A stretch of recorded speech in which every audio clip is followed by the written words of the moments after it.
Thank you.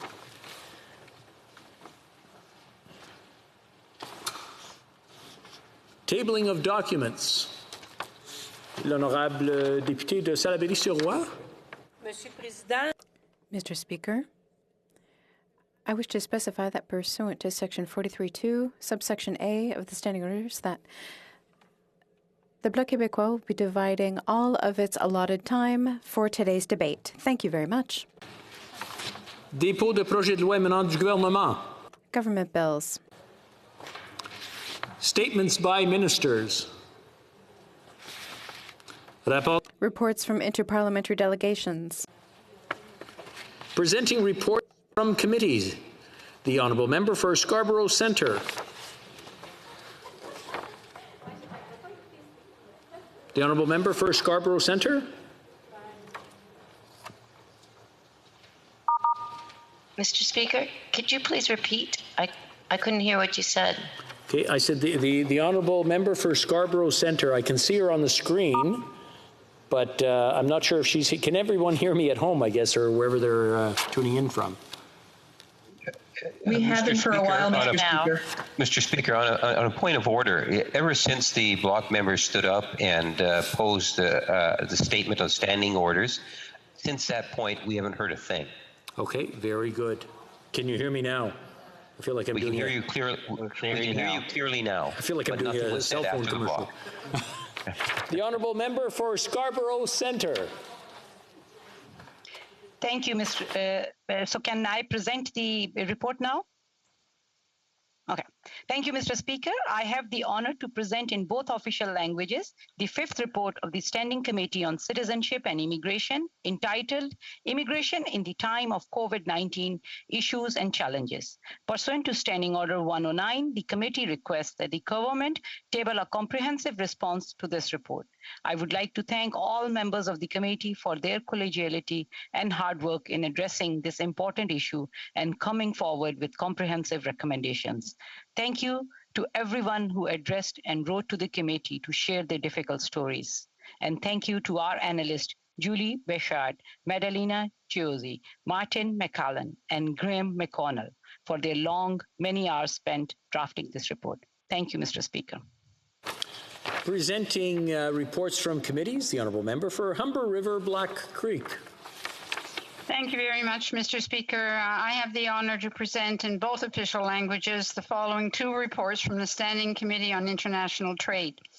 The sixth report, entitled Trade Between Canada and the United Kingdom, a Potential Transitional Trade Agreement and Beyond, and the seventh report, entitled Canada and International Trade, an interim report concerning the impacts of COVID-19 pandemic and beyond.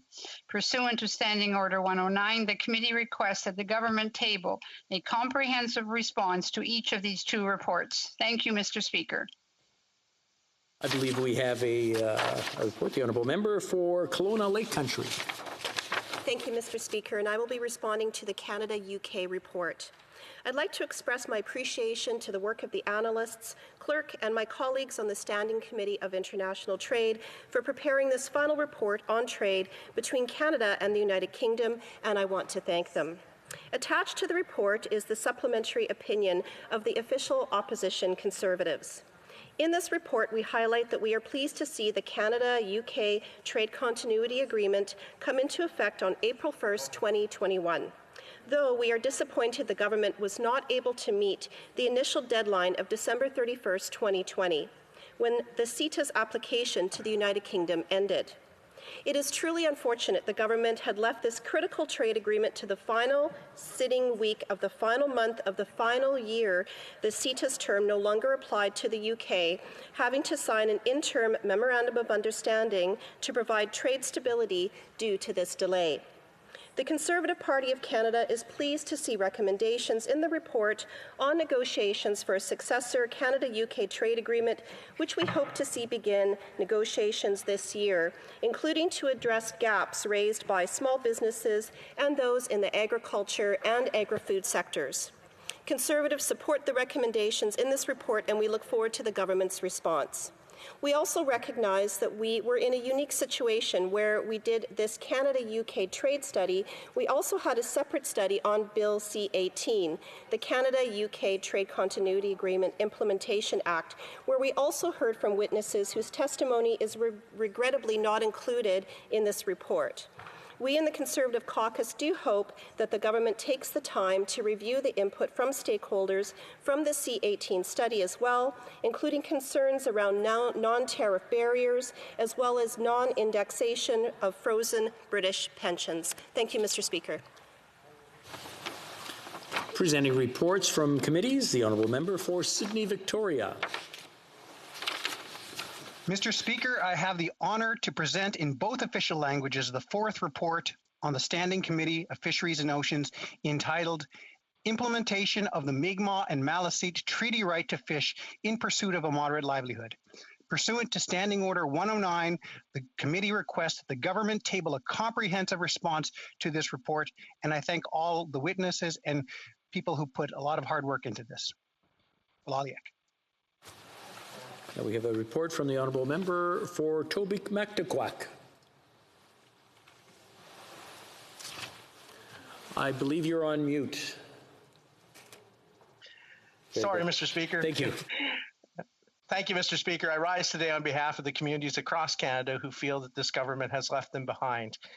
After extensive work in our committee, we have issued a dissenting report here today in response to a report that perpetuates the neglect and indifference faced by the communities across Canada by this current government and the fisheries minister.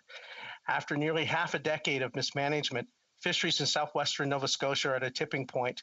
As a committee and as elected representatives of these communities, we will not stand idly by.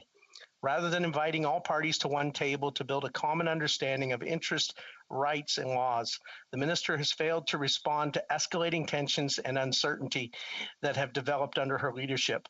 This government's continued failures are eroding decades of relationship building established with the Marshall Decision, and to this day are failing to maintain the important dialogue between everyone involved. As the official opposition, we will continue to call on the minister to fulfill her duties and responsibilities as laid out in Marshall and take immediate action to resolve the current situation. From coast to coast, our communities are at stake, and we will not stop fighting for them. Thank you, Mr. Speaker. Introduction of private members' bills. Mrs. Hughes, seconded by Ms. Blaney, moves for leave to introduce a bill entitled An Act Respecting the Establishment and Award of a Defence of Canada Medal, 1946 to 1989. This motion is deemed adopted. The Honourable Member for Algoma, Manitoulin, Kapuskasing. Mr. Speaker, the pandemic has offered us a view into other moments that Canadians came together to ward off a common foe. One of those was the Cold War that lasted from 1946 until the dismantling of the Berlin Wall in 1989. That event signaled an end to the arms race and anxiety that accompanied the period. In order to properly acknowledge the work and sacrifice of those who protected us from within our borders during the Cold War, I am introducing an act respecting the establishment and award of a Defence of Canada Medal for the men and women who served Canada during the Cold War. These individuals served in the protection of Canada from threats posed by countries behind the Iron Curtain. Ces Canadiens ont été formés et préparés à... These Canadians were trained to defend their country, and luckily, they never had to fight on our own soil. This medal is designated for those who served in the regular forces, reserves, police forces, emergency services, and civil aid organizations. The vision of Algoma, Manitoulin, Kapuskasing resident retired Captain Ulrich Krings,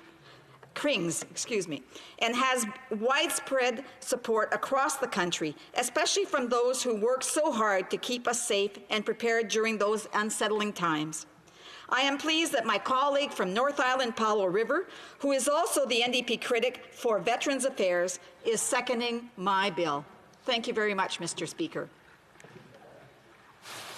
Madame Hughes, appuyée par... Ms. Hughes, seconded by Ms. Blaney, moves that this bill be now read a first time and printed. This motion is deemed adopted. When shall this bill be read a second time? At the next sitting of the House.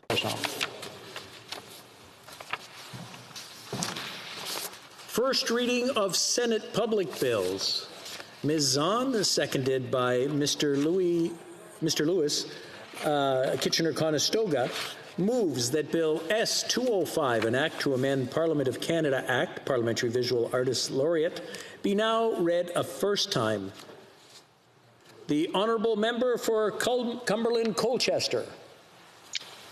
Thank you, Mr. Speaker. I'm honored to table Bill ST05, the National Artist Laureate Act, an enactment to amend the Parliament of Canada Act.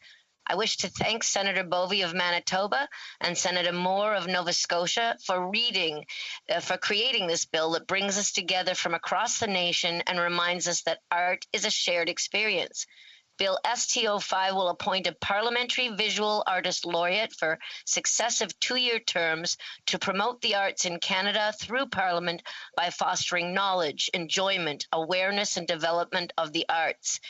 Art speaks in a visual language, and our own perceptions translate the stories, whether it's a simple handprint on a cave wall 60,000 years ago, petroglyphs carved in the rocks, a sculpted form, a sketch, a cartoon, a photograph.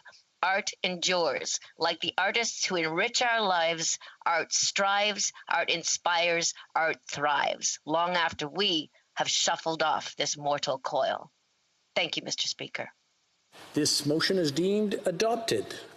First reading of this bill, première lecture de ce projet de loi. When shall the bill be read a second time? At the next sitting of the House. First reading of Senate public bills. Mr. Barrett, seconded by Ms. Lambropoulos, moves that Bill S-223, an act respecting Kindness Week, be now read a first time. The honourable member for Leeds, Grenville, Thousand Islands, and Rideau Lakes. I'm honored to speak today and introduce Bill S-223, an act respecting Kindness Week. The pandemic has reminded us of the need for kindness in our society, and when passed, this bill will designate that throughout Canada, in each and every year, the third week of February is to be known as Kindness Week. I want to thank my friends, Senator Munson, who ushered the bill through the other place, the member for Saint Laurent, who is helping to usher the bill through this place, and Rabbi Reuven Bulka, the inspiration for this bill, having set out on this journey of Kindness Week 17 years ago here in Ottawa.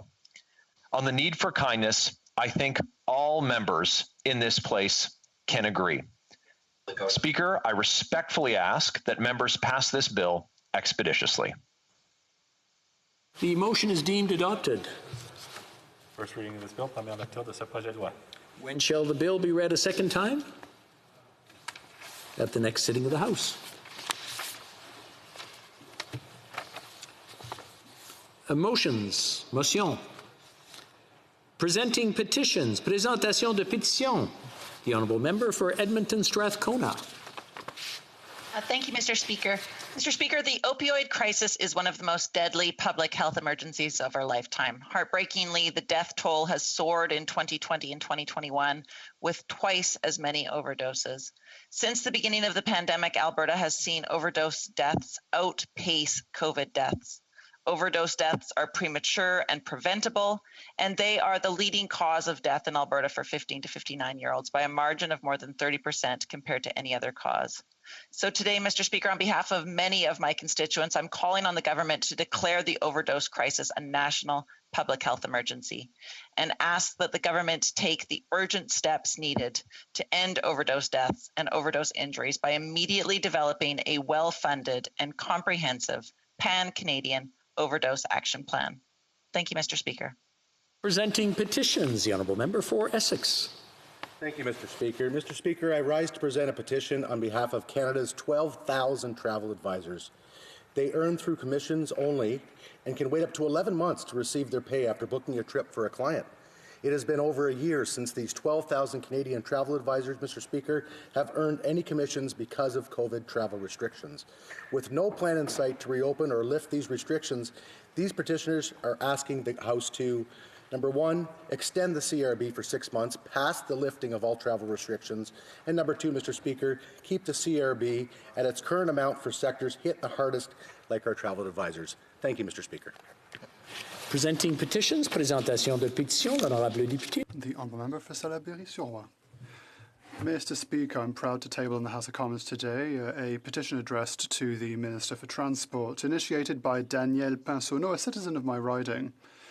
Now, the purpose of this petition is to demand the modernisation of the St. Lawrence Seaway Management Corporation's website and to improve the culture of communication between the seaway itself and its users, be they motorists, cyclists, or recreational boaters. Over 600 citizens have signed this petition, in addition to the 12 municipalities in my riding that are also asking for these changes. I invite the Seaway Management Corporation to take note. More can be done. I thank them for their sincere commitment to reaching out to our community. Presenting petitions, présentation de pétitions, the Honourable Member for Peace River Westlock. Thank you, Mr. Chair. Mr. Chair, I stand today in the House of Commons to present a petition on behalf of my constituents that express their concerns about and the desire to immediately end the lockdowns. The petitioners acknowledge that workers want to feed their families with paychecks. They don't want government handouts. They acknowledge there are a variety of different opinions on lockdowns and approaches to scientific evidence.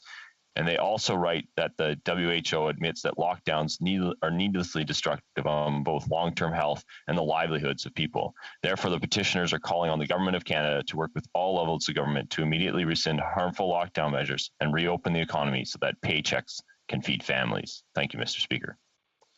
Presenting petitions, the Honourable Member for Kelowna Lake Country. Thank you, Mr. Speaker. And I'm tabling a petition today on behalf of my constituents from Kelowna Lake Country. To briefly summarize, animal suffering occurs at every stage of the commercial wildlife trade, and Canada imported at least 320,081 wild animals in 2019. Over 75% of the imported animals were not subject to any import restrictions, and 80% were destined for the exotic pet industry. The petitioners call upon the Government of Canada to commit to end the international and domestic trade in wild animals and their products and that causes immense suffering of wildlife globally. Thank you, Mr. Speaker. Presenting petitions, présentation de pétitions. I want to remind the honourable members that who are joining us online, if they do want to present a petition, they do have to use the raise hand function. There it is. The honourable member for Courtenay Alberni. Thank you, Mr. Speaker. I'm honored today to stand virtually in the House of Commons to table petition E3303. Mr. Speaker, they cite the petitioners cite that Canadians care deeply about the health of the ocean and depend on our thriving ocean ecosystem. In 2019, over 1 million cruise ship passengers traveled off coastal British Columbia on their way to Alaska, and these ships generate significant amounts of pollutants that are harmful to human health, aquatic organisms, and coastal ecosystems. Currently, Canada's regulations under the Canada Shipping Act addressing the discharge of sewage and grey water are less stringent than those in U.S. Pacific coastal states. Mr. Speaker, they cite that Canada has no discharge zones off of coastal British Columbia, that it does not have require third-party independent observers on board cruise ships, as is required in Alaska. And then we have less stringent regulations encouraging cruise ships to discharge their waste off British Columbia. So they want to call on the government to set standards for cruise ship sewage and grey water discharges equivalent or to stronger than those in Alaska, designate no discharge zones to stop pollution in marine protected areas, the entirety of the Salish and Great Bear Seas, and a critical habitat for threatened and endangered species, and require independent third-party monitoring while ships are underway to ensure discharge requirements are being met. Presenting petitions. Questions on the order paper. The Honourable Parliamentary Secretary to the Government House Leader. Yes, thank you, Mr. Speaker. I'd ask that all questions be allowed to stand at this time, please. Agreed. Agreed and so ordered. Orders of the day. Ordre du jour, ordre amenant du gouvernement, travaux des subsides, motion de l'opposition. Business of supply, opposition motion in the name of Mr. Thérien. Elections during a pandemic.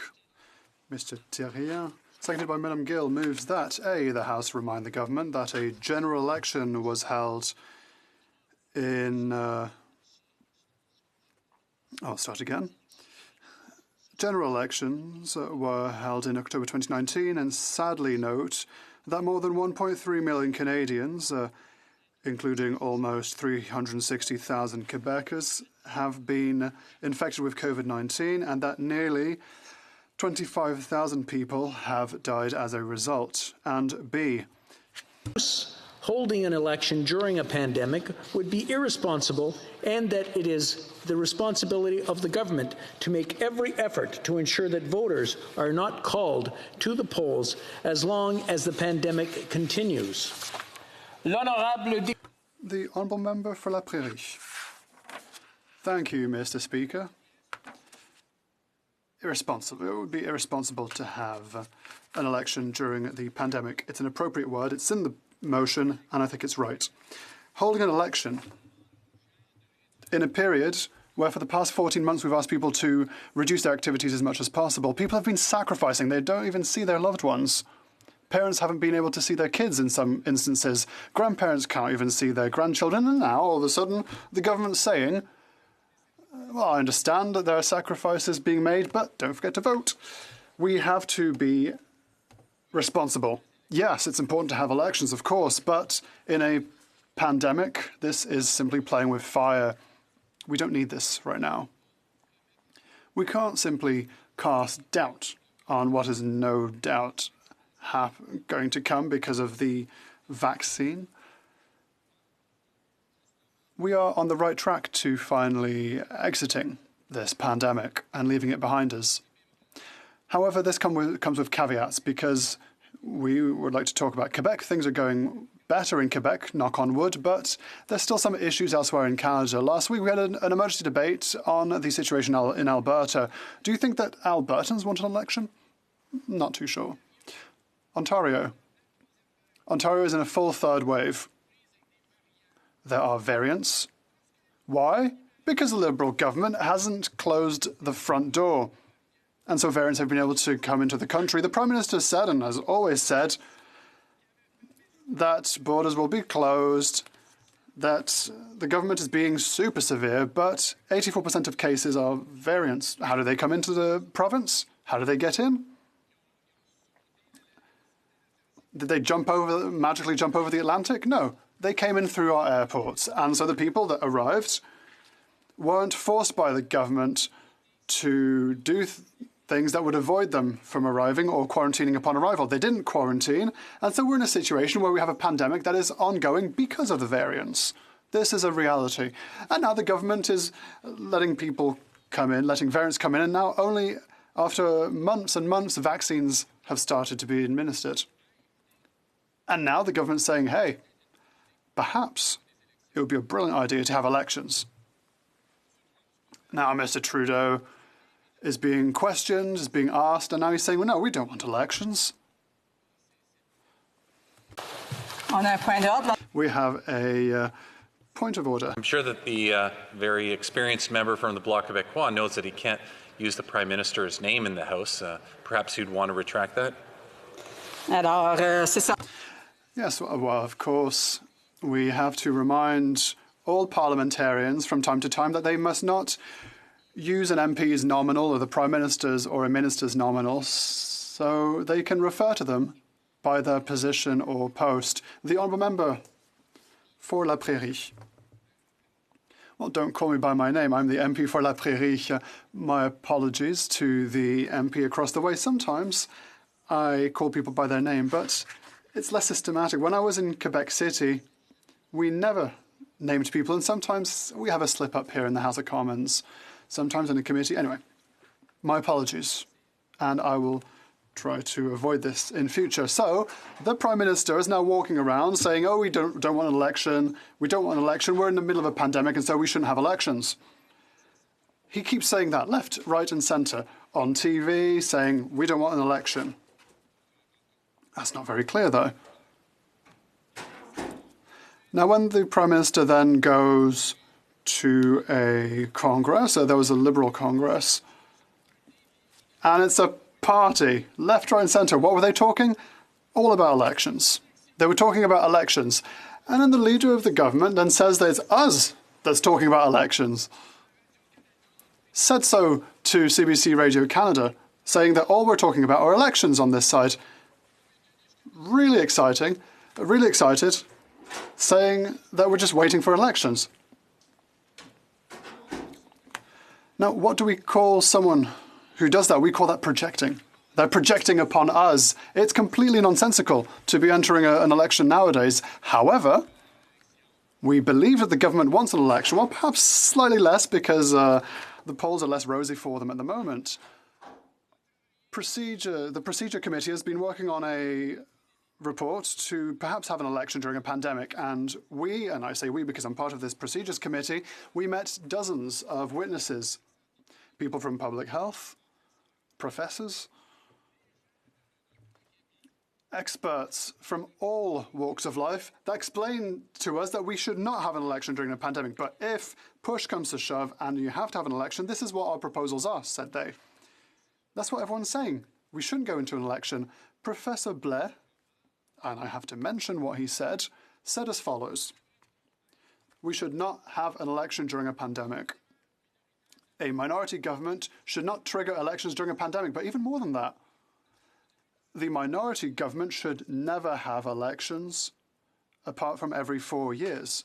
I found that point of view original. Now, I'm not saying I agree, but this person clearly said that even beyond not doing this during a pandemic, a minority government should never have an election before the 4-year period has lapsed. Now, the leaders agree that we shouldn't have an election, but we still analyse that eventuality at PROC.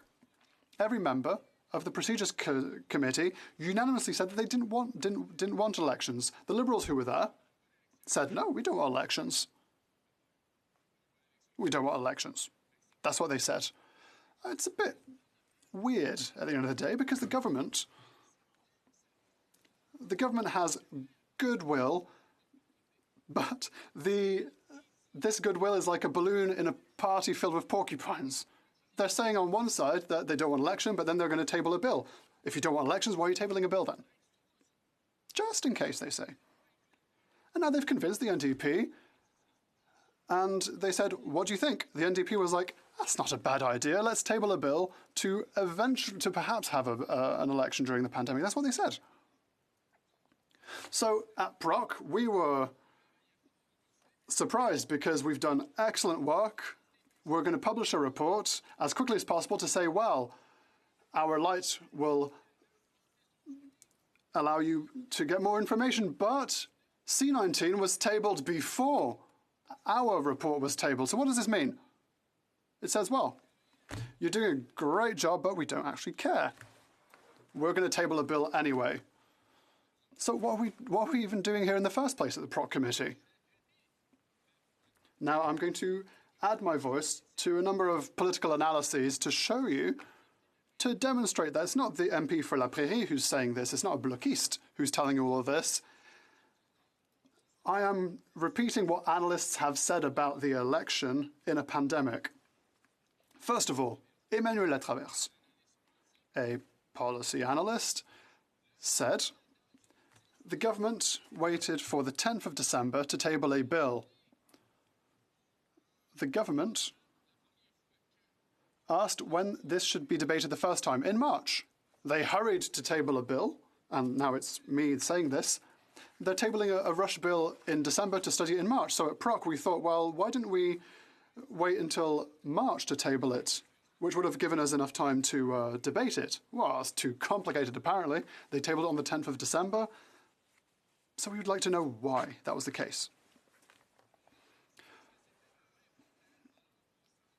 In March, the first time this was studied was on the 8th of March, and in 51 days, listen to this, you're going to be surprised. In 51 days, we debated for 3 hours, and all of a sudden, there's a national emergency, we have to move forward. So why has this suddenly become urgent? Why was a compromise not sought, negotiations not sought? Now I'm just going to finish now. This is the kind of parliamentary calendar management that is worsening relations between parties. And why are we at this? Why are we here now? Because of We Charity, because of prorogation. When the government decided to prorogue all bills that were on the order paper, they all died. And so we had to start from scratch. We lost days upon days upon days by starting all this work from scratch because the government prorogated. And all of a sudden, the government decided to move forward urgently. This is legislative disorder. The government is searching, but they don't know what they're searching for. The calendar is always meagre because they simply do not know how to manage the calendar. That's the fundamental problem here. And that's why they are multiplying all these motions, these time allocation motions, because they can't even manage their own bills. I like Pierre Nantel's quote, and I'm going to read it to you. It's ridiculous to adopt such a bill. We notice that the Liberal Party MPs are following a script that was written by a theatre professor, and then they named the Prime Minister. And so the Liberals are acting like this with this bill, with the sole objective of tabling a bill that shows, as they want, a Conservative Party that is against everything all the time. That's what they want, Madam Speaker. Just 10 quick seconds. We need a consensus when we want to play with the Electoral Act, especially in a pandemic period.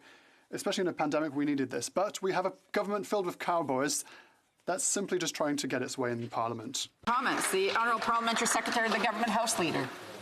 Yes, thank you, Madam Speaker. If the opposition is going to continue to vote non-confidence in the government, it is irresponsible for them not to have measures in place to protect Canadians. It's a minority government, which means that we do need to have support from opposition. And that's one of the reasons why we were able to get it to the committee stage. The question I have for the member is that of consistency.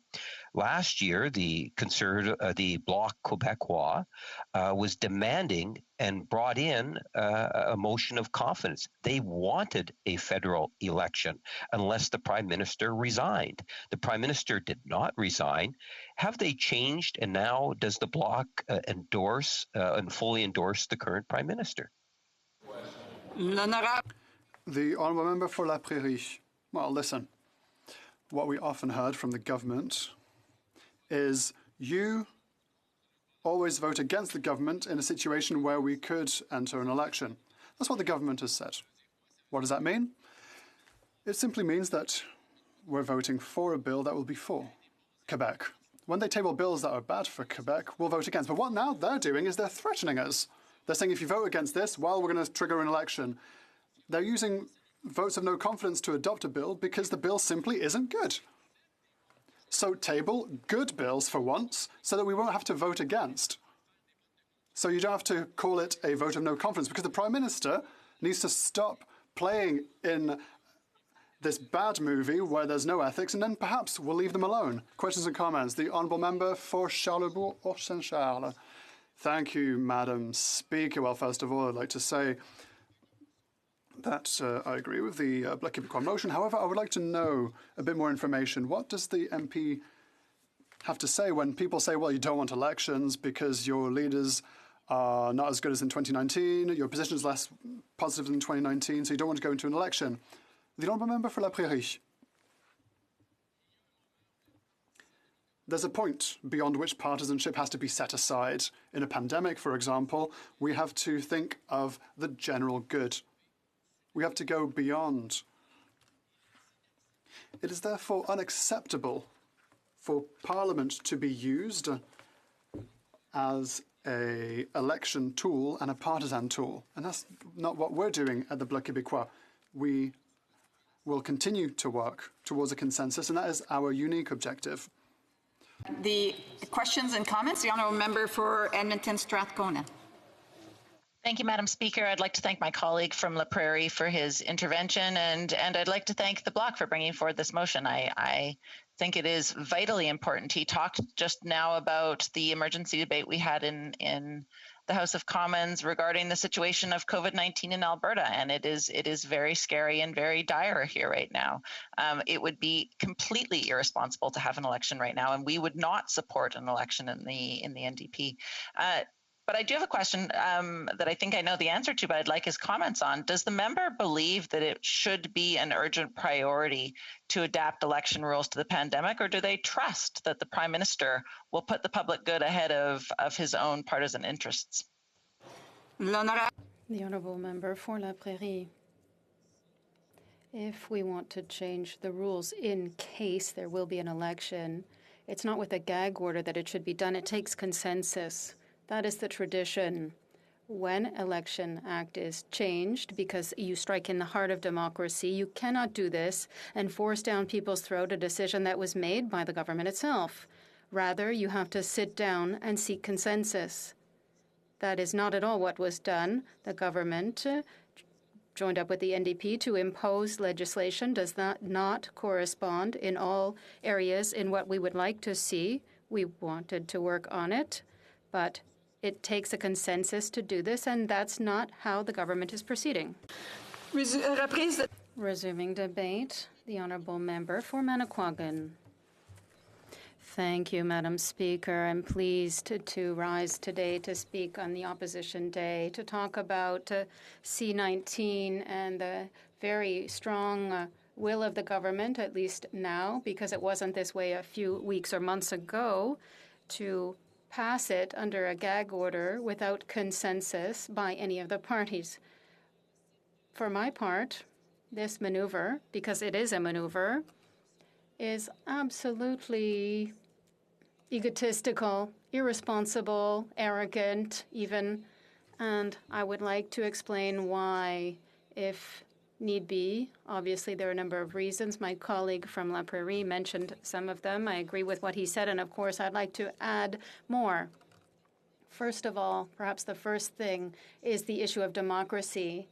It reminds me of few memories of last fall and even last summer at the time of prorogation of the House, where the same question in principle came up again. Because what we're doing now is the idea of exercising a democratic duty to be able to vote if need be.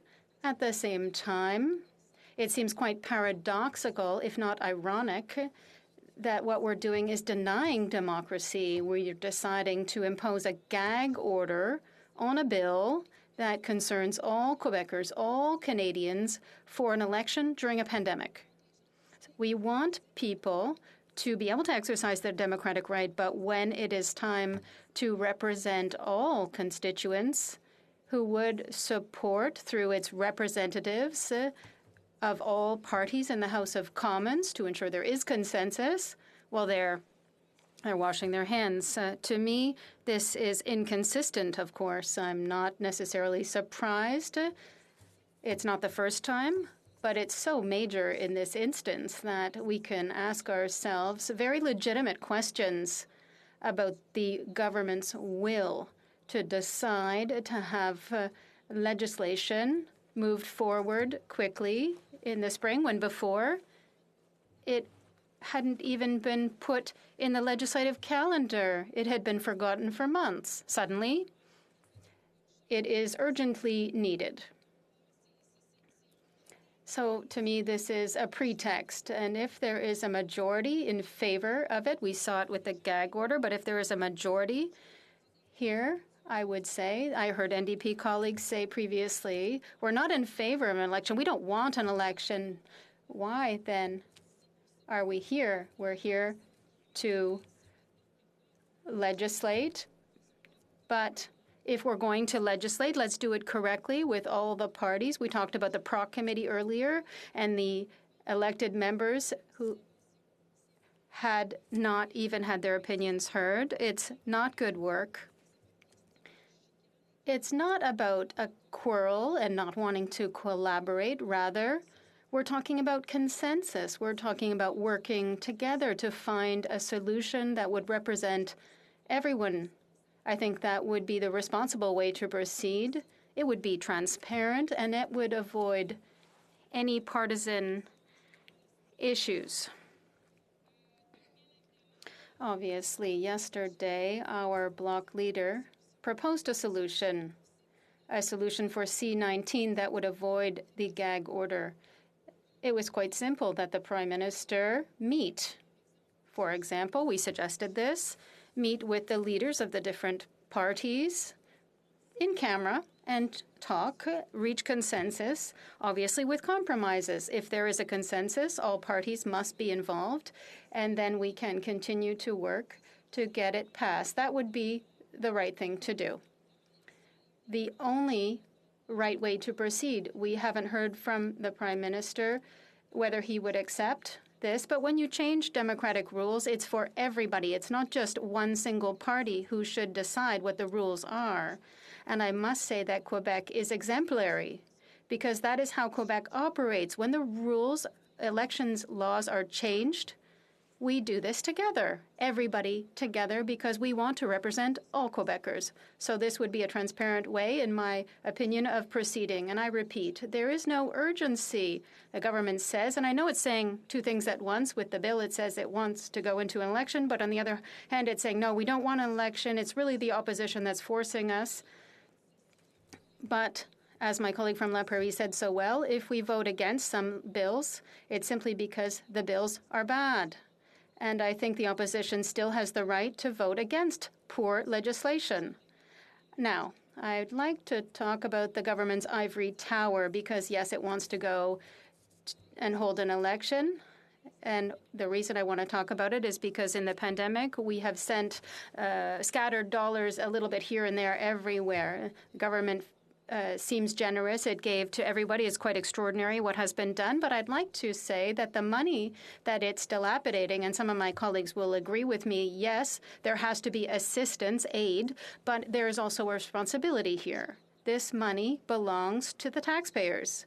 The taxpayers are the ones who are providing the money during the pandemic. So the government is giving the appearance with its flags in the corner of the checks that the government is so generous. So if it's generous, it's towards itself on the one hand in order to propose a bill such as this one and go quickly into an election, hoping that the figures are right and that it is the way that it can gain a majority, which would show that it's unable of governing because it should be able to govern in a minority situation. I dare hope it's due to its lack of cooperation and its talk of quarrels. I'd like to talk, Madam Speaker, about what's happening in my region. Yes, it's a pandemic, but we also have to do the work. I have to be in the House for my constituents, for the North Shore, for Quebecers. I must continue to do work and even do twice as much, work twice as hard, because there was prorogation. They want to prorogue the House. They want to have an election. There is the regular work, the daily work that needs to be done, even though there's a pandemic. And I like to give some concrete examples of what's happening. I have somebody from Baie-Comeau who called my office and needed help because his request for CERB had been denied. He made a mistake. And this individual currently has to have help from an organization for the homeless because he cannot pay rent, because he cannot pay for food. And I think problems like this during a pandemic, in addition, are urgent. The government should work on it, not put things on hold. I have a student in college who was defrauded, was asked to pay the money back. She cannot feed herself. These are essential needs. We're talking about the pyramid of basic needs. She needs to eat. She needs to be housed. Her life, her future plan to study is in danger. And the Minister of National Revenue, who is not working on this.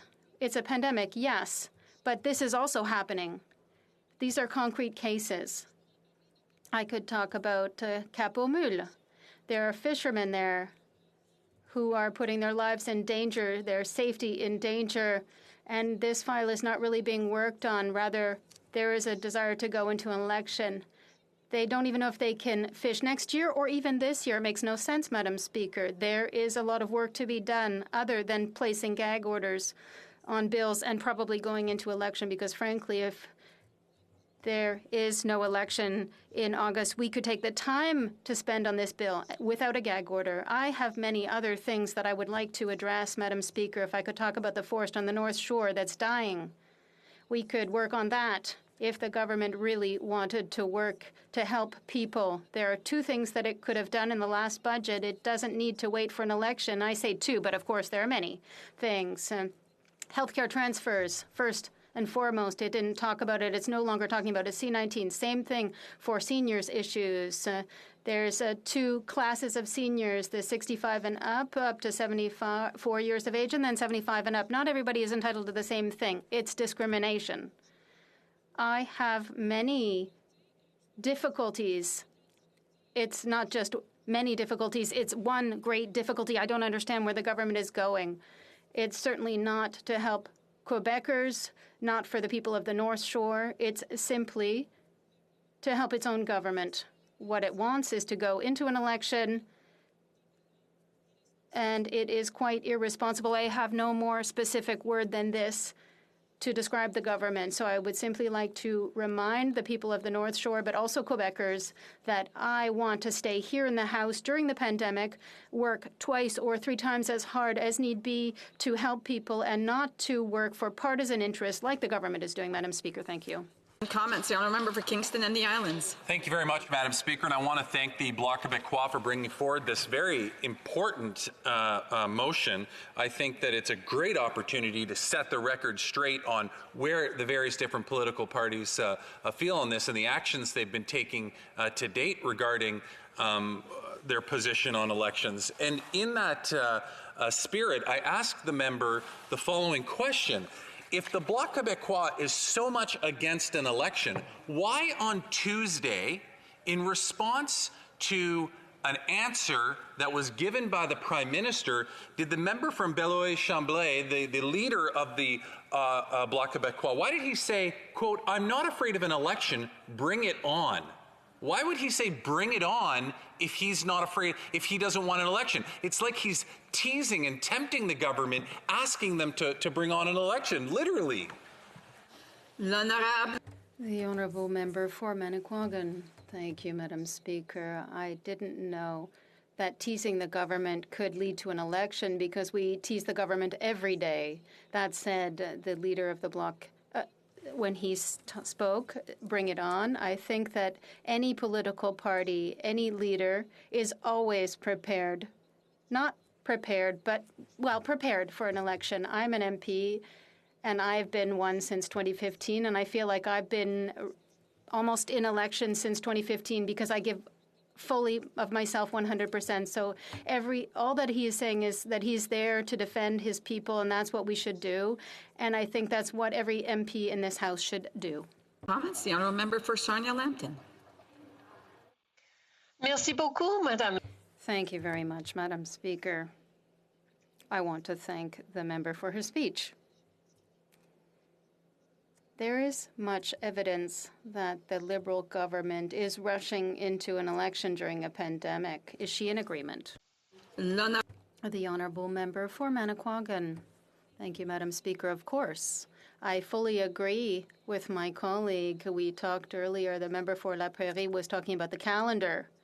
So a bill is introduced, it's forgotten and shelved, along with all the other forgotten Liberal government bills, and then all of a sudden, dramatically, there's a rush, and summer is coming, and we need to have this bill. And that's what I said earlier. Why do we need it now if there is not going to be an election, and if people don't want an election now?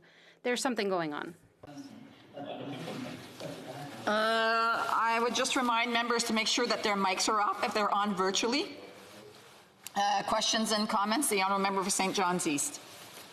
Thank you, Madam Speaker. We, of course, totally agree that an election called now would be irresponsible and unsafe. We've all been elected with a mandate, and New Democrats are dedicated to making Parliament work, and it's resulted in far superior pandemic response than a Liberal majority would have delivered. We've seen what happened in Newfoundland and Labrador when an election called for February 13th ultimately wasn't finished till March 25th, after 90% of the election workers refused to come to the election day because of the fear and the pandemic outbreak that took place was a precursor, I guess, to the third wave happening across the country now with the new variants.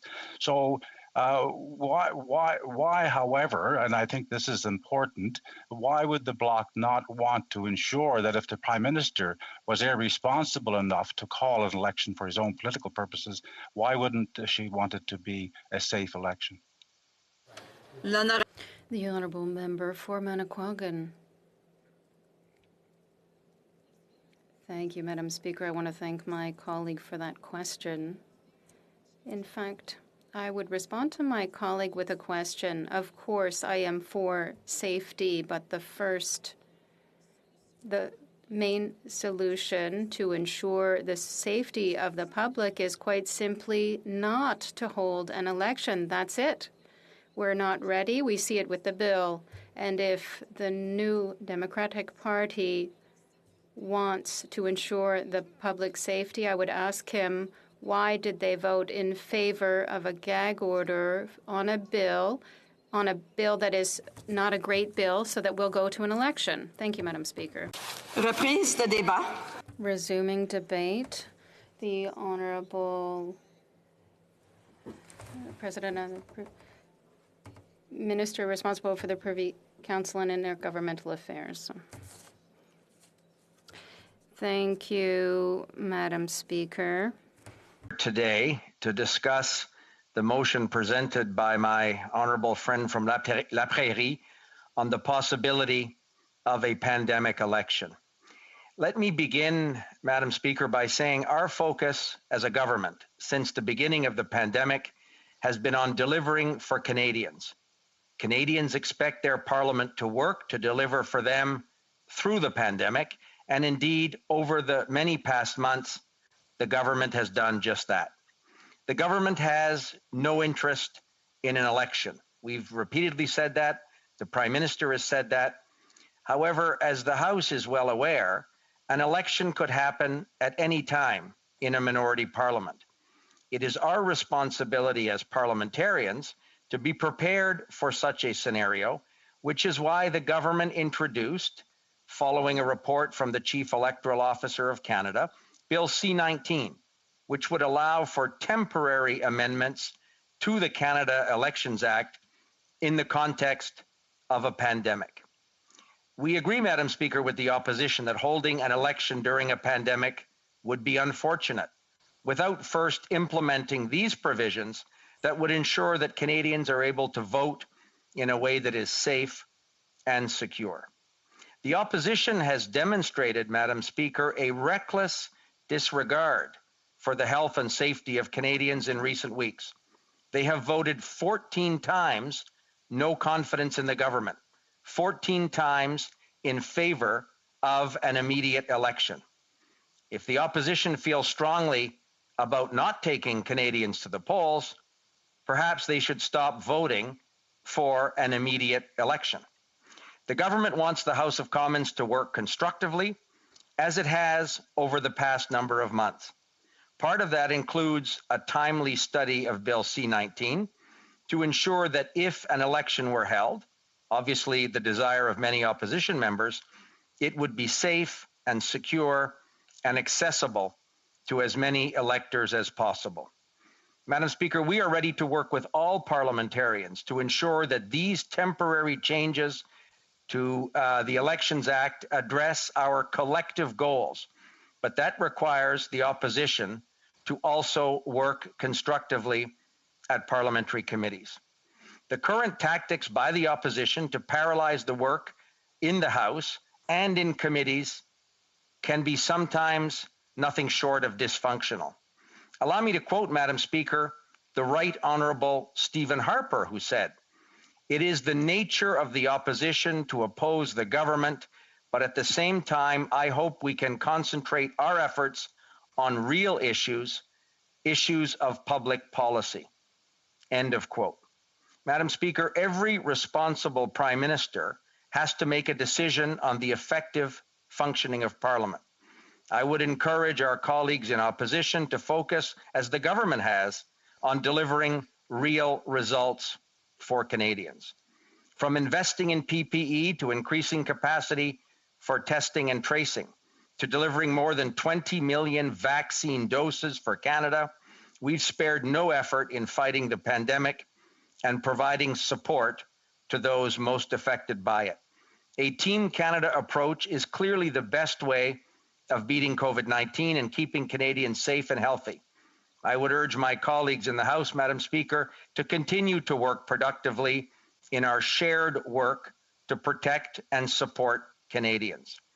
Maintenant, Madame la Présidente, j'aimerais discuter brièvement. And now,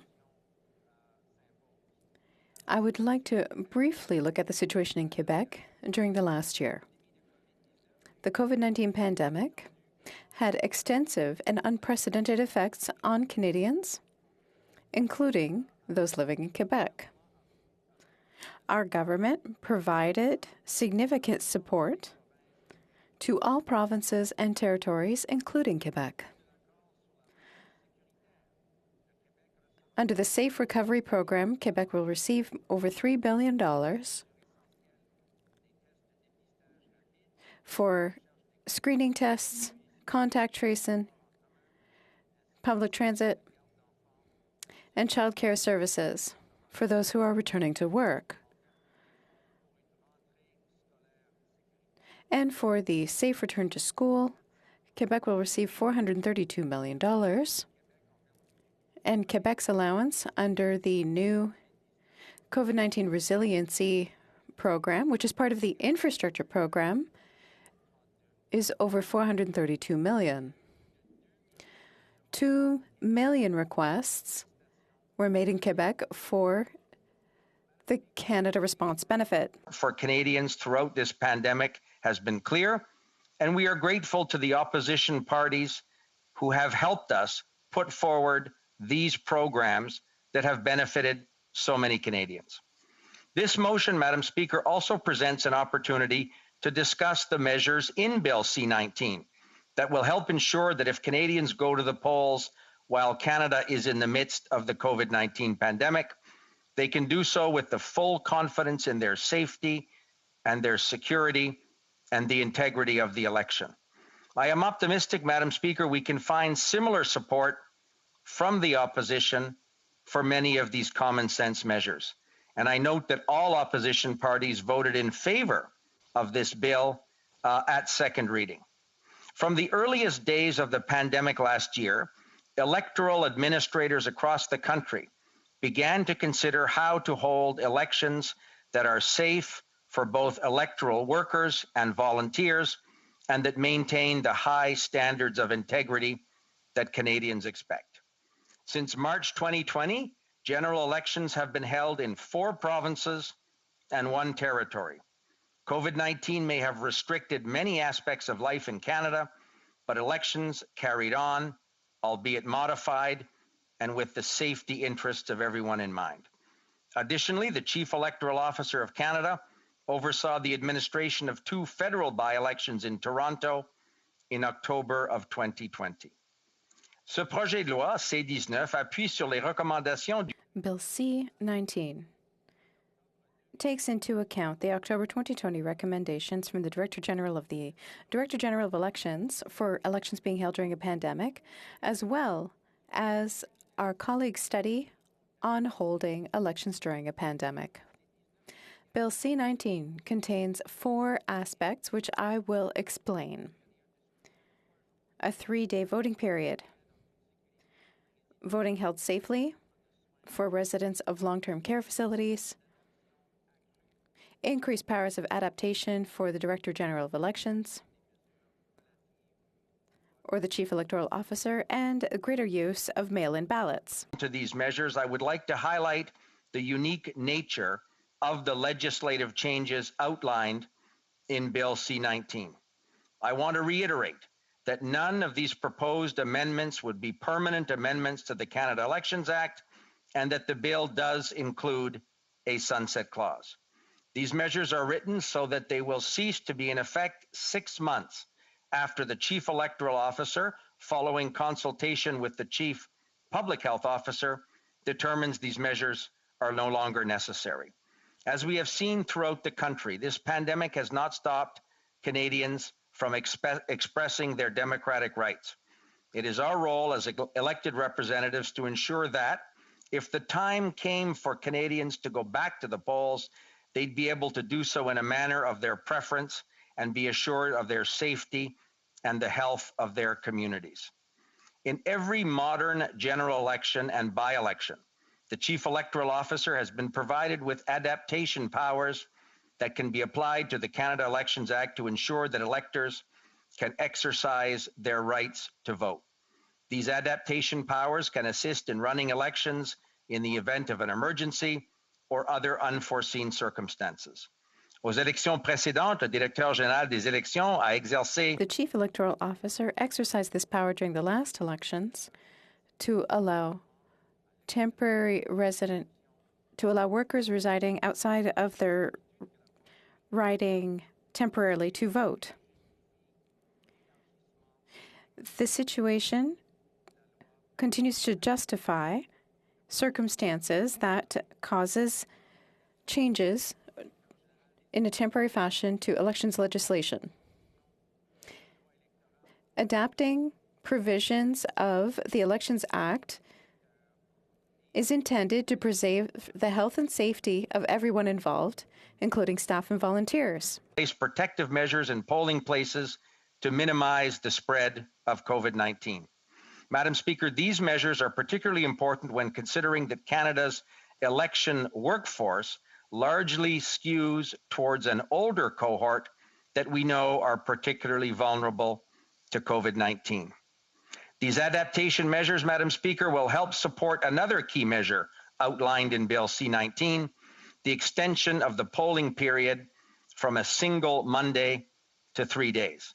Afin de faciliter la distanciation physique. To facilitate physical distancing in polling offices, the bill proposes to add 2 additional voting days, Saturday and Sunday, preceding the traditional voting day, which is Monday. This would limit the number of people in a single polling place. It will be especially useful in ridings where public health authorities have established strict limits on the number of people allowed in a public place. I've heard from some colleagues that the 3-day voting period is too much time, or that the election should be held either only on the Monday or only on the weekend. From work and family obligations to religious observance, to the need to access adequate childcare or public transportation, there are a number of reasons why somebody may have difficulty reaching the polls. The 3-day polling period would provide the Chief Electoral Officer and local election officials greater freedom in identifying adequate and accessible polling places. During an election period, Elections Canada becomes Canada's single largest employer. Over 250,000 workers were hired for the 2019 election.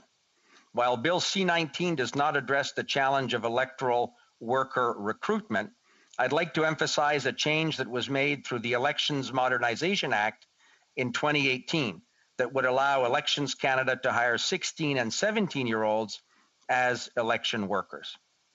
Madam Speaker, now I would like to turn to another key part of the bill, which I know interests all colleagues, and it's the way to protect some of Canada's most vulnerable people to be able to exercise their democratic right to vote. Across Canada, long-term care facilities have been hit hard by COVID-19.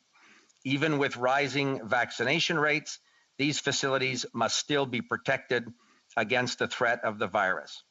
Le projet de loi C-19 faciliterait l'exercice. Bill C-19 would facilitate the right to vote in a safe way for one of the most vulnerable groups, those impacted the most by COVID-19, which are people living in long-term care facilities. C-19 would establish a 13-day period prior to the vote to facilitate the administration of the vote in these facilities. This time would allow Elections Canada staff to coordinate with people at the long-term care facilities to ensure that residents can vote safely. Stands, election workers travel from one facility to the next, administering the vote only on election day. The safety implications of this practice are obvious in the context of COVID-19 and were highlighted also by the Chief Electoral Officer of Canada as a challenge in his special report last October. The flexibility of this 13-day period would allow Elections Canada to work closely with individual facilities to find dates and times that are most convenient and safe for residents to vote.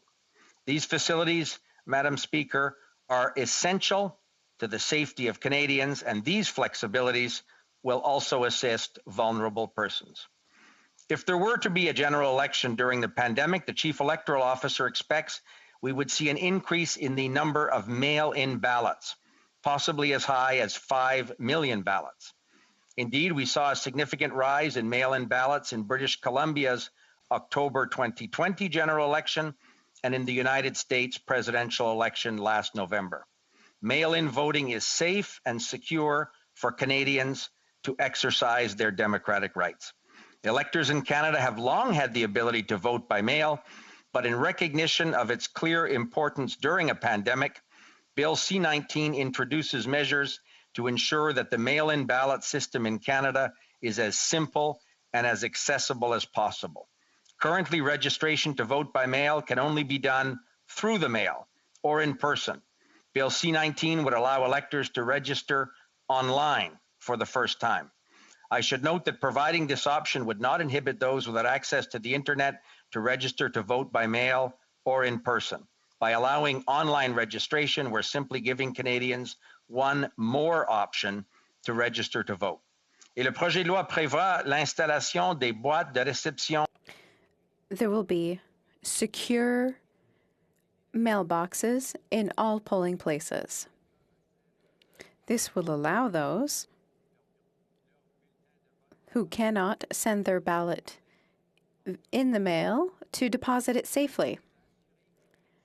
These measures are designed to ensure that if there is an election during a pandemic, there will be more opportunities for voters to exercise their right to vote. Final comment on mail-in ballots is for colleagues who've expressed a concern whether the expected influx of special ballots could lead to delays in the counting or the announcing of the election results.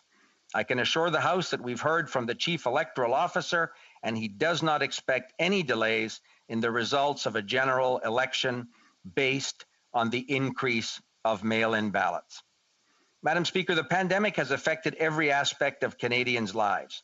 No one has been spared the incredible difficulties of the past year. Yet we've also seen the remarkable resilience of Canadians. We have seen that Canadians have not been stopped exercising their democratic rights in British Columbia and in Saskatchewan, in Newfoundland and Labrador and in Yukon, and even in my home province of New Brunswick as well. Our role in this House should be to ensure that, if required, Canadians are able to carry out their democratic rights in a way that ensures their personal safety and the public health of their communities as well. Madam Speaker, if the opposition is going to continue to vote non-confidence in the government, it is irresponsible for them not to work with the government to ensure these measures are in place to protect Canadians. The current hyper-partisanship of the opposition risks paralyzing the agenda of the government and the supports that we urgently need to put in place to help Canadians. While we have no desire to go to the polls, the Prime Minister, as any responsible Prime Minister in a minority parliament, needs to understand when they have and when they do not have the confidence of this House and be able to act accordingly. Thank you very much, Madam Speaker. Questions et commentaires. L'honorable député de Repentigny. The Honourable Member for Repentigny. Oui, bonjour. Merci, Madame la Présidente. Thank you, Madam Speaker, and I'd like to thank the Minister for Intergovernmental Affairs for his speech, who carefully explained everything that was in the bill. He concluded by talking about hyper-partisanship, however. The debate started March 8th. Parliament was prorogued for a month.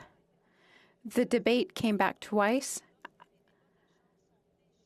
on Fridays when debate is already limited. And in spite of that, the Minister of Intergovernmental Affairs says that there's a hyperpartisanship and filibustering. Is the minister not a little embarrassed to say things like that? His government is responsible for the legislative agenda and did not manage it well. The Honourable Minister. Merci beaucoup, Madame la Présidente. Thank you, Madam Speaker, and I'd like to thank my colleague for Repentigny. No. As a responsible government, we managed a legislative agenda in the interests of protecting Canadians during a pandemic. And with the help of opposition parties, we recognize that. We've passed measures that protected Canadians during a pandemic, and we are very proud of them. However, Madam Speaker, the government has to realize that opposition parties, including the Bloc Québécois, vote in such a way that they express their non-confidence in their government regularly. And so I find the Bloc Québécois motions to be a bit hypocritical. It's the honourable member for Sarnia-Lambton. Well, thank you, Madam Speaker, and I'd like to thank the Minister for giving me an opportunity to speak about C-19, because after 4 hours of debate, the government shut down debate on it and wanted to get it over to committee. And I guess the Liberals on the committee are filibustering, and so the committee can't get to that legislation. They're filibustering because the government is trying to cover up the Prime Minister's involvement in the We Charity scandal and won't allow any of the witnesses to come forward. So will the minister intervene to get the Prime Minister to come to committee so we can stop the filibuster and get talking about C-19? L'honorable ministre. The Honourable Minister. Madam Speaker, I think when my colleague from Sarnia-Lambton talks about prorogation, she's confusing the actions of Mr. Harper, who prorogued the House of Commons to avoid confidence votes and added weeks and weeks of additional time to the parliamentary recess. Madam Speaker, I'm interested perhaps in my colleague from Sarnia-Lambton telling us in the House of Commons how many times she has voted no confidence and in favor of an immediate election since the pandemic began. Was it A, 1 to 4 times, B, 5 to 9 times, C, 10 to 14 times, or D, more than 15 times? Madam Speaker, I suspect my colleague from Sarnia-Lambton has voted in favor of an immediate election more than 15 times since the pandemic began. Questions and comments? The honourable member for Winnipeg Centre. Thank you, Madam Speaker, and I'd like to thank my honourable colleague for his comments. But he spoke a lot about being there for Canadians, particularly vulnerable Canadians. I want to share that, I disagree with that. I'll give you an example. Winnipeg Centre, trenched fever, a disease of extreme poverty not seen for 100 years. Tried to work with the health minister on this health crisis, no response. An example of how this government is not here for the most vulnerable Canadians. The fact that they continue to filibuster in committee while the NDP and certainly my colleagues are fighting hard to keep people alive during the pandemic. They continue to play political games. Again, now we see another game around calling a potential election. I'm wondering if my colleague can confirm that his government will not call an election. Nobody needs an election right now. Lives are on the line. Thank you. The Honourable Minister.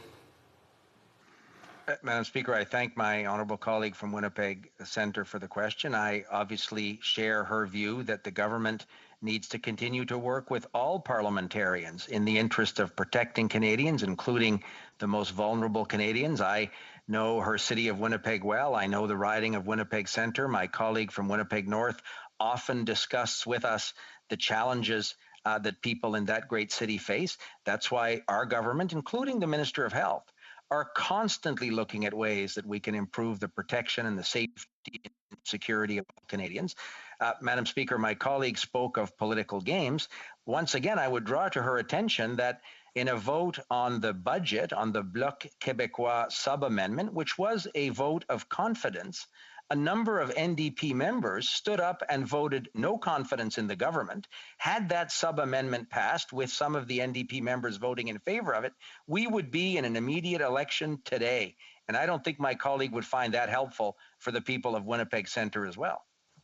Questions et commentaires. The honourable member for Kingston and the Islands. I'd like to go back to the multiple choice question that the minister was asking of the member from Sarnia-Lambton. I believe that it should be on the record that the answer to that question is in fact D, Madam Speaker. But more importantly, you know, there seems to be some confusion in this House, Madam Speaker, as to why we might want to perhaps be prepared for an election. And then during question period on Tuesday, the leader of the Bloc Québécois said, I'm not afraid of an election, bring it on. Does the minister not agree that when rhetorical statements are being made like that in the House, threatening an election, that perhaps it's in the best interest of the government to be prepared to protect Canadians should that actually happen? The Honourable Minister.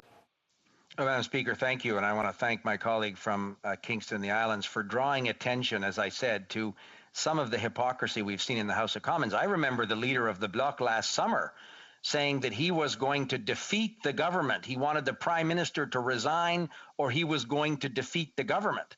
Well, obviously neither has happened. The Bloc Québécois, Madam Speaker, as have the Conservatives, since the beginning of this conversation about a pandemic election, endeavored to be both the pyromaniac and the fire chief. And I don't think Canadians are fooled by that kind of hypocrisy, Madam Speaker. They want governments to focus on what's important for Canadians, and that's exactly what our government has tried to do. And I thank my colleague from Kingston and the Islands for his exceptional work in that regard as well. Questions et commentaires. The honourable member for Longueuil-Saint-Hubert. Thank you, Madam Speaker. It's always fascinating hearing my colleague talking about hypocrisy when all Liberal actions seem to imply that the Liberals want an election now. We saw time allocation on C19, for example. It's as if the government had nothing else to do. They're just trying to it's like they're trying to find work to do, so they want to have an election just to fill the time. There's a lot of work to do. We're in politics to help people. Especially during a pandemic, there's no health transfers, there's nothing to help seniors, there's nothing to help with housing. If the government's looking for work, well, we have a very long grocery list to help people in this pandemic period. And so what does my colleague have to say on the matter? The Honourable Minister. Well, Madam Speaker, my honourable colleague claims that he doesn't want an election, but perhaps he hasn't been talking to his leader. I'd like to ask my colleague, how many times has he voted no confidence and for an immediate triggering of an election since the beginning of the election, since the beginning of the pandemic? Is it A, 1 to 4, B, 5 to 9 times, C, 10 to 14 times, or D, more than 15 times? I fear that my Bloc East colleague voted at least 15 times since the beginning of the pandemic for a immediate election. Pure hypocrisy from the Bloc. I have time for a quick question. The honourable member for Beauport-Limoilou. Thank you, Madam Speaker. A quick nuance, if I may. I don't like insults. I don't like falsehoods. The nuance is as follows. The leader said he was ready for an election, but didn't want a pandemic election. There's a difference between what has been said here with bring it on and the truth. Now, that being said, postal votes, will that be for Ottawa or for ridings? Will they vote the day of or the day after the election? What are we doing to make sure? The Honourable Minister, a brief response. Thank you, Madam Speaker, and to my honourable colleague for Beauport-Limoilou. If her leader simply wants to be ready for an election, but doesn't really want an election, perhaps she should talk to him about the danger of continuously voting no confidence and voting for an immediate election, if that's really the case. I think that the head of the Bloc and the Bloc is on the wrong path. What they're looking for is an election, And that's why today's motion is a little bit hypocritical. Debate, the honourable member for Calgary Nose Hill. Thank you very much, Madam Speaker, and I will be sharing my time with the member from Mégantic-Larab. So, what we are debating today is a motion put forward by the Bloc Québécois to affirm that the House of Commons, or that the House of Commons is calling upon the government to ensure that we don't have an election. So this is the motion that we're debating today. And for those that are watching who maybe don't follow Parliament all the time, I think it's important for people to understand that we are in a minority Parliament situation right now. And what that means is that no party has an absolute majority of seats in the House of Commons. So in theory, because we're in a minority Parliament, the government has to work with other political parties to get support for its legislation. Now, you'll remember that the Liberal Party had a majority from 2015 through 2019, and then they lost that majority in the 2019 election. And during that 4-year period when they were in government and had a majority, they were very used to just ramming things through the House of Commons, not really working with any opposition party, also having control of parliamentary committees. And for those who may not know what parliamentary committees are groups of members of parliament that have specific mandates to review legislation, to review different topics, and they're very important to the functioning of Parliament. Now, again, just to explain the finer points of how Parliament works, it is every member of Parliament responsibility to hold the government to account. And what I mean by the government, of course, the executive branch, the cabinet. Of course, there are members of Parliament who hold positions in the executive. But if you do not hold a government appointment, it's actually your job to question the government, to say, is this in the best interest of the Canadian people? Could we do something better? Is this the best path forward? Why are we doing this? That's actually the job of Parliament. That type of a dialogue leads to good public policy, but under the Liberal government, we don't see that happening. They got accustomed under their majority years to just whipping their backbench, to not having any sort of debate and moving forward. And I would just say this, I've now been in opposition for several years. I fully take my responsibility to hold the government to account very seriously. I vigorously question the government about their policies. I review legislation to see whether or not it's in the best interests of my constituents. I do use parliamentary committee to get answers. I use parliamentary procedure to do that. And that's what every parliamentarian should be doing. So back to this motion today. The Liberal minister who's responsible for this just gave about a 30-minute speech with a bunch of almost Orwellian language that if what he was talking about came to pass, Parliament really wouldn't function at all. So let's talk about the first talking point the Liberals are using today. So they're saying, well, everybody wants an election because opposition parties might vote against legislation. It's confidence. Well, if the government is putting forward bad legislation, or there's parts of the legislation that the opposition doesn't agree with, it's actually, again, going back to what our role is as parliamentarians, to not support it. The government has to earn my vote. And they should have to earn the vote of every member of their backbench, not just accept it or expect it through a whip or the threat of a party nomination. And so that talking point is so egregiously bad. It just, for somebody who was the former government House leader to put that forward, I mean, it's come on, it's shameful, right? So let's not expect that. But let's talk again about this minority situation. The government does have to work with opposition parties right now. They have to earn the support on confidence matters of another minority or another party so that the legislation can pass. The Liberals don't want to do this, right? Of course they don't want to do this. They don't want to have to negotiate with the Bloc Québécois, with the Liberals, or with the Conservatives, or the Greens. They don't want to do that. So what do they want to do? They want to go back to the polls in order to get a majority government. And that's really what like, I mean, anytime anybody hears speculation about an election during a pandemic, it's because that's what the government wants to do. Now, the Liberal minister that's in charge of this file was just asked point blank, by a colleague in the Bloc Québécois, can you confirm that the government does not want an election? And in typical Liberal form, danced around that question and didn't answer.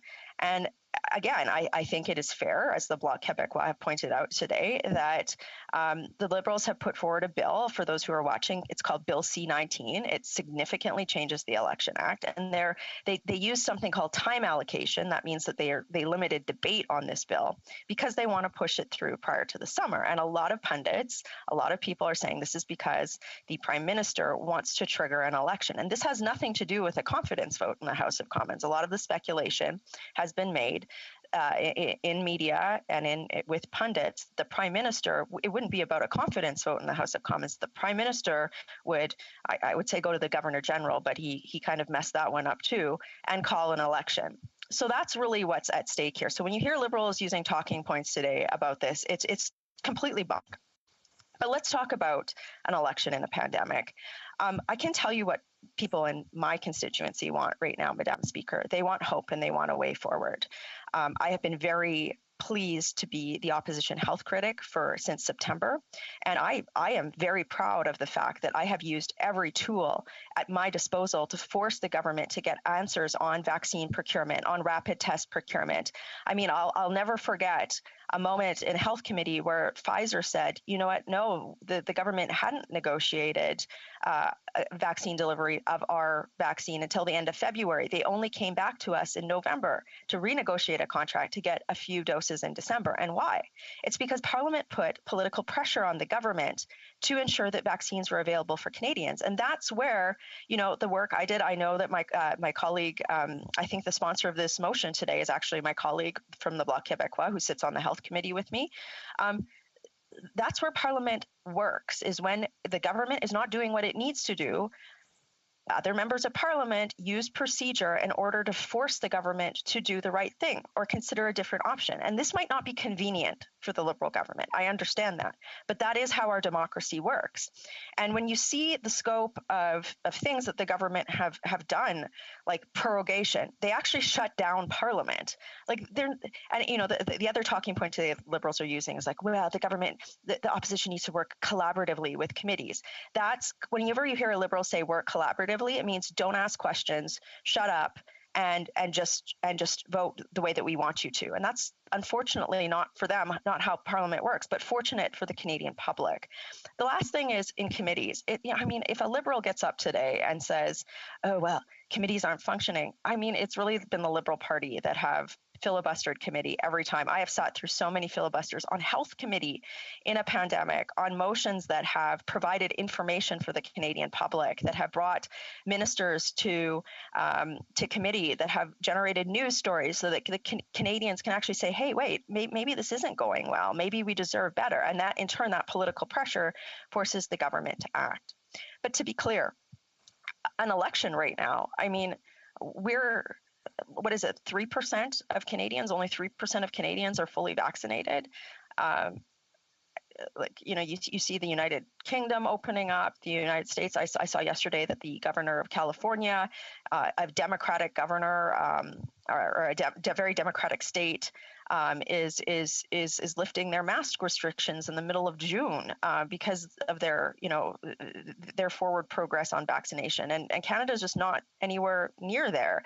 The federal government hasn't even provided any benchmarks for what vaccinated persons can do in this country. And there's a lot of people who are watching this today who are saying enough is enough. I demand safety. I demand health. I demand the right to work. I demand the right to see my family. I demand the right and the freedom of movement. This has been well over a year now where my freedoms and my safety have been questioned, and the federal government has not delivered on any of these. things. So, that is why the Liberal government wants an election. They want an election because they don't want those voices to punch through and to demand better. But I can tell you on behalf of every opposition person here, even though we might disagree across party lines, Bloc Québécois, NDP, Green, on different items of policy, we can all agree that this government needs to do better on the pandemic. And that's what they need to be focusing on. And you know what? I don't think any of us are going to apologize for the work that we do to get answers for Canadians. I sure don't. That's why my constituents pay my salary, to fight, to ask the tough questions, and to be a champion for these things. So if Justin Trudeau wants to go to our non-existent Governor General and trigger an election, he'll have to answer for that. But for now, Madam Speaker, what we're going to continue to focus on is getting a way forward through the pandemic.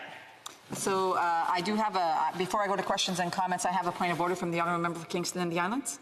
Well, the member just used the full name of the Prime Minister within the last 20 seconds. I just thought you might want to address that. Yes, it's a matter that we've addressed this morning earlier with a previous speaker, so I would just ask all members to ensure that they refrain from using the first or last name of parliamentarians, ministers, or the Prime Minister in the House of Commons. Questions and comments, questions et commentaires. The Honourable Member for Kingston and the Islands. Thank you, Madam Speaker. There, continually, in my opinion, misinformation that's being spread, in particular by the Conservatives and Bloc Québécois as it relates to C-19. And this member did it herself when she said that this piece of legislation intends to significantly change the way that people vote in Canada. And that's not what this legislation does. The Chief Electoral Officer came forward and said back in the fall, I need a plan in case there's an election during a pandemic. Can you please ensure that we have one? And this was a response to that. But more importantly, both in the preamble and in Clause 11 is addressed the fact that this is only temporary measures to deal with an election if a pandemic is called. Will the member at least admit that that is the case and that this is that the bill calls only for this to be temporary measures? The Honourable Member for Calgary Nose Hill. Madam Speaker, number one, the member opposite that just asked the question is a perfect example for people who are watching of members that don't question the government, that just repeat talking points and get up in the House of Commons with scripted questions on behalf of the government. And that doesn't really serve his constituents. The second point is that the member talked about a bill for an election during a pandemic. There's only one party that's talking about an election during a pandemic, and it's the Liberal Party of Canada.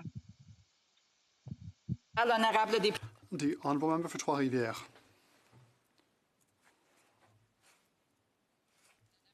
The Honourable Member for Trois-Rivières.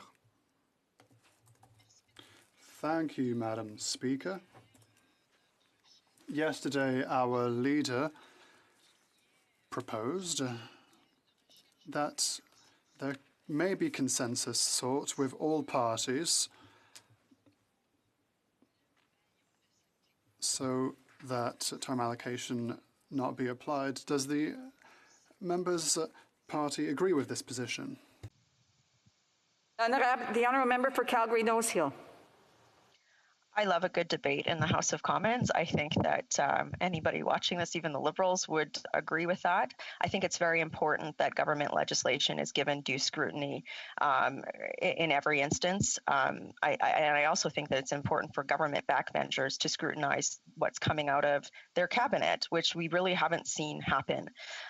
So, when I see, the Liberals giving away speaking spots in debate because they can't find backbenchers to debate, I really think it shows sort of a disintegration of what Parliament could and should be. So yes, of course, I support vigorous debate of government legislation. Questions and comments? The Honourable Member for, just a minute there, that's escaping me for a second. The Honourable Member for Cowichan-Malahat, for Askina-Bulkley Valley, that's the one. Thank you, Madam Speaker. And thank you to the member for Calgary Nose Hill for her remarks. There was certainly lots in there that I agreed with, particularly the importance of the opposition holding the government to account and the need for the government to avoid obstructing the work of Parliament. My question is this: we find ourselves in a funny place, and does the member for Calgary Nose Hill not agree that as long as we're in a pandemic and as long as the Prime Minister has the discretion to precipitate an election, we should do the responsible thing and ensure that there are election rules in place that protect Canadians as per the request of the Chief Elections Officer? The honourable member Calgary Nose Hill. Actually have some very good friends in the member's riding. One owns a tattoo shop and one owns a hair studio. And I think what they want him to be focusing on is a plan to get vaccines into the community and to get the government to have benchmarks so that they can fully work and realize the potential of the community, as well as ensure that their businesses survive. For a brief question, the honourable member for Sarnia-Lambton. Well, thank you, Madam Speaker, and I'd like to thank my colleague for an amazing speech, as always. And, I thought she made a very good point about how, the government today is trying to shame the opposition for holding the government to account. How many times did you vote against, a confidence motion when the government has failed to actually work with other parties to come with legislation that's good for Canadians? Would the member like to comment on that? Brief answer from the member for Calgary Nose Hill. I always feel like the liberal members try to beat me. That's what they want to do. Like, they just want to own me somehow, when in fact they should realize that in Parliament I am a formidable opponent because I will always champion the rights of my constituents and their interests. I've never seen in my time that under the Prime Minister's government, this Prime Minister's government, the Liberal Party seek to work across party lines in any meaningful way. I want to give a shout out to my former colleague Megan Leslie, who was my opposition critic when I was in government, and we always tried to do something that resembled work. Unfortunately for Canadians, the Liberal government, I think, really have lost this capacity, and I think lost the respect of Parliament because of it. Resuming debate, the honourable member for Mégantic-L'Érable.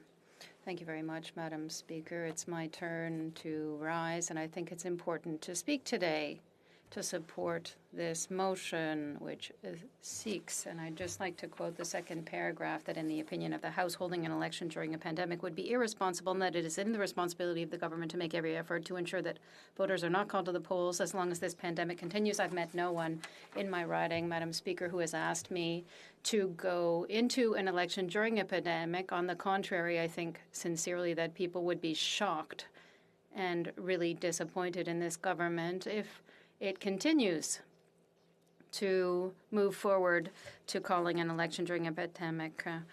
We must remember that since the beginning of the vaccine process, it took a long time and was quite delayed due to the mismanagement by the government. The government took its time signing agreements. It didn't take action quickly enough to guarantee a vaccine capacity across the country. It didn't ensure that we would get herd immunity or protect Canadians through the administration of single doses. We've already heard the talk about one jab summer. It's not really good for Canadians. The lack of controls at the summer allowed variants to come into our country and into our community. Since last week, 90% of coronavirus cases across the country are related to the UK variant. 30-some-odd cases have already been identified of another variant. The government has not prevented the pandemic from reaching our shores. It has not succeeded in getting Canadians out of this crisis, whereas we see that things are doing much better than here in Canada. The responsibility for this health crisis rests firmly on the shoulders of this government. And the last thing Canadians want is an election during a third wave. More than 1.3 million Canadians have been infected by the pandemic. There have been 360,000 cases in Quebec, 25,000 people who have lost their lives. This gives you a good indication of how serious the pandemic is, and given the restrictions that were imposed on Canadians since March 2020, it's surprising to see that this Liberal government has just one objective, and it's not vaccination for all Canadians by summer. The Prime Minister is steering his ship to an island, and that island is called an election. This government's efforts to divert attention from its disastrous response to the pandemic are appalling. Rather than wanting to push Canadians to the polls at any price, this minority government should be doing everything it can to keep Canadians safe while the pandemic rages. Of course, Madam Speaker, it doesn't take much thought to figure out why the Liberals want an election first. The Liberal government has failed miserably from the start in its handling of the pandemic, particularly on the economic front. Canada has suffered significant economic damage across the country since COVID-19 virus entered our borders. The figures don't lie when it comes to jobs. Before the beginning of the pandemic, Canada's national unemployment rate was 4.5%. By the end of April 2020, that number had quadrupled, Madam Speaker. The speed with which jobs were lost in Canada was historic. StatsCan had never recorded such a high number of job losses since it began recording employment rates. So if we go back to 2020, employment opportunities in the restaurant sector declined by 40% in Quebec. A 13% decline was observed in the retail sector. Losses in these sectors have been shown to disproportionately affect younger and more vulnerable workers, women who lack job security and higher wages. Now, 14 months after the start of the COVID-19 pandemic, Canada's national unemployment rate has risen to 8.1% as the Liberal government's mishandling of the pandemic has led to the reimposition of containment measures in many parts of the country. As a result, we are now mired in what has been termed the Prime Minister's third wave due to the government's failure to secure the vaccine supply and its slow uptake of rapid testing technologies and inability to close the borders. It's because of this government's incompetence and lack of leadership that COVID-19 continues to devastate the Canadian economy. Doug Porter, chief economist, said BMO Capital Markets noted that this current episode of unemployment has hit Canada a little harder as a larger decline in full-time and private sector employment has been observed. Other sectors have suffered, like the hotel, restaurant, and entertainment industries. They have suffered as a result of the reimposition of the Liberal third wave lock-ins. Madam Speaker, the figures don't lie. Leah North, Senior Director of the Canadian Chamber of Commerce, suggested that some labour market scarring has begun to occur in Canada as long-term unemployment in this country rose by 4.6% to 480,000 people. She said, the job prospects of displaced workers are shrinking for every month of confinement as more and more companies are throwing in the towel. It's not really hard to guess why the Liberals might want to turn the page on their failures with an election. It's the Liberals, and only the Liberals in any case, who are responsible for putting Canadian workers in this unacceptable situation. Because of the Liberals' inability to chart a coherent course out of this pandemic, Canadians have been repeatedly subject to various forms of lockdown and closure. The Liberals may try to deflect attention from the effects of their failed response to the pandemic on Canadians, but the fact is that holding an election will not make people forget, not when the wounds inflicted are as deep as they are, nor when the pain of their failures continues to be felt. From a general perspective, 2020 will go down in the history books as the worst economic year on record in Canada. And what is the government's solution to all this? Instead of working hard to solve the real problems facing Canadians, the Liberals are setting up for a pandemic election. Despite the Prime Minister's rhetoric here, and I agree with my colleague from Calgary-Nose Hill, he repeats here in the media and everywhere he goes that he doesn't want an election. Once again, his words are out of touch with reality. The Liberals want an election so badly that they passed the pandemic election bill at second reading under a gag order with the tacit complicity of the NDP. When it comes to changing the rules of elections, the least a government can do, a minority government can do, is to try to build consensus. Instead of having a navel-gazing alliance, this does nothing to improve the perception of politicians, which the Liberals are doing. I heard my Liberal colleague earlier talk about hypocrisy. He said that word about 15 times in his speech. But when we realize that the perception of politicians is at an all-time low. Ministers and MPs ranked 73rd out of 76 professions assessed by the Institute of Institutional Confidence. The Liberals have a great responsibility for that. The ultimate irony is that the Liberal MPs are so eager to pass legislation to change the election rules in the midst of a pandemic. Then they stand up today and say there was no question of holding an election in the midst of a pandemic. We hear them say over and over again that they're not talking about elections, that it's the opposition parties that are doing it. It is not the official opposition that introduced a bill to hold elections in the middle of a pandemic. The Prime Minister has repeatedly said that the opposition parties voted against confidence motions such as the budget, the economic statement, as if our vote had anything to do with holding an election. Anything at all.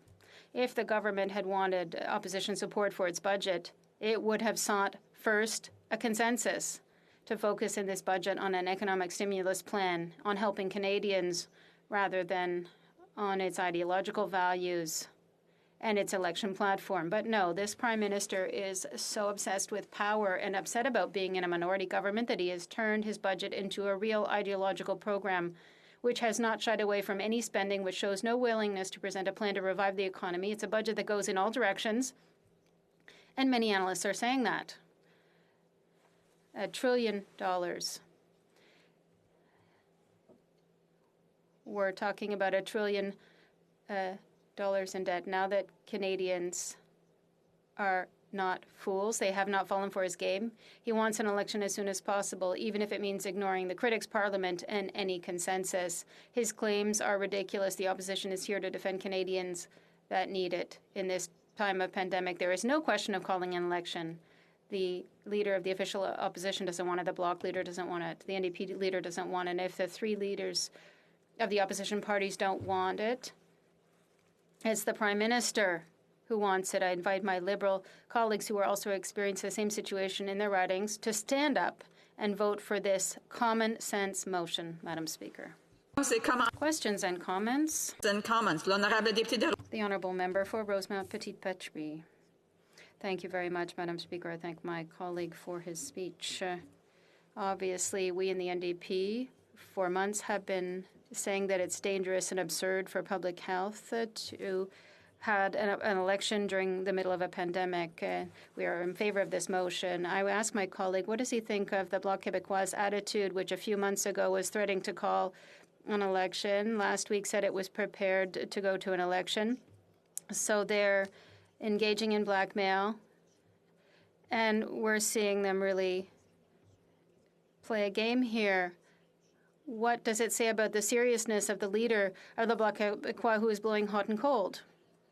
The honourable member for Mégantic-Lérable. Thank you very much, Madam Speaker. It's not the first time that we've already seen the Bloc Québécois act like that, because all the Bloc wants is to draw attention to itself, to try to take credit for things that it could never achieve alone. The motion is quite relevant because we'll see the real face of the Liberals with this motion. We will see if the Liberals are really sincere when they say they don't want an election. The Honourable Parliamentary Secretary, the Government House Leader. Yes, thank you, Madam Speaker. You know what we witnessed is some incredible, unbelievable spin coming from the Conservative Party to try to give so much in terms of false impressions in regards to what's transpired in the last 12, 14 months. Absolutely incredible. My question to the member is that as the government and the Prime Minister in particular from day one has been talking about the primary focus is actually on the coronavirus, and all of our actions to date clearly demonstrate that. My question is, why does the Conservative Party continue to support non-confidence votes in the government? The Honourable Member for Mégantic-Lérable. Madam Speaker, it's as if the Liberals were saying that we should introduce a bill that would say that we would eliminate the Conservatives and they would be surprised if we voted against it. And a minority government that doesn't want to work with the opposition parties, once again, the leader of the official opposition, the leader of the Bloc, the leader of the NDP. They don't want an election. I am interested to see how the Liberals themselves will vote. Questions and comments. The Honourable Member for Repentigny. Thank you, Madam Speaker. In light of what my colleague has said, I agree too. I'm eager to see how the Liberals are going to vote, as well as how the NDP members will vote, because we are facing something that is a denial of democracy twice-fold. There was a gag order. The Liberals got support from the NDP on that, and now there is a bill to go to an election. What does my colleague think about this denial of democracy, this denial twice over? The Honourable Member for Mégantic-L'Érable. I'm very eager to see the results of the vote, Madam Speaker, because once again the Liberals will talk about hypocrisy all day long, and it's their responsibility. The legislative agenda is their responsibility. They need to make concessions not to go to an election. It's the responsibility of every party in this House to make a commitment not to do that while Canadians are suffering, workers are suffering, jobs are being lost. That's the priority of Canadians, not an election. Not to try to propose a Liberal platform or budget which frankly lacks seriousness when it comes to economic recovery. Time for a brief question. The Honourable Member for Sarnia-Lambton. Merci beaucoup, Madame. Thank you very much, Madam Speaker. I want to thank my colleague for his excellent speech. If the government doesn't want an election to take place during a pandemic, there must be a plan to get out of the pandemic, but there is no plan. What does the member think of the fact? What does the member think the government should do? Brief response from the member for Mégantic-L'Érable. The government can do what it wants, but the Liberal members can show that they stand with the Canadian workers and that they want to vote to ensure that there will not be an election in the middle of a pandemic and ensure the government focuses on the safety and security of Canadians. Resuming debate, the honourable member for Elmwood-Transcona. Merci, Madame la Présidente. Thank you, Madam Speaker. I'd like to start by saying that I will be sharing my time with the member for Rosemount Petite Patrie. And I'm very pleased to be rising today to a motion that I think states the obvious, which is that holding an election during the pandemic is not a good idea. I'm coming to you from Elmwood-Transcona in Manitoba, where we're just experiencing a serious tightening in the pandemic restrictions. Stores' capacities are being severely restricted. Our schools are just closing. Visiting even outside on the property of family and friends has just been prohibited. And the last thing on people's minds, just as my Conservative colleague said was true for his riding there, I think it's true here as well in Elmwood-Transcona, that for most people, the last thing on their mind is having an election. Even if they're not necessarily impressed with the response of the government to everything in the pandemic, I think they recognize it's better that Parliament be able to continue to work and put pressure on the government to get things right, rather than suspending Parliament, allowing the government to govern with a free hand during an election, and then not knowing what the outcome of that election is going to be, both in terms of who might form a government afterward, but also whether we'll be able to elect a full House of MPs, because we have, of course, the example of Newfoundland and Labrador, where they weren't able to complete their election as foreseen, and a lot of disputes about the legitimacy of political outcomes arose from that. And what Canada can't afford right now is to add a political crisis on top of a health and economic crisis, and that's why this motion is so important, particularly when you consider, as I said, restrictions are getting more serious here in Manitoba, but in some cases that just means that we're implementing things that have already been the case for some time now in the third wave in other provinces. There are some provinces where restrictions are still looser. The point is that even though we've seen some provincial elections take place during certain times of the pandemic and be able to pull them off, the challenge of pulling that off from coast to coast to coast across 10 provinces and 3 territories is far more than pulling it off at the provincial level. And we've seen, even at that level, that it can fail. And so the logistics of a federal election are orders of magnitude more complex than a provincial election. And that's why it's all the more important that we avoid, if we can, a federal election. Now, what does that take? That takes some good faith and some goodwill by all players in the House, but particularly the government, who has to find a way forward. And it doesn't mean that it needs to always have a consensus among all the parties, but at least has to have a meaningful partner on each of the initiatives that it's moving forward with. And it has to recognize that where it can't find a meaningful partner, it doesn't have a mandate to move forward on a particular issue. So, how does that fall apart? Well, the only way that it should fall apart is if the other parties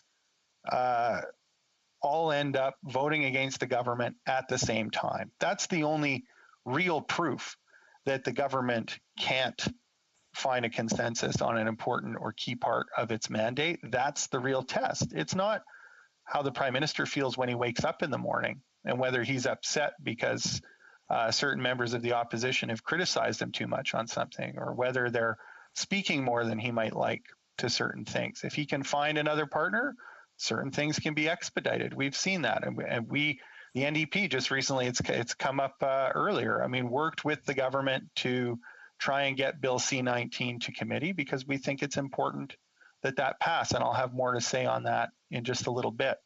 What I want to note for the time being is that the Bloc, in putting this motion forward, and not for the first time, they've said this before, does not think that an election should occur in the pandemic, has committed not to causing an election during the pandemic. The Conservative Party has been on record for a long time now, I think at least back to February, when the leader of the Conservatives said very clearly in the Toronto Star that he would not trigger an election. And yes, they voted against the budget, and yes, they voted against other things. They've done that knowing that another responsible party would pick up the slack and do their job and make sure that there wouldn't be an election. We all have strong feelings about what the government does, but we're very mindful of the consequences of our actions in the New Democratic Caucus, and we're willing to be the adult in the room. We've said for a long time, going back to June of 2020, I wrote my colleagues on the Democratic Reform File saying we need to talk about what happens if the situation in Parliament leads to an election. Didn't hear back for the summer, but we did eventually get a study at the Procedure and House Affairs Committee. And the outcome of that study was an all-party recommendation. No one dissented from that recommendation, which is in black and white in the final report of the Procedure and House Affairs Committee, that says there should not be an election in the pandemic unless the government loses a vote of confidence in the House of Commons, which it has not yet done. And it doesn't matter if some parties vote against the government. What matters is whether the government can find a partner in order to get its vital business through the House. And so far, it has been able to do that. And our opinion is that it should continue to try to do that. And as long as it's willing to make reasonable compromises, it can do that until we get out of the pandemic. So if we have the Conservatives saying they don't want an election in the pandemic, the Bloc saying they don't want an election during the pandemic, New Democrats are saying they don't want an election in the pandemic, how could it possibly happen? Except if the Prime Minister unilaterally decides to exercise the powers of his office and call an election, even though the opposition parties don't think we should have one. And after repeated calls for him to commit not to take that road and to put Canadians who are worried that we might end up having a political crisis on top of a health and economic crisis at ease, the Prime Minister refuses to make that commitment, which is a point of serious frustration, and leads me to the point about Bill C-19, which came up earlier. Yes, the NDP worked with the government because what we saw was a consensus around the principle of the bill. And that's the same consensus that I witnessed around the table at PROC from an all-party point of view that you can read about in the final report by the Procedure and House Affairs Committee, that the current rules for an election, if we try and run an election just as if it's any other election, as if the pandemic didn't happen, it's going to lead to failure. If not failure on the health side, then on the democratic side. We need to try and have some accommodation. Now, why is that a matter of urgency? because the Prime Minister refuses not to call one. So, you know, I'm surprised to some extent at the level of trust that my Conservative and Bloc colleagues seem to have in the Prime Minister to put the public good ahead of his own private political interests. New Democrats don't share that faith. We're willing to negotiate with a government we often disagree with in order to get things done and in order to make Parliament work. But that in no way leads to any kind of naive faith on our part about this Prime Minister. A Prime Minister whose right-hand man through a large part of the pandemic, Bill Morneau, was just found to have committed physical violations in respect of the We Charity scandal. A Prime Minister who himself, on many occasions, on a number of issues, whether it was Billionaire Island or other things, has been found to be in breach of the code of ethics for members of Parliament, for government. That hasn't happened with a lot of prime ministers. So this isn't the guy to put your faith in when it comes to making decisions that put the public good ahead of his own private interest. So we're not naive about that. And it's why we think it's important that C19 continue to make progress, because whether opposition parties want it or not, whether Canadians want it or not, the Prime Minister has made it very clear that he is going to defend his right to call an election whenever it suits his purposes. Because if he wasn't committed to that view, he would already have come out and said, I am not going to call an election unless I lose a confidence vote in the House of Commons. And he won't say that. And we're all good at reading between the lines here on Parliament Hill. We know exactly what that means. So with agreement on the principle, as I say, I never heard in the debate we had either at PROC on a pandemic election or in the several hours of debate we had in the House on C19 that anyone disagreed that the rules needed to be changed.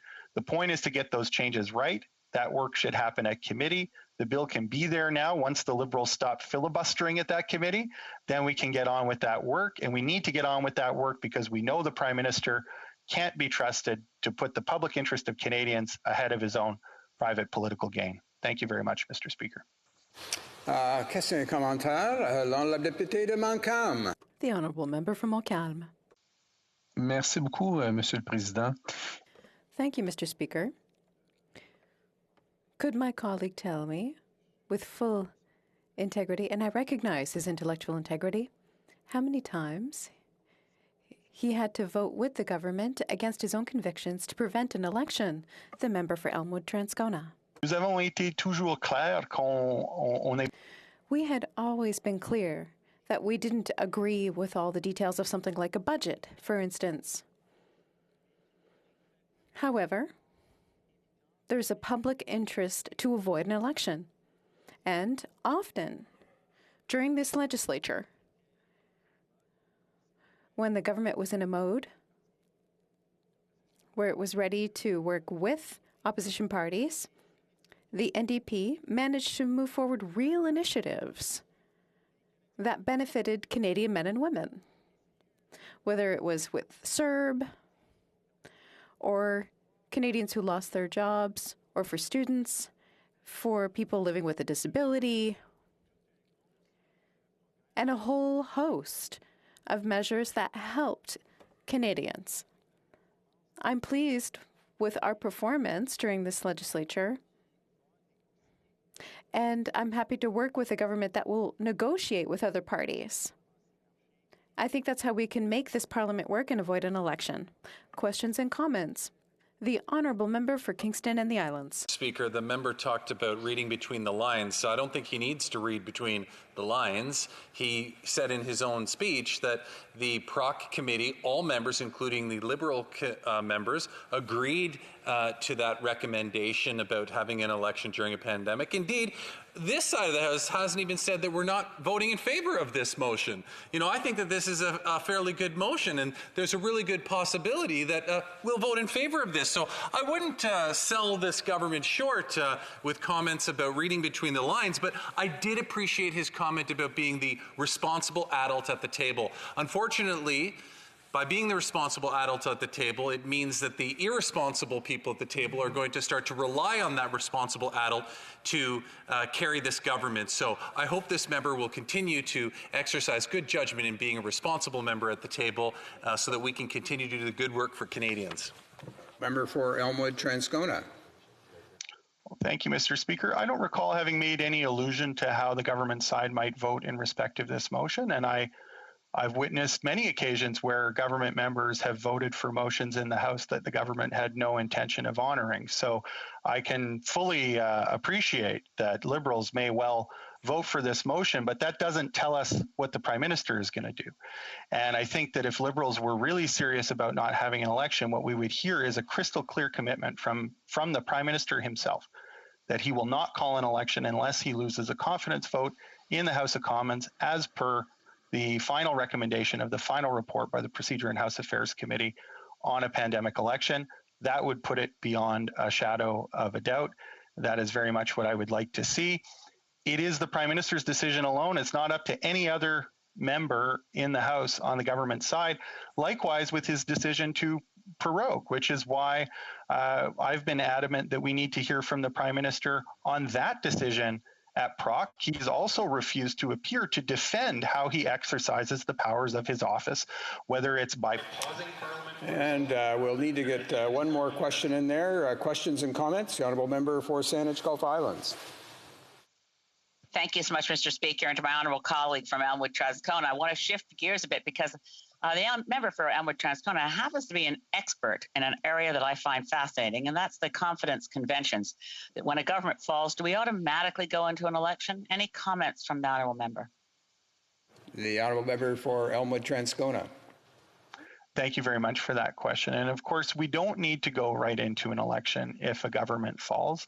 I think that is why it would behoove us all to have a system where a government can only fall on what's sometimes referred to as a constructive confidence motion or a constructive motion of non-confidence, as the case may be, where the House actually indicates a preference for what is to happen next, whether it's the formation of some other kind of government backed by a coalition or confidence and supply agreement, so that members can say, hey, we don't like this budget, we don't think that it did the trick, for instance, and here's our solution for how we move forward, rather than leaving it to the discretion of the Prime Minister. The problem here is too much discretion for the Prime Minister and not enough explicit, transparent statements by him about how he's going to conduct himself that he can be held to account for. Reprise de débat. Resuming debate. The Honourable Member for Rosemont-la-Petite-Patrie. Monsieur le Président, ça me fait plaisir de participer. Thank you, Mr. Speaker. I'm pleased to participate in today's discussion on the opposition motion tabled by the Bloc Québécois, which will allow us to make some comments on a few things that are dear to the New Democrats, which is the ability to stay the course. What is not the case of every political party. And I'm in a rather unusual situation because I'm supporting the motion, even though I found the process of my Bloc Québécois colleagues sometimes difficult to follow in the details. The motion says that the House remind the government that a general election was held in October 2019 and notes that more than 1.3 million Canadians, including 360,000 Quebecers, have been infected with COVID-19 and that nearly 25,000 people have died as a result. And in the opinion of the House, holding an election during a pandemic would be irresponsible, and it's the responsibility of the government to make every effort to ensure that voters are not called to the polls as long as the pandemic continues. Very well. That's what the NDP's been saying for months. What the Bloc Québécois and the member for Belleau-Chambly have been talking about a few other things. 6 or 7 months ago, there was an article in Radio-Canada, and it said that there was a dramatic change. If a second wave of COVID-19 was going to have an impact on his vision, and the Bloc Québécois said that there's the ability to ensure the safety of people who would vote. COVID-19 is not enough of a reason to prevent holding an election, according to the leader of the Bloc. That means as long as there's a pandemic, we're in a pandemic if we don't accept that we can go to an election. Now, I'm wondering what happened. The only thing I see is that the members for the Bloc Québécois looked at their position and wondered if that was the healthy, responsible, and safe thing to do, to hold an election during a pandemic. I am pleased to see that the Bloc Québécois has decided to support the NDP's arguments for months, for weeks. We've been insisting that it is not prudent. We could put citizens in danger when we had hundreds, and not long ago, thousands of cases a day in Quebec, in Ontario, and other provinces. And so we have a significant change of the position for the Bloc Québécois, which is hard to follow. How is it that during 1 week they sort of puff their chests and say the NDP is going to go save the Liberals and it doesn't matter if elections happen because we're standing for our position? And now we have a motion saying maybe that's not a good idea. I get the impression that the member for Belleuil-Chambly saw the light. Something happened. Out of respect for citizens, we'll avoid holding an election. I think that that is extremely interesting, that the Bloc Québécois is finally supporting the sensible, reasonable, responsible arguments of the members for the NDP. We've been insisting for months that we're not going to put the health and safety of our citizens in danger during an election, during a pandemic, which no one wants. Our priority is not to hold elections right now. It won't be easy. We saw what happened in Newfoundland. For months, the Bloc Québécois has been threatening, whether it was the first, second, or third wave, to do this very thing.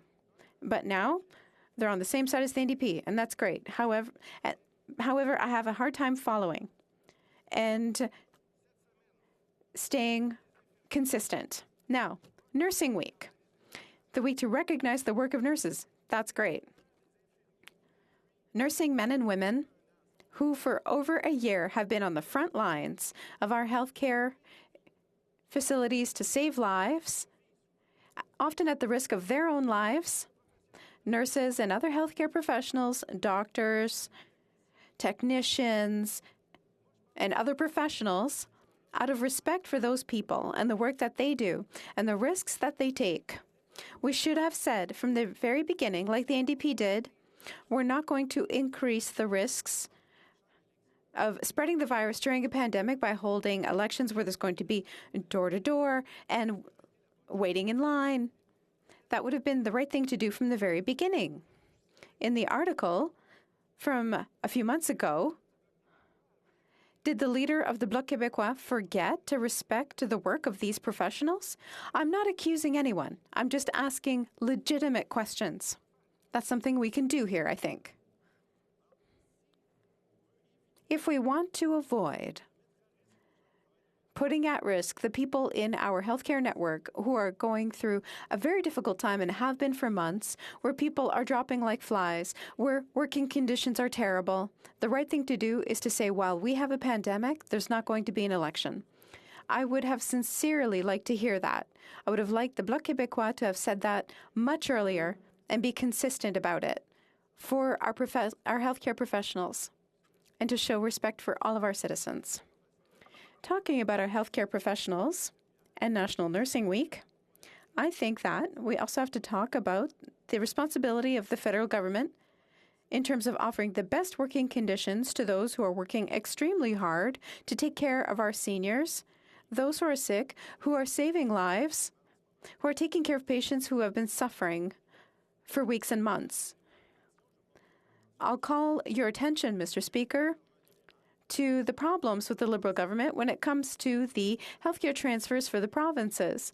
There is a consensus that the federal government should do more and needs to hit a system, or rather a level of 35% funding of our public healthcare system. Right now, it's about 20%, which is clearly inadequate and is putting enormous pressure on provinces, including Quebec, which means that austerity measures have been set up over the last years, which means that working conditions, and so salaries or working conditions for those working in our healthcare system is much more difficult. That was one of the revelations of this pandemic, of this crisis, just how our healthcare system needs to be better funded and better structured, and with more respect and recognition for the people who work in it. The federal government needs to do its fair share and is not. We have a Liberal government who is injecting funds here and there temporarily and is trying to hide from their responsibilities by doing so. Oh, I threw in millions of dollars in this program. That's great, but there needs to be a goal.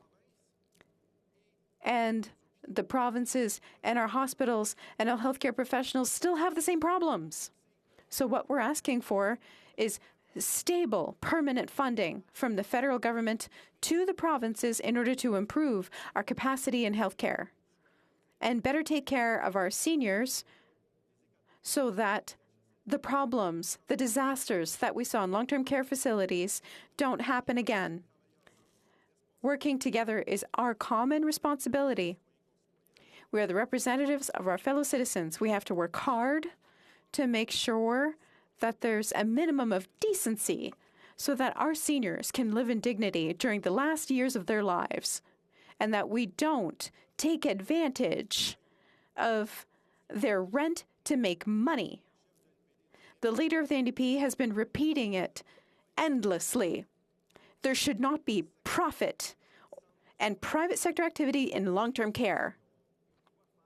It's what we have to do to help our seniors and make sure that people like in Dorval end up with thousands of dollars of profits on the backs of these seniors. And when the time comes to help them because there's a crisis, those seniors ended up alone in their beds, dehydrated, on the floor, with terrible food, no one to take care of them. We all have to work together to avoid having this happen again. One day will come. There will be an election and people will have to choose. The choices of this government, especially when it comes to billionaires, big businesses, web giants, this government is making bad decisions that don't serve the public interest and the common good. And until then, let's be responsible. Let's avoid having an election.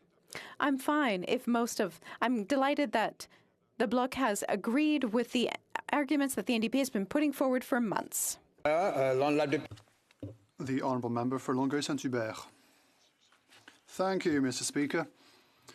My honourable colleague uses sophism to perfection, if not in a sincere way. No contradictions between the motion we have before us today and to say, like we've said, that we have to be ready for an election because we have a minority government. Let us talk about contradictions, however. Our colleagues from the NDP are filled with these. There are measures that were implemented to help workers. We found it important that tax money should be used to help workers. The NDP decided to receive some of these subsidies because these subsidies were meant to be for workers rather than ourselves. The member for Rosemont-la-Petite-Patrie. Thank you, Mr. Speaker. I think that we all agree that a political party should be ready to enter an election. It's not the same as threatening to enter an election. The head of the Bloc Québécois said, if we take this reasoning a contrario, we are living in a dictatorship until the end of the pandemic. So could the Bloc Québécois accept a dictatorship? Well, I don't think they would, unless they've completely changed their opinion. I'm very proud of the fact, in any case, that had the NDP not been here, the wage subsidy would have remained at 10% as the Liberals had established them. The Liberal had established it. It's thanks to the NDP caucus that workers received a 75% subsidy. The Honourable Member for Winnipeg Centre. Thank you so much, Mr. Speaker, and I'd like to thank my honourable colleague for his wonderful presentation. And I just wanted to ask my colleague, I know that nobody wants an election. I think we can agree on the fact that nobody wants an election. Certainly in Winnipeg Centre, rather than being in an election, I'm still focused very much on trying to keep people in my riding alive, making sure they have what they need now that we're on complete lockdown and many families that are losing their complete income during the pandemic. I know that there's been criticism of the NDP for supporting this specific bill, but we know just from Liberal behavior, we cannot trust the Liberal government, whether it be the number of ethics scandals that the current Prime Minister has been involved in, or the fact that they continue to filibuster in proc a very important committee to make sure that we're doing what is necessary to get supports to Canadians. I'm wondering if my colleague can expand on that. The Honourable Member for Rosemont Petite Patrie, I would like to thank my colleague for her comment and her question of, like in Winnipeg, there are people who are suffering. There are people that are also suffering in Montreal because we're suffering through a terrible housing crisis. Restoration, culture, tourism have all greatly suffered, and they're upset that assistance will be reduced in the summer to end completely in September. As a New Democratic Caucus, we have helped to negotiate with the government, and we've managed to make serious steps forward for people, be they independent workers, for people living with disabilities, students, SMEs. We're proud of our record, and we will continue to work to help people tangibly in the field. And one day there will be elections, and we'll see why the Liberals don't deserve to come back to power. We have time just for a quick question. The Honourable Parliamentary Secretary to the Leader of the Government in the House. Yes, thank you, Mr. Speaker. And a very quick question. Last year, the leader of the Bloc party virtually vowed to force an election if, in fact, the Prime Minister didn't resign at one point. And I'm wondering if my colleague could provide his thoughts in terms of the commitment back then coming from the Bloc and how that might be a contradiction in terms of the motion we're debating today. The Honourable Member for Rosemont Petite Patrie. I would like to thank the Parliamentary Secretary for his question. That is a reason for which I was talking about incoherences and this kind of weather with vein strategy. It's dangerous to threaten an election when we're in the midst of a pandemic. The Bloc Québécois realised that it's nonsensical, and they finally listened to the people of their ridings saying that, well, they didn't hold it against them. That's all well and good, but saying one thing and doing another, it makes us lose credibility. Resuming debate, the Honourable Member for Saint-Hyacinthe-Bagotte.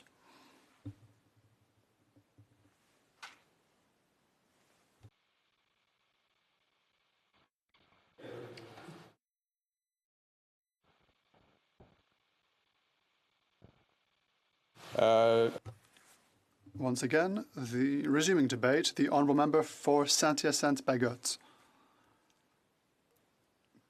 Perhaps they could turn on their video.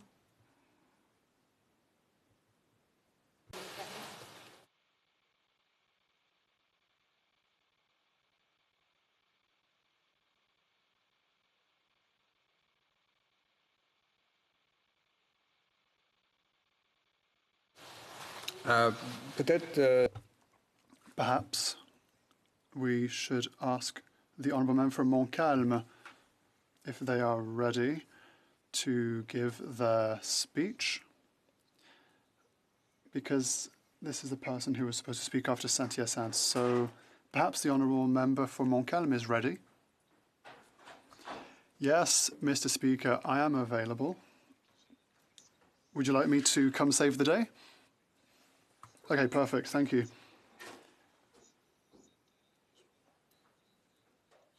I appreciate it. I think this should be doable. Well, Mr. Speaker,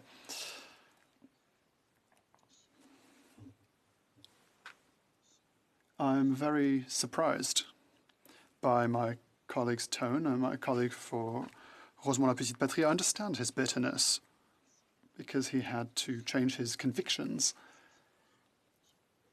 Politics is all about dynamics. and strength dynamics. And for a question of integrity,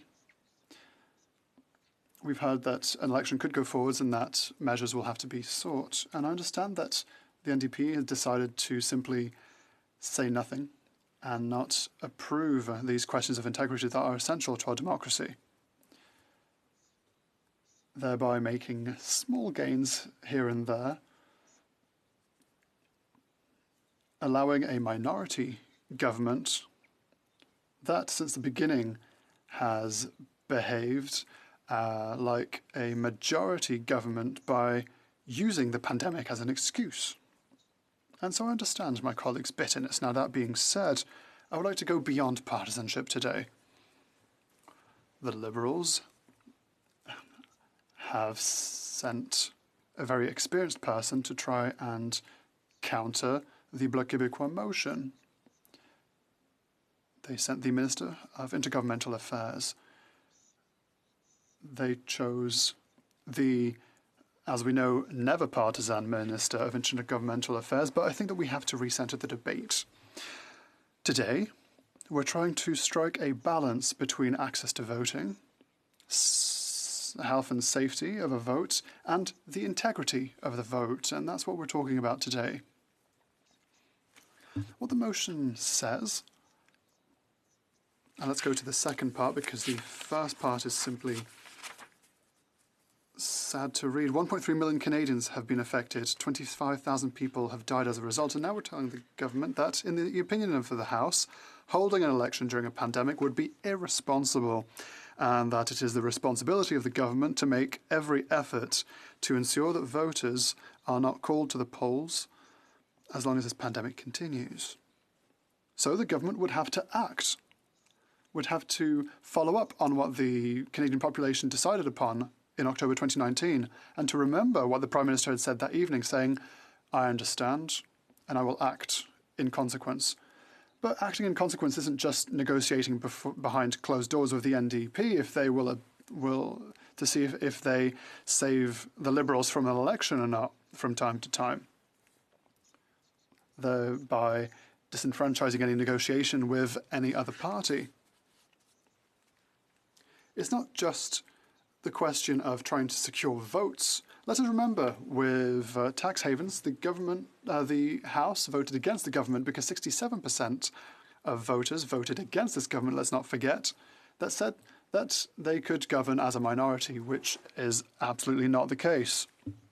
The Prime Minister has decided to go through an electoral window opportunity to try and constitute a majority government. That's the issue we're talking about today. And when people say that the Bloc is hypocritical, and that's the Minister for Intergovernmental Affairs that said so, when I hear what the Prime Minister had to say, what he had to say yesterday, when the head of the Bloc Québécois asked, or rather proposed a solution, I think that there are hidden intentions that go too far.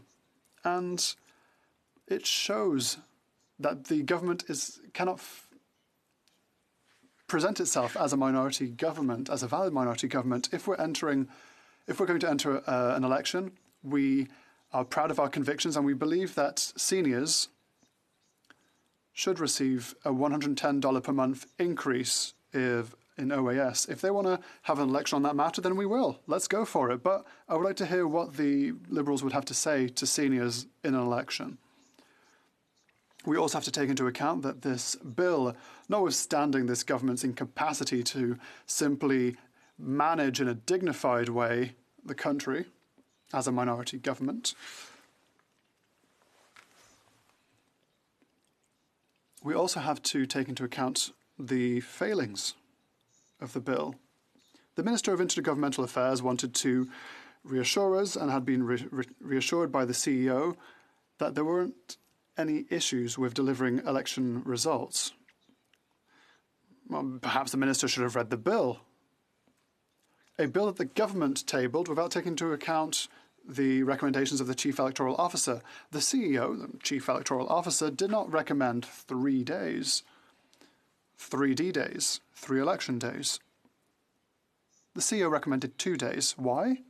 Because the third day, so the Monday, would create logistical difficulties when it comes to hiring out rooms for the election. The government decided that postal votes, which will no doubt be set forward and promoted in a pandemic election, the postal votes could be sent in until 6 p.m. on Tuesday, the Tuesday after the actual Monday election day. So imagine that. There are mailboxes in our ridings at the Chief Returning Officer's offices.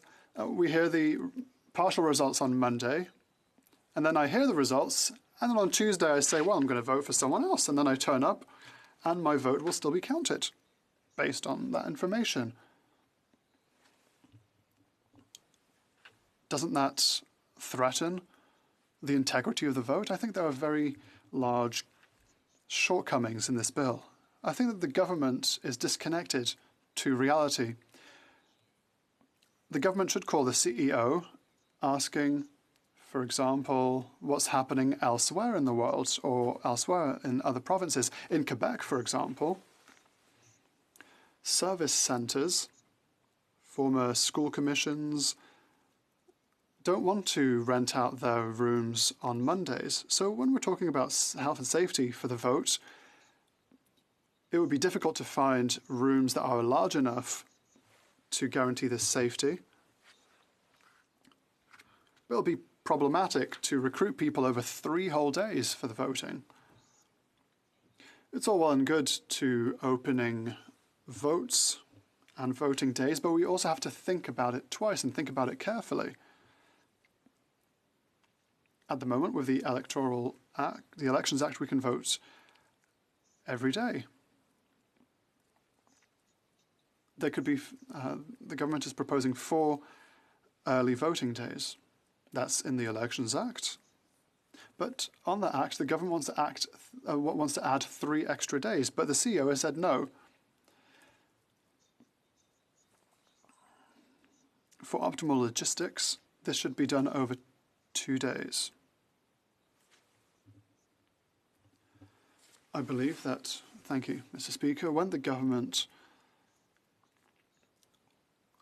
decides to censure a bill, this lets us know that the government wants to move forward quickly. The government has decided not to compromise. When the Minister for Intergovernmental Affairs tells us, well, it's all scary because the opposition voted 14 times against this government and challenged the government and tried to defeat it, but a minority government that actually respects an election results should be open to amending its bills, should give a bit of flexibility to opposition parties so that 67% of people that didn't vote for the government are represented in legislation. However, the government seems incapable of doing so. That is why we will be entering an election as rapidly as possible. Or the Liberals want that because they believe that they can control the pandemic and that vaccines will all work out very well. But we have variants coming in from coast to coast, and the situation is very different from coast to coast. With variants, however, we don't know what the situation will be. Perhaps an election could happen in August, but we don't know what the situation is going to be like in August. The Prime Minister will travel from one province to another, will come to Quebec, for example. Will that be safe? Will he not bring something with him to various provinces? So to avoid voters going to the actual voting boxes, the government has to show itself as a true minority leader. Let us not forget prorogation. Prorogation was used to avoid the responsibility of the ethics scandal and political scandal around We Charity.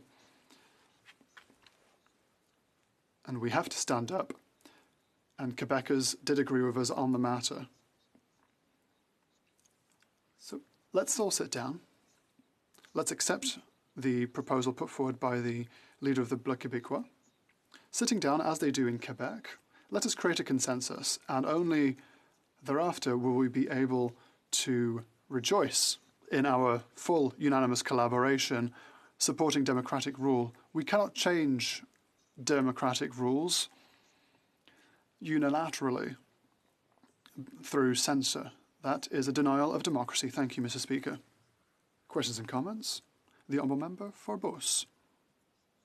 Thank you, Mr. Speaker. My question is for my colleague. It's a very simple question. Why does he believe that the current government does not want to negotiate with opposition parties? It has been the case for a number of issues. So I would like to hear him elaborate a bit more as to why, in his opinion, the government does not want to negotiate in goodwill with opposition parties. The Honourable Member for Montcalm.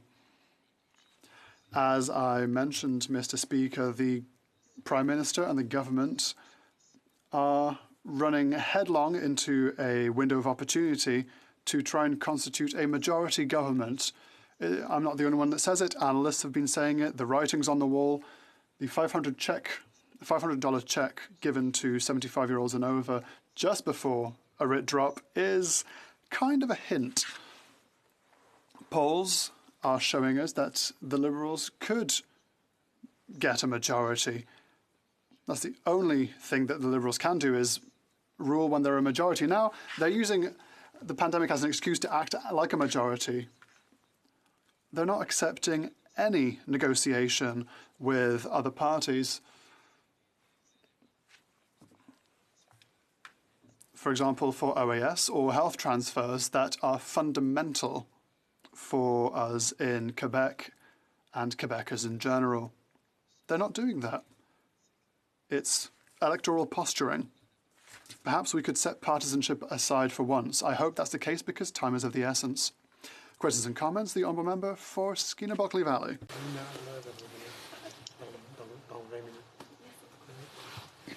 Oh, I think the microphone is on mute for the Honourable Member for Skeena-Bulkley Valley. My apologies, there we Mr. are. Speaker. Thank you, Mr. Speaker, and thank you to my honourable colleague for his remarks.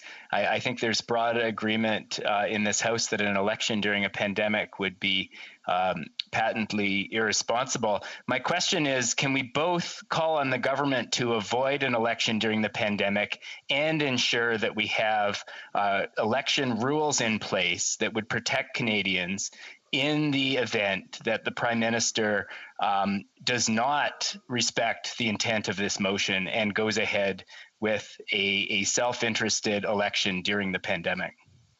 The Honourable Member for Montcalm. I am eager to see how the Liberals will vote on this motion. Will they vote against, saying that it is interested but hypocritical, or will they attack the wording of the motion? I remember during a debate in 2014, the parliamentary secretary to the current House leader said the following. He reminded his colleague during a similar debate that the Canada Elections Act is and the Parliament of Canada Act are essential to our democracy, and any amendment should be the result of a broad consensus. Broad consensus is not just agreeing with the NDP to have it passed. A broad consensus is being able to accept amendments and improvements to the Elections Act that all the parties want to make, and in my opinion, it takes at least 3 out of the 4. Questions and comments? The Honourable Member for Beauport-Limoilou. Thank you, Mr. Speaker. I have a simple question for my colleague. He raised the fact that mail-in ballots, which would be counted for the day after D-Day, and in Ottawa and not in the ridings as well. What could this do with regard to the apparent legitimacy of the election results were that to happen? The Honourable Member for Montcalm. Mr. Speaker, at present, there would be boxes in the returning officer's office, and they would be the votes that would be sent to Ottawa would be from people who are unable to vote because they're not in the ridings. The returning officers have the responsibility not only for sending and the counting of the votes, which has to be done within the ridings. If this is not the case, if somebody had understood differently, then I think we are really calling for trouble. The issue of the vote is that mail-in ballots have to stop on the Friday, because if not, the vote prior to the Saturday, Sunday, Monday of the voting days, there will be issues, because somebody who asks for their mail-in ballot and then their name is taken off the list, they can't go and vote in person.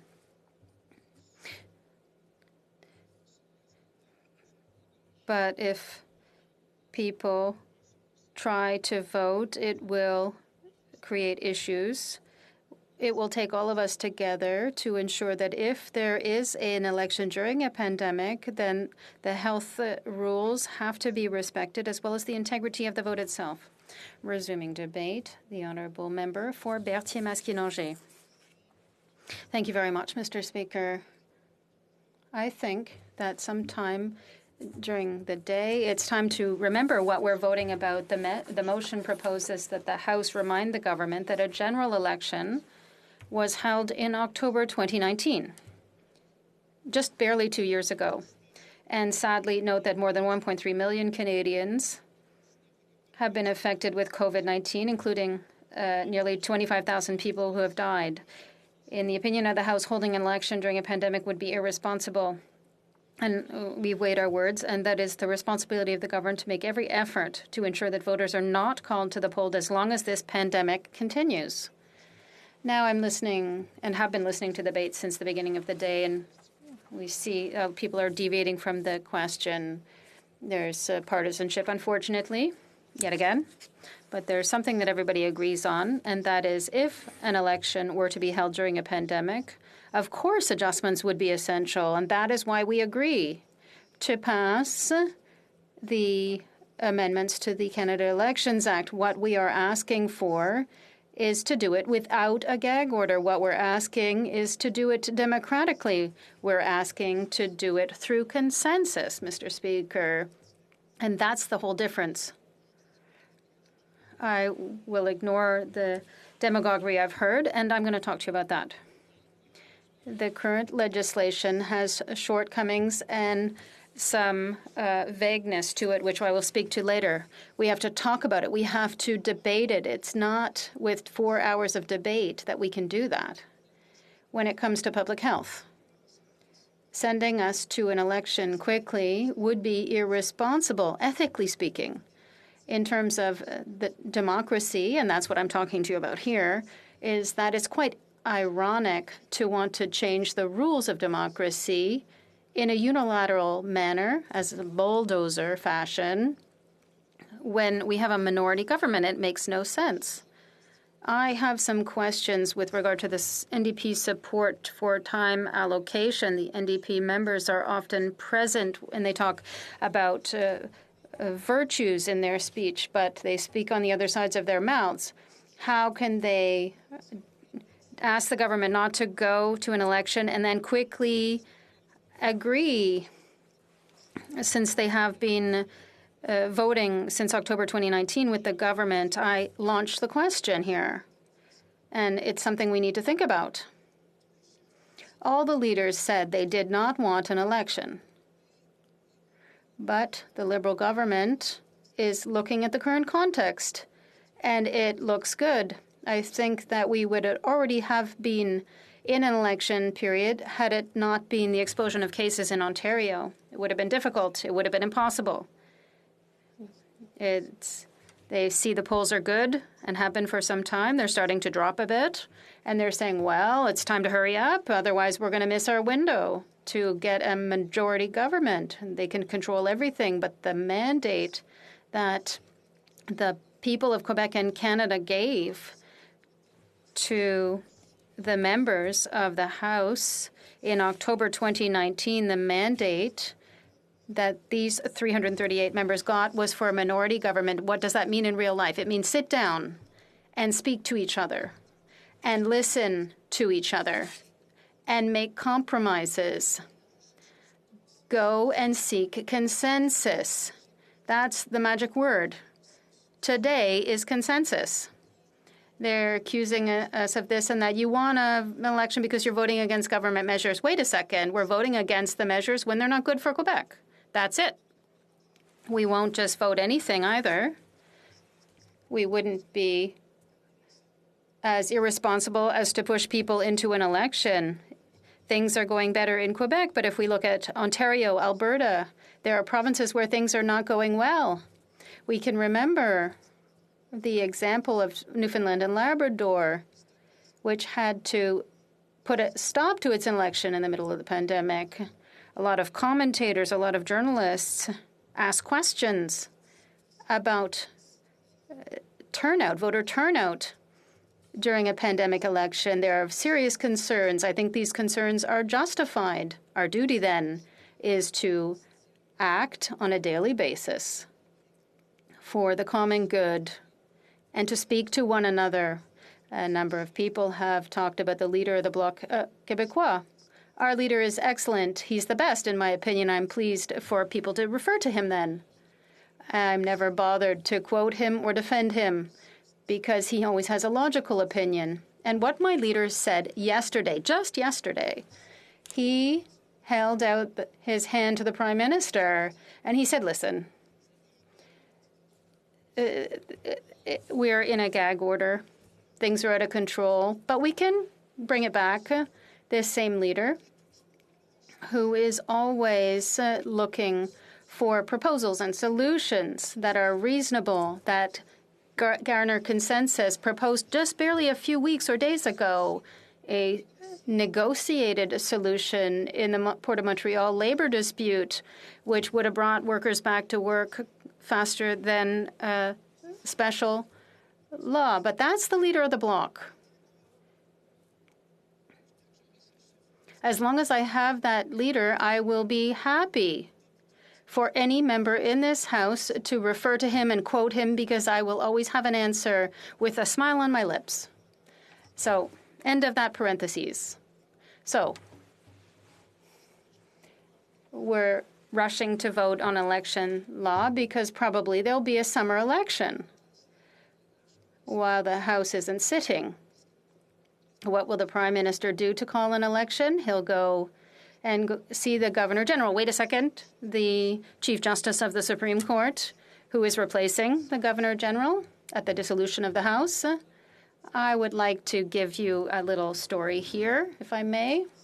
There have been a lot of emotional speeches about the role of the Governor General and her great importance. And if it was so important, there would already be a replacement. It's been 2 months. The sign is clear. It doesn't serve much. But the situation is that the Chief Justice of the Supreme Court, who replaces the Governor General, has to sanction legislation that perhaps one day he will have called upon to judge because he's Chief Justice of the Supreme Court. That's how it works. Does it make sense? Ask the question, try to answer it, raise this question. It's just yet another example, among many others, that demonstrates that this government is not taking action, is not looking at things it should do. It doesn't take action. It's not aware of what's going on. So I would send the message here with that story. Listen, instead of pushing to quickly vote on Elections Act, I had talked about a solution earlier, consensus. Our leader said, let's meet. We'll resolve it. We'll find a position that all parties can agree on, and we'll then move on. The next debate could be what?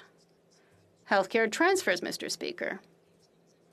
The National Nursing Week, everybody gave great emotional speech, their hand on their hearts. Nurses do a wonderful job. Can we provide the financial means that Quebec needs to manage its healthcare system? Perhaps this would allow us to improve the working conditions of these men and women. It's not such a bad idea, is it? Seniors, Mr. Speaker. Once again, it's hard for me. I've talked about it about a dozen times in the House, and every time I talk about this subject, I can't contain myself. I cannot understand, and let me repeat myself here, as many times as I have the opportunity to say it because it's important for people to know this, I cannot imagine a federal government that is going to have a huge deficit and doesn't care to treat seniors with dignity, the ones who shaped our future, who allowed us to live in the relative comfort that we live in today. It's not just inadmissible, it's revolting. We can talk about CERB, people that we asked, pay your taxes, we'll pay you back. Really? During that time, we're looking at the polls. And here, we're being told you have to pass the legislation. We won't have time to do it. Otherwise, we're going to miss our window.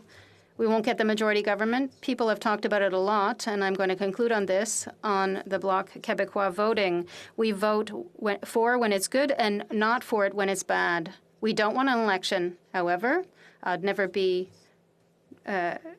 bothered to say we won't be too bothered if there is one. Thank you, Mr. Speaker. Come on. Questions and comments. The honourable member for Kingston, the Islands. Very much, Mr. Speaker, and I appreciate the member from the Bloc referring to the context of the Liberal Party as looking good. I would suggest to him that the reason has nothing to do with a desire for an election, but because of how this government has been responding to the needs of Canadians over the last 15 months. But we will let the electorate be the judge of that whenever that happens to be.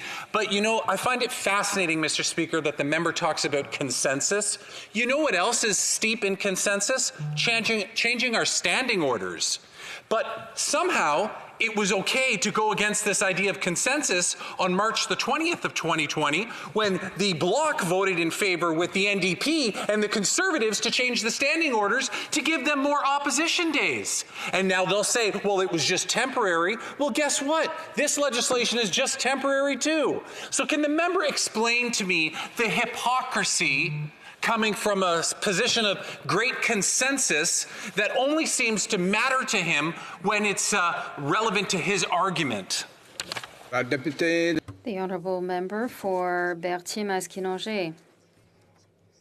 Mr. Speaker, I'm going to apologize at the beginning of my answer for my big smile. I can only laugh when I hear things like that. First, I'd like people on the government side to understand when I say and condemn the fact that they want to rush into election because they think their polls are good.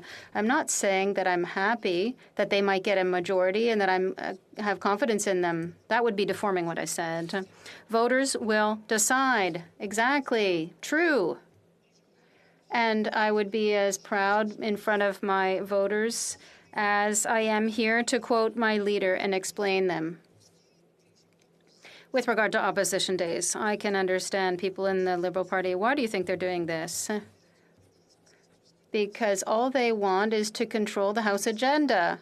Of course, they don't like us to add opposition days, but we're working for democracy.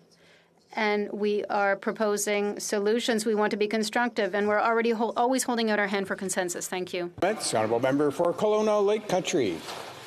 Mr. Speaker, I'd like to ask the member the question, you know, how we've seen this government can't seem to manage its legislative agenda, and important legislation isn't tabled, or it's tabled at the last moment, and then there's limited debate, or they shut debate down. And so now we see the government trying to put through this election bill quickly rather than prioritizing small business owners and families and getting people back to work and rebuilding our economy. So can the member comment on the rushing of this election bill as a priority? The honourable member for Berthier-Masquinongé. Thank you very much to my colleague for that very interesting question. In fact, the legislative agenda, and it's interesting to get a question about this because it'll give me an opportunity to quote things that I had noted, and once again, I didn't follow my notes. So this bill started to be talked about October 5th of last year. On October 22nd, the Standing Committee on Procedure started a study. And on December 8th, a preliminary report was tabled. On December 10th, already this government, in a rush, tabled a bill. with an egregious lack of respect not only for the committee and the members sitting on it because they hadn't concluded their work, but the many witnesses who had spent hours preparing their testimony conscientiously because they thought it would be used for something. That's this government. They tabled this bill on December 10th. Since December 10th,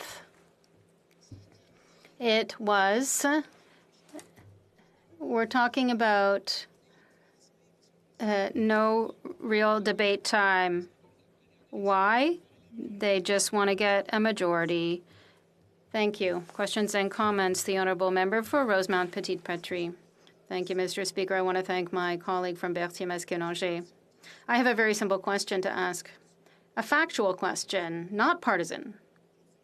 We're told today by the Bloc that it would be irresponsible to go in an election during a third wave of the pandemic. Last August, the same political party told us it's okay to go into an election. It's not irresponsible.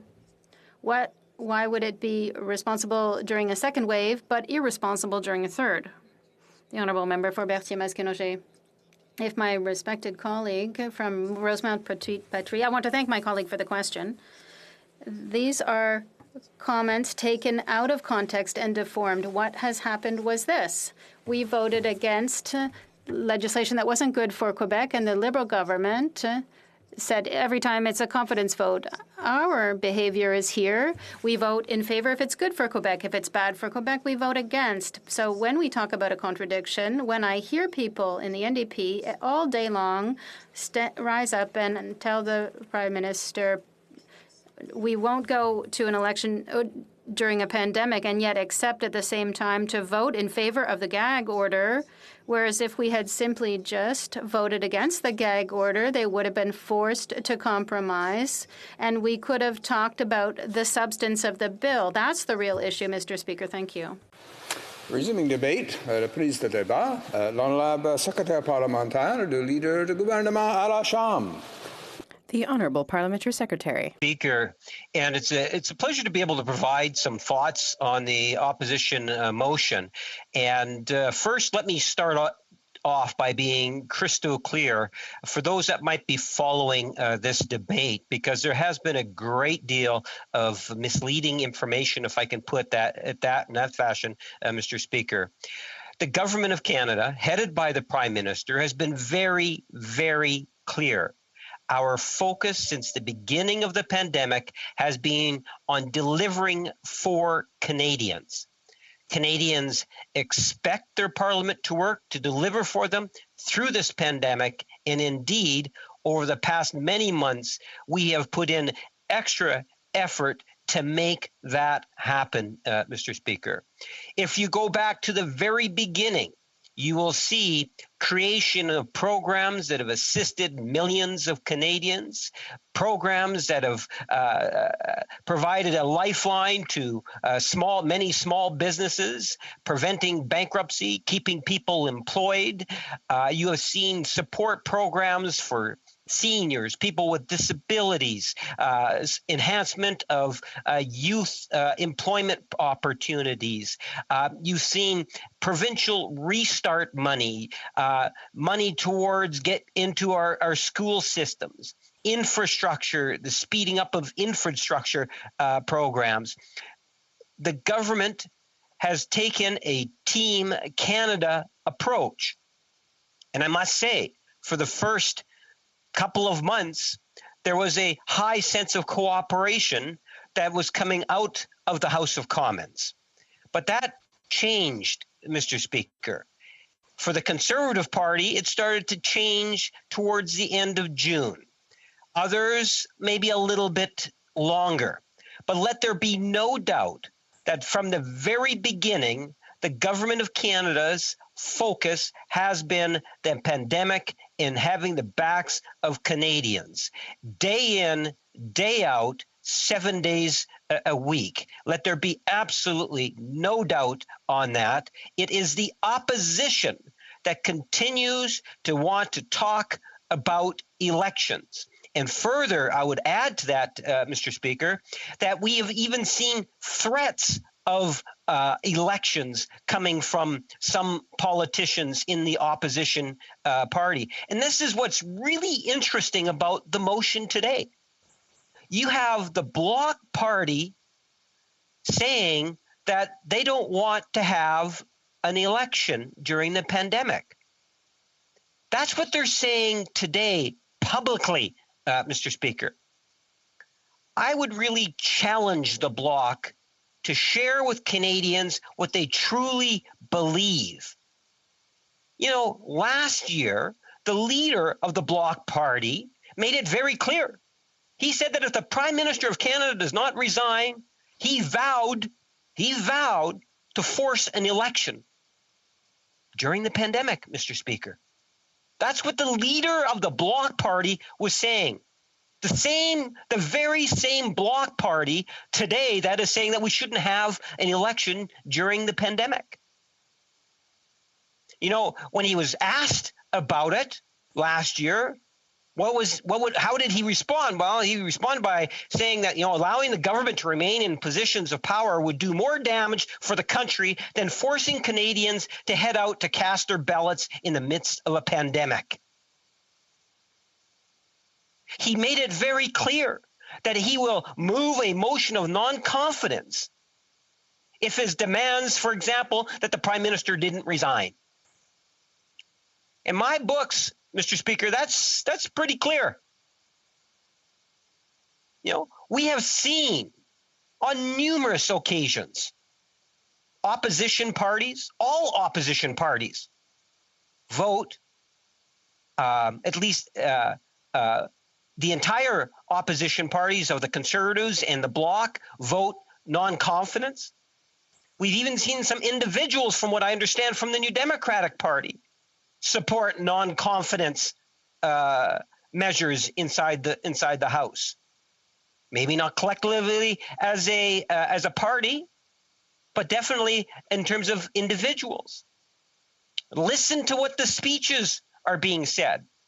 Whether it's myself or the member from Kingston and the Isles, spend a great deal of time inside the chamber or on the virtual parliament, and we're listening to what members in the opposition are saying. And it's completely irresponsible for us to believe that an election could not actually take place. When you get, contrary to what some members of the Bloc are telling us today, when you get threats coming from a leader of an official recognized party of the House vowing to have an election.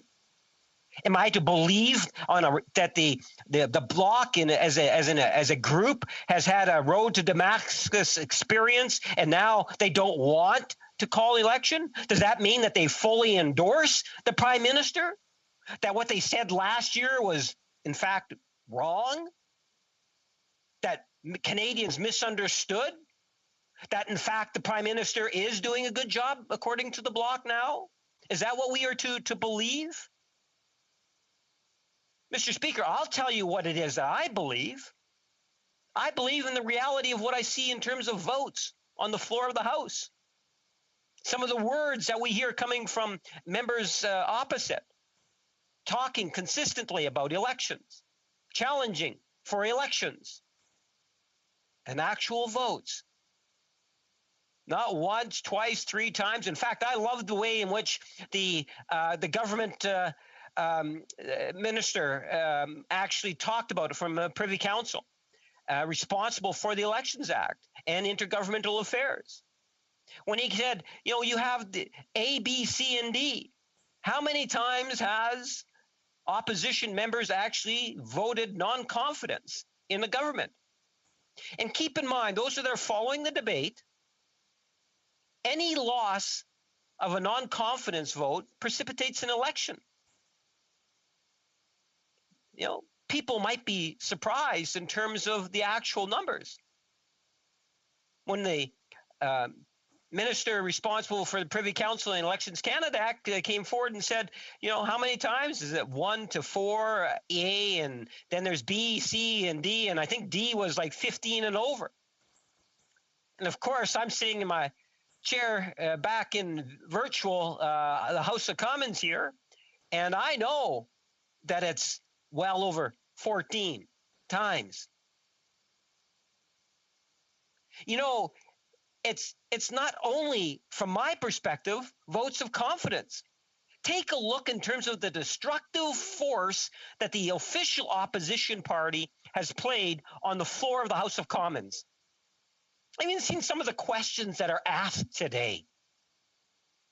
You know, members talking about, well, C-19, and it is an important piece of legislation.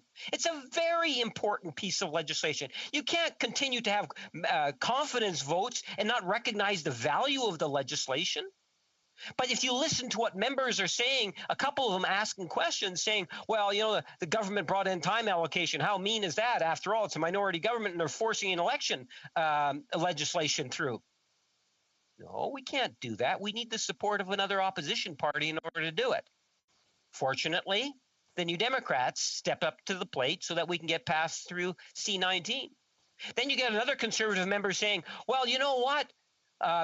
They brought in that time allocation. There's very little time for us to have a debate on it. On the very same day in which the time allocation was brought in, what did the Conservatives do? They bring in a concurrence report preventing hours of debate on C-19.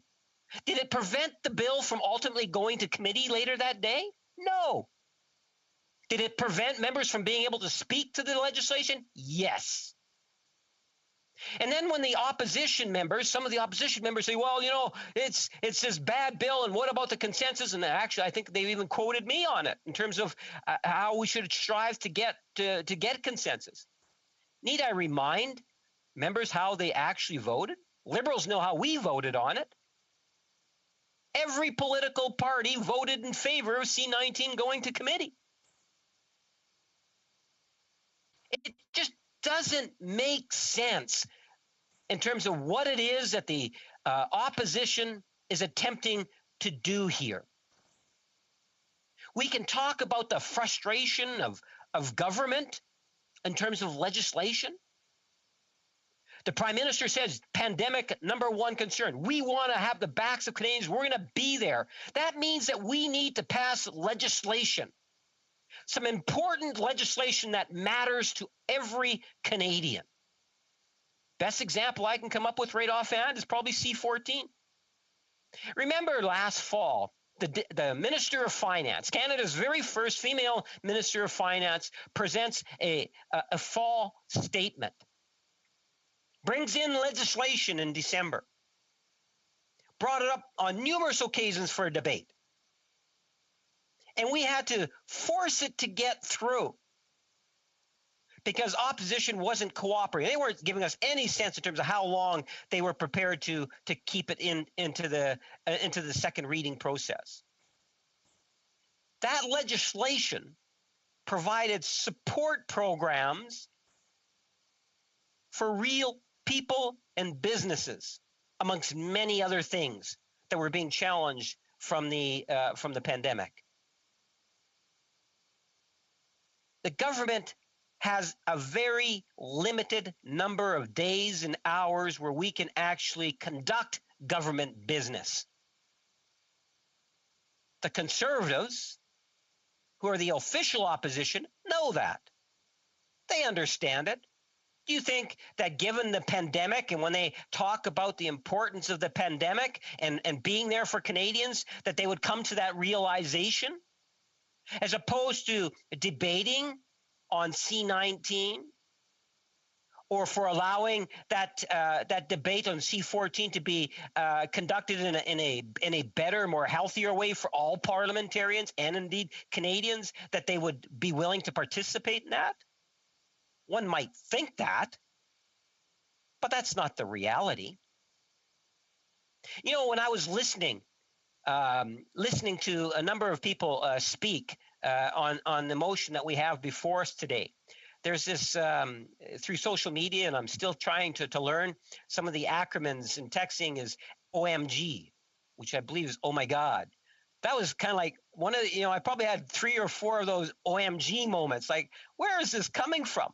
How can members really say some of the things that they are saying? Yet a member that's saying how terrible we were. We were an absolute and total failure.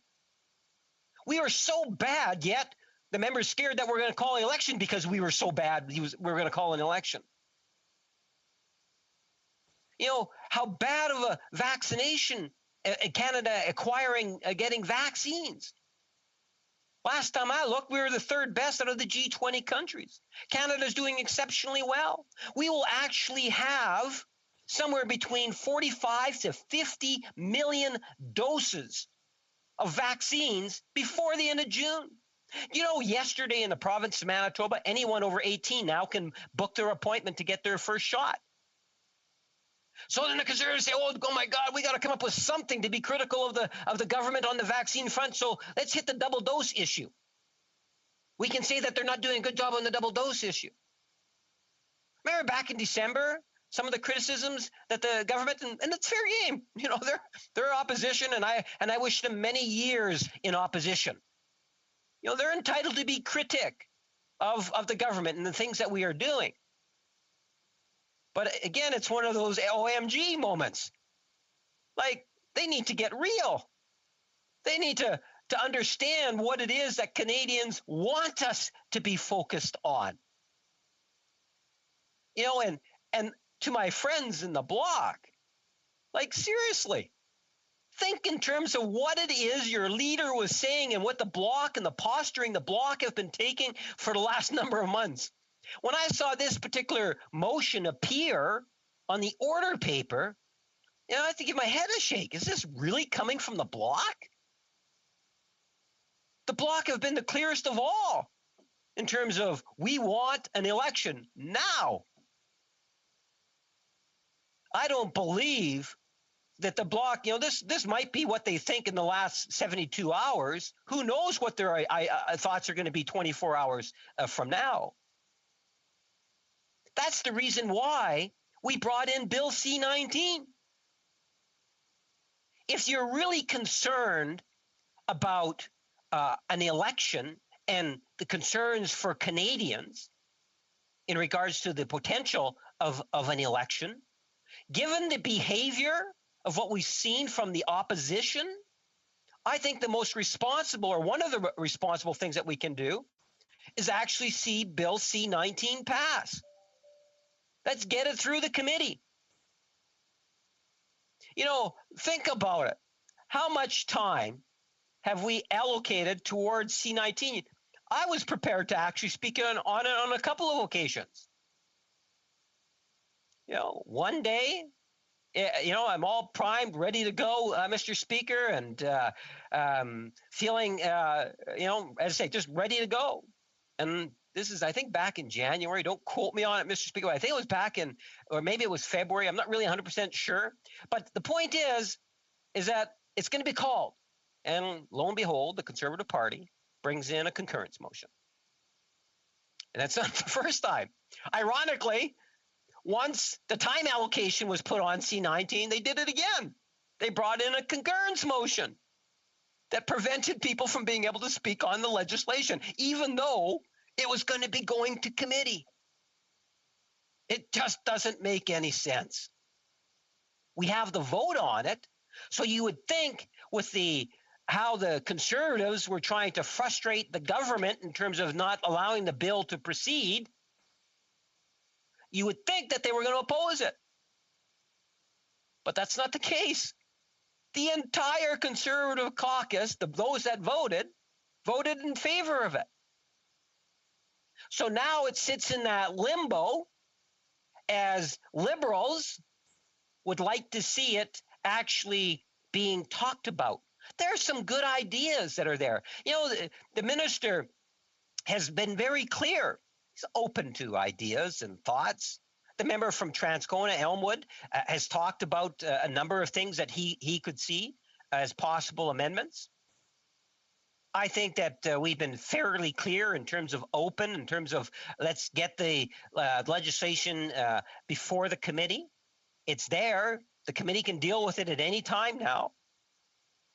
So if they're sincere in some of the comments that they're putting on the record, that being let's be concerned about a pandemic and what takes place in an election, We know that no matter what, Elections Canada, which is recognized around the world as a first-class independent agency that will be able to conduct an election, but would benefit by this legislation if we could get it passed through, I think it's a responsible thing to do.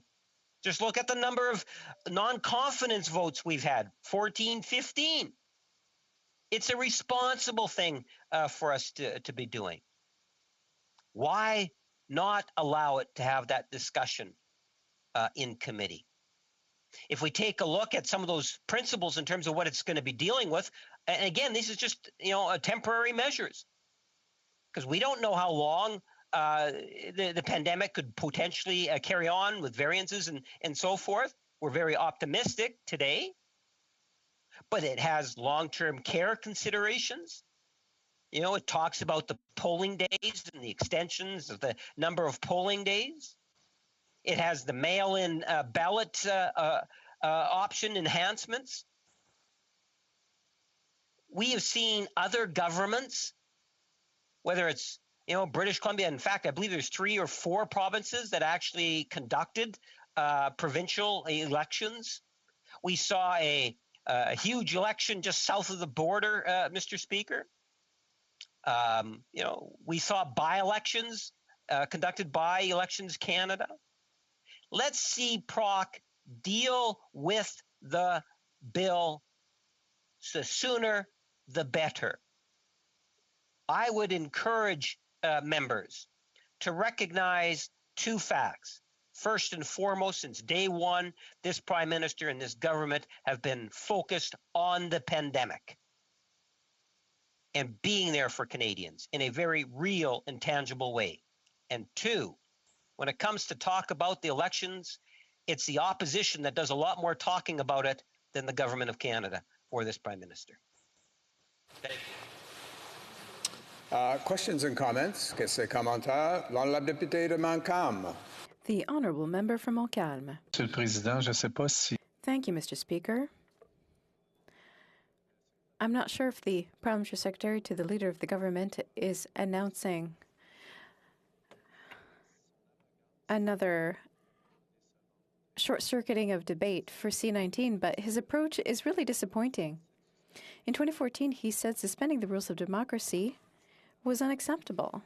And today, he's in a position of power with a minority government, and now it seems to be acceptable. Mr. Speaker,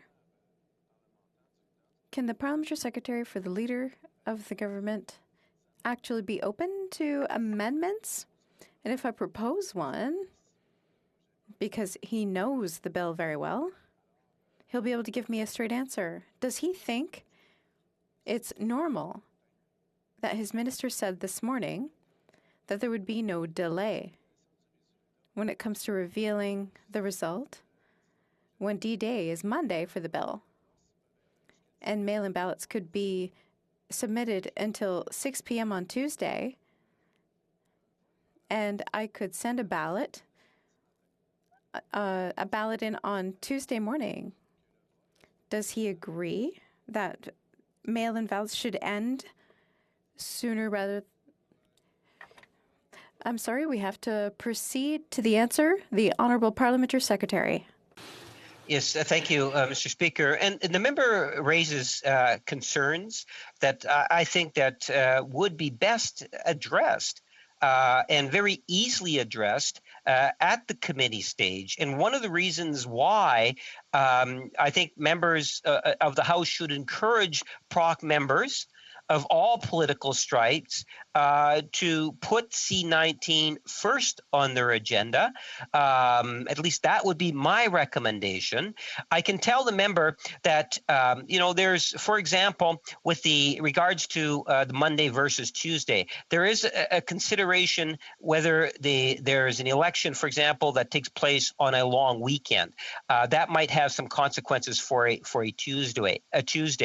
But the detailed answers that my friend is maybe looking for could probably be provided to him at the committee stage. And as I indicated in my comments, the government is in fact very much open to ideas that would improve the legislation. Okay. Question commentaire. The Honourable Member for Charleville-Haute-Saint-Charles. Thank you, Mr. Speaker. My colleagues shouldn't forget the first thing we want, as quickly as possible, is to be the next government, to send the Liberals back to this side of the House that will ask questions to the Conservative government. But it's not time for that just yet, because look around. There are 7 MPs present in the House.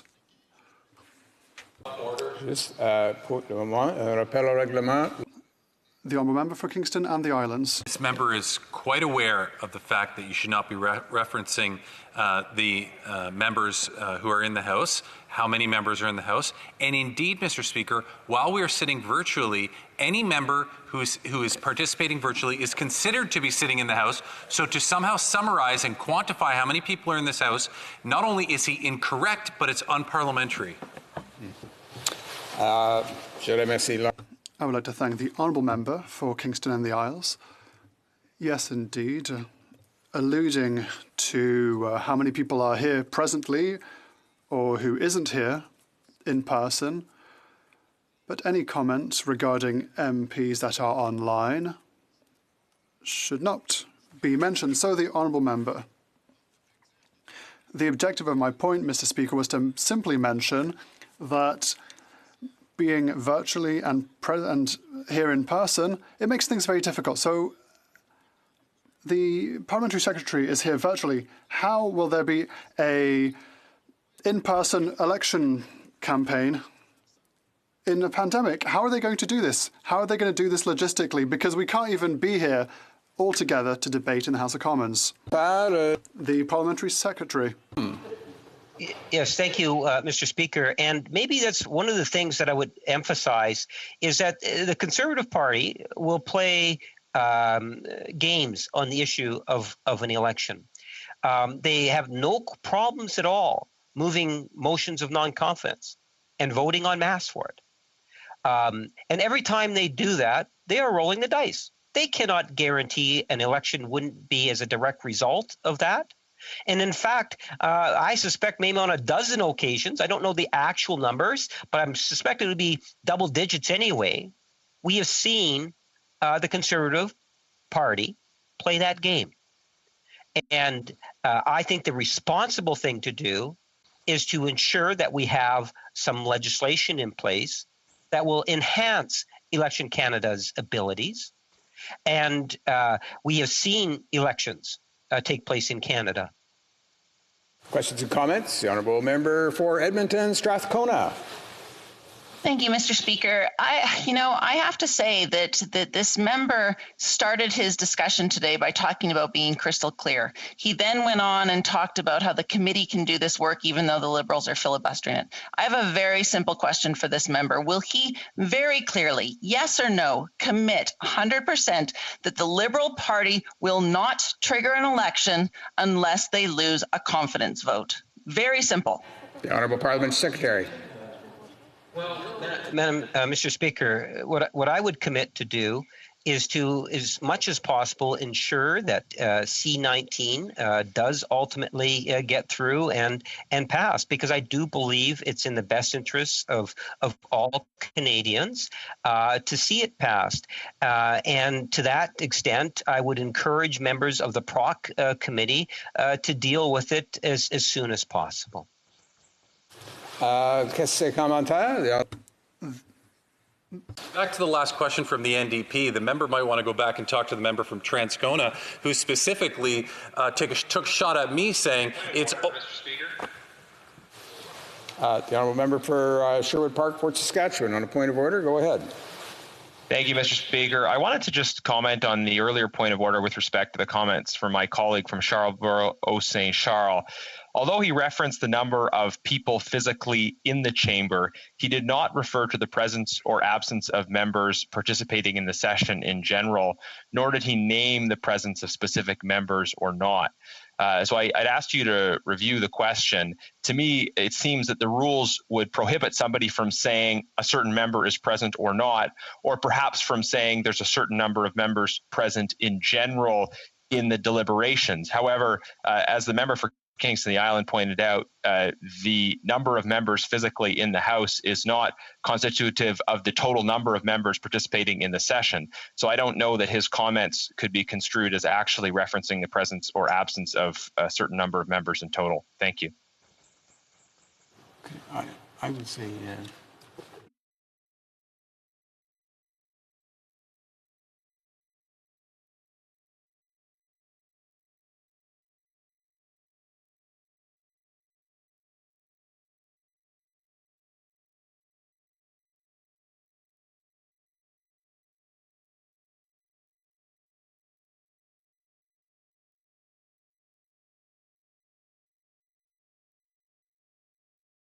I thank the Honourable Parliament Secretary for his further comments. I have declared my position on this particular point of order. Don't see anything there. In reviewing the comments of the Honourable Member for Charlebourg-Saint Charles, I do think my comments on the matter reflect the situation. In fact, the chair looks upon these kinds of references to or alluding to the absence or presence of members, be they in the House or online, especially in these times of virtual proceedings, either or would constitute a reflection in debate that is really not encouraged and, in fact, not permitted.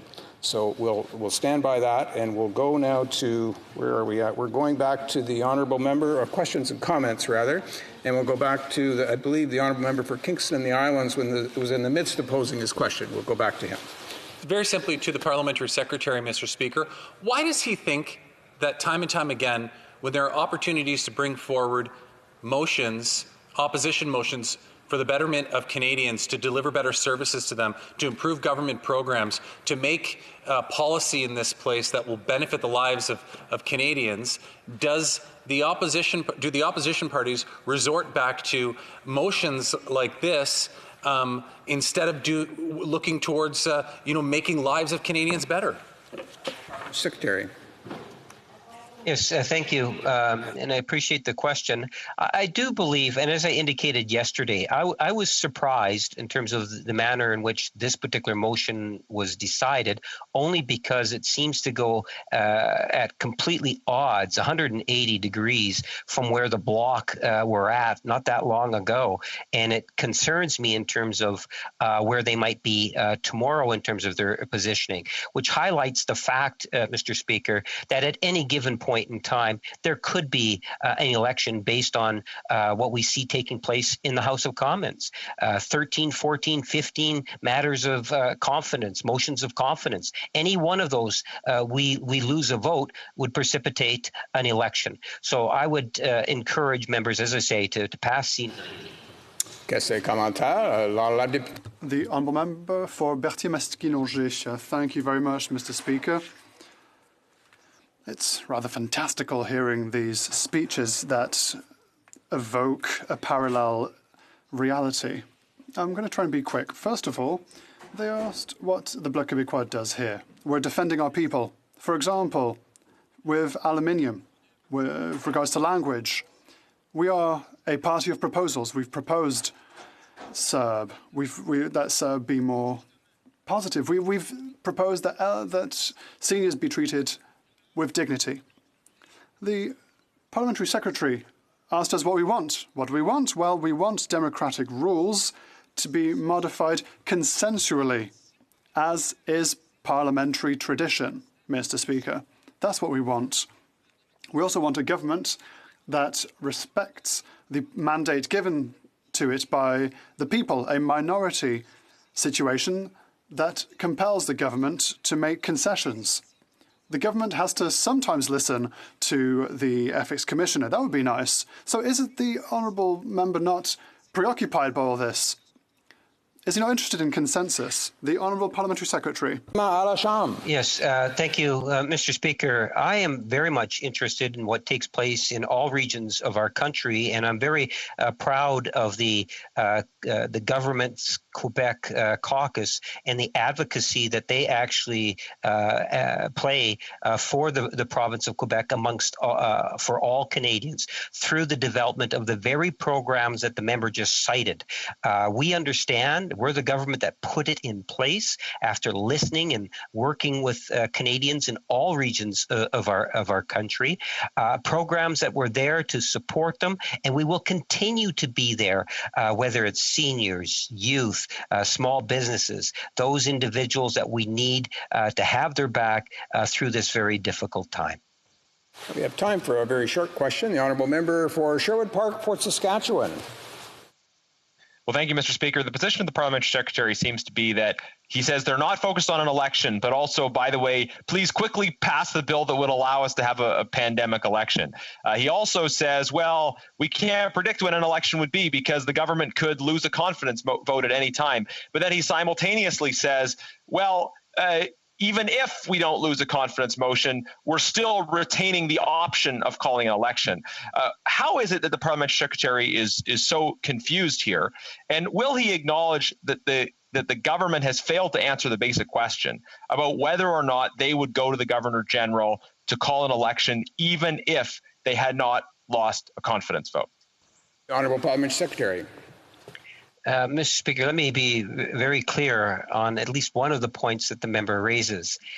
If the opposition is going to continue to vote non-confidence in the government, it is irresponsible for them not to have measures in place to protect Canadians. C-19 is necessary because of, in good part, the behavior of opposition members and the potential real threat of an election.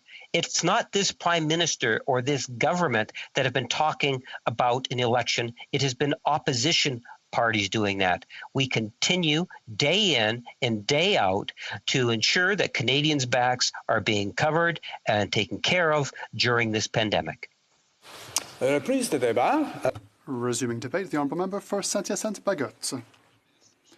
Thank you, Mr. Speaker. I'm very pleased to speak today to this Bloc Québécois proposal during our opposition motion day. This is a proposal that goes to the very core of our political commitment, which is democracy itself, which is the expression of democracy itself. There are a number of elements to mention with regards to this proposal, as was the case, and as we could say about C-19. Today, we have a proposal that is perfectly sensical when we are in the midst of a pandemic, at the very peak of our pandemic, although we never know if it can get worse. The first wave was strong, the second was stronger, and the third is one of variants, dangerous variants, more contagious variants. Now, we don't know what the future reserves. Sometimes we think, well, all the time we think, well, it can't get any worse, but every time we're unpleasantly surprised, and that's the ups and downs of public health. That's the ups and downs of life. And our life, that has been our reality for the past year. We have a motion like this. We have a sensible motion. This is a proposal that has no constraints. So if the situation changes, and if we need an election, it's still legal to have an election. The question isn't there. We just want a sensible motion to be adopted, saying that the priority isn't an election right now. It should be a no-brainer. But there is a lot of proof that the government wishes to have an election, and that the government, unfortunately, is always forced to push back a calendar. If there hadn't been this third wave that has severely struck Ontario, for example, which will be a battleground, we wouldn't be here today. We would all be in our ridings, working on our electoral campaigns. That is true without a shadow of a doubt. when we came back after January, a number of newspaper articles stated that the government had invited its partisan associations to scramble for war and to be ready to go and hit the ground running. That's not what we said. That's what the newspapers reported, very serious newspapers. The question isn't there. It's problematic because the government hasn't got anything better to do than to say that we're the ones who keep trying to bring the government down. Well, newsflash, my friends. Like my colleague for Berthier-Masquinongé had to say, we have a minority government. A minority that is making any vote into a vote of no confidence. That's simply blackmail. For example, we wanted pensions to increase. And it is the government that told us, if this is adopted, it's a vote of confidence. So we have a minority government in front of us that says that they don't want an election, that is pointing the finger at us, saying that we voted against them for votes of no confidence, but they're the ones transforming normal votes into votes of no confidence. So if the House, as a majority, they're saying that we're not respecting democracy, we're not respecting this Parliament's constitution. Therefore, saying that the majority opposition should prepare for an election. But then they point the finger at some official parties saying that they are the ones that want an election. This is ethically peculiar, I think you would agree. The signs and the writing is on the wall. It's clear to see that the government wants to trigger an election. It's important for me, and it's important for my colleague for Berthier-Masquinongé. If I rose on a point of order a number of days ago, the government seeks to vote for. The government is doing everything to make it so that the bill is not studied as a priority at the International Trade Committee.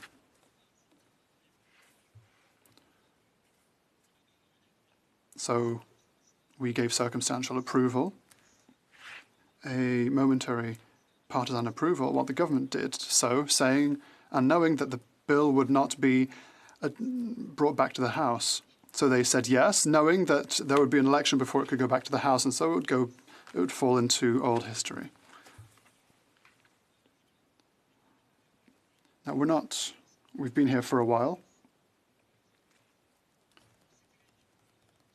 We know where the government wants to go.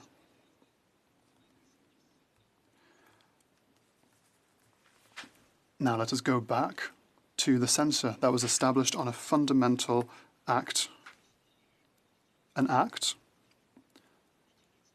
that states how Canadians and Quebecers choose their members of parliament. Of course, questions around elections in this particular context are many, given the government's minority situation.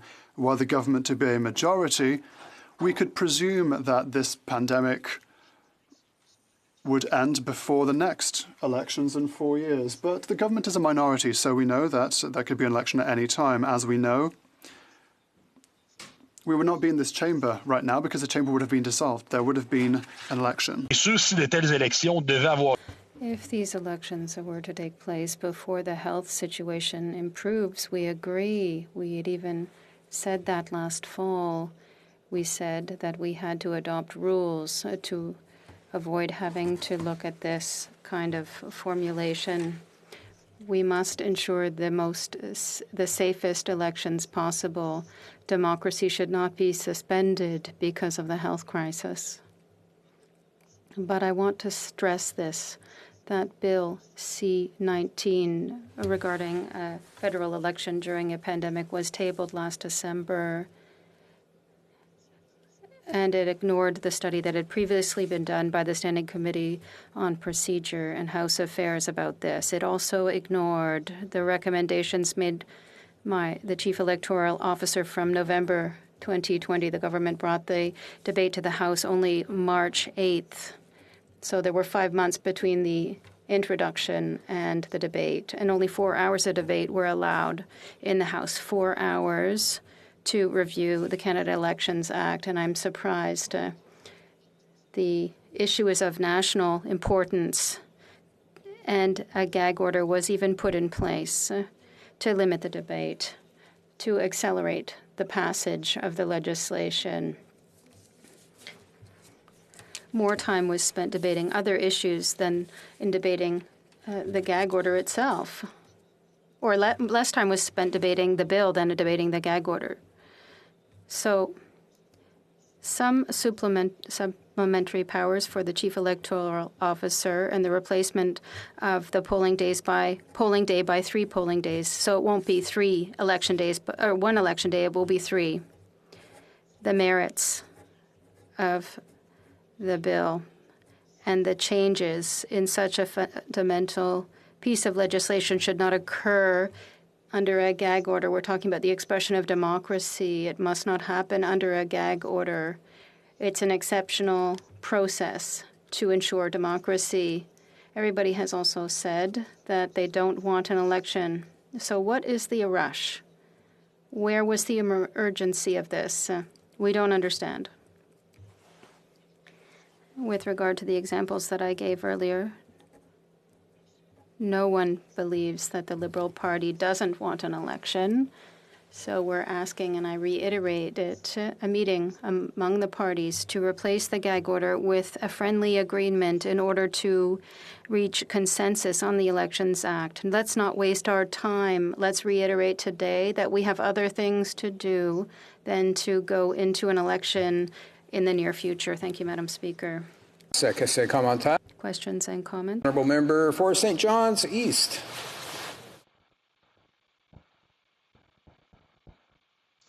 Thank you, Mr. Speaker. My microphone is not properly in, I'm afraid. It is now, though. I want to thank the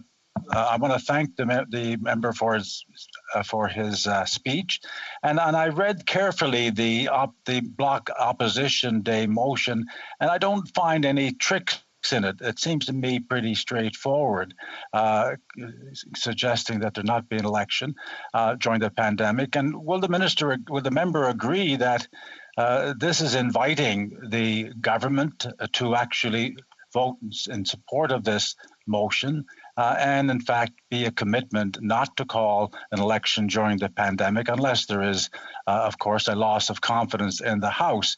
Would he agree that that would be the case, and that the failure of them to support this motion would indicate otherwise? The Honourable Member for Saint-Hyacinthe-Bagotte. Thank you, Mr. Speaker. I want to thank my colleague for the question. There's no trick. It's black and white. There's nothing, no problem in it. It's simply a good faith affirmation, and this would reassure Quebecers and Canadians. Of course, we're helping the government avoid that affirmation. If they think that elections could be held in a pandemic, then, well, questions and comments. The Honourable Member for Montcalm. Thank you, Mr. Speaker. Not only are all the political parties in agreement they don't want a pandemic election, but no later than last month there was a Ipsos poll, Global News Ipsos poll, that indicated that 57% of voters thought that a pandemic election would not be fair. A Léger poll indicated that 14% of Canadians wanted a spring election, 29% this fall, and 43% later. Liberal voters are the most hesitant. Only 6% want a spring election, 26% a fall election, and 60% at a later date. The government is not only disconnected from its bill and the reality on the ground, it's disconnected from its own members. Ultimately, is this legislation that they want to push forward and as quickly as possible under a gag order for a pandemic election. Would it not be an additional lever to continue to manage in a majority fashion, like a majority government, using the pandemic while not respecting what that a majority of voters, 67%, didn't vote for it, and that it should govern as a minority government? The honourable member for Saint-Hyacinthe-Bagotte. Thank you, Mr. Speaker. I want to thank my colleague who also gave a very good speech about an hour ago. I agree that what we see now in the example that I gave is that if this amendment is made, there's part of the cogs of democracy. The government said, well, we're going to go to an election if ever it's passed. So it's a blackmail. It's blackmailing the parties, knowing that the majority of members would vote against. And then they say that we're the ones that are trying to call an election. It's terrible. So what my colleague is saying is true. We are reading the situation in the same way, he and I. Questions and comments? Resuming debate. Reprise de débat. Resuming debate, the honourable member for Avignon Métis Matane Matapédia. Thank you, Mr. Speaker. I'm very pleased to speak today on the Opposition Day in the name of the Bloc Québécois. These Opposition Days are quite rare, and therefore it's very important for us to pick a very specific subject to debate. And we can ask ourselves then, what do our people want? The people that we represent want to hear their members talk about some particular issue, and what is that? What is important to them in these difficult times? People have asked, or we have asked, during these opposition days for an increase in healthcare transfers in Quebec and the provinces because the needs in healthcare system are urgent, and during a health crisis, everybody seems to agree that health is a logical priority, except perhaps the Liberals. There was even an opposition day on EI benefits for people with a serious illness to ensure that the benefit weeks would go from 15 to 50 because this is a discrimination, a form of discrimination that many Quebecers are experiencing, and they want their elected officials to fight for that. We also had an opposition today to demand that the government increase by $110 a month the old age security pension for all those seniors over 65 years and up, because that's what seniors around Quebec are asking us for. They're telling us that the people who are 65 to 74 years of age need this increase as much as those over the age of 75 and up. So in picking an opposition day subject, we ask ourselves, what do people want to hear us talk about? And the answer is what they don't want to hear us do, and that's call an election during a pandemic. By tabling C-19 and imposing a gag order, the government is pushing us to debate with a limited time, a subject that the majority of people want us not to move forward with. So there was an Ipsos Global News poll that's indicated that 57% of voters thought that a pandemic election would be unfair. Colleagues before me have said the same thing. And people have enough to do just managing life in this pandemic that an election is probably the last thing they want to see happen. Already, voter turnout is not very high, and calling an election would be very risky for a number of reasons. It's not just us that's saying it. Everybody's saying it. The leaders of the three opposition parties are saying it. The Prime Minister himself is saying it. He said it a number of times, and I quote, when he said that he wasn't interested in holding an election, nobody wants an election during a pandemic, end of quote. The problem, Mr. Speaker, and particularly with the tabling of C-19 and the gag order, it's unfortunately nobody believes that. In Quebec, nobody believes it. Not a single political analyst believes it. Nobody thinks it would be a good idea to go and hold an election during an unstable situation. Mario Dumont, Paul Arcand, Bernard Drinville, Emmanuel Latraverse, Pierre Nantel, Mathieu Bloc-Côté, not a single analyst, political journalist. So everybody agrees, and that the opposition parties and the Prime Minister themselves and most of the Quebec ministers have said that nobody wants an election, and nobody seems to have a problem voting in favor of a motion. It's quite a simple motion. It reminds the members that elections were held in October 2019, which seems like a very short time ago, perhaps a little bit longer than that for a minority government, but something is being forgotten, and that is the current context. This is one of the worst health crises in the history of the country since March 2020. More than 1.3 million Canadians have had COVID-19 and nearly 25,000 people have died from it. And for that very simple but very important reason, holding a pandemic election would be irresponsible. Quite simply put, it is the responsible of the federal government to do everything possible to avoid sending voters to the polls as long as the pandemic continues. Until the crisis is over and the situation will have stabilized, it would not only be irresponsible but also dangerous for the health of our constituents. And I already hear the Liberals telling us the opposition also has the responsibility for doing everything it can to avoid sending voters to the polls. My apologies, but who decides if a vote is a confidence vote or not? The government or the opposition parties? Who can go see the Chief Justice of the Supreme Court or the Governor General to call an election? The government or the opposition parties? Who can dissolve Parliament? The government or the opposition parties? Asking a question means also giving an answer, Mr. Speaker.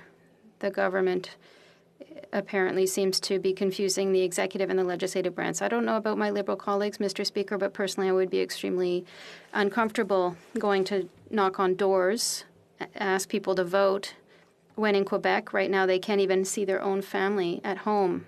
For a number of them, their children have to do homeschool. They can't open their businesses, or they've even lost their jobs because the business they were working for has closed down, or they're healthcare professionals and they simply cannot take anymore. They are a caregiver for their mother and their father, and they can't see them for weeks, or they've been infected by COVID-19, and they will have to live with the after effects for the rest of their lives, or they might even have lost a loved one to this virus. That's what worries them right now. They need a government that is thinking more about them and their needs instead of being reelected. My colleagues have said it before me, Mr. Speaker. The Bloc Québécois agrees with one thing. If elections were to be held during a pandemic, changes would need to be made in order to ensure that the polling could take place while respecting the health rules in place in Quebec and the provinces.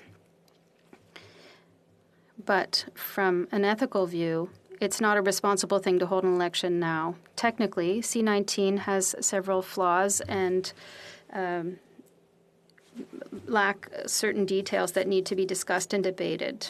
Democratically speaking, it's unthinkable for a minority government to impose a gag order on Parliament on a bill that is designed to provide a framework for people's democratic rights. Quebec, the Bloc Québécois even proposed a compromise to deal with this issue. The leader of the Bloc proposed that the Prime Minister sit down privately with the leaders of all political parties and find a consensus, apply that consensus instead of imposing a gag order. What did the Prime Minister respond to that?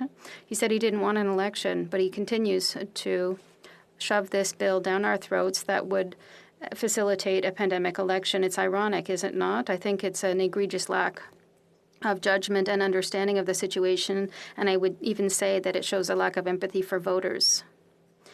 That's why the Bloc has tabled this motion today. I could continue to enumerate for hours why, from a public health and safety point of view, it's not a good idea to hold an election, but I also want to talk a bit about what C-19 contains. There are provisions about voting in seniors' homes, for example. We're talking about 16 polling days, 16 days where election workers will be on site in long-term care homes, and this seems unrealistic, Mr. Speaker. The date for mailing in ballots would also be something that bothers us. C-19 would allow Elections Canada to get mail-in ballots up until the day after Election Day. That seems unjustified and would only delay the tabling of the election results. A Léger poll in March demonstrated that less than a quarter Quebecers and Canadians wanted a mail-in ballot if federal election were to take place in the immediate future. Majority of voters would prefer to vote in person. It would be unfortunate for the pandemic to lead to lower voter turnout, which is already low. C-19 would see that the election would take place over 3 days, 8 hours on Saturday, 8 hours Sunday, and 12 hours on Monday. And this means that we'll probably have to change where people could vote on a Monday. This would complicate the organization of the polling stations. There's also the issue of confidentiality, which is of concern to our party. That is why we always seek to ensure that people can vote in person in addition to preserving the integrity and confidentiality of the vote, it is a symbolic gesture and a social gesture to vote.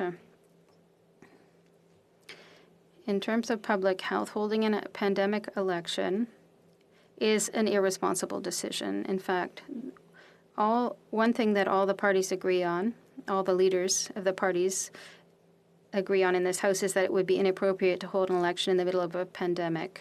The people that we represent don't want an election. They have been clear. They've said so loud and clear. It's time to listen to them, to respect them, and to ensure that we won't force them to go to the polls as long as we're fighting COVID-19. Thank you, Mr. Speaker. We have time just for one question in this round, but we'll go first to the honourable member for Kingston and the Islands. Thank you very much, Mr. Speaker. You know, in all the discussion about C-19, I can't understand why the Conservatives and the Bloc continue to harp on this point about receiving mail-in ballots until the day after an election. That is not true. The only situation in which the Act suggests that it would be appropriate to receive mail-in ballots the day after is if the Monday is a holiday.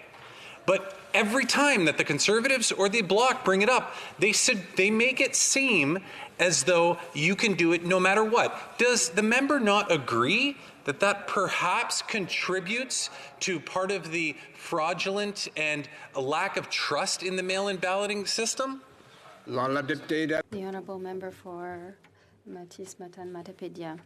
Thank you, Mr. Speaker. I want to thank my colleague for her question. And what I would respond is this: if perhaps there were more than 4 hours and 5 months to debate the bill, perhaps we would realize the subtleties that are in the bill. Perhaps we could change the things that are being proposed in the bill. I think that would already a good way to deal with it. But imposing a gag order and preventing us from speaking on it to improve it is quite irresponsible.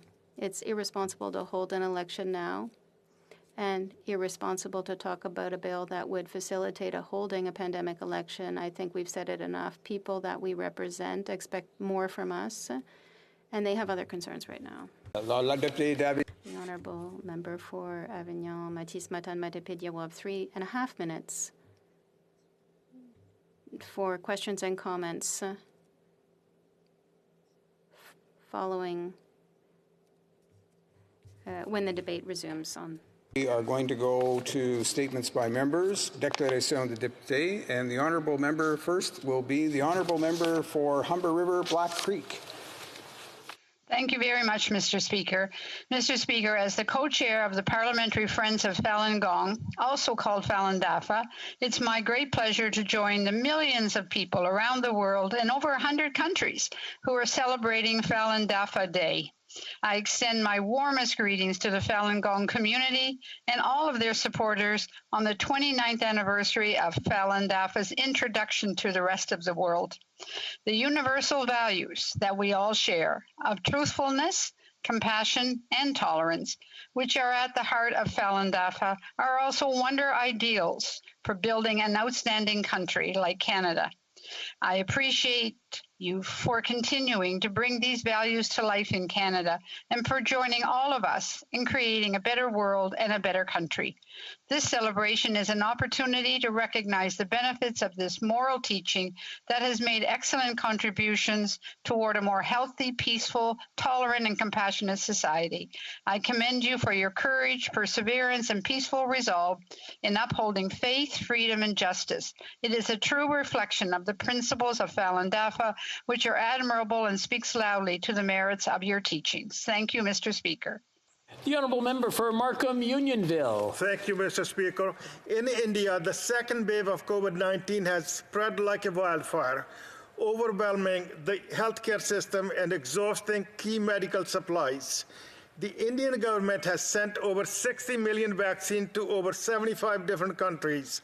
When Canada needed vaccine and pharmaceuticals, India answered the call. Now that India faces shortage of life-saving supplies, we need to answer their call. There is deadly oxygen shortage in India. Canadian companies like ON2 Solutions are producing world-class oxygen plants. We need to get more plants to India as quickly as possible. For the people who want to help, I urge you to donate directly to Canadian Red Cross. I also urge the government to make these funds dollar for dollar in show of solidarity with India. Lastly, extraordinary times call for extraordinary measures. I call on the government to join the push to drop patent protection for life-saving COVID-19 vaccines to increase production. Lack of action will cost lives. Thank you, Mr. Speaker. The Honourable Member for Sydney, Victoria. Mr. Speaker, I rise today to congratulate Mi'kmaq Ganama-Nui, a leader and a trailblazer for Indigenous-led education initiatives across the country. MK oversees the education of young Mi'kmaq in 12 of the 13 First Nations communities across Nova Scotia, bringing together chiefs, parents, educators, and an amazing staff. This Mi'kmaq-led education system is a model for institutions created by and for Indigenous people, rooted in community, language, and culture. In 2020, the high school graduation rate for Mi'kmaq in Nova Scotia was an impressive 94%, and more than 600 students were enrolled in post-secondary education. This year, I'm proud to share that they are one of 6 recipients of the Governor General's Innovation Awards. It is a profound success story, and they should be very proud. To all the educators and staff who worked at MK over the years, a heartfelt congratulations and job well done. Before proceeding, I just want to remind all the members that to speak in the House, whether it's virtually or in person, men require a tie and jacket. I just wanted to put that out there so that we remind everyone that there are a certain protocol. L'honorable. The Honourable Member for Salaberry-sur-Roi. Mr. Speaker, it's with great sorrow that I learned of the death of Paul Viau, Mayor of the Township of Hemmingford, on May 11th. I've always had a deep respect and affection for Paul. He was a dedicated mayor and a committed reeve. He was particularly active in the area of social development. He was a visionary, colorful, outspoken man with whom it was easy to work. I'm sad to hear of his sudden departure. I remember his sense of commitment and the sincere passion that he had for life. He was a man of big projects, a man of action. To his family and friends, in your time of great loss, I hope that kindness and affection will bring you solace. I hope that these words will bring you a moment of peace, and I offer you, on behalf of the Bloc Québécois, my sincere condolences. Rest in peace, Paul. L'honorable député. The Honourable Member for Outremont. Thank you, Mr. Speaker. Today, Muslims in my community and in the rest of Canada are celebrating Eid al-Fitr. This holiday marks the end of the holy month of Ramadan, the end of a month of fasting and spirituality, a month of reflection, gratitude, compassion, and forgiveness. For the second year in a row, the celebration of Eid al-Fitr is different because of the pandemic. Please know how much I miss being with you and how much I miss the gatherings of our North African community. I know that this Ramadan has been difficult, and I would have loved nothing more than to gather around again and break bread with my Muslim brothers and sisters in celebration of Eid and in commitment to peace and harmony between communities. In these turbulent times, it is more important than ever. Know that we are together. We are together in spirit. Eid Mubarak Saeed. Honourable Member for St. Albert, Edmonton. Mr. Speaker, last Thursday, a massive fire swept through the Citadel Mews West Continuing Care Facility in St. Albert, displacing more than 100 seniors. Despite the massive scale of the fire, there was no loss of life. And that is a result of dedicated caregivers, firefighters, and other first responders, as well as several Good Samaritans who acted quickly and fearlessly to evacuate residents. More than 100 firefighters throughout the region battled the fire, stopping it from spreading and saving part of the facility. In the wake of the fire, there has been an outpouring of generosity and support from our community to the residents. And while the loss to the residents cannot be understated, they can take at least some comfort in knowing that they live in a community that truly does care and will do everything to help them get through this trying time. The honourable member for Mount Royal. Monsieur le Président, au cours... Mr. Speaker, in the last Parliament, the Justice Committee tabled a report on improving support for jurors in Canada. All parties came together to recognize that there was much work to be done in order to improve the experience of jurors. We found that jurors lacked information on their role and responsibilities. Often were paid amounts that had not been adjusted since the 1970s and were not compensated for their costs. Most importantly, we recognized jurors were often not provided mental health services that they desperately needed. We made important recommendations, which included increasing awareness of the role of jurors. Since then, individuals like Mark Ferrand, Patrick Bailey, and Tina Denzer have stepped up to create the Canadian Juries Commission to advocate for jurors. Today, I call upon Parliament to recognize the second week in May as Jury Appreciation Week in Canada. This week is recognized in many U.S. states and is a great way to recognize the important role that jurors have to ensure the effective administration of justice in Canada. Thank you, Mr. Speaker. The honourable member for Thunder Bay Rainy River. Yesterday was National Nursing Day. As a doctor who's worked 35 years in a lot of hospitals and a lot of different countries, I've worked with thousands of nurses over the years. I, like every doctor, and I hope this is acceptable to say in Parliament, have had my butt saved on many occasions by nurses who've been far smarter than I have. And any doctor who denies something similar happening to them is either a much better doctor than I or someone who's hopelessly arrogant. Now, certainly the pandemic has taken its toll on nurses. It is estimated over 17,000 health workers globally have died as a result of COVID, many of them nurses. In addition, many nurses have not only had to work harder, they've done so in fear for their own lives or fear that they might get sick and transmit the disease to their own families. I would like to say, and I hope all other doctors and all other MPs would join me in saying thank you to our nurses. Thank you. The honourable member for Dauphin, Swan River, Neepawa. Mr. Speaker, on May 20th, Ukrainian Canadians across our nation will celebrate Vyshyvanka Day. It is with great honor to congratulate all Ukrainian Canadians on this special occasion. In this chamber, we truly understand the importance of Ukrainian embroidery as a symbol of heritage, dignity, and unity. This is why we will be celebrating this day virtually, with thousands of Ukrainian Canadians from coast to coast to coast. Vyshyvanka Day is also a reminder of the challenges that Ukraine faced in the past and continues to overcome as an independent state. This holiday is another chance for us to declare our support for the people of Ukraine in their fight for sovereignty. We will never recognize the illegal annexation of Crimea and the occupation of Donbas. On behalf of Canada's conservatives, happy Vyshyvanka Day. Honorable député. The honourable member from Madawaska-Restigouche. Thank you, Mr. Speaker. To all of the students graduating from high school, college, or university in 2021. 21 graduates of high schools, colleges, or university. Today, I want to recognize all of your academic achievements and to congratulate you. You should be proud of everything that you've accomplished.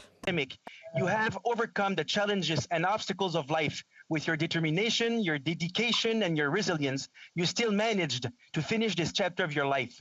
It's now the time to honor your success with your family and friends. Vous avez travaillé. You worked so hard to get to this point. This diploma is just the beginning of your great adventure. The next page of your great book will be about your passion, imagination, and creativity.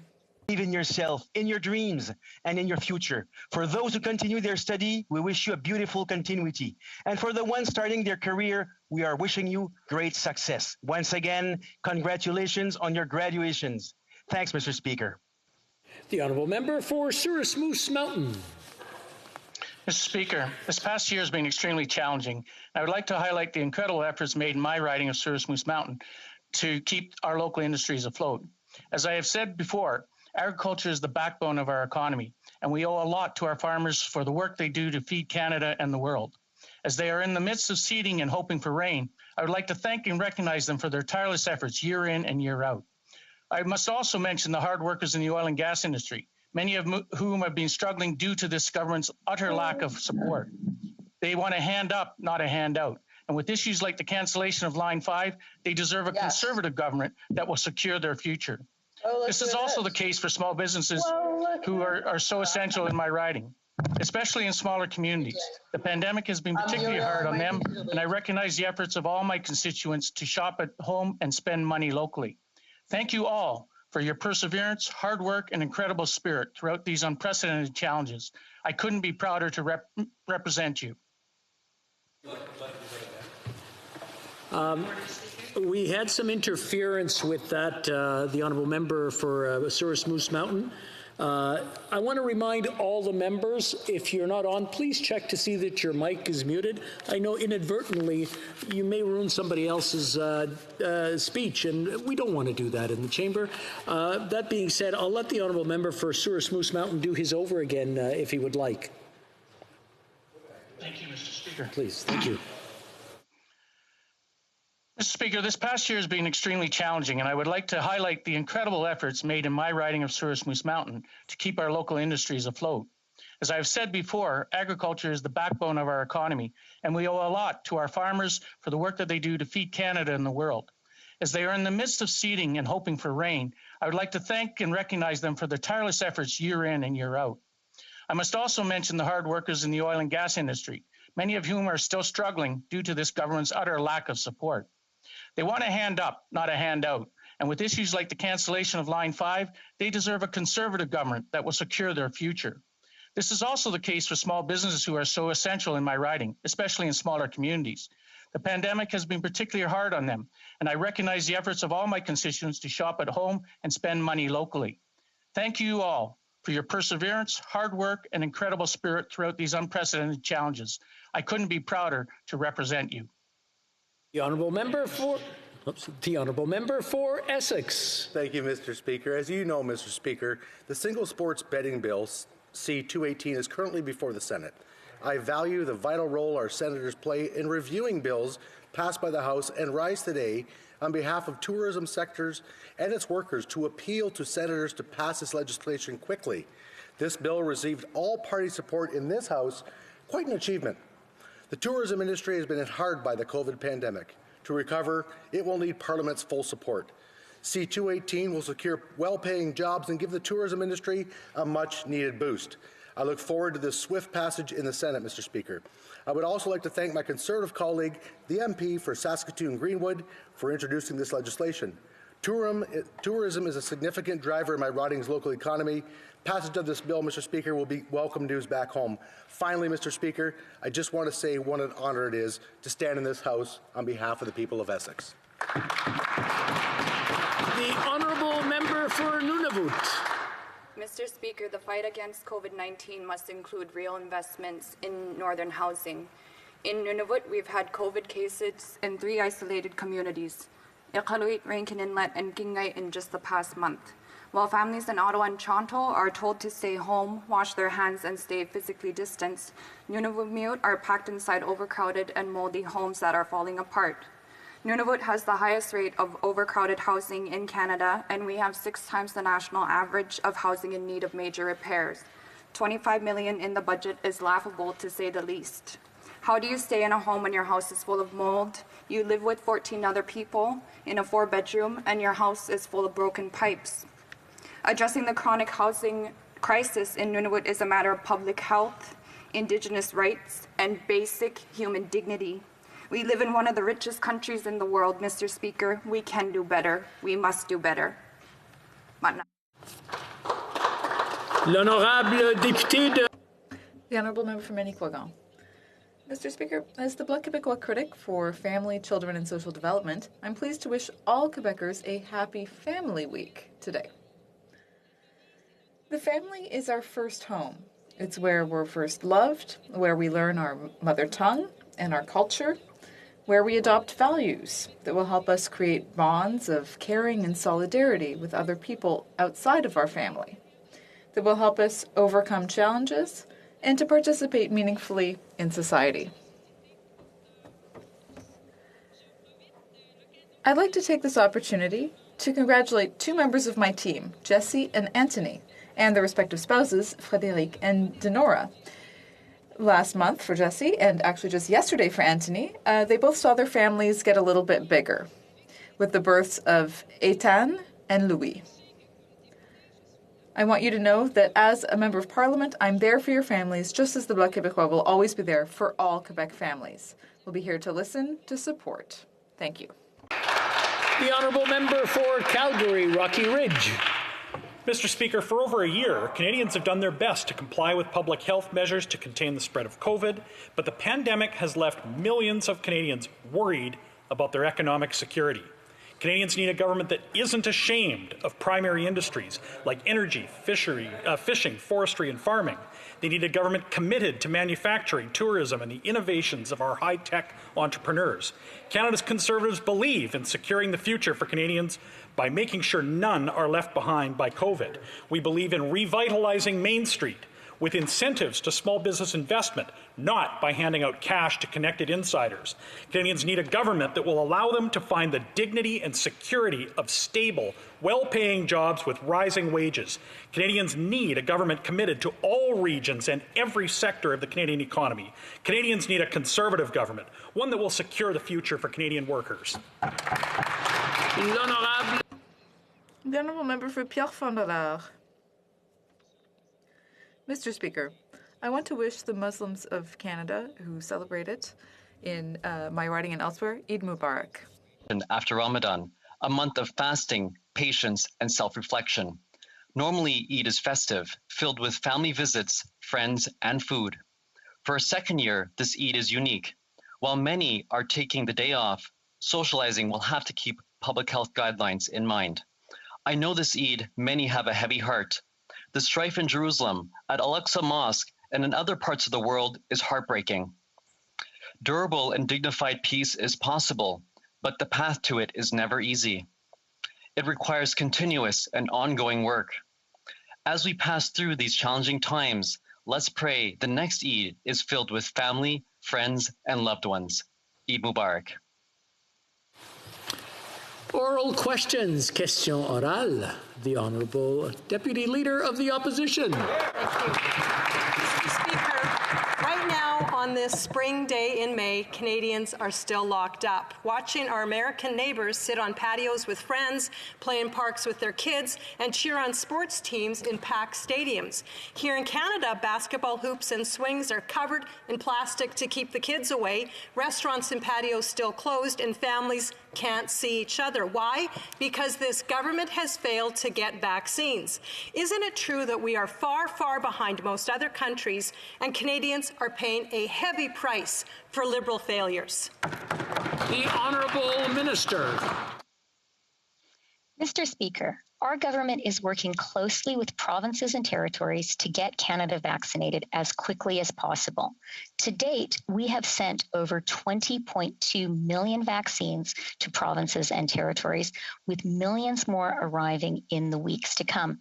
And let me remind the member opposite that the budget bill includes $1 billion to support provinces and territories in their vaccination efforts. Deputy Leader of the Opposition. Well, Canadians are suffering while the rest of the world moves ahead, and it's because of the Liberals' third wave. Mr. Speaker, we all know the Liberal thought police are alive and well, and through C10, the Prime Minister is expanding his attempt at controlling Canadians by controlling what they can see or can't see online. And if you question C10, they'll call you a conspiracy theorist. All the while, the Heritage Minister has incoherent and inconsistent answers on how their own bill will apply. Do these Liberals have such a low opinion of Canadians that they think they must control their online activities? Honourable Minister.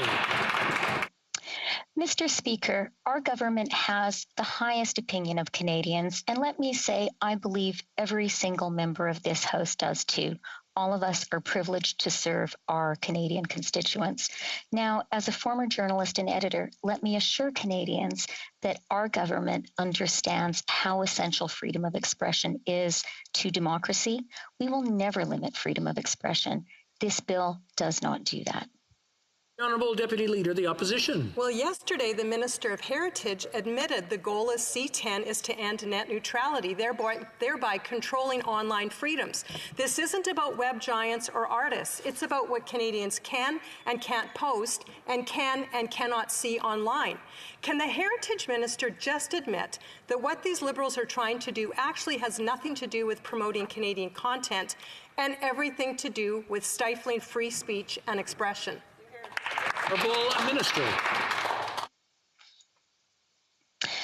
Mr. Speaker, let me just say, speaking very personally, as a former journalist and editor, I absolutely understand how important freedom of expression is.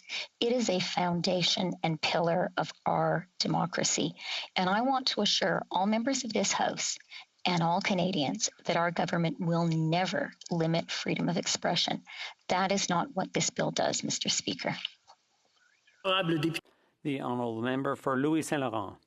Mr. Speaker, we Conservatives are in favour of culture and against censorship. The problem with C10, Mr. Speaker, is that it was literally put together by the Heritage Minister haphazardly, and freedom of expression is no longer protected. It's even threatened. We're not the only ones saying that, Mr. Speaker. Academics, former CRTC members, and other observers are all saying this bill goes too far. The minister himself says that those who have a popular YouTube account will come under federal jurisdiction. Who's going to draw the line between what's good and what's bad? The Honourable Deputy Prime Minister.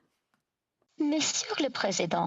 Mr. Speaker, our government is completely against censorship, and I think all members in the House feel the same way. We're all against censorship. But, Mr. Speaker, Canadians expect us to be there to support our artists and creators, and that's why our government has been very happy to see a unanimous resolution from the Quebec National Assembly in support of Bill C-10. The honourable member for Louis Saint Laurent.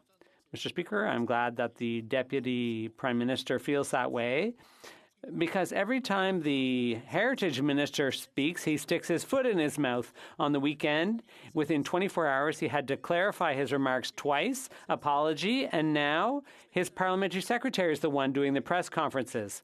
The minister is the architect of this problem with C-10. And the question is simple. Why did the minister remove the clause that protected freedom of expression? The Honourable Minister. Mr. Speaker, as a former journalist and editor, I'd like to assure you that I'm keenly aware that Canadians have the right to freedom of expression. Our government would never limit freedom of expression. That is not what this bill does. The honourable member for Belleuil-Chambly. Thank you, Mr. Speaker. This is an important day for Quebec. It's an important day for French. The government of Quebec has just tabled Bill 96, the Official Languages and Common Language of Quebec Act, i.e. French. This is the most ambitious legislation since Bill 101. The Bloc Québécois salutes the determination to halt the decline of our common language and to promote its development. Does the Prime Minister agree and commend the Government of Quebec on this initiative to defend our only official language, our only common language, French? The Honourable Deputy Prime Minister. Mr. Speaker, as we've always said, the protection and promotion of French is a priority for our government. The federal government has recognized for the first time that the situation of French in Quebec is unique and that the government has a responsibility to protect and promote French. We are aware of the legislation tabled in Quebec City, and we will study it closely. The honourable member for Belleuil-Chambly. Mr. Speaker, I was expecting more enthusiasm. The Bloc Québécois has solved a number of problems that Ottawa couldn't or wouldn't. Quebec has done what all federal governments have done since the failure of Meech Lake. They've written into the Constitution that Quebecers are a nation, a French-speaking nation, what's more. This is a strong assertion of our national will. I would invite the Prime Minister to make an official commitment, an unequivocal and categorical commitment. Will he undertake not to challenge, directly or indirectly, Bill 96 on the official and common language of French, which is French? Will he undertake not to challenge that legislation in court? The Honourable Deputy Prime Minister.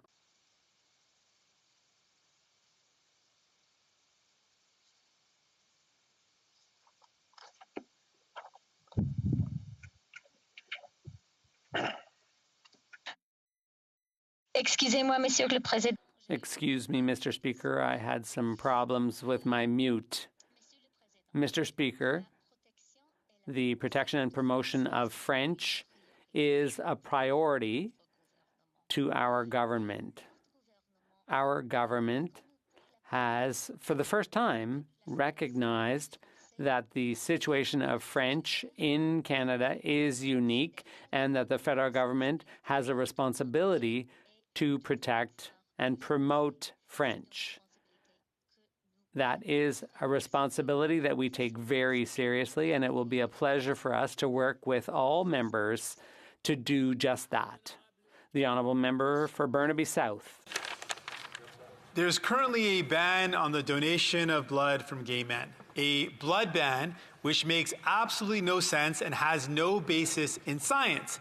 And the Liberals know this. They've campaigned to remove the blood ban in 2015 and in 2019, yet continue to break that promise.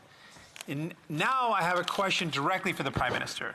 Why does the Prime Minister continue to campaign to remove the blood ban, yet right now is defending the blood ban in court?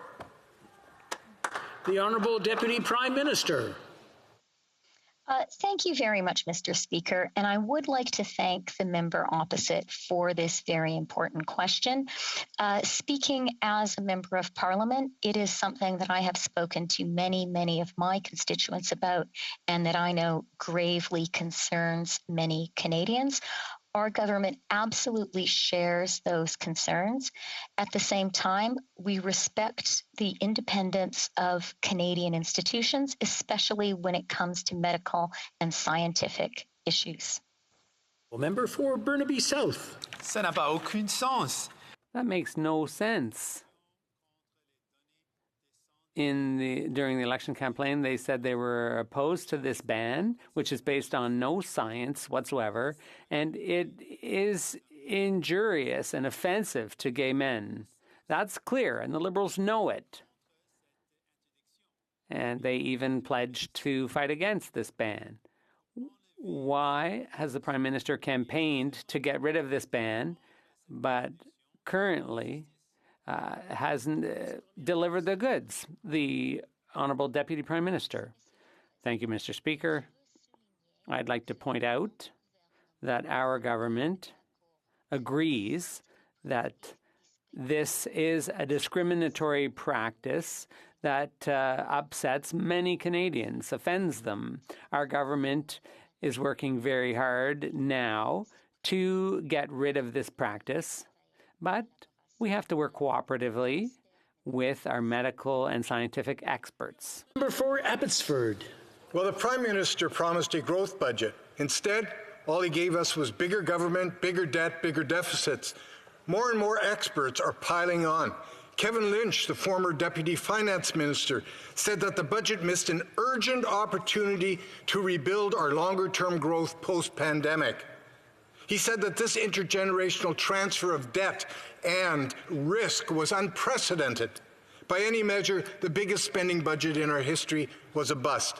Why did the Prime Minister miss this opportunity to secure our economic future? Minister. Mr. Speaker, I am so glad to get this question because it gives me an opportunity to talk about how well the Canadian economy is doing.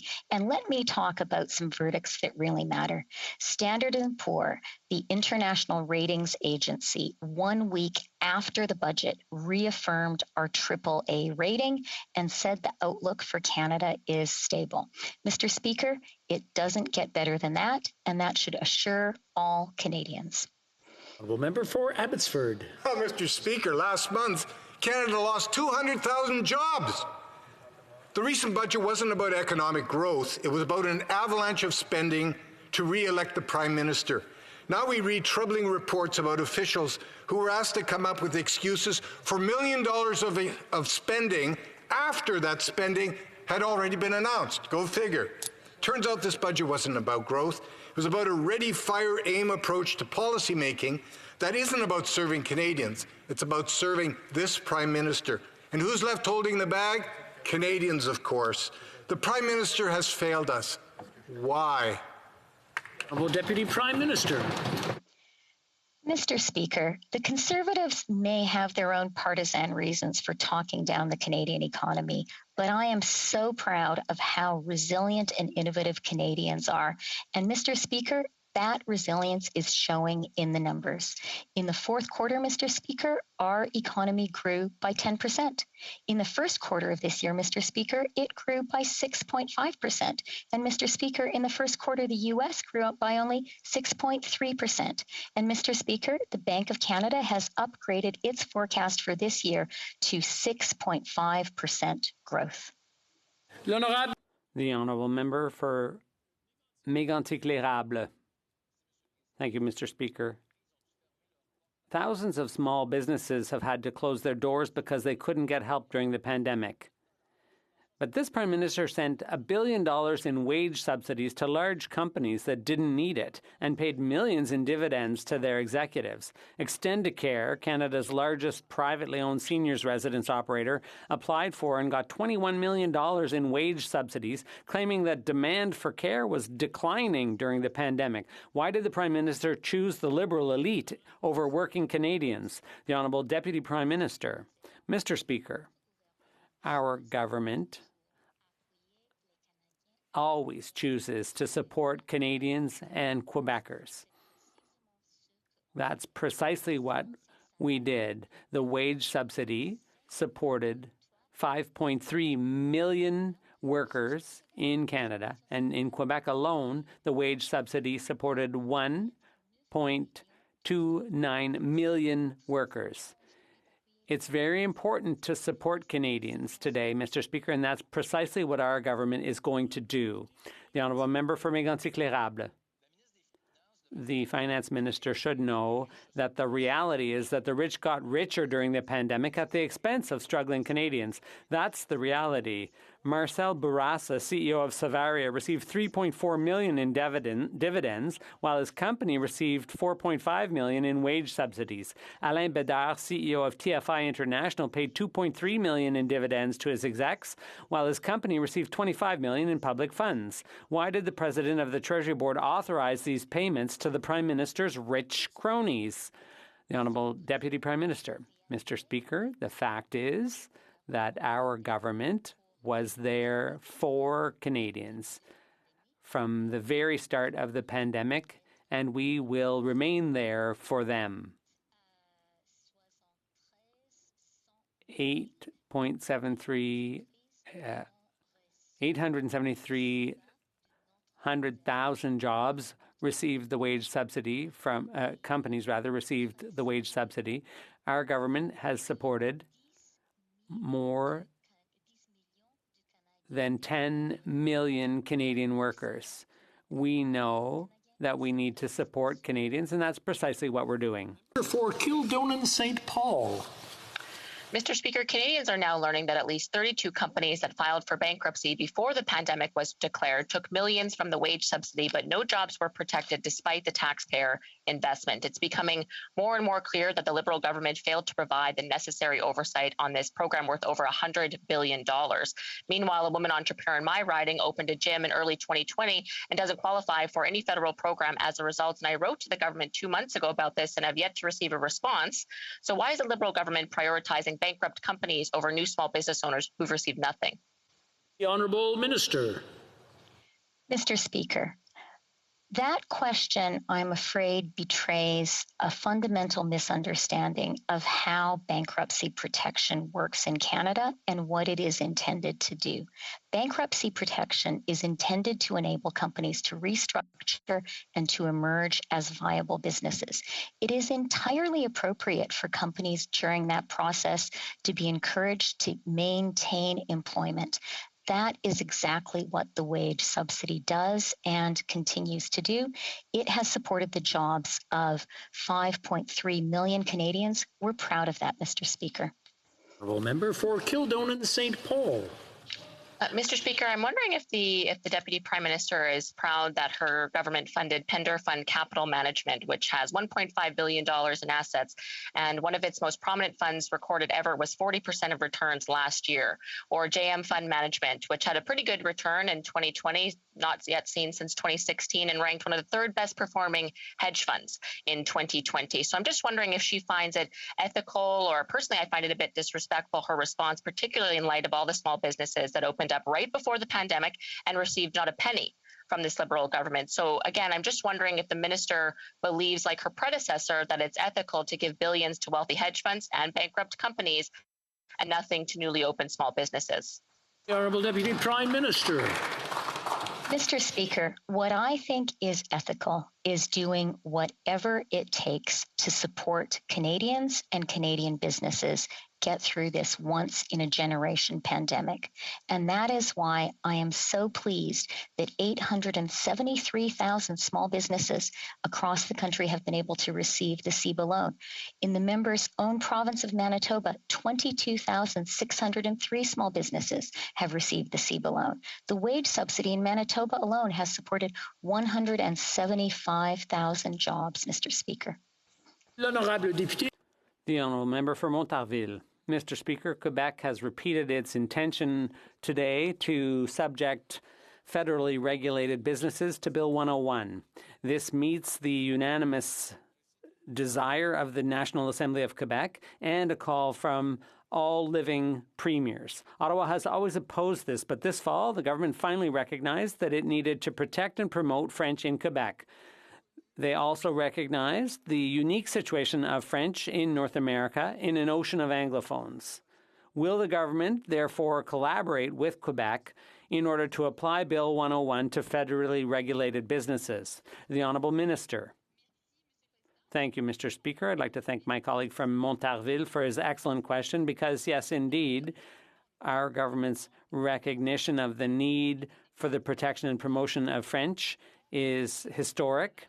And we want to recognize the right to work and be served in French. And this should apply in federally regulated industries in Quebec and in other parts of Canada where numbers warrant. So we are following the situation closely with the new legislation in Quebec, and we will study that bill and, of course, protect language rights, inherent language rights of Quebecers, both in Quebec and elsewhere in the country, while protecting language minorities. The Honourable Member for Montarville. Mr. Speaker, based on that recognition of the decline of French in Quebec and the need to promote and protect our language, it should be good news for the federal government to see Quebec tabling the most ambitious language reforms in 40 years. The government should undertake to be a partner with Quebec in applying Bill 96. Obviously, the first way of helping is not by not undermining this legislation. Will the government promise today that they will not challenge Bill 96, whether directly or financially? The Honourable Minister. Thank you, Mr. Speaker. As you know, the government recognizes that Quebecers constitute a nation within Canada, and the official language of Quebec is French. And I tabled a reform document earlier this session. Now, it goes without saying that we need to play our role, to do our part as a government to protect French in Quebec and all across the country. Because, as my colleague said, it goes without saying that there has been a decline of French in Canada. So we need to act, and we will. The honourable member for La Pointe de l'Île. Thank you, Mr. Speaker. Quebec has created a French language commissioner, not an official languages commissioner, because French has to be the common language in Quebec. Finally, Quebec will apply Bill 101 to federally regulated businesses. Finally, Quebec is asserting its place as a French-speaking nation before Canada. Will the federal government recognize that Quebec has to be the sole master of its house when it comes to language policy, and will they act as an ally rather than an adversary? The Honourable Minister. Thank you, Mr. Speaker. Obviously, I would remind my colleague that since the very beginning, since we tabled our reform document and before the throne speech even, we recognized the unique situation of French in Quebec and in Canada. We will do more. The federal government believes that true equality between our two official languages is necessary, so we will be doing more to support Francophones' language rights in Quebec and elsewhere in Canada, and we will protect the rights of all language minorities, and I will have the opportunity to work with my Quebec counterparts in the months to come. Thank you. Mr. Speaker, it's becoming clear that scientists at the government's virus lab in Winnipeg worked closely with China. One of these scientists, Dr. Chu, not only visited China 5 times in 2 years for this work, but also collaborated with scientists at China's Military Institute and trained scientists at the Wuhan Institute of Virology to a level 4 standard, enabling them to handle the world's most deadly viruses.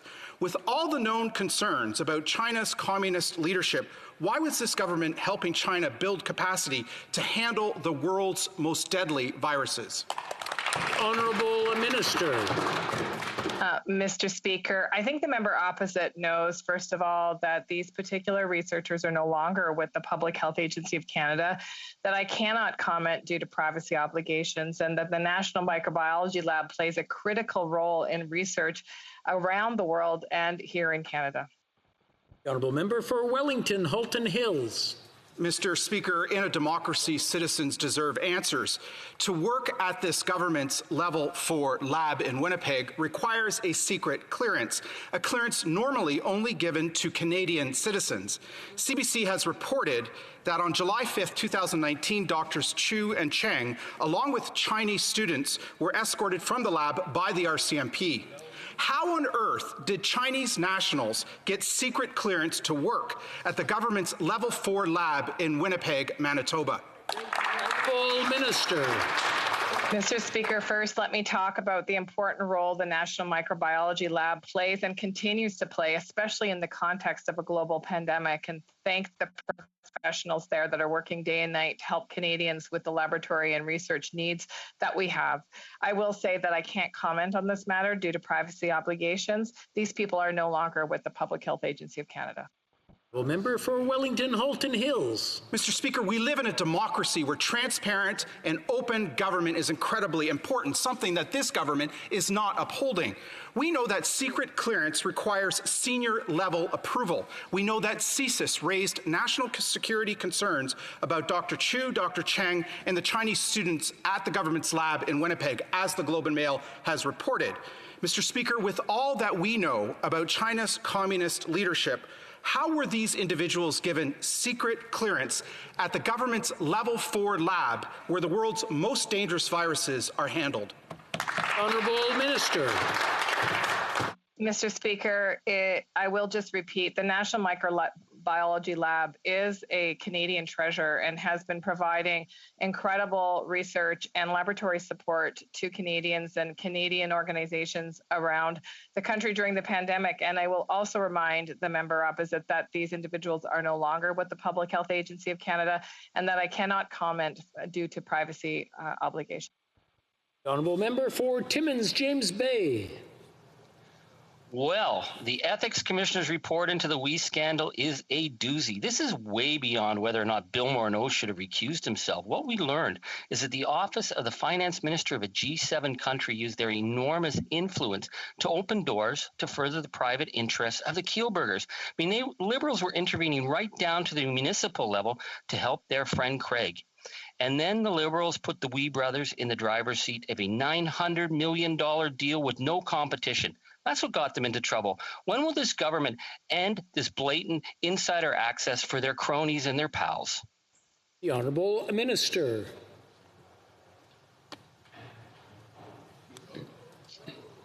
Mr. Speaker, the Commissioner has investigated the matter, and the report released today clears the Prime Minister of all allegations. Let me quote directly from the report on page 3. Quote, the Prime Minister did not contravene subsection 6.1, section 7, or section 21 of the Act. The Commissioner is conclusive on page 40. Quote, I cannot conclude that a contravention has occurred. L'honorable député de Rosemont. The honourable member for Rosemont-la-Petite-Patrie. Mr. Speaker, in the Liberal ranks, there's really a culture of conflict of interest. We saw that today. This is the 5th time that the Commissioner has announced that there's a conflict of interests among the Liberals. Not 1, not 2, not 3, 5 times.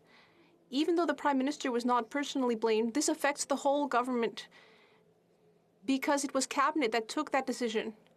Will the Prime Minister commit today to ending this culture of nepotism and prioritizing the needs of Canadians and not his Bay Street friends? The Honourable Minister. Mr. Speaker, the report published today by the Commissioner exonerates the Prime Minister of all the allegations.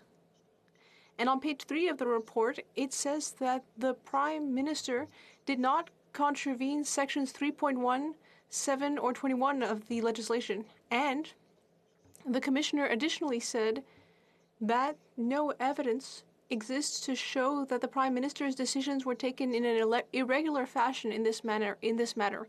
And the report concludes there was no violation of the rules. Lakeshore. Mr. Speaker, many Canadians, including myself, were pleased to see investments made through Budget 21 to restore the Law Reform Commission of Canada. In a world that has changed so much since 2006, when the Commission saw a cut in funding by the previous Conservative government, our justice system has faced new and more complex challenges. Now more than ever, we must ensure that Canadians have access to a justice system that is fair, relevant, and accessible. Can the Minister tell us more about this very important investment? Thank you, Mr. Speaker. Honourable Minister.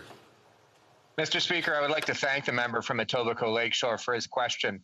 Through Budget 2021, we will invest $18 million over 5 years and $4 million ongoing to revive the Law Commission so that it is able to continue its important work guiding the federal government on the legal challenges of today and tomorrow with evidence-based ideas and research. The Commission will also ensure, Mr. Speaker, that our justice system is responsive to challenges such as systemic racism in the justice system, and will also help in establishing a new relationship with Indigenous peoples. Mr. Speaker, today I am paying homage to one of my mentors, late Law Commission President Rod MacDonald, both in answering this question and in wearing this bow tie. The Honourable Member for Calgary Nose Hill. The federal government approved an unprecedented 4-month delay between doses of vaccine due to supply, meaning few Canadians are fully vaccinated against COVID. The federal government has not issued any clear advice for half-vaccinated Canadians about their level of protection, their risk of transmitting COVID, and what restrictions do or do not apply to them. Given the Prime Minister's announcement of a half-vaccinated summer, what official public health advice does the federal government have for half-vaccinated Canadians regarding what they can or cannot do? The Honourable Minister. Well, Mr. Speaker, I'm not really sure where to start with that mixed bag of half-truths and and falsehoods. But I'll start with this, Mr. Speaker. Here's what we do know. Vaccines save lives and they stop the spread of COVID. They are a critical tool in getting our lives back to normal. I want to thank all of the immunizers across the country who are working so hard to get vaccines in Canadians' arms. And in fact, Mr. Speaker, we're doing a phenomenal job. We see that we are one of the fastest immunizers in the G7. We see Canadians stepping up in unprecedented ways to take vaccination when it's offered to them. And I would encourage Canadians to continue to get vaccinated. It will save their own life. It will help stop the spread in their community, and we will have a much better summer and fall. Before continuing, I just want to remind all the members in the chamber and joining us virtually to be judicious on the language that they use. Sometimes some language may be inflammatory and cause problems. It's not necessarily a bold word that we think is going to be it, but sometimes the intention's behind it. So I just ask all members, I know this is week 5 of a long stretch, and just be mindful of our fellow members in the chamber. The Honourable Member for Calgary Nose Hill. Thank you, Chair, for that advice to the Health Minister. Even though only 3% of Canadians are fully vaccinated, by now, Canadians should have advice from the federal government on what they can look forward to once fully vaccinated. And this also applies to half-vaccinated Canadians, given the proclamation of a half-vaccinated summer. Countries around the world are doing this. This type of hope will incent people to get the vaccines. So, what advice does the federal government have for half-vaccinated Canadians or fully vaccinated Canadians regarding what they can or cannot do? The Honourable Minister. Mr. Speaker, let me repeat, vaccines save lives and they stop the spread of disease. And I think Canadians know that we need to get to the finish line together. Canadians have made extraordinary sacrifices for each other, and now they're stepping up to the plate, getting vaccinated when it's their turn. That's how we see a light at the end of this tunnel, Mr. Speaker. I am so proud of all the immunizers around the country who are working so hard to get immunization to Canadians no matter where they live. We're going to reach that finish line, Mr. Speaker, and we're going to get there together. L'honorable député de Charlebourg-Haute-Saint-Charles. The Honourable Member for Charlebourg-Haute-Saint-Charles. Mr. Speaker, we have learned that Quebec and Ontario have suspended the administration of the first dose of AstraZeneca, and that 4 other provinces are considering the same thing. Canadians who have received a first dose of AstraZeneca are worried, and they want answers. They want to know whether they can mix and match doses, or do they need to start over and take 2 doses of another vaccine? Can we get a clear answer, Mr. Speaker? The Honourable Minister. Mr. Speaker, every step of the way, Canadians' response has been guided by health and evidence and science, Mr. Speaker, and this is no different. We know that many provinces are pausing the delivery of AstraZeneca. I will say this, it is important for Canadians to get vaccinated as soon as they are offered. This is how we save lives, how we stop the spread, and how we get our lives back. And I am certain that provinces will do their absolute best to make sure that no doses go unused. The Honourable Member for Charlebourg-Haute-Saint-Charles. Is it really right that I am the one who has to ask the Minister of Health how this is going to work? And we shouldn't forget that from the beginning, the Prime Minister and the Minister of Health have contradicted Theresa Tam and Nassi. So I will ask my question again. If Canadians have received a first dose of AstraZeneca, can they mix and match? Should they get another AstraZeneca dose? Or do they need to start over and take 2 doses of another vaccine? Does the Minister even know, Mr. Speaker? The Honourable Minister. Mr. Speaker, we see a pattern from the Conservative Party of politicians wanting to interfere with the work of scientists, regulators, and researchers. Mr. Speaker, I will tell you this. Every vaccine that is authorized for use in Canada is safe.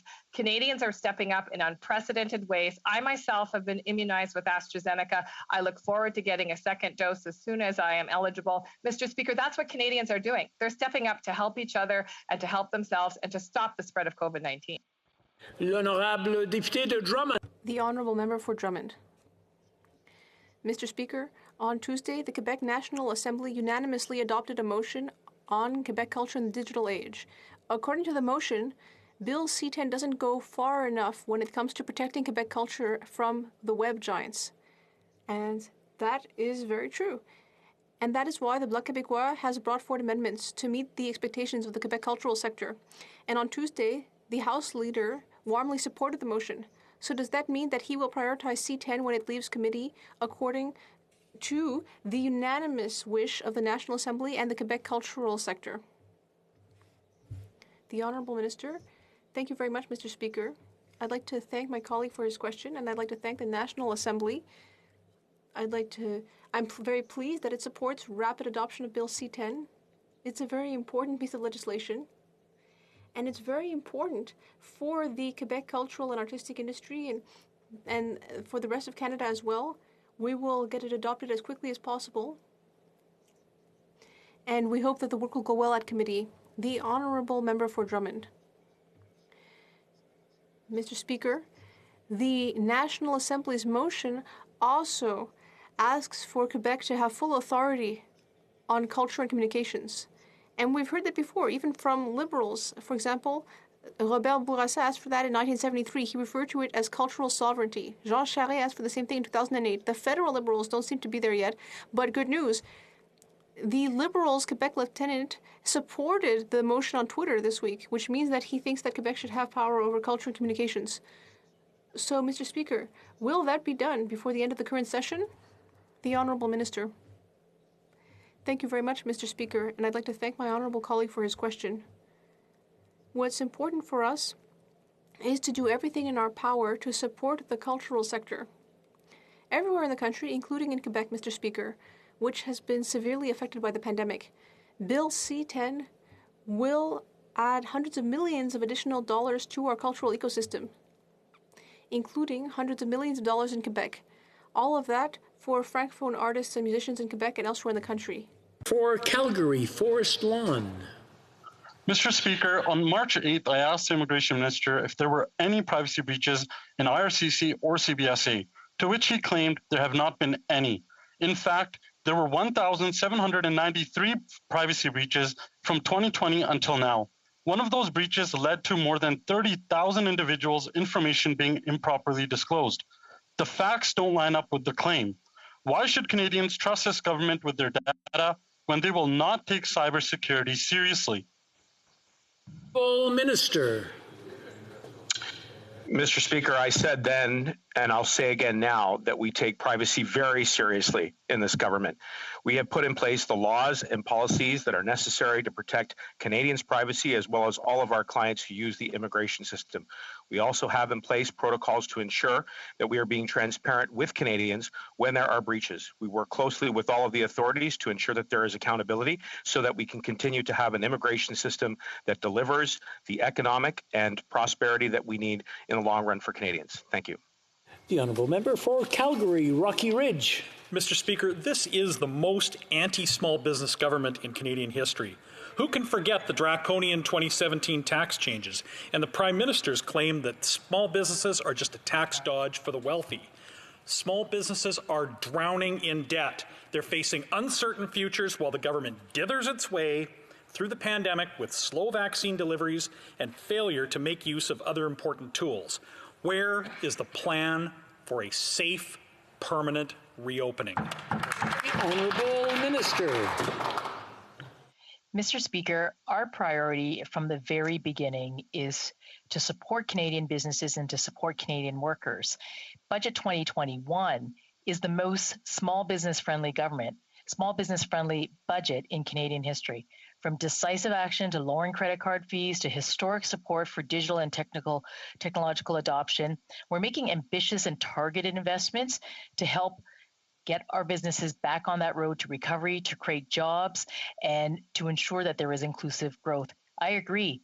Businesses, small businesses are the backbone of our Canadian economy. We've been there for them. We will be there for our small businesses now and into the future. Thank you, Mr. Speaker. L'honorable député de Beauce. The Honourable Member for Beauce. Mr. Speaker, after the failure of its single-source contract, this Liberal plan for testing foreign workers is continuing to be a failure. There are various Switch Health tests that are still lost or incomplete, and there's no way to get results. And now the new provider in Quebec, Dynacare, is asking businesses to bring their workers which are quarantining in Montreal so that they can get tested in person? Has the government developed a new mobile quarantine system that I'm not aware of? When will the government fix this mess? Monsieur le Président, nous avons travaillé avec... Mr. Speaker, we have worked closely with other federal departments in order to speed up processes and simplify the arrival of foreign workers as much as possible. The Public Health Agency and Service Canada have been in regular contact with Switch Health, employers, and industry associations with the goal to fixing these problems. We take this very seriously, and we will continue to work closely with Switch Health. The Honourable Member for Marcorel-Fortin. Mr. Speaker, it is estimated that more than half of food supply is wasted in Canada each year, which means that we could avoid wasting more than $50 billion worth of food. Reducing waste would mean that we could increase food availability, and it would lead to savings for businesses and consumers. It would create more robust food systems and reduce greenhouse gas emissions. Could the Minister of Agriculture and Agri-Food tell us how our government is giving entrepreneurs the resources to create innovative solutions in order to fix this problem? The Honourable Minister. Thank you, Mr. Speaker. A few days ago, I was able to unveil the names of the 24 semi-finalists of the first Food Waste Reduction Challenge. Each organization will receive $100,000 and move to a second stage, which will involve piloting the solutions on the market. These projects are varied and innovative, and the goal is to reduce waste, for example, by processing imperfect produce or by avoiding landfilling thanks to new composting approaches. Thank you. Honourable Member for Calgary Centre.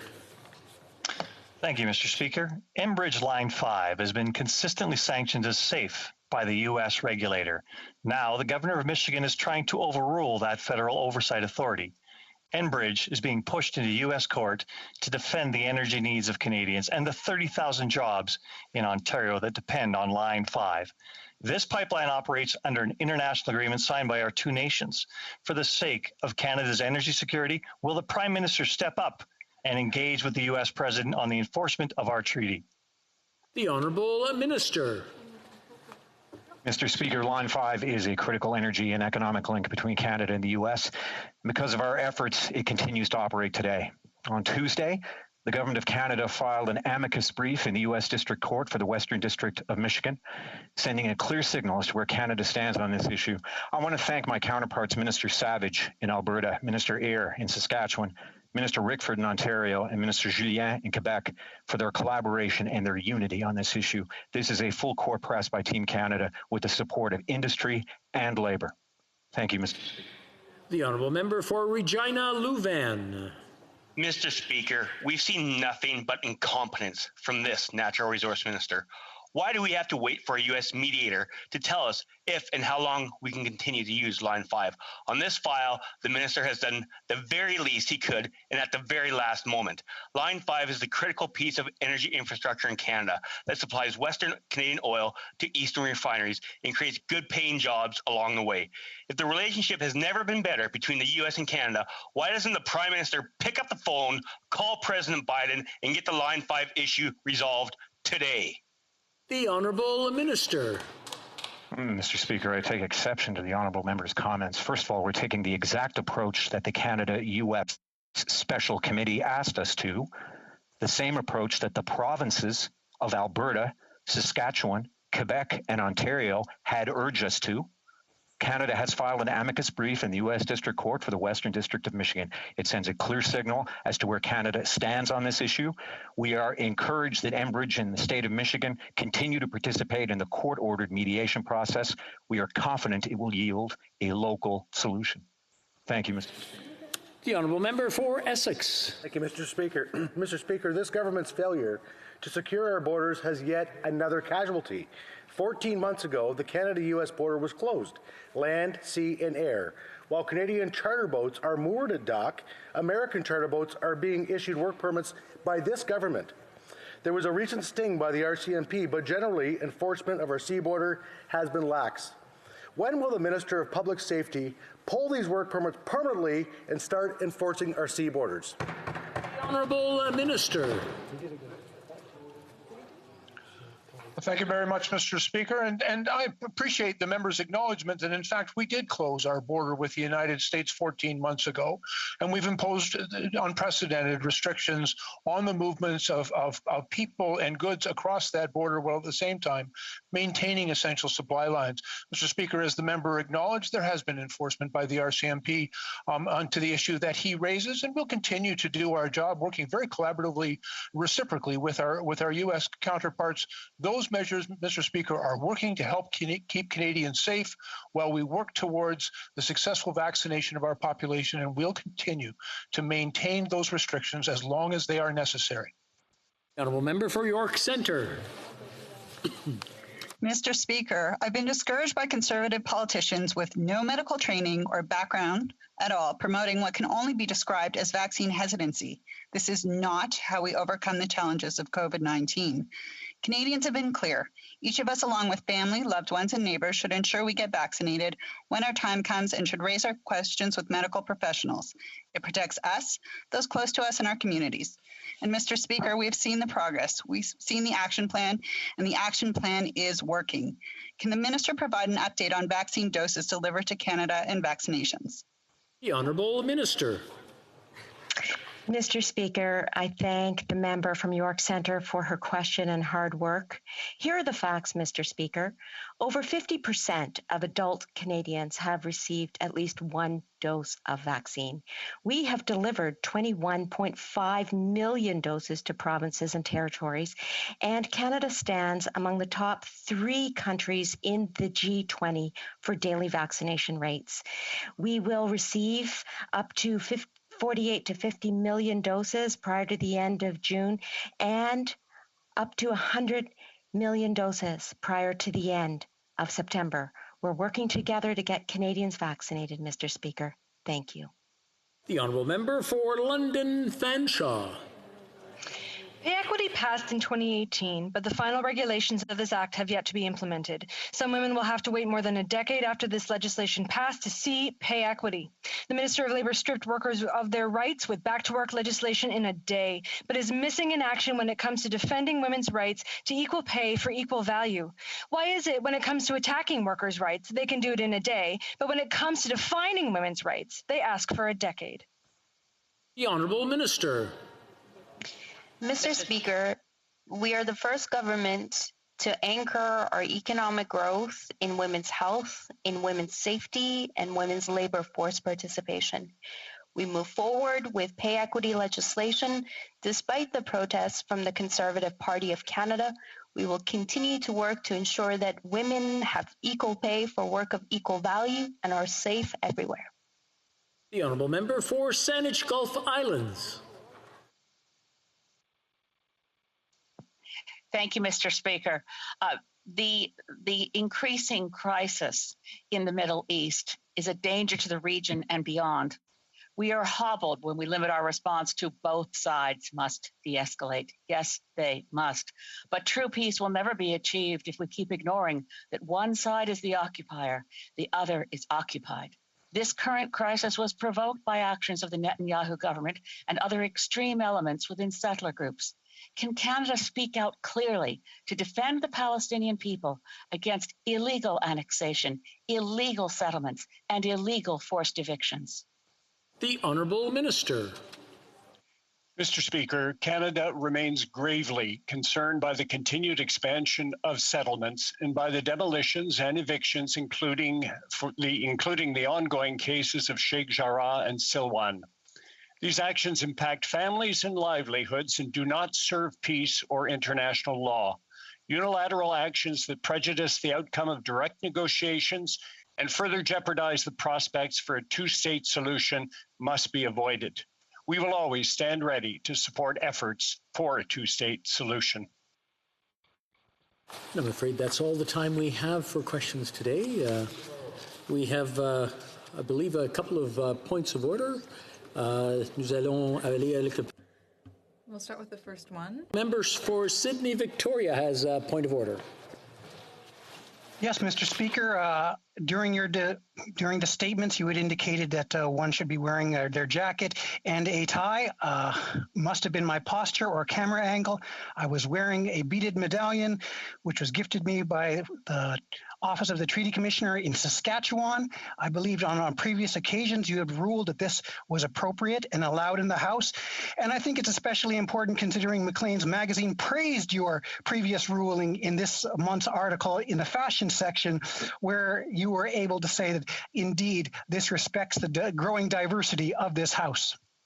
I want to thank the honourable member, and yes, it was his posture because I looked and I couldn't see it, but I see it now. I thank the honourable member for Sydney Victoria for raising the point of order. As he pointed out, I made a short informal statement about the need for members to be appropriately attired, including a jacket and tie for men, when intervening in the proceedings.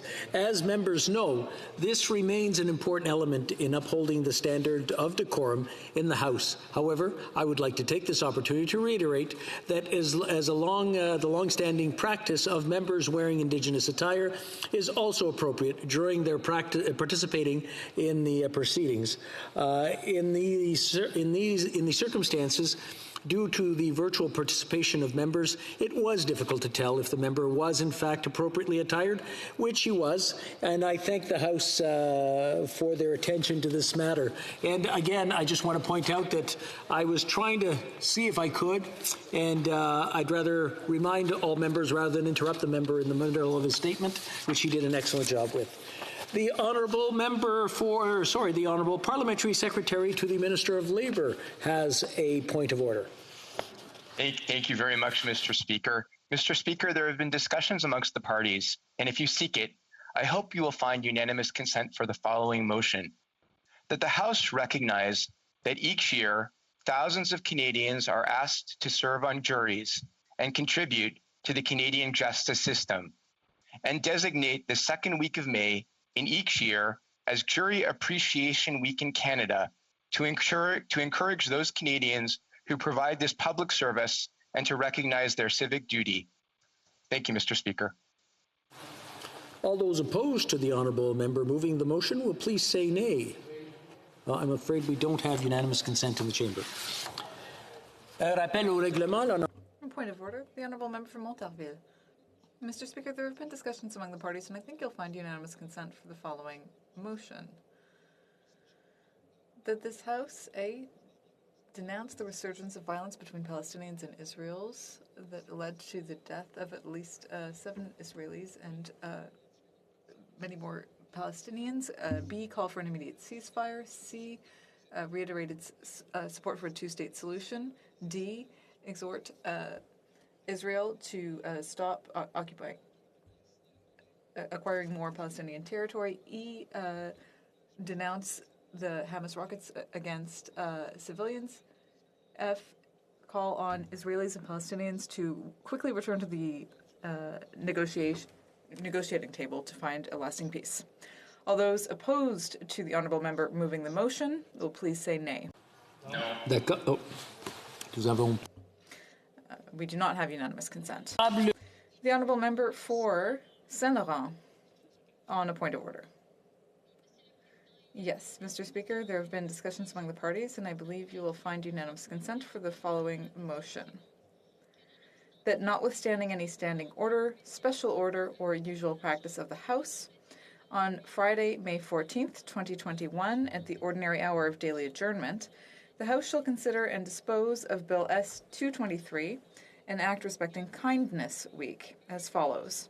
A member from each recognized party and a member from the Green Party may speak for not more than 10 minutes on the motion for second reading, and at the conclusion of the time provided for the debate, or when no member rises to speak, whichever is earlier, the bill shall deemed to have been read a second time and referred to a committee of the whole, deemed considered in committee of the whole, deemed reported without amendment, deemed concurred in at report stage, and deemed read a third time and passed, and the House shall adjourn until the next sitting day.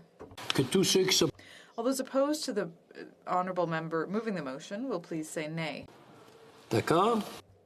Very well. The House has heard the terms of the motion. Is it the pleasure of the... all those opposed to the motion will please say nay. Adopté. Carried. Et maintenant, nous avons une question là. Now we have the Thursday question. The Honourable Leader of the Opposition. Opposition House Leader. Okay, Opposition House Leader.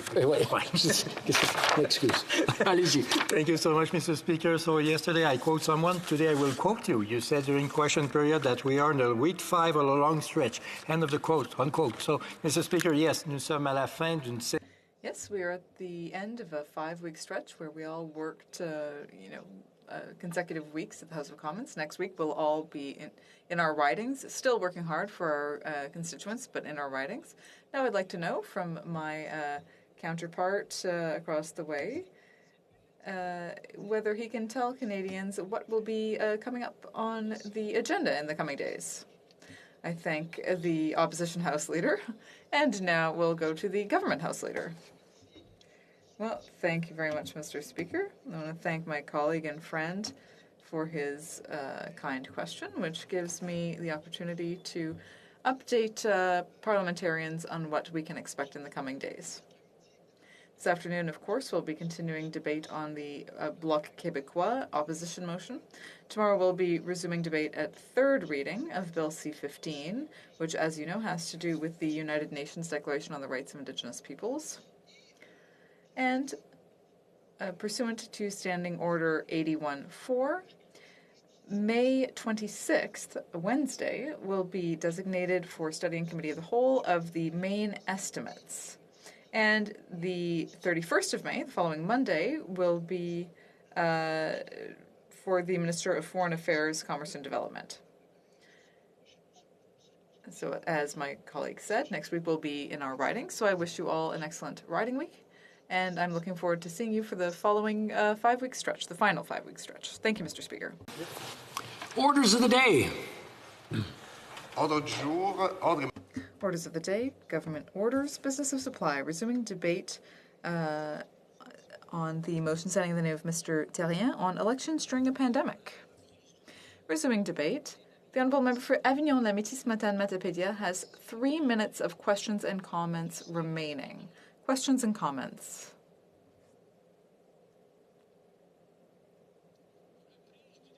Resuming debate. Member for Kingston and the Islands. Thank you very much, Mr. Speaker. I'm glad to have the opportunity to rise today to discuss this opposition motion that was introduced today by the member from La Prairie. I think that it's a very important discussion to be having, and indeed I've been listening closely to what members from all sides of the House have had to say about this.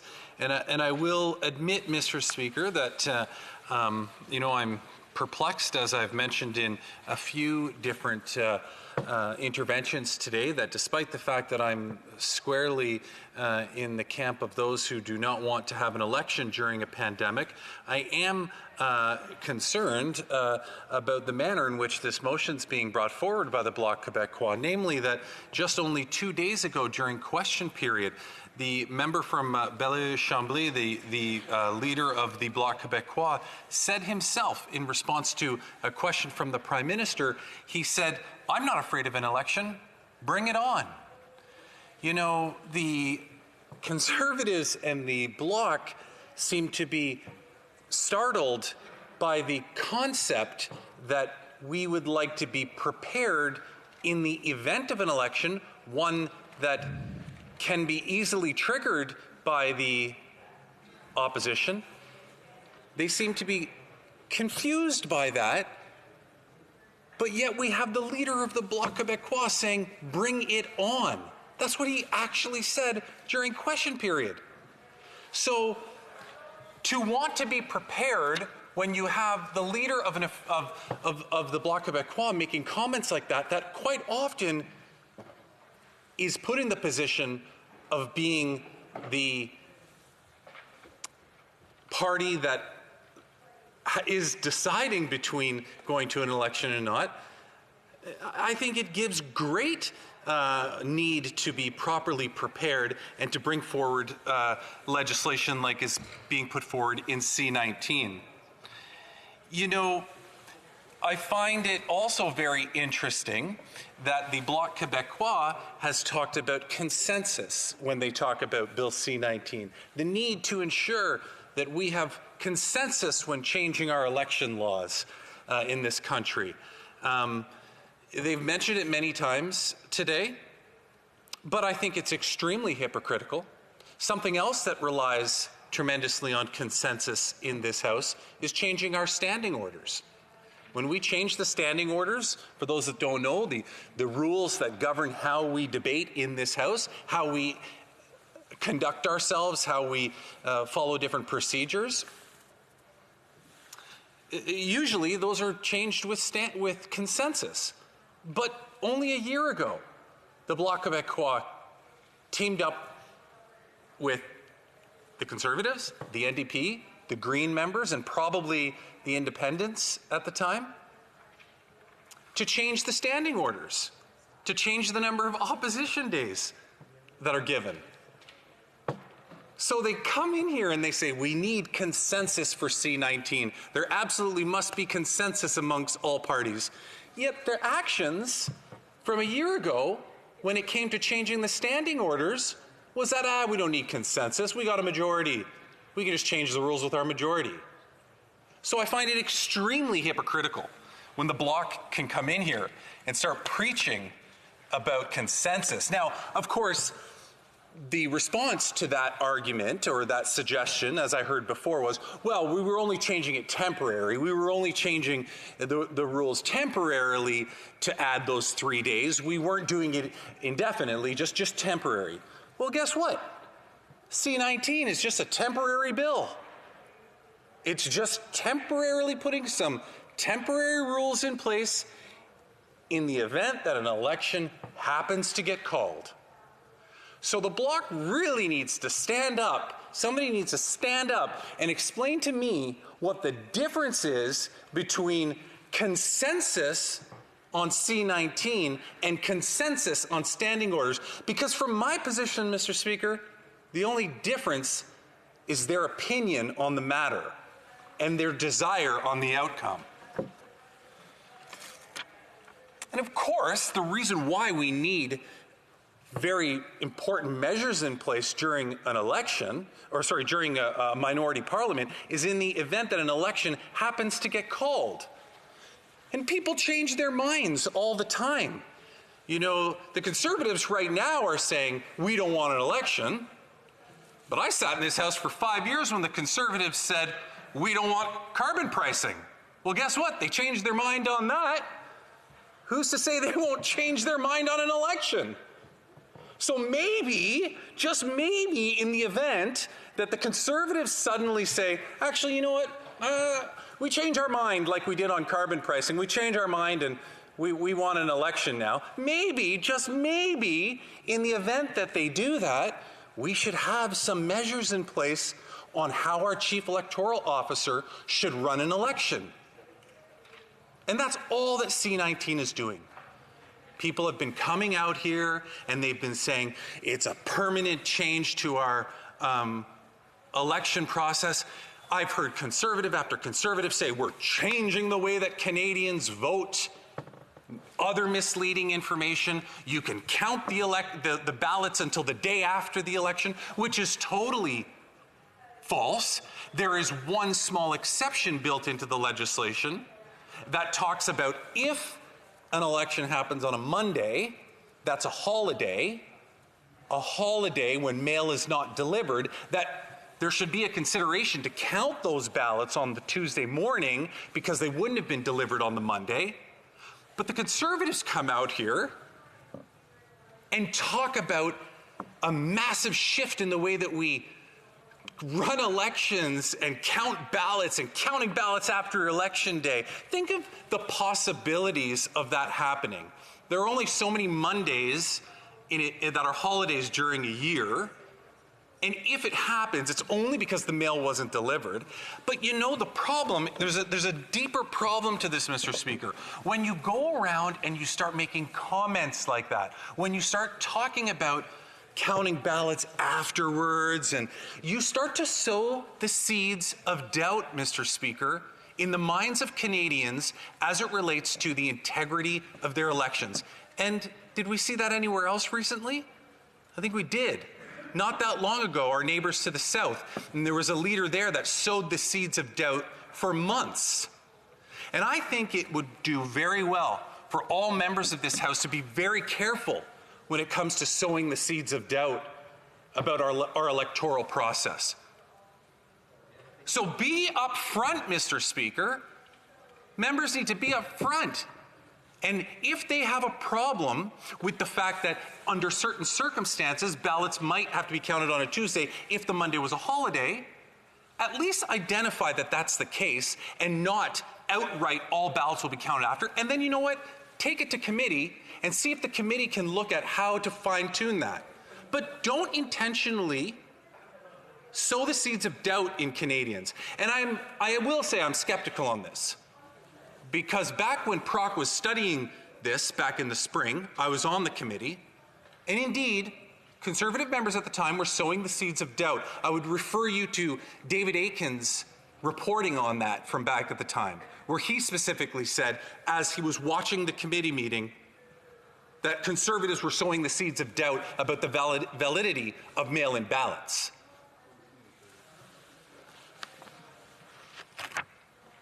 And so C-19 is really about temporary measures, Mr. Speaker. It's about putting measures in place just in case. I've also heard numerous members in this House talk about the Conservative, or the Liberals are the only ones talking about an election. The member from Calgary Nose Hill said that. The Liberals are the only ones talking about an election.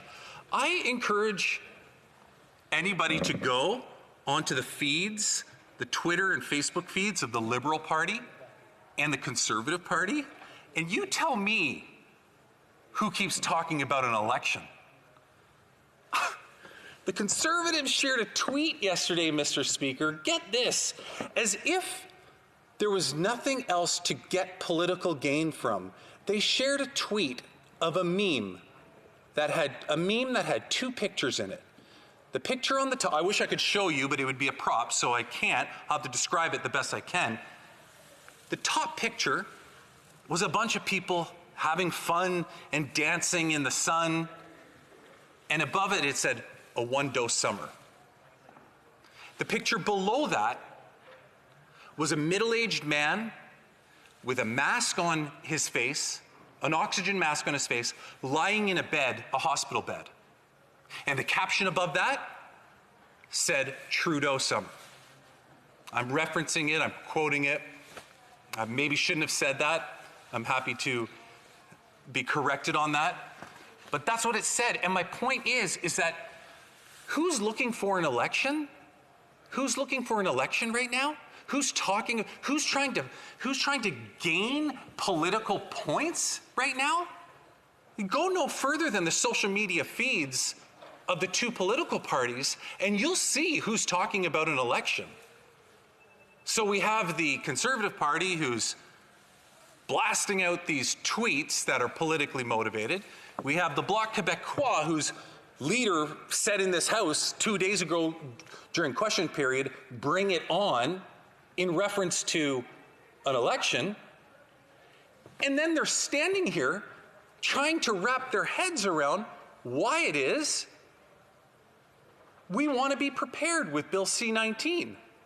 It really shouldn't be a mystery to anybody. And if that doesn't convince you, well, how about the fact that on 14 occasions, Conservatives and Bloc members have voted non-confidence in this government. March the 8th, Bill C-14. March the 25th, a concurrent to pass supplements. March 25th, Bill C-26, second reading, report stage, third reading.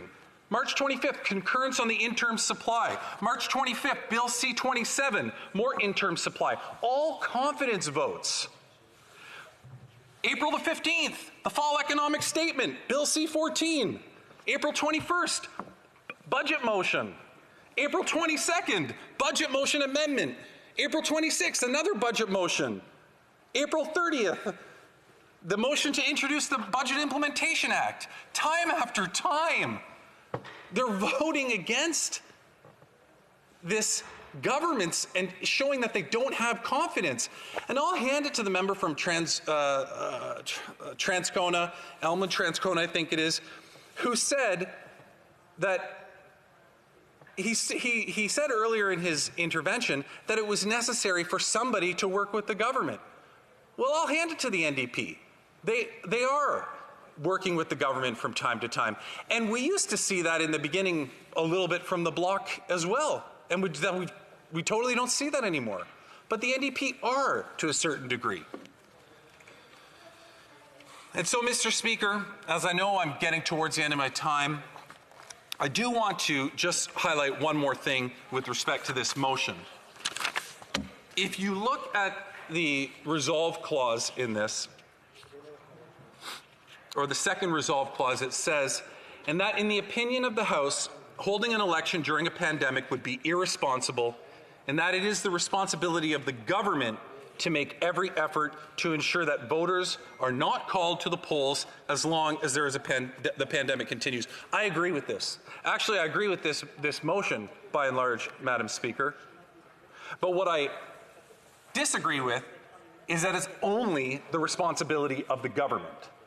I believe that this is a responsibility of all Parliament. The government certainly has its job to do in making sure that we can avoid an election to the best that we are humanly possible, but the opposition has a responsibility to do that. The opposition plays a key role here in a minority parliament. They can very easily take down the government, as I've indicated numerous times throughout my speech. And so I think it's important that what's reflected in this motion is the fact that the opposition has to play a role in that too. So with that, Madam Speaker, I would like to move an amendment to this opposition motion that reads, an amendment to the opposition motion that has been presented by the member from La Prairie, and I hope it will garner the support of this House. It is seconded by the member from Canada Carleton, that the motion be amended by adding after the words responsibility of the government, the words and opposition parties.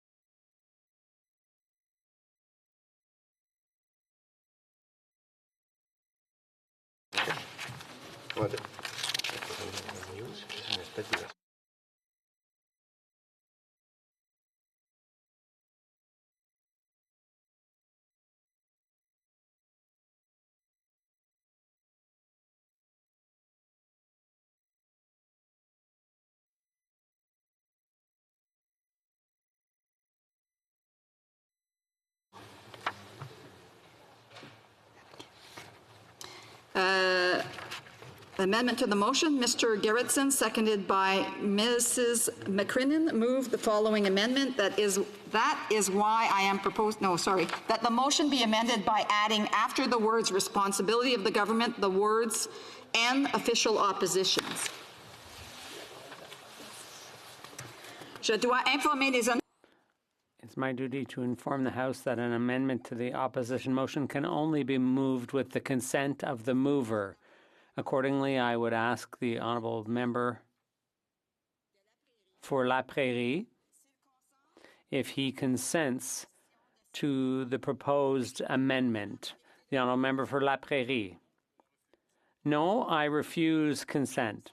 There is no consent. Accordingly, pursuant to the standing orders, this amendment cannot be moved at this juncture.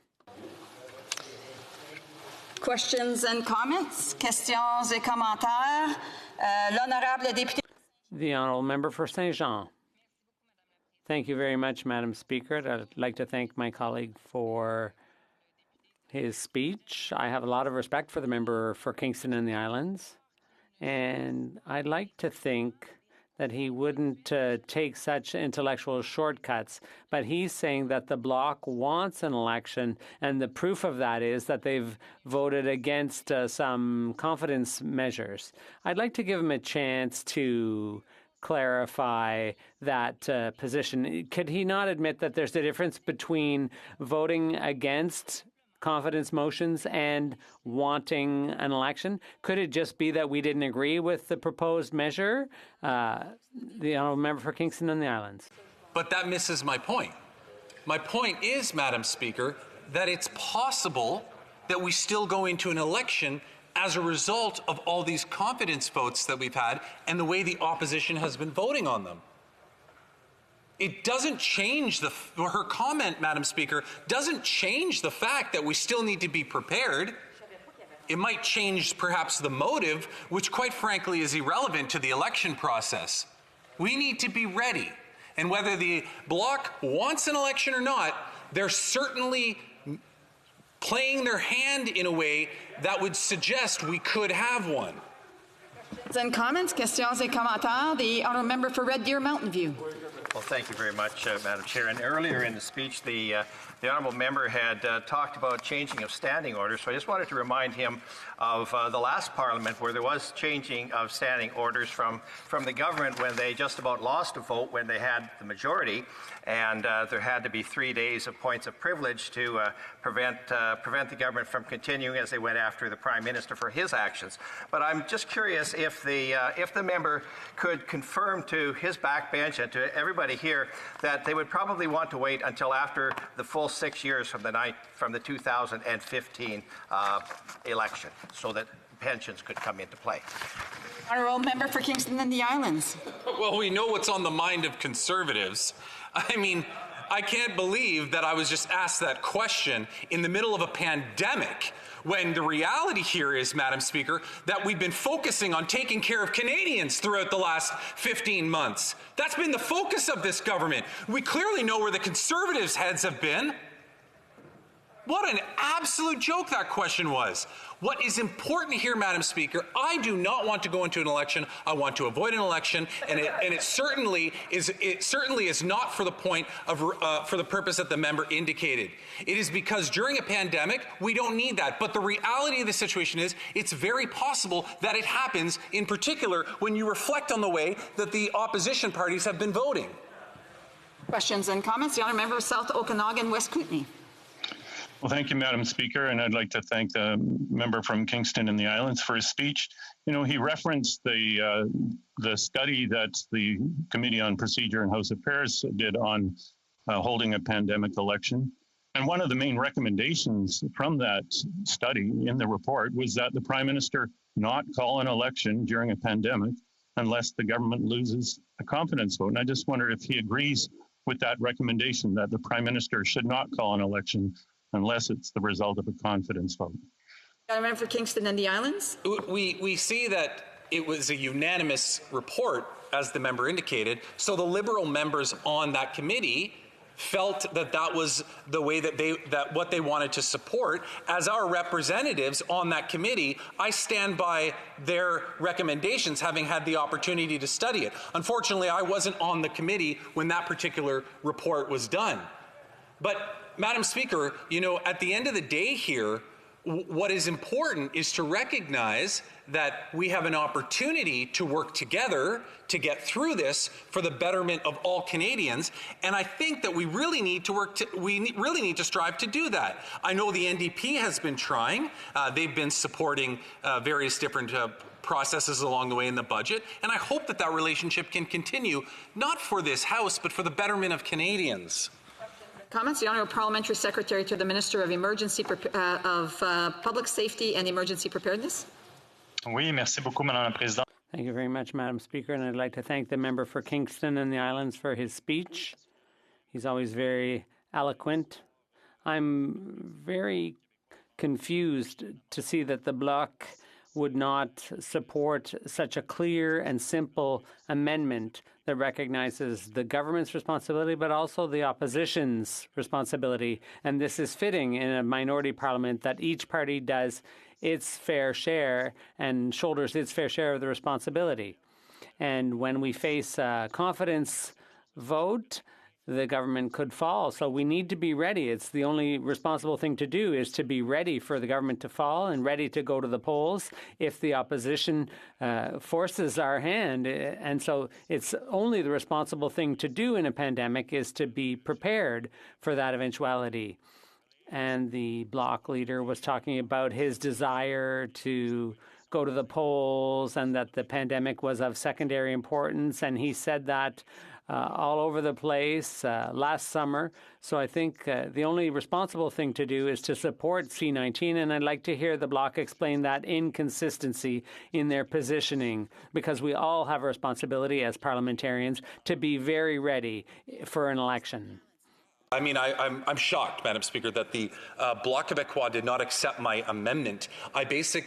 All I did there was I added three simple words that support everything that they've been claiming today, despite the fact that it hasn't been supported by their actions in this House. All I said was, in addition to it being the government's responsibility to make sure it doesn't happen, to add into there that the opposition doesn't do it. So what the Bloc has basically signaled by not supporting this, Madam Speaker, is they've signaled we don't want the Prime Minister to call an election, but we're getting ready to do it ourselves. And I mean, how could I not conclude that when you look at the actions of their votes, when you look at the words that have come out of the leader of the Bloc Québécois' own mouth, bring it on. That's what he said in response to the Prime Minister. Bring it on. He wants an election. And through not supporting this amendment, he's signaling that exactly.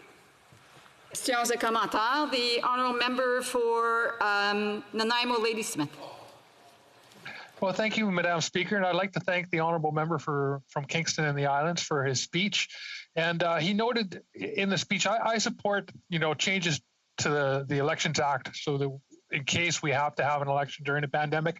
I don't want an election during a pandemic. I don't think Canadians want one. But he was just noting that some opposition members were saying that these are permanent changes, and we know that they're not. But I would like to see some permanent changes to the Elections Act, and I'm wondering if the honourable member would agree with me. I hear from a lot of young people that they would like to see the vote age changed to age 16. I hear from a lot of people that they would like to see a proportional representation system in Canada so that every vote counts. And I'm wondering whether the honourable member would agree with those two changes permanently to the Elections Act. The honourable member for Kingston and the Islands. I hope that there will always be time for us to reflect back on the electoral system that we have and to make recommendations and changes for the better participation of all electors in the country. Do I know, can I comment specifically about some of the suggestions that he had? I think they're great suggestions. We need to talk about them more. We have time for a brief question. The honourable member for Avignon-Amitis-Matane-Matapédia. Thank you, Madam Speaker. I will seize the opportunity to explain why we don't agree with the amendment and why it's the federal government's responsibility to ensure that we don't have an election. Because who is it that decides to dissolve Parliament? Is it the government or the opposition parties? Who is it that goes to see the Governor General and who asks for an election? Is it the opposition or is it the government? And who can decide to hold a confidence vote at any time? It's the government.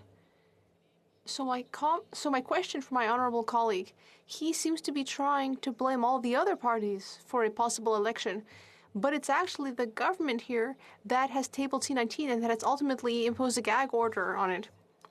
That's not the way our parliamentary system works. I mean, what the member is suggesting is that it's possible to pass a non-confidence motion in this House, but then still not go to an election because it's technically, ceremoniously, the responsibility of the Prime Minister to go to the Governor General.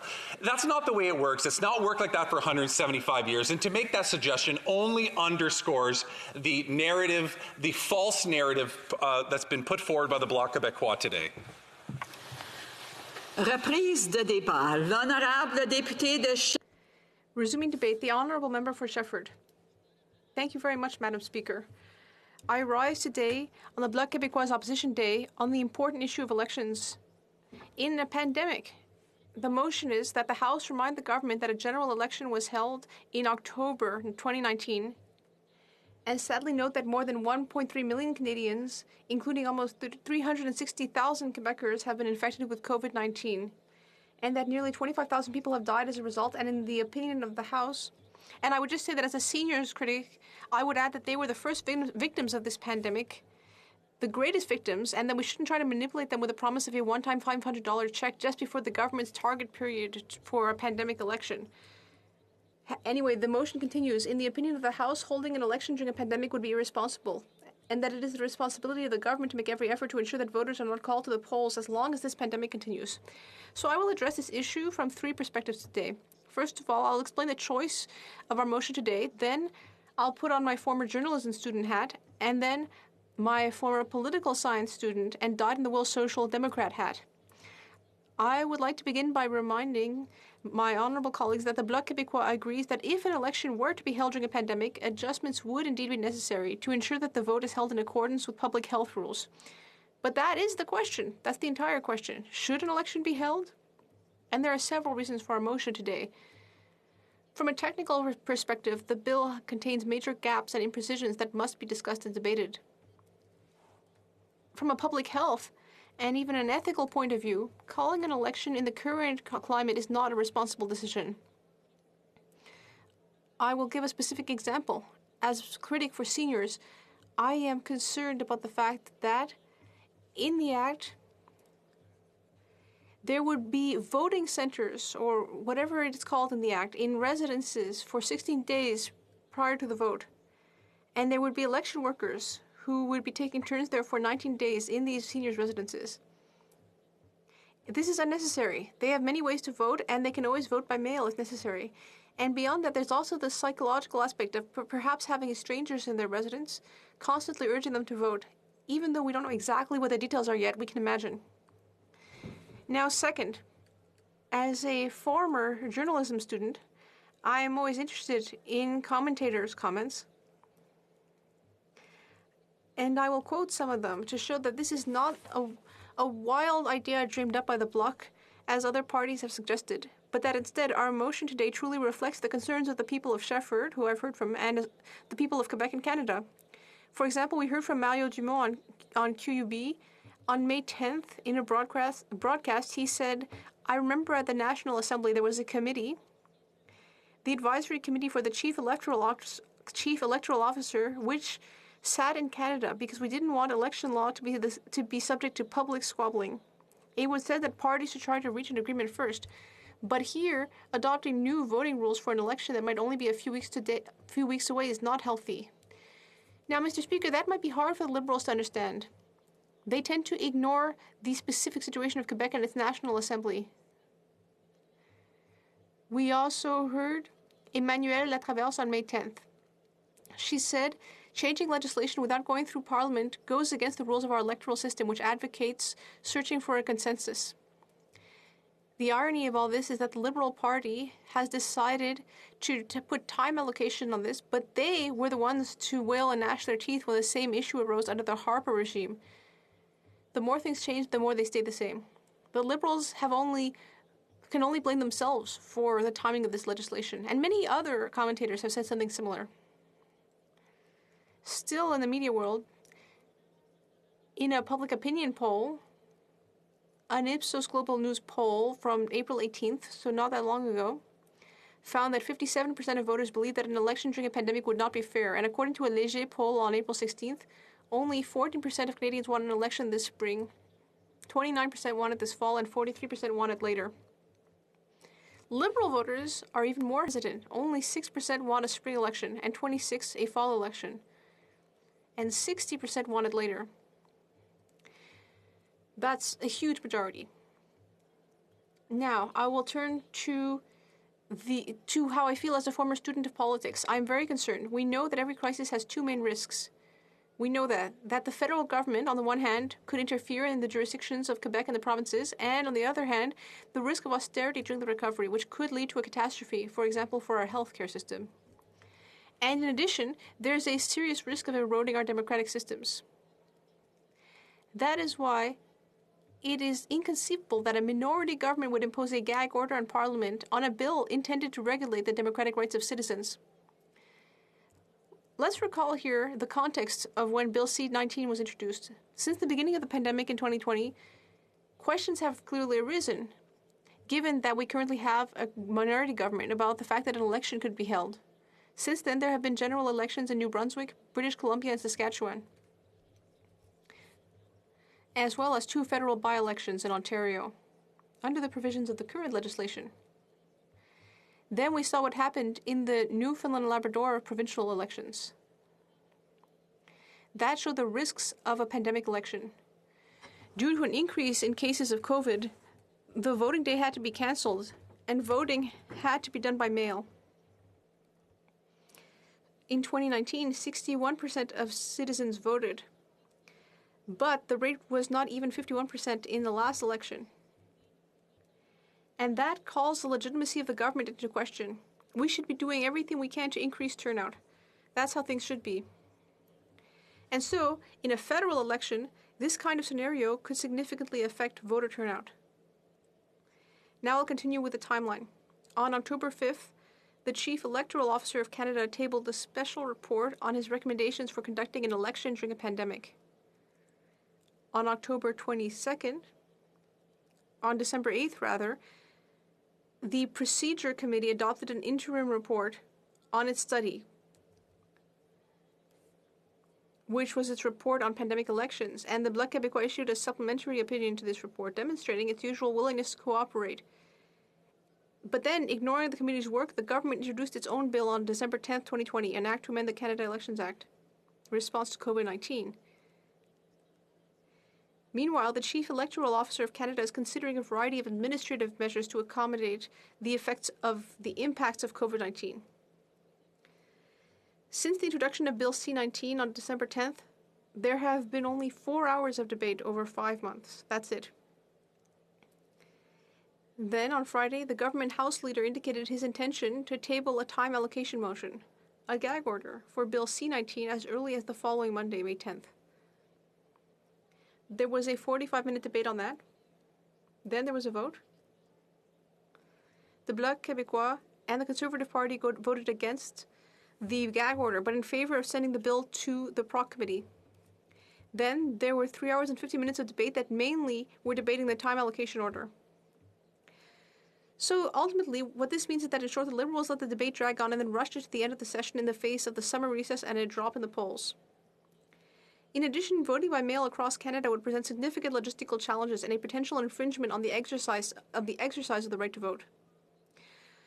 So in conclusion, Madam Speaker, the time allocation on C-19 reveals that the Liberals intend to go to the polls during the pandemic.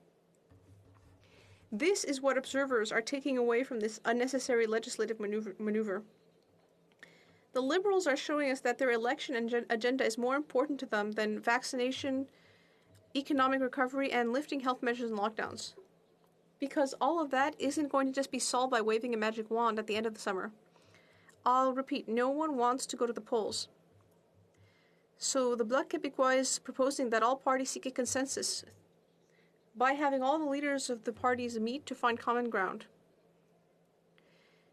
Because the Bloc Québécois is a party that wishes to be able to make proposals, and within our democratic system, it is entirely its right to make demands of the government, and the government has duty to listen to the proposals of the opposition. We wanted more health transfers, bringing them to 35%, as unanimously requested by Quebec and the provinces. We're in the middle of a health crisis, and we asked for additional assistance for seniors, with an increase in old age security starting at age 65. These are legitimate requests. If the government did not want to address them in the budget, well, then it's the only one responsible for the fact that we voted against it. We have always said that we will vote for what is good for Quebec, and vice versa. So we announced how we felt. If the government really was sincere in saying that it is not looking for a pretext to have an election in order to try to get a majority, then it would have listened to us, and it wouldn't just have produced a budget with a lot of electioneering promises. Because many measures announced in the budget will not be implemented until 2022. What a coincidence, after the next election. And the government would have responded to the leader of our party and organized a private meeting where all leaders of political parties could have arrived and discussed together. I'm so sorry, the time is over. would ask the honourable member to continue her speech during questions and comments. The Honourable Parliamentary Secretary to the Government House Leader. Yes, thank you, Madam Speaker.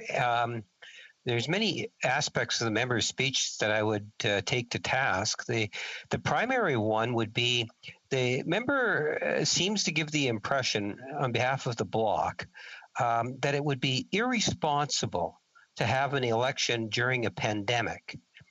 I wonder if she would apply that very same principle to her leader, who last year said that if the Prime Minister doesn't resign, he vows to call an election. He's going to bring in a motion of non-confidence. He believed that it was absolutely essential that Canada have an election.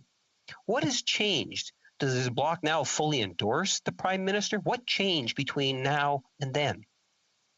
L'honorable député de Shefford. The honourable member for Shefford. Madam Speaker. Well, I've spoken a lot about the importance of democracy. The Bloc Québécois had reasons to ask for the Prime Minister to step down. There were good reasons for that, but that doesn't mean that we wanted an election. We weren't simply going to give a blank check to this minority government. Voters have handed this government the mandate to listen to opposition parties. Canadians have not handed this government a blank check to do whatever it wants without listening to opposition parties. And that's why the Bloc Québécois is going to vote for good legislation and vote against if it's bad. That is our role as an opposition, and that's how our parliament works. Comments, the honourable member for Elgin, Middlesex, London. Thank you very much, Madam Speaker, and thank you very much to the member from Shefford. I really appreciate her comments on this, because I think one of the most important things is, as the official opposition and as opposition members, we are supposed to be holding this government to account. And so we are asking for good legislation. So when things are coming out, those poison pills that we may find in certain legislation that may just turn us off, that are pushing people to say, why would we vote for that? We know that is a very political thing. But we do also know that following the throne speech, that the government actually even made opposition day motions non-confidence. They did it with the Conservative Party, and they were going to do it with the NDP until they got a lot of pressure. What is the members' thoughts on that when the government puts confidence votes on opposition day motions and not on government legislation? L'honorable député de Shefford. The honourable member for Shefford.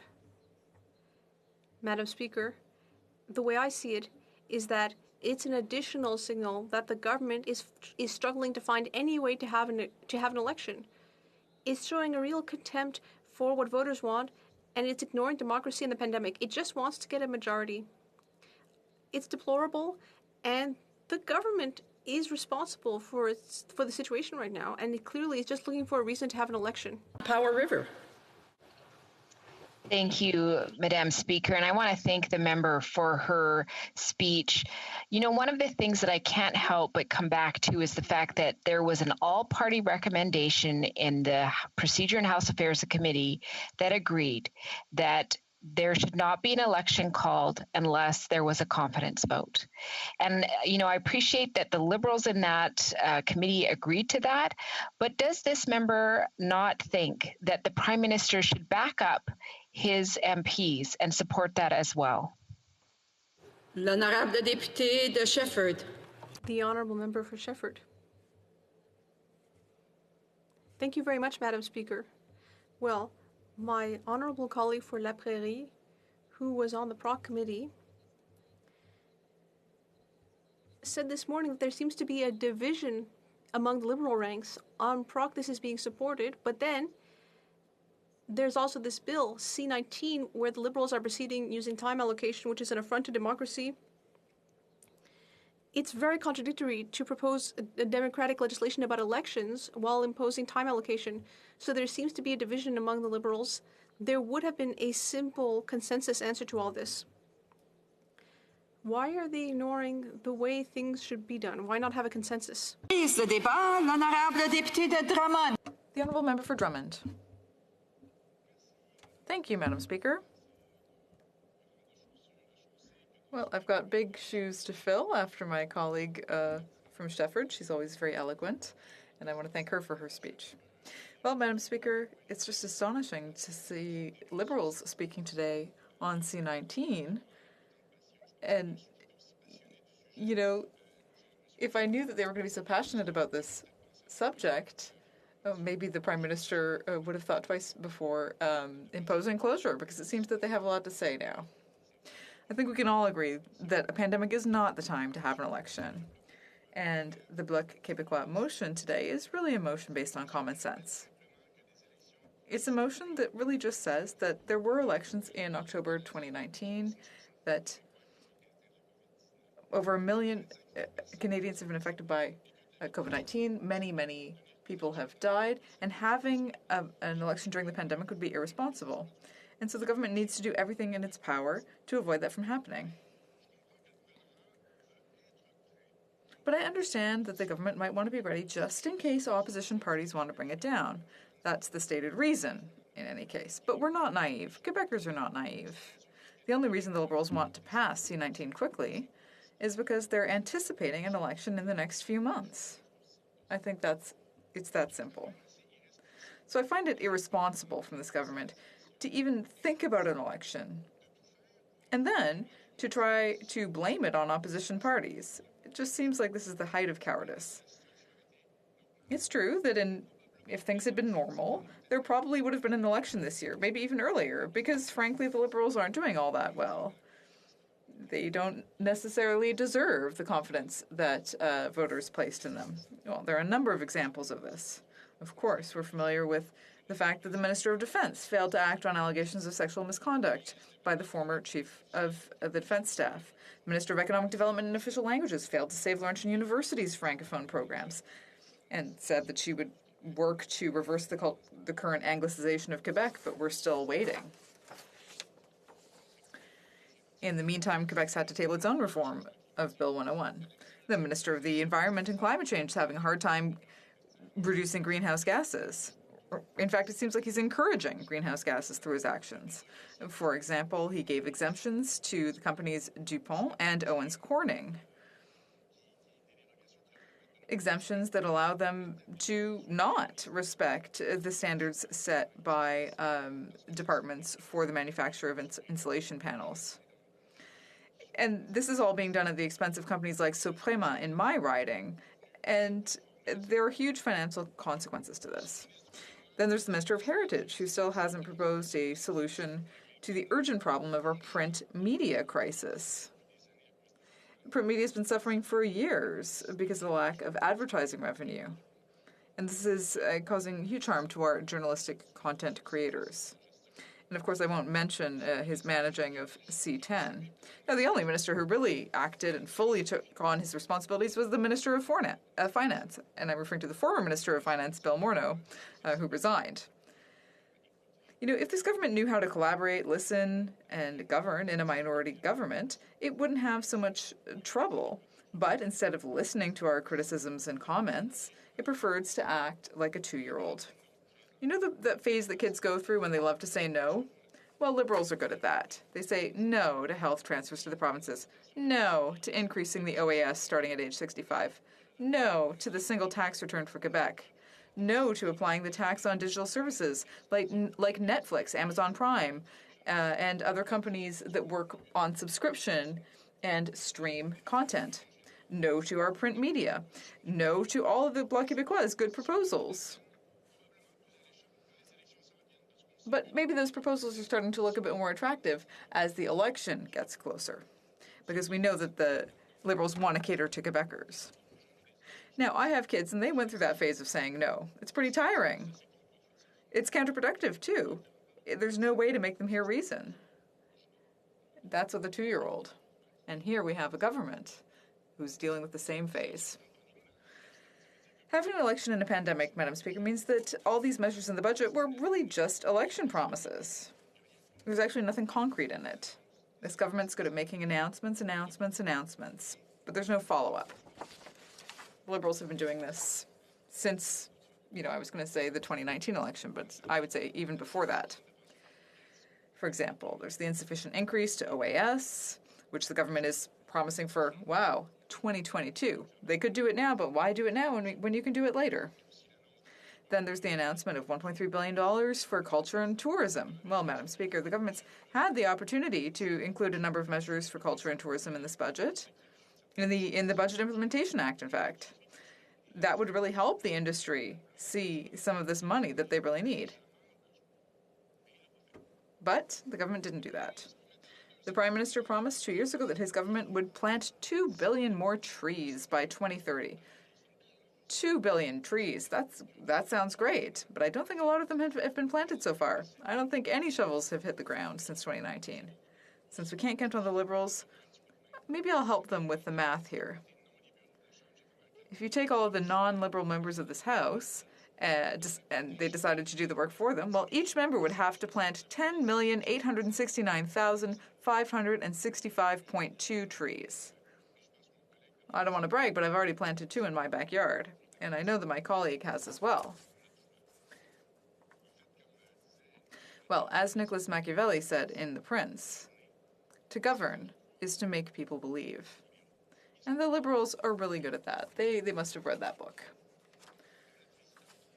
Madam Speaker, 57% of voters believe that having an election during a pandemic wouldn't be fair. That's from a Global News poll conducted on April 18th. Another Leger poll shows that 60% of Canadians say that they want an election later, at least after the fall. So it's not just the opposition parties that are against having an election during the pandemic. There are over 22 million Canadians who share that view. Now, the Liberals have been preparing for an election for some time. I've got some evidence. In an article from Le Devoir, Boris Proulx wrote that in the fall of 2020, prospective candidates received an invitation to run under the Liberal banner in the form of letters addressed to them. In the same article, it said that in a year-end interview with the CBC, the Prime Minister slipped up, referring to, quote, next year's election. So maybe that's some sort of an unconscious slip. So what's the government's big rush here? I use the word rush because Bill C-19 has been sitting on a desk for months, and all of a sudden the government wants it back on the agenda, giving us only 4 hours of debate and then imposing a gag order. And we're not the only ones wondering about this. This was discussed a lot in the media. A lot of people have talked about the opportunism of the Liberals wanting to have an election. In January 2021, Louis Lacroix said, if I was the Prime Minister, I would want to have an election as soon as possible because in a few months when the vaccines start to take effect and the pandemic's behind us, we'll have the time to analyze all these programs and then we'll find all of the mistakes that were made and things will blow up. That's the end of the quote. So the government would like to go to the polls because, now things are going better. Vaccination seems to be going relatively well. The pandemic, we certainly think that we're starting to see the light at the end of the tunnel. So I would quote Bernard Drinville, the radio host, who said on Monday morning that when you're dealing with election law, you have to aim for the broadest possible consensus. In Quebec, we had it voted unanimously by all 4 parties. What the Bloc Québécois is proposing is that we want to have the leaders of all 4 parties get together and discuss how we should really do things properly. We should have a consensus. This is a very important issue for the citizens that we represent, and so it just makes sense to try to have a consensus. The Bloc has always been clear on these points. When people say that we voted against the budget and criticize us for that, I would just say that we've always said publicly that we will support the budget. We would support the budget if we saw the necessary increases for seniors starting at age 65. If we saw an increase in the health transfers, as has been unanimously called for by the provinces, then the Bloc would support the budget. So if the Bloc votes against these budgets, which were announced previously, which were promised earlier, well, who should we be criticizing? Not the Bloc, Madam Speaker. Thank you. Questions et commentaires. Questions and comments? The Honourable Parliamentary Secretary, the Government House Leader. Yes, thank you, Madam Speaker. The Bloc themselves have introduced motions of non-confidence. Any of those motions would have passed, it would have precipitated an election. Just last year, the Bloc said that if the Prime Minister doesn't resign, he vows to precipitate and call for a non-confidence vote and cause an election. Today, they're of a different opinion. Why should the people of Quebec or Canadians in general trust what it is that the Bloc is actually saying? The Government of Canada will continue, as it has done from day one, focus its attention on the pandemic and being there for Canadians in a very real way.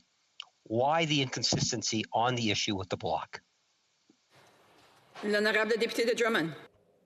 General Member for Drummond. Thank you.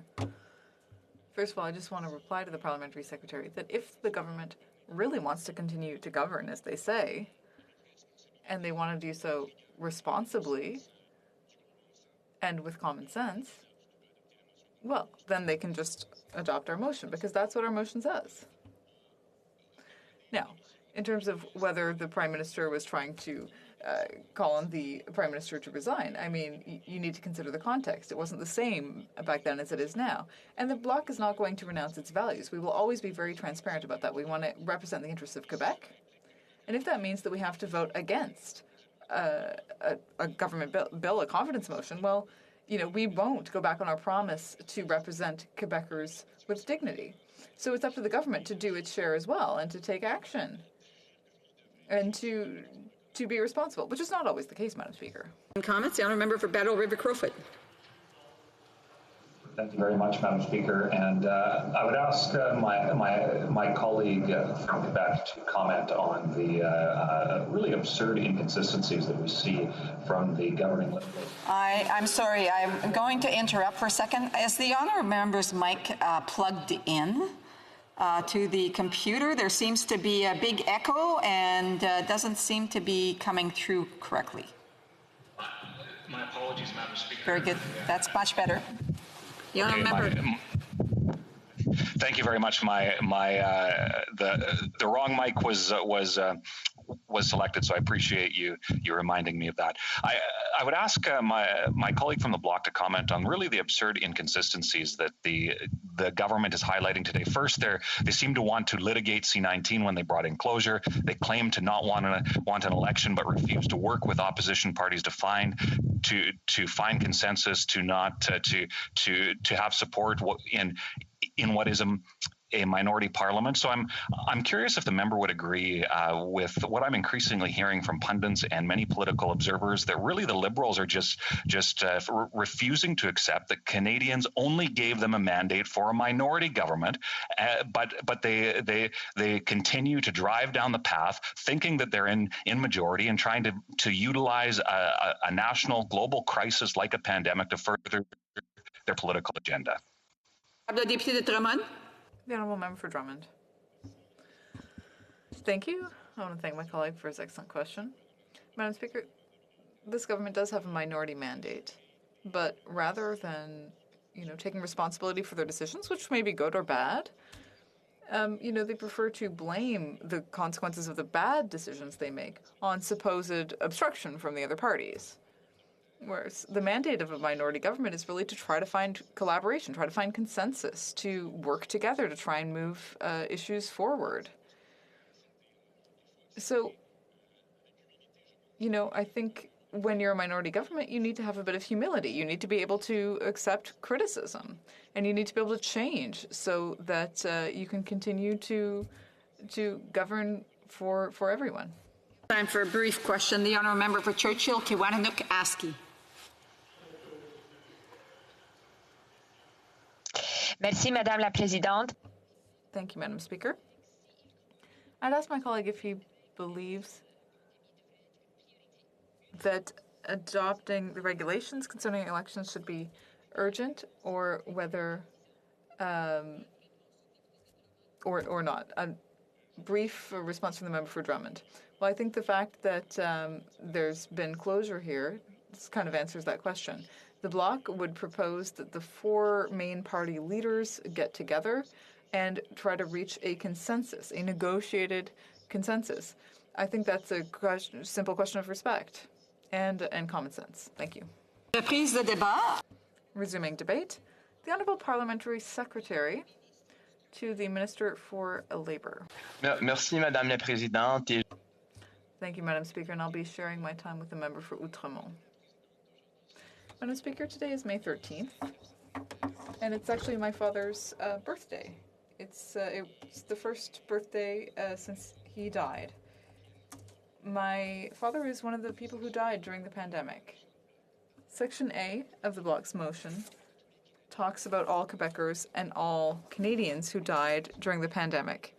And I want to express my condolences to all of those families, all of the families from my riding in Quebec, but also all across Canada who lost loved ones. My father was in a long-term care home. And there are big issues in our country with long-term care homes. And I hope that we will be able to use everything that we've learned from this to ensure that people like my father will be better served in the future.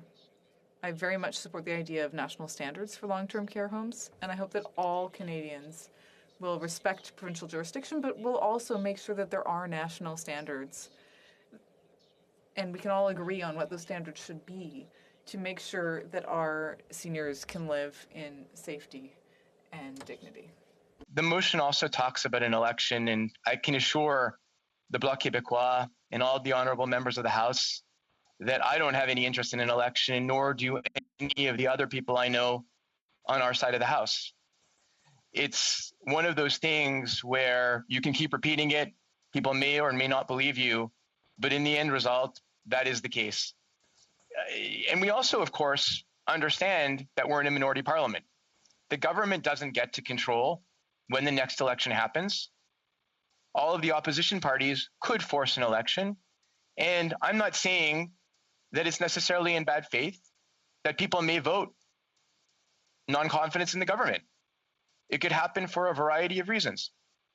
And so if non-confidence in the government is voted, then we need to have a safe election. There's no doubt about it.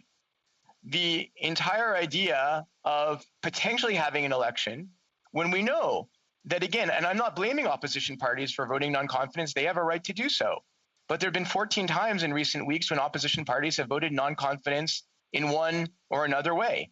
And as a result, we could have an election. So it's really important that we appreciate that we need to find a way to bring Bill C-19 through the House in order to have a fair and safe election. We've talked a lot about, and I'm very proud of our government having taken many measures to ensure safety in the workplace.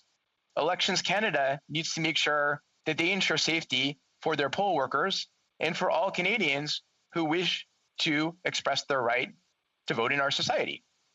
I'm also very pleased, by the way, Mr. Speaker, that we are in a country where we have national rules on national elections. We see what has happened with our neighbors to the south, where there are different rules in every state and different rules sometimes in every county in a state.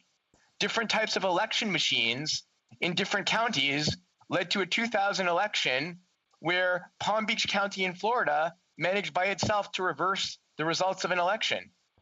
In this election in the United States, you had a candidate that refused to accept the results of the election, launched many lawsuits that were all unsuccessful, and now continues to maintain the election was unfair and is trying to get states to create legislation that makes it more difficult for us to vote. I'm pleased that we're making it safer and better to vote with C-19. So we know that the Chief Electoral Officer and the Procedure and House Affairs Committee are really cognizant of the importance of this issue, as evidenced by their significant work and associated recommendations. In addition to supporting the committee's recommendation with respect to long-term care voting and extending the voting period, Bill C-19 proposes a number of other measures to ensure our electoral process remains resilient, taking into account the current public health context. Both the committee and Bill C-19 propose increased adaptation powers for the Chief Electoral Officer for the purposes of ensuring the health and safety of electors and election workers should an election occur during the COVID-19 pandemic. In its final report, the committee acknowledged that they have the utmost confidence in Elections Canada in undertaking diligent planning and preparedness necessary to deliver a successful and accessible election during the pandemic. This is reflected in Bill C-19's temporary amendment to extend the Chief Electoral Officer's power to adapt the provisions of the Act to ensure the health and safety of electors or election officers. It seeks to offer greater flexibility given the rapidly changing nature of the pandemic and the diverse logistics of conducting 338 elections in each riding with different challenges. On the committee's recommendation that rapid tests be provided, the government is committed to supporting election candidates' preparedness, all while respecting its independence. An election during the pandemic also means that more electors will vote by mail, as we have seen in various Canadian and international jurisdictions. Indeed, the Chief Electoral Officers of British Columbia, Saskatchewan, New Brunswick, and Prince Edward Island told the committee that there were significant increases in demand to vote by mail during their respective provincial elections held during the pandemic. We certainly saw the same thing with our neighbors to the south. In British Columbia, there was an increase of mail-in ballots of 100-fold between the 2017 to 2020 provincial general elections. At the federal level, the Chief Electoral Officer testified that surveys indicated that 4 to 5 million electors intend to vote by mail if a federal general election is held during the pandemic, to which the Chief Electoral Officer noted that steps have been taken to ensure that Elections Canada is prepared for such an increase. Although the committee's recommendations on mail-in voting were primarily directed at Elections Canada, it is evident through the report and witness statements that access to mail-in ballots would support electors that may face barriers. As such, measures to shore up the mail-in ballot system are important. That's why C-19 seeks to implement measures to improve access to mail-in voting for all Canadians in numerous ways, including the installation of mail reception boxes at all polling stations and allowing for the receipt of online applications for mail-in ballots. The committee's final report highlights that mail-in voting was identified by several witnesses as a means of increasing accessibility for electors that face barriers to voting, including persons with disabilities, Indigenous voters, persons living in poverty, and students. By augmenting mail-in voting procedures, this will ensure the system is easy to use, accessible, and responsive to voters' needs, and would provide additional alternatives for those who are most vulnerable during the pandemic.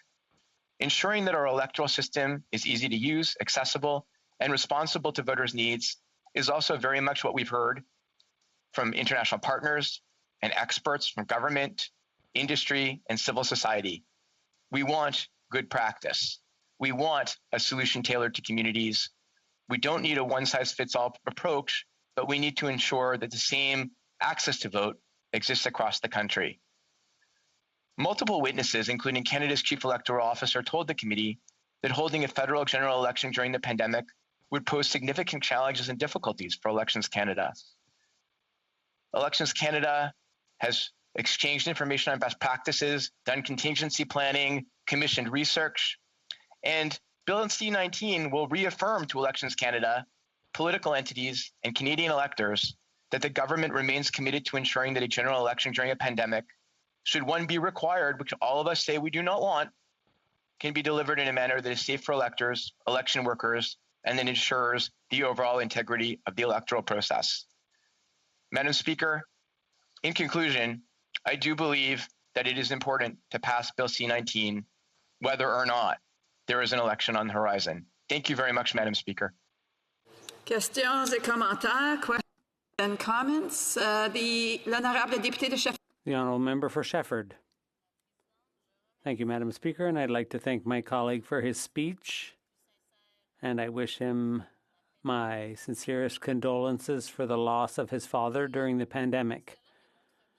That shows, I think, how important it is to reinvest in our healthcare system to take care of people. The crisis, unfortunately, has revealed that people died and how important health is. It becomes a priority against that backdrop, and we need to reinvest heavily in order to take good care of people. So I'd like to hear what my colleague has to say about the importance of that and increasing health transfers. The Honourable Parliamentary Secretary. Thank you, Madam Speaker, and I'd like to thank my honourable colleague, for whom I have a lot of respect. Yes, during the pandemic, the federal government invested heavily to help the provinces manage the crisis. And of course, Once the crisis has passed, we will have to have a discussion among the provinces and the federal government on the issue of health care and how we can work together to invest better in health, both by the provinces and the federal government. Questions and comments? The Honourable Leader, the Honourable Opposition House Leader, Official Opposition House Leader. Thank you, Madam Speaker. I'd like to thank my colleague and the Parliamentary Secretary and also extend my sincerest sympathies. I know that he's a man of honour and he's learned a great deal from his father, as we all have learned from our own fathers. My question is quite simple. There's two ways of triggering an election in a minority government. Either the government loses a confidence vote in the House, and if the opposition bands together and defeats the government has to call an election, or the Prime Minister can call an election of his own initiative. And the Prime Minister says he would never call an election of his own initiative. It's the opposition that is likely to do that. Can the member guarantee that the Prime Minister would never go to Rideau Hall in July or August or September after the House has adjourned to call an election? Yes or no? The Honourable Parliamentary Secretary. Madam Speaker, I thank my honourable colleague. He's a very smart man. And because he's a very smart man, he surely knows that only the Prime Minister can answer that question. Only the Prime Minister can guarantee what he will or won't do. What I can say is that there is no desire amongst the Liberal caucus to go to the polls right now. But we do know that for a number of reasons, an election could be triggered at any point, and it's beyond our control. I gave an example. If the opposition decided that they couldn't in good conscience vote for a piece of legislation, and if it was a confidence vote, that could trigger an election, even if that wasn't the intention. I imagine that is always a possibility on either side of the House. Thank you. Hamilton Mountain.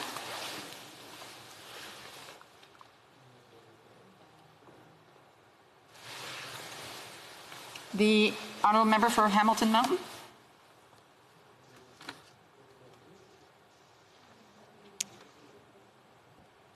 I'm sorry, it would be better if the honourable member puts his mic on.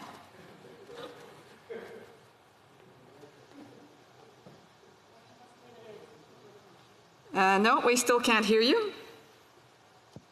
How about now? I'll take it. Yes, that certainly does work. Okay. A brief question. Sorry about that. Yes, thank you, Madam Speaker. And I want to thank my my colleague and good friend for his speech. And I'm going to make this a very easy question for him because he's a very good guy. The all-party recommendation of the Procedure and House Affairs Committee agreed not to call an election during the pandemic, and they give this advice to the Prime Minister. So my question is to my good friend, does he believe it would be wrong, believed to be wrong, for the Prime Minister to call an election during a pandemic unless it was a confidence vote? L'honorable secrétaire parlementaire. The Honourable Parliamentary Secretary, a brief answer. I appreciate the call. My honourable friend's question. I have huge respect for him. Again, I think I share the view of the committee that there should not be an election during the pandemic on either side. Resuming debate, the Honourable Parliamentary Secretary to the Minister of Small Business, Export Promotion and International Trade. Oui, bonjour, merci beaucoup. Yes, hello. Thank you very much, Madam Speaker. As we all know, the COVID-19 pandemic continues to pose unprecedented challenges for society and for government. The pandemic has forced us to change, if only temporarily, our lifestyle, habits, and practices to protect public health. I would have loved to debate solutions with my colleagues in the House, in person, But here we are online on Zoom. Here I am in my living room. We're all in our ridings and we vote virtually through an electronic app. So the pandemic has forced us to change the way we vote in the House of Commons. It's never been seen before. It's unprecedented in over 100 years. So we've been forced to adapt, and elections are no exception. They have to adapt. Since the beginning of the pandemic, Canada has had 2 federal by-elections and several provincial, territorial, and local elections. These elections have been held within public health guidelines and have provided voters a wide range of options to exercise their right to vote safely. Holding a general election during a pandemic is, of course, quite a challenge. The government has therefore benefited from the lessons learned from Canadian and international experiences, as well as from the sound analysis and advice of Elections Canada and the Standing Committee on Procedure and House Affairs, also known as PROC. In order to ensure both the safety of voters and the widest possible exercise of the right to vote, the government introduced Bill C-19, an act to amend the Canada Elections Act. And before getting into the details of the bill, Madam Speaker, I would like to clearly state that I absolutely don't want there to be an election. We've worked throughout the pandemic cooperatively to govern responsibly, and we've cooperated with the other parties. We did this in order to deliver to Canadians, and we will continue to do that. I also want to be very clear, crystal clear. I have nothing against this motion, but I have a real problem with the way this debate has been framed, with all kinds of insinuations that the government wants to go to the polls. That is completely false, and the facts prove it. Coming back to Bill C-19, it would make changes to the interim changes to the Canada Elections Act to support a safe and accessible vote in the event of a general election during the pandemic. This bill builds on the Chief Electoral Officer's October 2020 recommendations on voting in the context of a pandemic, as well as the critical work of our colleagues on PROC. And I thank them for their work. Bill C-19 is structured around 4 main measures. First, in order to facilitate physical distancing at the polls, the bill proposes to add 2 additional voting days on the Saturday and Sunday before the traditional Monday voting day.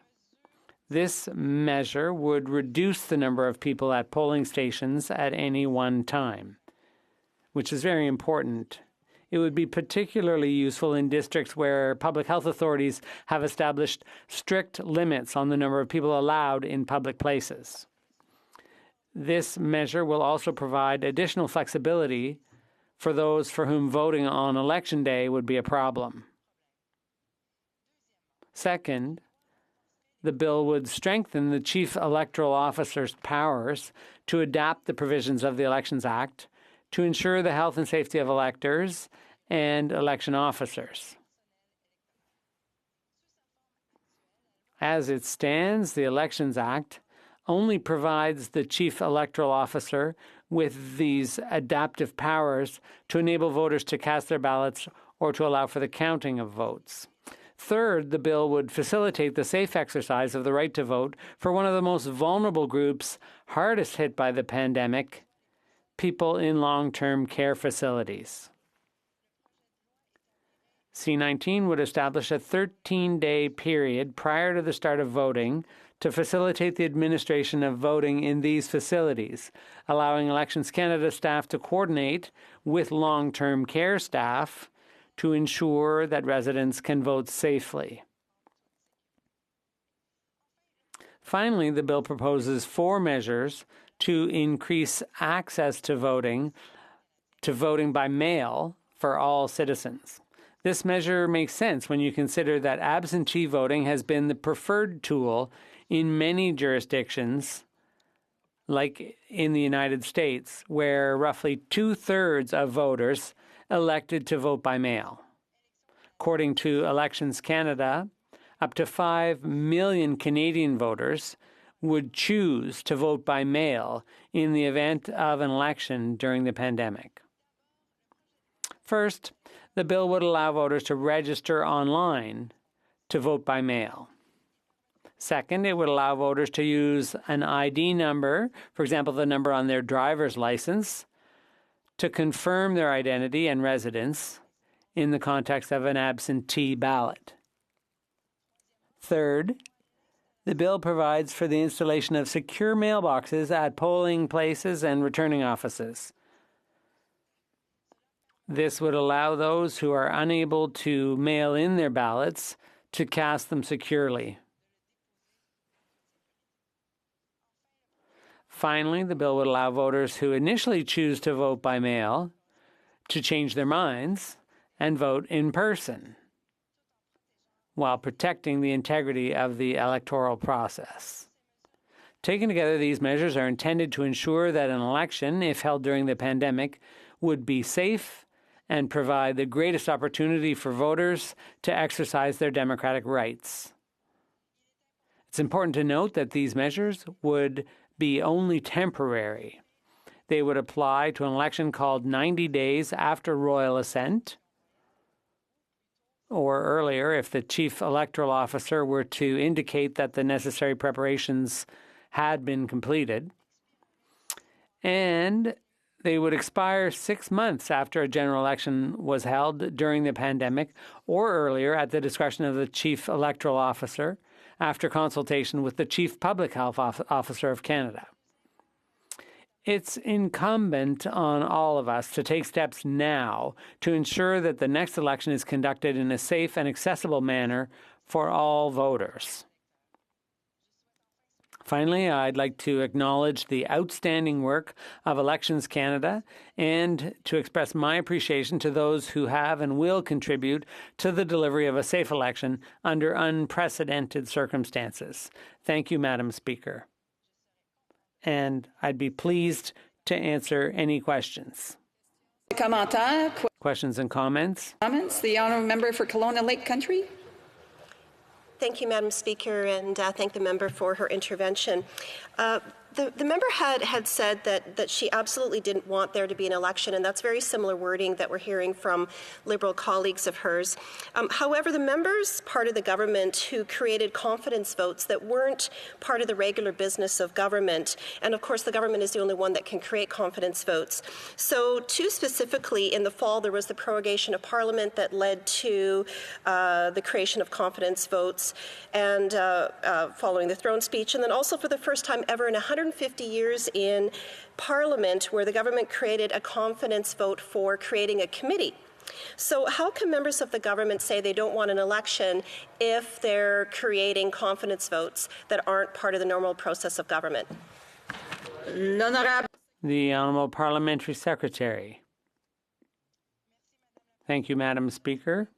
Colleague opposite for what I think was a question. I have a few comments. Firstly, this House did sit during the summer. Last summer, we actually responded to more questions over this pandemic year than we would have under normal circumstances. So I certainly take issue with one of her comments with respect to the work of this House, which has not stopped. And I would also mention that the Conservative Party had delayed for weeks and weeks passage of Bill C-14, which had critical supports for Canadians. And so if the member opposite is so interested in seeing this House move forward with important legislation, in seeing votes and programs proceed, then I wonder why it is that the Conservative Party delayed C-14 for such a long period of time. When it comes to the decision of, I see the Speaker telling me that I have no more time left, but I certainly have a lot more to say on this issue. Questions and comments, the Honourable Member for Shefford. Thank you very much, Madam Speaker. Converting votes into confidence votes is a signal, it's a sign that the Liberals do want to go to the polls.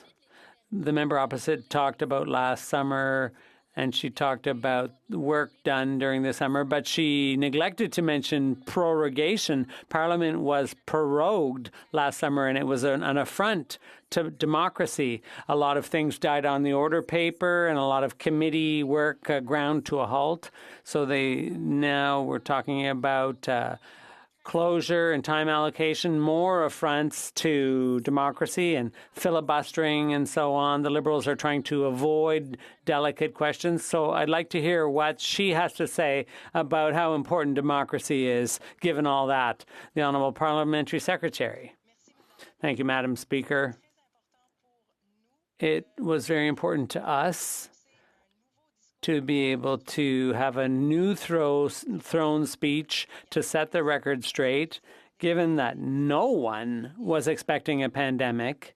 And I would remind my honourable colleague that the prorogation occurred over the summer, and normally we don't even sit over the summer. And I really take her comments about confidence votes. Well, it surprises me a lot, because if the Bloc didn't want an election, why then have they tried to topple the government by voting against the government on confidence motions? It's pretty strange. It seems to me that it's the Bloc that wants to go to the polls. Question, the honourable member for Hamilton Centre. The NDP have been clear and consistent that we do not want to have an election during a pandemic, and we don't intend on triggering one. And we would have liked to see the Prime Minister take some responsibility and commit to the same. We heard that the honourable member talk about C19, but C19 has only passed second reading on time allocation earlier this week and has not gone through committee or the Senate. So if an election was called, we'd be in a pretty big trouble. So through you, Madam Speaker, to the honourable member, it's the Liberals who are filibustering the Procedure and House Affairs Committee, which risks delaying Bill C19. Will the Liberals allow for the vote at committee so we can get on with studying C19? The Honourable Parliamentary Secretary, a brief answer, please. Thank you, Madam Speaker. And that is a very important question, and one that I wish I could delve into further with the short time I have. Allow me to say that I do appreciate the support of that NDP member and other NDP members for our budget. I think the Budget Implementation Act is going to deliver for Canadians, and having at least one opposition party support work and support programs that will help Canadians is certainly very refreshing. And thank you. Order. Pursuant to Standing Order 38, it's my duty to inform the House that the questions to be raised tonight at the time of adjournment are as follows. City, housing, and the honourable member for Bow River Public Services and Procurement. Reprise de débat. Resuming debate, the honourable member for Saint-Jean. Merci beaucoup, Madame la Présidente. Thank you, Madam Speaker. I am very pleased to rise today on this opposition motion because we have heard many shortcuts today in the debate. And in fact, we heard that again from the member for Outremont, where she said we're not the ones who want an election, and that it's the Bloc Québécois that wants an election, since it keeps voting against the government to try to bring down the government. So it's the Bloc Québécois that wants elections. Well, listen. There's not an equivalency between voting no on a confidence motion and wanting an election. It's not the same thing. And I think even some journalists are confused, because we recently saw an article published that said that the BQ calls on the Liberals not trigger election despite voting non-confidence. But listen, that's not what the opposition is for. It's not here to give a blank check to the government. It's not there to just let the Liberal governments do whatever it wants, especially in a minority government. We're looking for a certain level of consensus in this minority government. That's the role of the opposition parties, and we can't simply betray our own ideals just because we might be accused of wanting an election. I will briefly tell an anecdote about the role of opposition MPs. Very often, when there's an election campaign, parties like the Bloc Québécois are told it's no good being an opposition MP, it's not important. And so then I like telling people, imagine if we only had MPs who belong to the governing party. Would you like that? That's what I ask people. And no, they realize that we do need opposition members to monitor the government and keep an eye on it.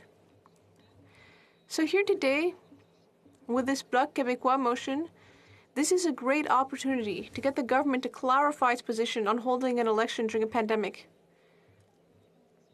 We know that often people don't walk the talk, and that's what we're seeing here. So what we're seeing here is a golden opportunity for the government to be constructive and confirm that it does not look to have a pandemic election. And I've been listening to my Liberal colleagues all day. They seem to be saying that they don't want an election. They seem to be claiming that because they say that this bill isn't to have an election during a pandemic. They're saying that they simply want to be foresightful. And because we're in a pandemic, they want to figure out how we would have an election in a pandemic.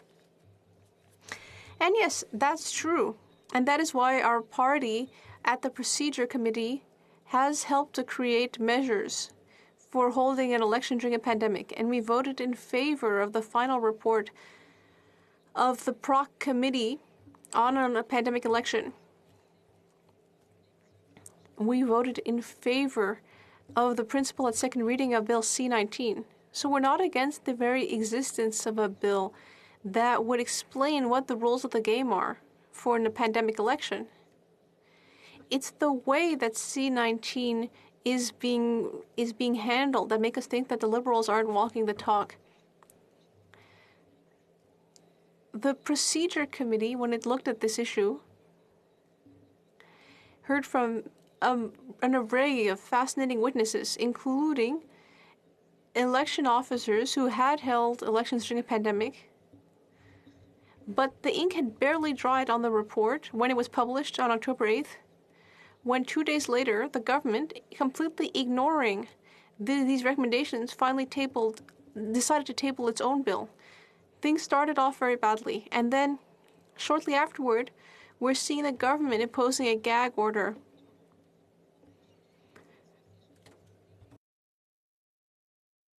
Which is really unfortunate, because I'm recalling what Emmanuel Latraverse said. Amending a bill without going through Parliament goes against our very democratic system. We need to look for a consensus. And we know that the Liberals made a great wailing and gnashing of teeth when they were the ones who had to deal with a gag order under the Harper regime. But yet now they're doing the same thing. So the Liberals have been ignoring the PROC committee. And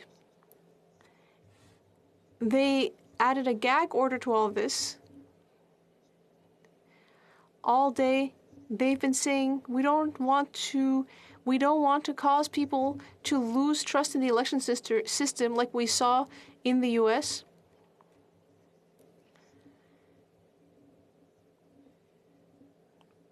But I really have to wonder if they really want to maintain people's trust in the election system.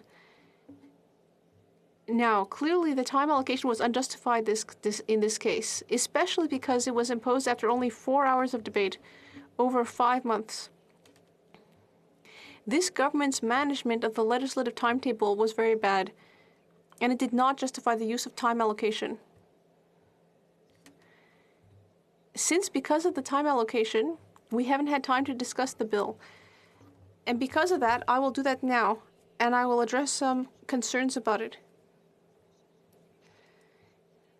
We've heard from the leader of the Bloc Québécois. He offered the Prime Minister the opportunity to meet with party leaders. He stretched out his hand to the Liberal Prime Minister with an offer to discuss and find a consensus. And it would be good if we could find a consensus about the deadline for mail-in voting, because the writ period, because people could be voting after preliminary results were already coming in. So we could try to find a way to fix that. And we could also try to find a way to help more people get involved as election workers. And so that we could access more rooms and facilities, because we're going to need that for social distancing. There's also the issue of election day advertising, because there seems to be a bit of a gap in the bill. Usually, there's an advertising ban during the writ period if it's 1 day, but if it's 3 days, will that apply to the 3-day period? It would have been a good thing if we could have discussed that. We wanted more time to discuss these issues. So the problem here is really how this issue was handled. We can see that this government really seems to want an election. We are giving them the opportunity today to reassure people that they won't be having an election during the pandemic.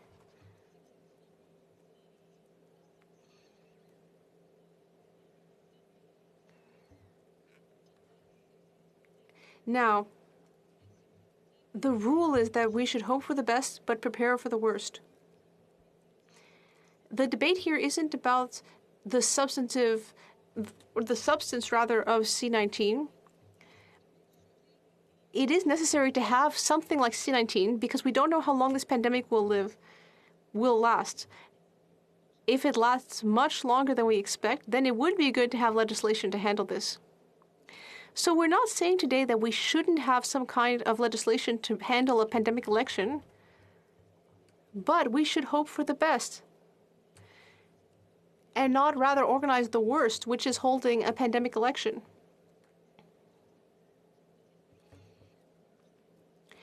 This government is responsible to do everything in its power to ensure that we don't have an election during the pandemic, if possible. And there are 3 things that we need, Madam Speaker. We are asking this government to ensure that confidence votes are appropriately handled so that they reach a consensus and so that the government can get majority support. And we are hoping that the government won't make votes into confidence votes if they don't need to be. And finally, we're asking this government to not unilaterally decide to dissolve the session just because the polls look nice for the government. That's what we want from this government. That's all. Thank you very much, Madam Speaker. Questions and comments. The Honourable Parliamentary Secretary to the Minister of Public Safety and Emergency Preparedness. Thank you very much, Madam Speaker. I'd like to thank my colleague for her excellent speech. I appreciate very much my colleague and her hard work, although I appreciate her party less. I believe she shares those feelings, at least I hope so. I'd like to look at an article that was published on July 24th, 2020, where it said that the Bloc Québécois was asking the chief electoral officer to consider measures that could be taken to improve the holding of an election during the pandemic, and that something should be done to ensure that there can be an election held if necessary in the 338 ridings if there were to be an election. Now, the Bloc Québécois was considering voting against the government and threatening an election back in last fall. And it is responsible in a minority government to consider that an election may occur. I see that I don't have much time, Madam Speaker, but what is opposition members' responsibility here? Since they too can have an effect, why do they vote against the amendment to make opposition members also responsible for this? The Honourable Member for Saint-Jean. Well, that was a very complicated question, but I'd like to say hello to my colleague. We knew each other in a former life, and I'm looking forward to seeing each other again in person so that we can talk about politics and regarding the question. Going back to the article my colleague mentioned, We know that at the time, the Bloc Québécois had said that it didn't want an election, but it even less wants another scandal that would harm us when we're trying to fight COVID. At that time, the management of the crisis was being severely undermined by the accumulated scandals of the Liberal Party. So sometimes you need to choose the lesser of two evils. And at that time, it seemed like it was necessary to end the government because to have maintained it in place would have been even worse. Battle River Crowfoot.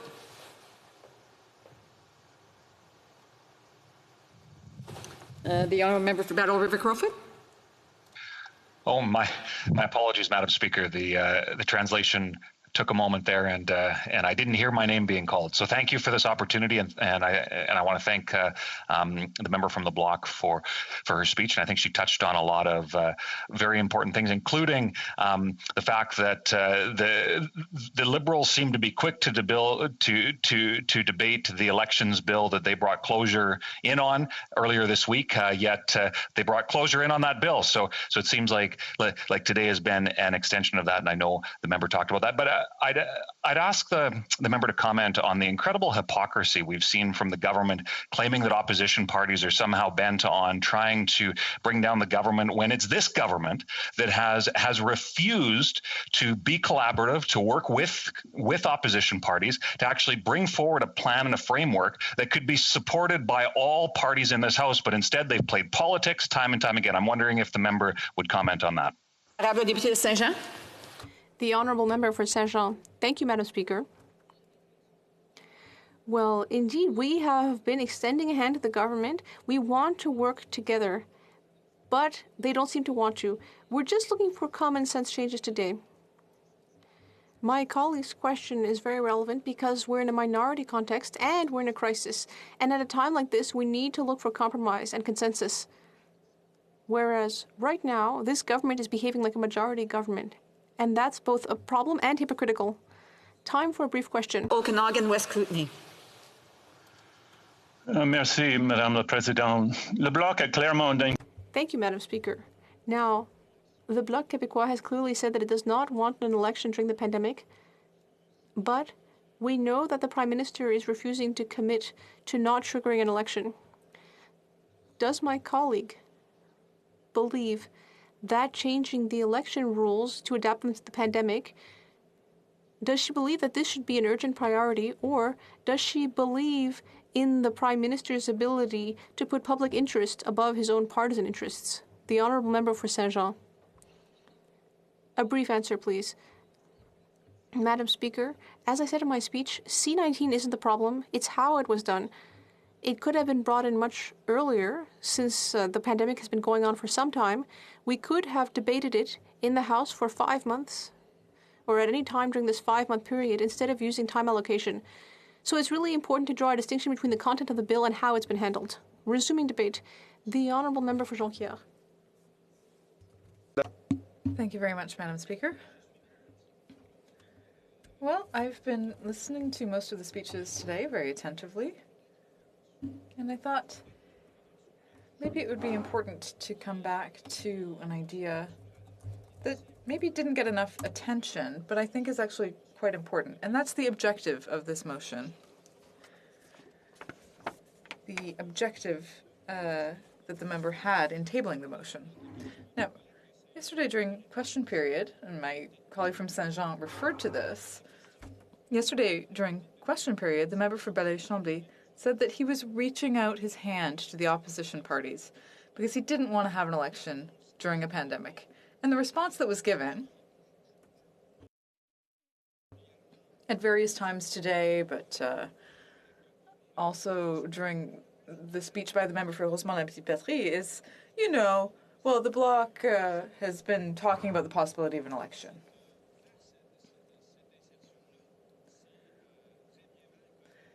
And I think that shows that a real misunderstanding of what the role of the opposition is. So I'd like to talk a little bit about the role of the opposition, Madam Speaker. We all have different intentions here, and we attribute intentions to other people, to people in other parties. But sometimes you actually do have the opportunity to work together, to set partisanship aside and to work together on a file. As an example, we worked together on CUSMA, on the new NAFTA deal. You might remember that aluminum didn't get the same protection as steel under that new agreement. And, you know, we worked together with the Deputy Prime Minister very well. At the beginning, she didn't have the same idea as us, but we worked very closely with her, and we were able to get to a really good solution so that aluminum eventually got the same protections as steel. Now, what the leader of my political party wanted to do by tabling this today was to do the same thing, have the same modus operandi here. He wanted to say, look, let's sit down together, all of the leaders of parties or the whips or whatever, and find a way of doing things in a consensus, because that's what people want. They want us to be able to avoid having an election during the pandemic. Well, we reached out our hand to work with the Liberal government, but they brushed us off. And I think they will have to answer for that. Now, I've often heard from my Liberal colleagues the idea that, well, we have to work on, as Team Canada. They say this about vaccines, for example. You know, join Team Canada, work with us. But they use this idea of consensus when it suits them. But then when it doesn't suit them, they don't want to talk about that. And I think that's really unfortunate. It would be good if we could actually go beyond partisanship here and see if we can't find a way to work together, find a process to get us out of having to have an election during a pandemic, or at the very least, so that we could agree on the rules.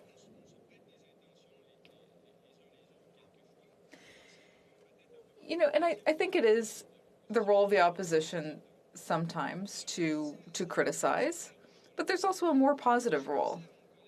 I was thinking a lot about my colleague, the member for Lac-Saint-Jean, who often asks, who do you work for? And, you know, I think that's a good question. What we all do here, what all parliamentarians do, is to represent our constituents. And what our constituents are telling us is that they don't want an election during the pandemic. So I think we need to communicate that message. Another role that we have, you know, there's also the question, not just who do you work for, but why are you working? If you ask a member for the Bloc Québécois, you know, what they're working for, of course, there's the issue of nationalism in Quebec. But then there are other issues, like fighting greenhouse gas emissions, like reducing funding for oil and gas, like supporting seniors, which is something that we never saw in the budget, like fighting for the health transfers. So the role of the opposition, the role of the Bloc Québécois, is to try to push the government to take action, try to push them toward a particular outcome, a particular vision of society that might be closer to our values.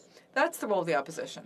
And the only way we have of doing that is to use basic power relations. That's what I explained to first-year political science students. Politics is based on conflict. You manage to resolve conflict sometimes by finding a middle ground, but essentially it comes down to power relations. So when the NDP member said, oh, well, you know, the Bloc has finally seen the light, and now, like us, they've realized that we don't need to have an election during the pandemic. I mean, I was shocked when I heard that, because the NDP continually votes with the government, and what they've done there is essentially killed the balance of power. They no longer hold the balance of power because the government in power knows very well that the NDP will always vote with them. So that's really reducing the role of the opposition. And in a minority government, I think that's really bad. What we want today is to have a kind of collaboration with the Liberal government. They're brushing us off wholesale. And then to add insult to injury, you know, we're trying to represent our interests, trying to protect seniors, health transfers.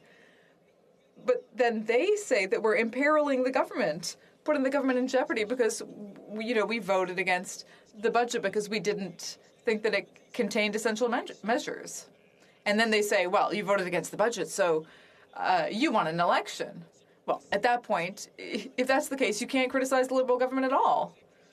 If you criticize the Liberal government at all, they'll say, well, you want to have an election. And that is, Madam Speaker, a circular argument. If you're against the Liberal government, if you vote against their budget, it means that you want an election. So you have to do what they say. But at the same time, you can't have, you can't say, well, we can't have an election during a pandemic, and what you did with C-19 is a catastrophe. Well, you can't say that, because then the Liberal governments will say, you're partisan, and you didn't vote with us on the budget. So, this is a perfect situation for the Liberals to criticize the opposition here and to neutralize the political debate. And I think that's just a real lack of respect for democracy. I think today we've seen people who are claiming to respect democracy, but only when it suits their interests. What we're proposing here is a negotiation. That's what we need. We've seen negotiation happen in this House many times. I gave you the example of what we did with CUSMA. I could also give you the example of the way we managed the first part of the pandemic. We were able to talk with the government. We were able to talk about the wage subsidy, the CERB. We were able to have a real consensus in this House. And negotiating like that is fundamental to our democracy, particularly when you have a minority government. So the government decided to use closure, to use time allocation on Bill C-19 to shut down this debate. And that's just the worst possible thing. Bringing forward time allocation on a bill that directly impacts our principles, our democratic principles and procedures is totally unacceptable. I haven't read a single political pundit who thinks that this is acceptable. And the worst thing is that they've been supported in this by the NDP. They've been supported in their decision to use time allocation, which is totally unacceptable. How much time do I have left, Madam Speaker? 42 seconds. Well, there are a lot of people I know who keep asking me, is there going to be an election? My constituents are asking me this all the time, and that's because people are concerned. And I can't tell them much to reassure them today, because when I see the Liberal government here, I'm convinced that they're just waiting for the right window of opportunity and that they will call an election even if it is a pandemic. Thank you, Madam Speaker. I'm sorry, I do have a point of order. The Honourable Minister of International Trade and Minister of Small Business and Export Promotion. Thank you, Madam Speaker. Madam Speaker, an agreement could not be reached under the provisions of Standing Order 78.1 or 78.2 with respect to the third reading stage of Bill C-15, an act respecting the United Nations Declaration on the Rights of Indigenous Peoples. Under the provisions of Standing Order 78.3, I give notice that a Minister of the Crown will propose at the next sitting a motion to allot a specific number of days or hours for the consideration and the disposal of proceedings at the said stage. Questions and comments? Questions et commentaires? The Honourable Member for Kingston and the Islands. Madam Speaker, the member talked about running in circles, but yet he did that exact same thing in his speech. He went on and on about this government not wanting to work to build consensus, but then 2 sentences later talked about how the government worked with the Bloc Québécois when it came to CUSMA and the COVID relief efforts. He's being hypocritical of his own statement. But more importantly, this government has not shown that it has an interest in going to an election. The only thing this government has done is introduced a piece of legislation based on the request of the Chief Electoral Officer to put together a bill in the in the event that an election does happen, unlike the opposition who have been doing nothing but supporting non-confidence in this government. Can the member explain why it is that he is so obsessed with thinking we want an election when we haven't said anything to suggest that we do? Honorable député de Jonquière. The Honourable Member for Jonquière. Well, I would be pleased to answer that. You know, your government was ready to work collaboratively as long as there wasn't any window of opportunity for an election. You see that the Conservatives are going down in the polls a little bit. You see the window of opportunity. Oh, sorry, I'm just bugging you. But you've seen this window of opportunity, and so the first thing you do is bring in C-19, then impose time allocation. Come on. The honourable member for Kingston and the Islands, sorry. At least according to the translation, the member said you or you're a number of yes, times. And I don't think he's talking about you specifically, Madam Speaker. I appreciate the honourable member's point of order on there. I was going to correct the member after he finishes his 22 seconds that he has left to respond before I go to the next question and comment. L'honorable député de Jean. The honourable member for Jonquière. I just want to say it's, you know, necessary to address comments to the chair. Yes. Okay. I had concluded in any case. Questions and comments. For Sarnia Lambton. Merci beaucoup. Thank you very much, Madam Speaker. I want to thank the member for his speech. It's clear that the government is in a rush to have an election during a pandemic because they tabled this bill in December,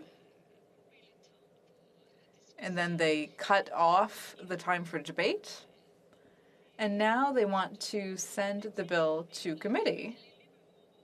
But the Liberals on the committee are filibustering.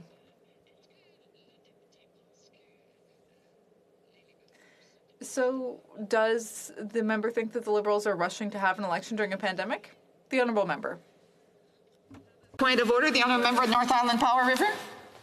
Thank you. I just wanted to alert everyone to the fact that the interpretation and the voice was at the same level of hearing, so it was very hard to hear the interpretation. Just wanted to make everyone aware. Okay. Was the honourable member able to hear the question? It was very hard as they were both at the same level of sound. Okay. So we're going to add some time to the clock so that the question can be re-asked, and we'll just double check to make sure that the interpretation is correct. The honourable member for Powell River can tell me. Is the interpretation working now? Is that better? The English interpretation? Good. Hampton will re-ask her question, and then we'll start the answer the time once we go to the answer. Excellent. C'est clair. Excellent. Thank you. It's clear to me that the Liberals are in a rush to have an election during a pandemic. They tabled the bill in December before the committee had finished the report, and now they want to send the bill to committee. But the Liberals on the committee are filibustering.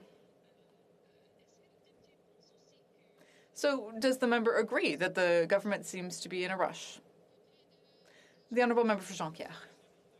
I fully agree with my colleague. The Liberals have clearly realized that, you know, the NDP is going to vote with them come what may. So the only option they have to have an election is to get C-19 through quickly. If their goal is not to have an election during a pandemic, well, C-19 is clearly not useful anymore, so I entirely agree. Questions and comments? The honourable member for Churchill, Kiwatnook, Asti. Merci, Madame la Présidente. Thank you, Madam Speaker. The Bloc is repeating that voting against a non-confidence motion is not the same thing as wanting an election.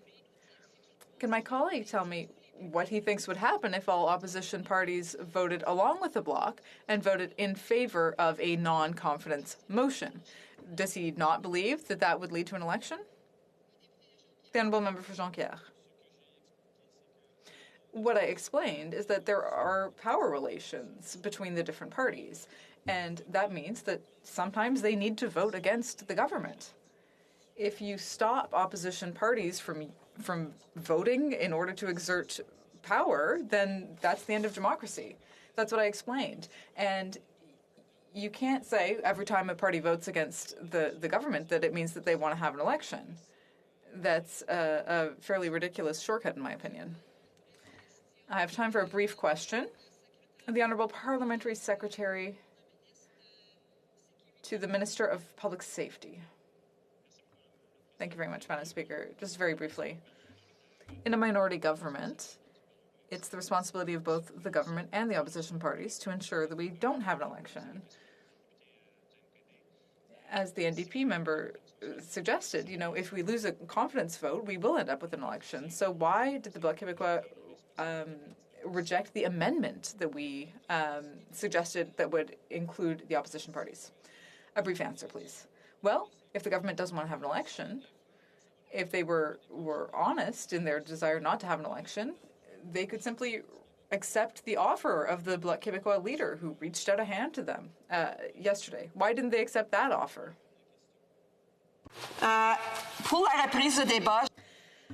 Before resuming debate, I want to let the member for Sarnia-Lambton know that there's only 1 minute remaining. So does she want to speak for 1 minute? Oh, sorry. There's a member for Charlesbourg-Haute-Saint-Charles who's actually going to speak for 1 minute. Thank you, Madam Speaker. Well, very briefly, since I just have a minute. I'm looking forward to the election, Madam Speaker. I'm looking forward to presenting the Conservative platform to Canadians. I want to tell them where we're going to be going. But there's a but, and that's the pandemic. And we agree with the Bloc Québécois that a pandemic is not the time to have an election. Because, Madam Speaker, for all parties, how can you go present your ideas to Canadians during an election when there's a pandemic? TV is your only option. So we need, in a real election, you need to go door to door, meet people face to face. And the only way you can do that is after the pandemic. And when that happens, then we will beat the Liberals and form government. It being 5:15, it is my duty to interrupt the proceedings and put forth with every question necessary to dispose of the business of supply. Monsieur Terrien. Mr. Terrien, seconded by Ms. Gill, moved that the House remind the government that a general election was held in October 2019, and sadly note that more than 1.3 million Canadians, including almost 360,000 Quebecers, have been infected with COVID-19, and that nearly 25,000 people have died as a result. And B, in the opinion of the House, holding an election during a pandemic would be irresponsible, and that it is the responsibility of the government to make every effort to ensure the voters are not called to the polls as long as this pandemic continues. Member of a recognized party present in the House wishes to request a recorded division or that the motion be adopted on division, I would invite them to rise and indicate it to the chair. L'honorable député. The honourable member for Shefford. Thank you very much, Madam Speaker. I will be asking for a recorded division on this motion. Pursuant to order adopted January 25th, 2021, the division stands deferred until Tuesday, May 25th, 2021, at the expiry of the time provided for oral questions. The honourable member for Kingston and the Islands. Point of order. Thank you, Madam Speaker. I believe if you seek it, you'll find unanimous consent to see the clock at 5:30 so that we can move on to private members' business. Does the honourable member have unanimous consent to see the clock at 5:30? Agreed? Agreed and so ordered. It being 5:30, the House will now proceed to the consideration of private members' business as listed on today's order paper. Orders of the day, ordre du jour. Affaires émanant des députés, private members' business, resuming debate of motion M61, support of oil and gas sector, standing in the name of Mr. Abou Taif. As we resume debate, I will remind the honourable member for Calgary Centre that he had 4 minutes left for his debate. So the honourable member for Calgary Centre. Merci, Madame la Présidente, and I'm my colleagues for showing up for the second half of my speech here, exalting the benefits of the oil and gas industry to Canada as a whole. And I'll be less animated this time, I think, than the last time I spoke, because I heard so many negative reports from my colleagues on the other side of the House the last time about the oil and gas industry, which has been the lifeblood of this country for decades. It's contributed so much towards our lifestyle, towards our support for social programs. It's been an industrial driver. It's led to many industries in Canada. And that's really indicative today when you look at what we're dealing with now, Line 5, which I'll remind members of the House is a line that originates in Western Canada. It's a source in Western Canada and traverses down through the United States to Superior, Wisconsin.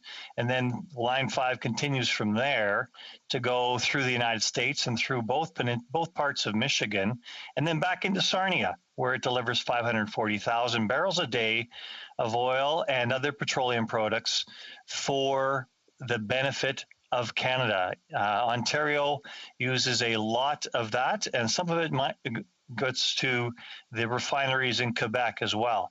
But we manufacture a number of secondary industries as well, use the oil there. So there's plastics that are manufactured, there's petrochemicals, and our backbone of our country, our industrial part of our country, depends on that supply line, if you will. The logistics are there, and we've built a whole national manufacturing industry around this Canadian resource. It has benefited the whole of the country to such a great degree, not just counting our social programs, which I spoke about last time. I will say one thing that I've heard again this week, this time from the Minister of Infrastructure, was that this is a subsidized industry. And I will inform all of my parliamentary colleagues here that is complete balderdash. Of course, the Minister of Infrastructure is famous for saying if you repeat a falsehood as many times, people will eventually begin to believe it. Well, that is a falsehood, Madam Chair. And I will tell you right now that this is an industry, again, that contributes approximately $24 billion of economic rent to this country on average. It does receive tax credits like every other industry for the same type of technological advancement that is benefits Canada, but applies to every other industry as well. Let's talk about clean technology. $1.5 billion of $2 billion of clean tech investments occurs in the oil and gas sector. That's very forward-looking. You think about all our solutions to greenhouse gas emissions are dependent upon reducing our CO2 emissions. That happens in this industry. This is an industry responsibly spending money, finding new technologies that will actually benefit the environment and benefit this country. So we're working against this misinformation here, but I will stand with pride on an industry that's benefited this country for decades and should continue to do so. We will continue to monitor them and make sure that we are adding value throughout the piece. And I am very proud of my colleague from Edmonton, Manning, for bringing this piece forward. And Madam Speaker, I know that you always cut me off before I'm finished. So I'm going to finish here before you do your usual cutoff there. Thank you, Madam Speaker. Questions and comments? Questions et comments? Oh, no, sorry, no questions and comments. Resuming debate, the Honourable Parliamentary Secretary to the Government House Leader. Yes, thank you, Madam Speaker. And I probably could have come up with a few questions to the member, all related to some of the comments that Conservatives time and time again will raise to try to portray an image as if the federal government is not responding to the needs of the prairies and to a certain degree Atlantic Canada with respect to this particular industry, and which is obviously not the case. And when I look at the motion that we have before us, it seeks in essence to recognize the importance of Canada's oil and gas sector, while at the same time disputing the feasibility of more sustainable options, and ultimately to remove tax and regulatory barriers to the sectors that are responsible expansion. Now, I think what needs to be said right at the beginning is to recognize the important role energy workers have played. both historically and today in Canada. And, the member is right when he talks about, from a historic perspective, it is an industry that has contributed immensely to where we are as a nation today. One of the reasons why Alberta was able to contribute so much over the years to equalization is because of the oil and gas revenues. And often the revenues that provinces like Manitoba received through equalization payments are some of the things that ultimately provided us the opportunity to, whether it pave roads or provide health care to our citizens. So recognize, the many contributions from the past through the generations of revenue contributions that have come to the central coffers and redistributed to different provinces, so that we are able to provide the type of social programming. Now, that where I really give the credit is to those energy workers. They helped build this country, and they will be the same people who will help lower emissions, the same people that will build additional renewable energy capacity and meet our climate goals. I really do believe that. Canada's energy workers really do understand the reality of climate change.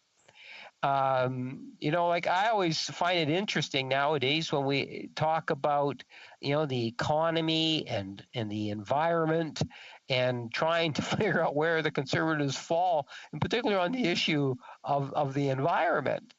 It wasn't that long ago when the Conservative Party had, for example, their annual general meeting, where they, in essence, denied climate change as a reality. Imagine Conservatives from across this country coming together and denying it, just saying it's not a reality. Then, a couple of weeks later, after a few somersaults, backflips, and all this kind of stuff, the Conservative Party now supports a price on pollution. And I have found to be actually very interesting watching, based on many of the comments from Conservatives in the past. I suspect even with this particular resolution, the motion that we're talking about today, had it not been for the leader of the Conservative Party reversing his position on the price on pollution, I'm sure we would have heard more Conservatives, as they have in the past, criticize us as a government for the price on pollution. So I can appreciate that the Conservative way of thinking seems to be somewhere about 4 or 5 years behind on certain issues. And I would suggest to you that this is one of the issues. When I think of the oil and gas industry, there is a huge difference between the government of the day, the Liberal Party, and the Conservatives, the Bloc, and the NDP, and to a certain extent, the Green Party. We have always argued that you need to take into consideration environment, Indigenous issues, consultations, and working with other stakeholders in order to make things work, so that we can, in fact, deal with both the industry and the environment. And we saw some fairly encouraging signs of that when we got the Trans Mountain. And with the Trans Mountain, ultimately, I think that it does show that, in governments can make a difference, just like the BC NDP government did on the LNG. It's only the NDP in opposition here in Ottawa that tend to say no to natural resource development. because whether it was the NDP in Alberta or the NDP in BC, while in government, both of them recognized what we have recognized, that there is value there.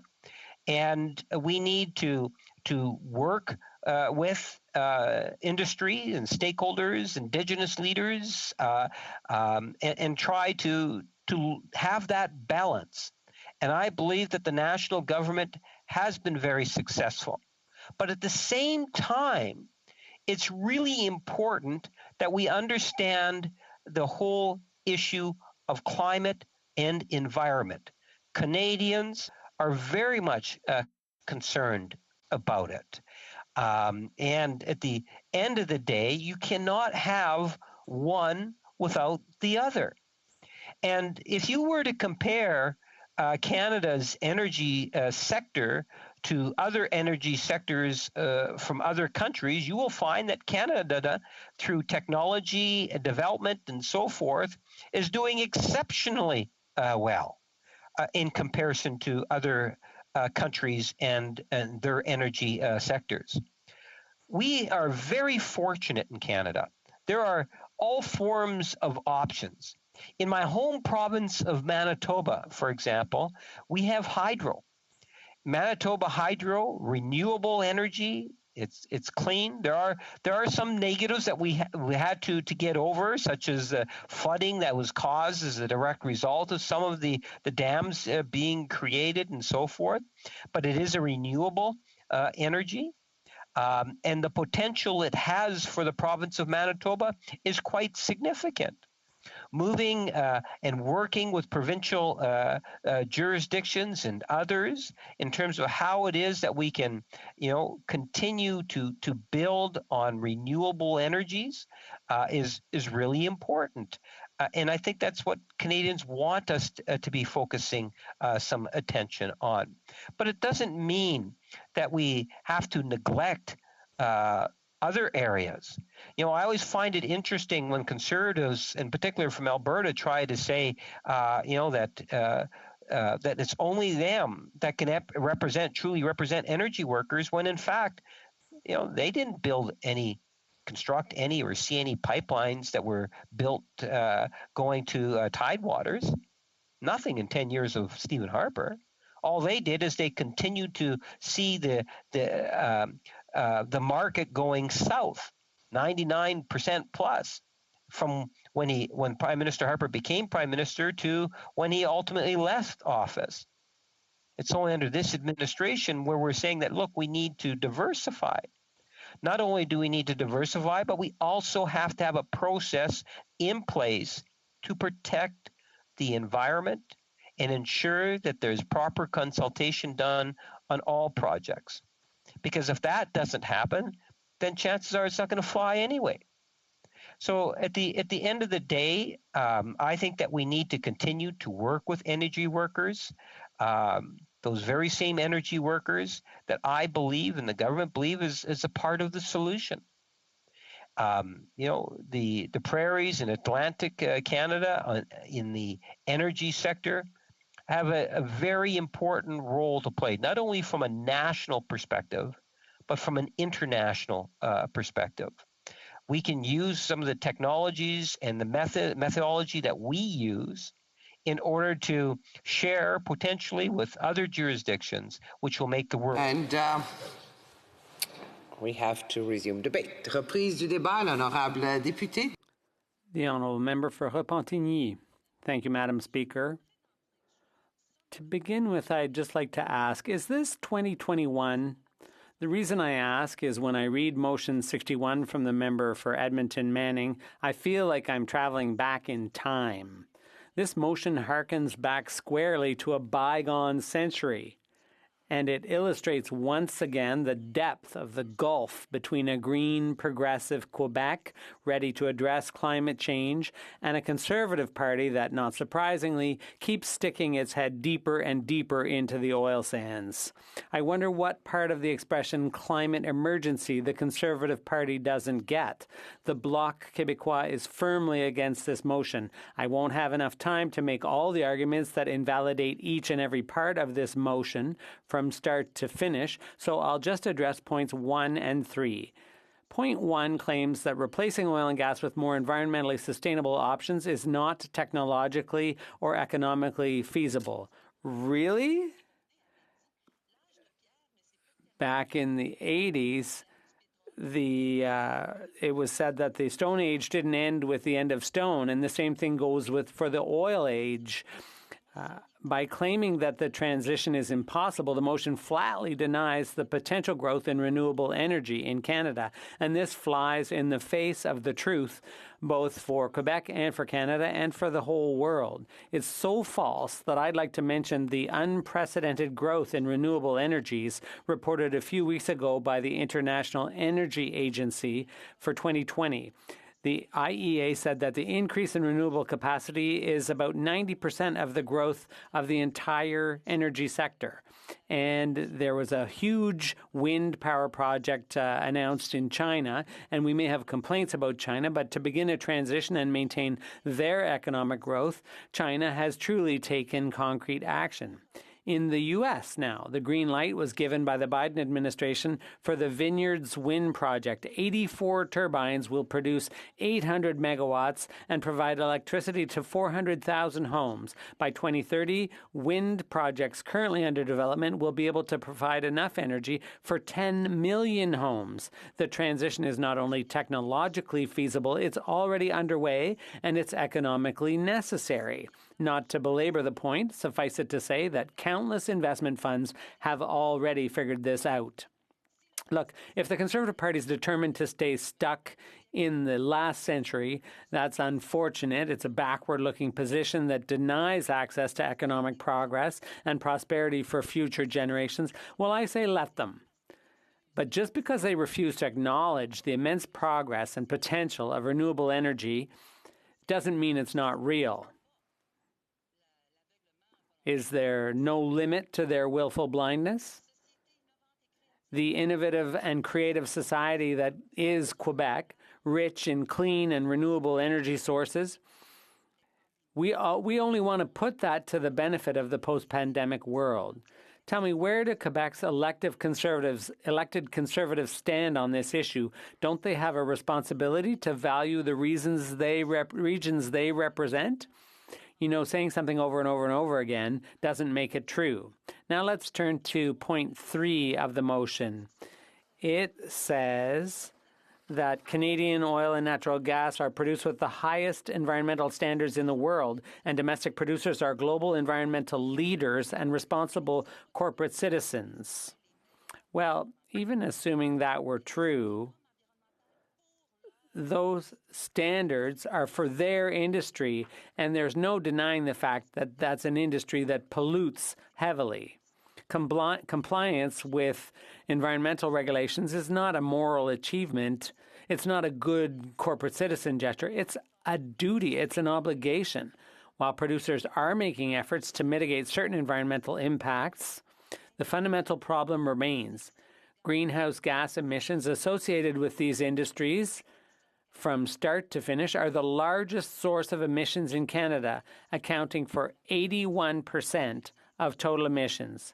When you count the earliest stages of production to the end use of the resource, 81% of total emissions. So, the technologies aimed at increasing efficiency of operations also result in increased production. There is no technology that can remotely reverse the nature of this industry, which will always be incompatible with the objectives of the Paris Agreement. And the signatory states confirmed their desire to avoid the climate catastrophes that threaten life as we know it. And this is important not just for belugas, but also for human beings. Madam Speaker, GHG emissions have reached alarming heights. Emissions directly from energy industries have increased by 38.5% since 1990. Oil and gas emitted 106 megatons of CO2 in 1990, and in 2017 that shot up to 195 megatons. Oil sands extraction emitted 15 megatons of CO2 in 1990, and that went up to 81 megatons in 2017. Canada has 0.5% of the world's population, and we're responsible for 16% of the CO2 released into the atmosphere. I think that the worst expression that I've ever heard is this idea of green oil. It just disgusts me that those two words are put together. The Canadian industry is using this wording because it causes less outrage. Now they're saying they're the cleanest oil in the world instead of green oil. But the tar sands are an ecological disaster, from raised forests to destroyed landscapes, from air pollution to groundwater contamination. All of these sad realities and more are well documented. We can't exploit the third largest oil deposit in the world and think we're doing the planet a favor in the fight of climate change, a fight against climate change. The Bloc Québécois can't say it enough.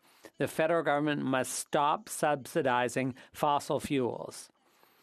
We are out of step with what Quebecers want.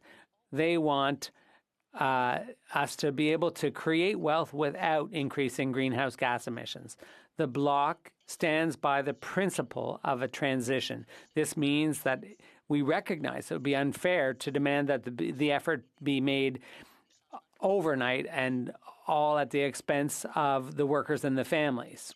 In fact, our leader, the member for Beloeil-Chambly, has said more than once that when talking about the obscene amount of public money put into Trans Mountain, take that money, those tens of billions, and invest them in the energy transition for Western workers. Put it into geothermal, wind, clean energy sources that could be implemented in those regions. SFU confirmed in a study published last March that the pipeline will generate net losses of nearly $12 billion for Canadian and Quebec taxpayers. The facts are clear. The government must abandon this investment in the pipeline and invest instead in renewable energy. Even BP, Total, and Shell are more lucid than the government. In fact, they are transferring their investments to green energy sources. There's an expression in French that basically says if you apologize, then you're already halfway towards being pardoned. Can we expect the government to admit its error in judgment and be consistent when it tells anyone who listens that it intends to lead a real fight against climate change? True leadership is leadership that's demonstrated in responsible actions, policies, and legislation. It's embodied in a government that has the courage to make the tough decisions, but the ones that are clearly necessary. I still believe that elected Conservatives are not a monolithic, uniform group or bloc that doesn't see that climate change is the challenge of this century. I remain cautious because it was a Conservative government that withdrew Canada from the Kyoto Protocol and made cuts to climate change research and banned government experts from speaking publicly on matters related to their expertise, among other things. But now this motion asking elected officials to celebrate the existence of the fossil fuel industry, I think it's hard time, if you'll pardon the pun, that the Conservatives got their heads out of the sand. And I will end on these words. The current government should stop saying one thing and doing the opposite. It should immediately seize the opportunity and be responsible, diligent, and consistent on its commitments to fight climate change and put that at the center of all their actions. Other countries have done so. What is this government waiting for? Reprise du débat, the honourable member for North Island Powell River.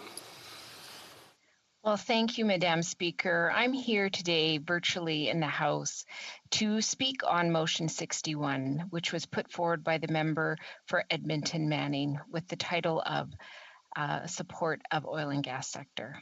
There is no doubt. Fossil fuels have brought wealth to our country. I believe that this motion is based in concern, a very real one about the workers in this sector, and it is a concern that I share. With respect to the great benefits that we have received due to this sector, I hope that all members in this House are ready to recognize and accept that it is time to find a new path forward. The reality of climate change is that it is happening across the planet, and it is changing our world in a way that scientists are telling us again and again. There is no time to wait.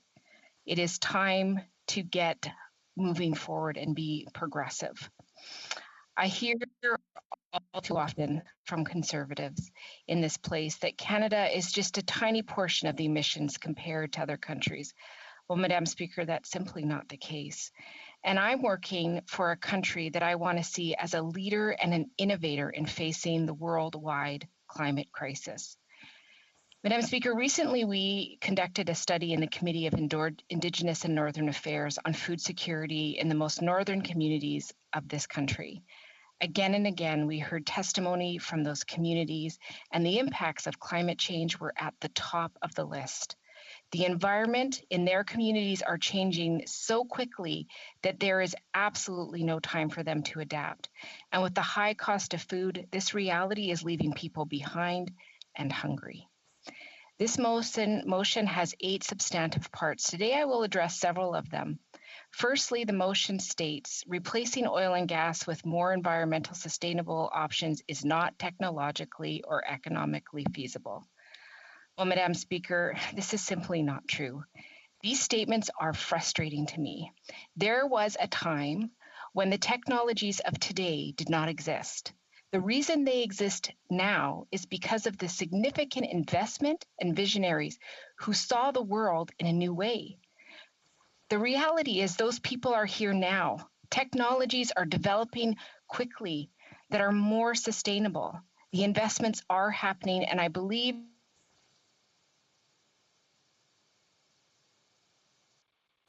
The honourable member has an issue with her connection, or we do, but we just have a frozen screen right now.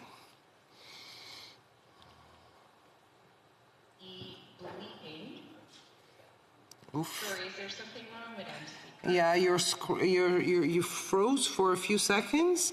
Perhaps take back to the last 2 sentences before I rose. Thank you. Thank you. I'll do my best. And I'm sorry, I am plugged in, so I'm not sure what happened with my connection. So I just was saying earlier that the people who have the vision and the innovation are here now, and technology is developing so quickly that is more sustainable. Investments are happening, and I think it's high time that the Government of Canada increase their support to innovation. I'm also frustrated by this comment because of the simple reality that we are talking about a non-renewable resource. That means it will end. The conservative vision seems to believe that we will still be here on this planet if we keep using this resource in the way that we are today. I do not agree with this idea and say this confidently, knowing that most scientists in the relevant fields keep saying repeatedly in so many different ways that this is happening. The climate crisis is here, and we fundamentally have to change. The fact that this government is not listening is terrifying to me. It is time for bold solutions and investing in the future that leaves our children with a planet that is livable. All too often when we discuss the shift to a low carbon reality, Conservatives repeat that it cannot be done, that it is too expensive, or that people in Canada do not believe or stand to support that. Well, whenever I hear this, it makes me think of a leader that I greatly admire, who once told all Canadians, don't tell them that it cannot be done. Don't let them tell you it cannot be done. What I hear is that the people of Canada expect us to do this. They are becoming more and more disappointed and cynical about feeble government responses to climate change. Options that are more environmentally sustainable are technologically feasible. The electrification of Canada's vehicles is happening faster than was expected. Even the most optimistic experts could not have imagined the progress that we are seeing. The results are in. A KPMG survey found that 70% of Canadians want their next car to be electric.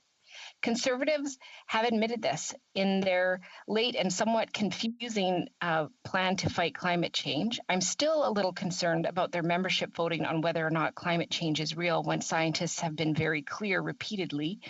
And I am concerned about the other reality that Conservatives are unclear on their position regarding climate change and what's happening in our environment. And hopefully we will see some clarity soon. Canada knows that to fuel electric vehicles, we need non-emitting clean electrical sources. Already, 80% of Canada's electricity is non-emitting. Renewable solutions like wind and solar projects combined with utility-grade storage and strategic renewal of our electrical grid can be built to fill in the difference. These solutions are economically feasible. Wind and solar are the cheapest energy sources on the planet. And even with this knowledge, Canadians watch as both Conservatives and Liberals throw billions of dollars at the fossil fuel industry, building more and more, larger and larger pipelines in a desperate attempt to pump oil out of the ground faster, right at a time when the oil demand is predicted to decline. And the demand must decline and decline rapidly. As countries look to live up to the Paris targets, it must decline if we are to halt the horrific impacts of climate change. The cost of this inaction is in the trillions of dollars. Secondly, this motion says Canada's energy needs require the use of oil and gas to heat Canadian homes. Madam Speaker, energy efficiency in our homes and buildings in Canada is one of the lowest hanging fruits in the fight against climate change. If Canada invested in a serious program to retrofit buildings, reduce energy consumption, and change building codes to ensure that the new buildings use little to no energy, we can easily get rid of a quarter of our carbon dioxide emissions. The technology is there. Again, Canada needs to assure that the investment is supported. The motion also states that Canadian oil and natural gas are produced with the highest environmental standards in the world. There is no doubt that most domestic oil and gas producers are doing their very best to reduce their industrial emissions. Yet we have some of the highest, environmental standards in the world, which Canadians expect. This does not change the fact that the oil sands will require an investment of over 200 billion. Pardon me there, Madam Speaker, 200 billion to rehabilitate. This is very concerning as no company has put that sort of money aside to do this work.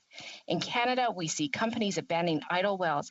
Billions of taxpayer dollars will pay to clean those up. This motion also states that Canadian resources create Canadian jobs.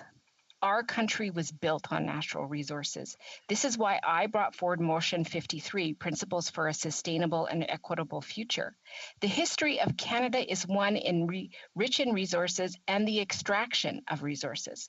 The reality is things are changing, and as they change, workers need to be at the core of the solutions. My motion addresses this, asking for workers to be supported during the change, that resources flow from the federal government to all ridings in this country. Most high resource industry areas are in rural and remote areas in Canada. Significant wealth has come out of those regions, and when resources change or are limited, they are often left behind.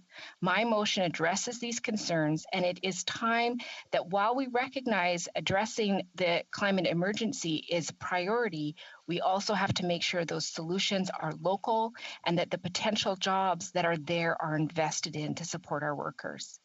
This motion also speaks to the fact that First Nations communities receive some income from these projects.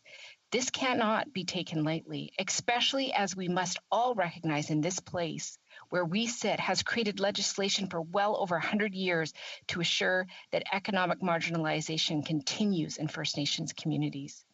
As we face the climate crisis, the energy transition is key, and working with innovation in First Nations communities must be at the very core of every decision made. We need measures in this country that look at sustainability and support everyday workers, measures that address fairness and not giving so much power to big corporations that take money and leave Canadians holding the costs of fixing and workers without a job. This motion does not address this, therefore I cannot support it. Thank you, Madam Speaker. Resuming debate, the Honourable Member for Essex.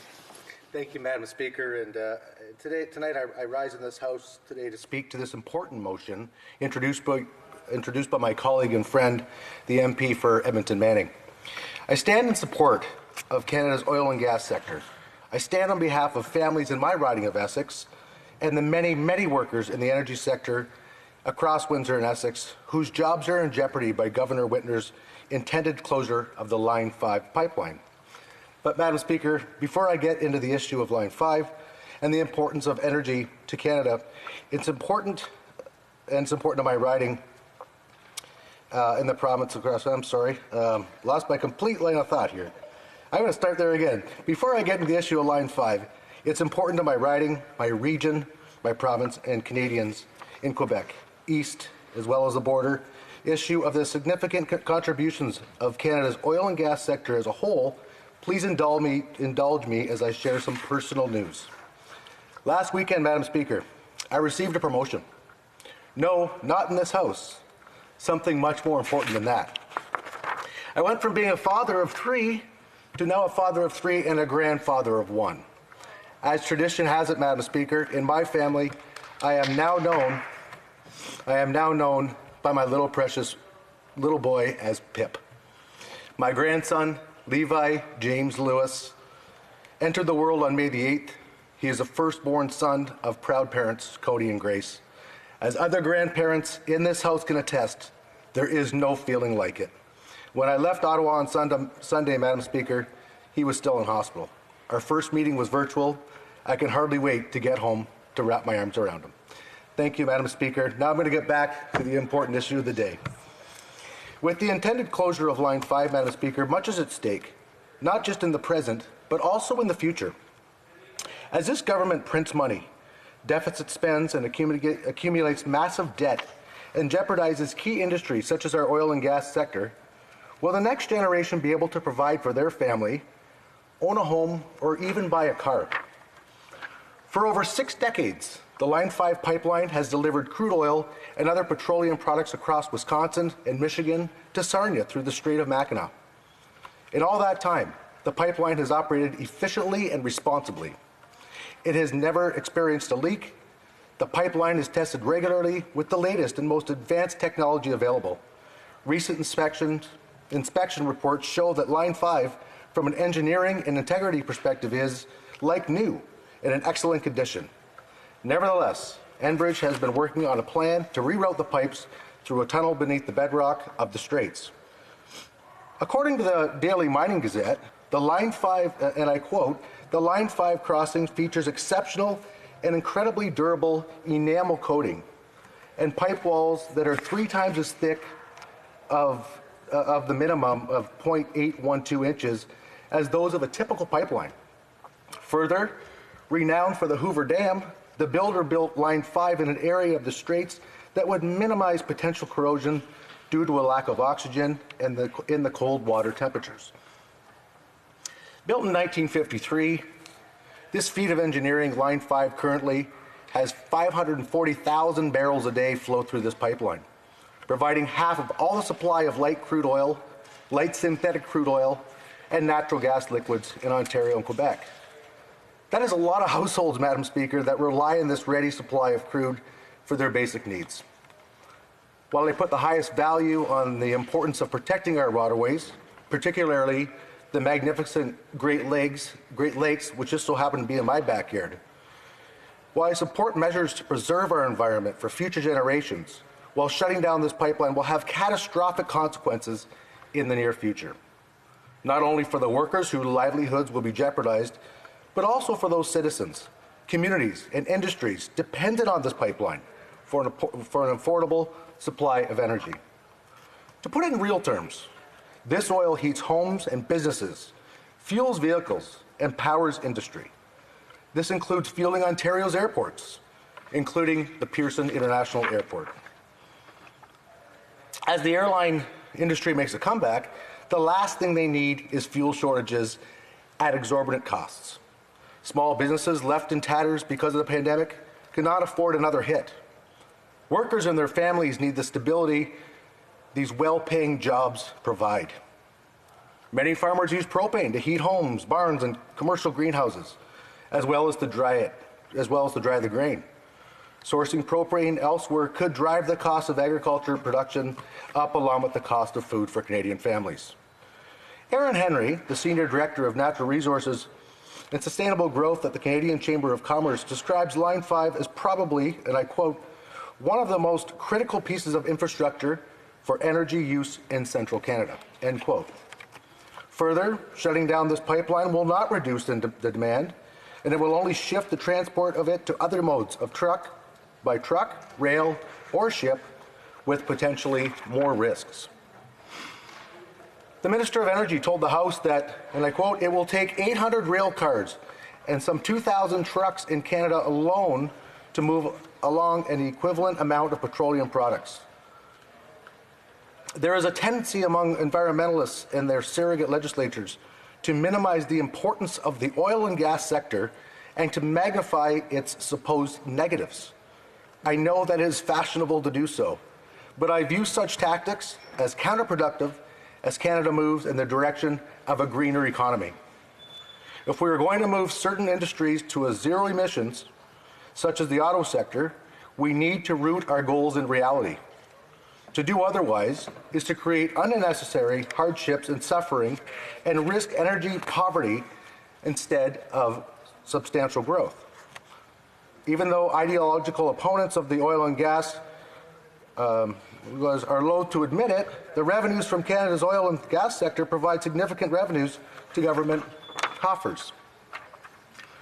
These revenues facilitate transfer payments that benefit all Canadians and allow Canada to afford the social programs upon which all Canadians depend. As well, our technology is among the cleanest and most advanced in the world.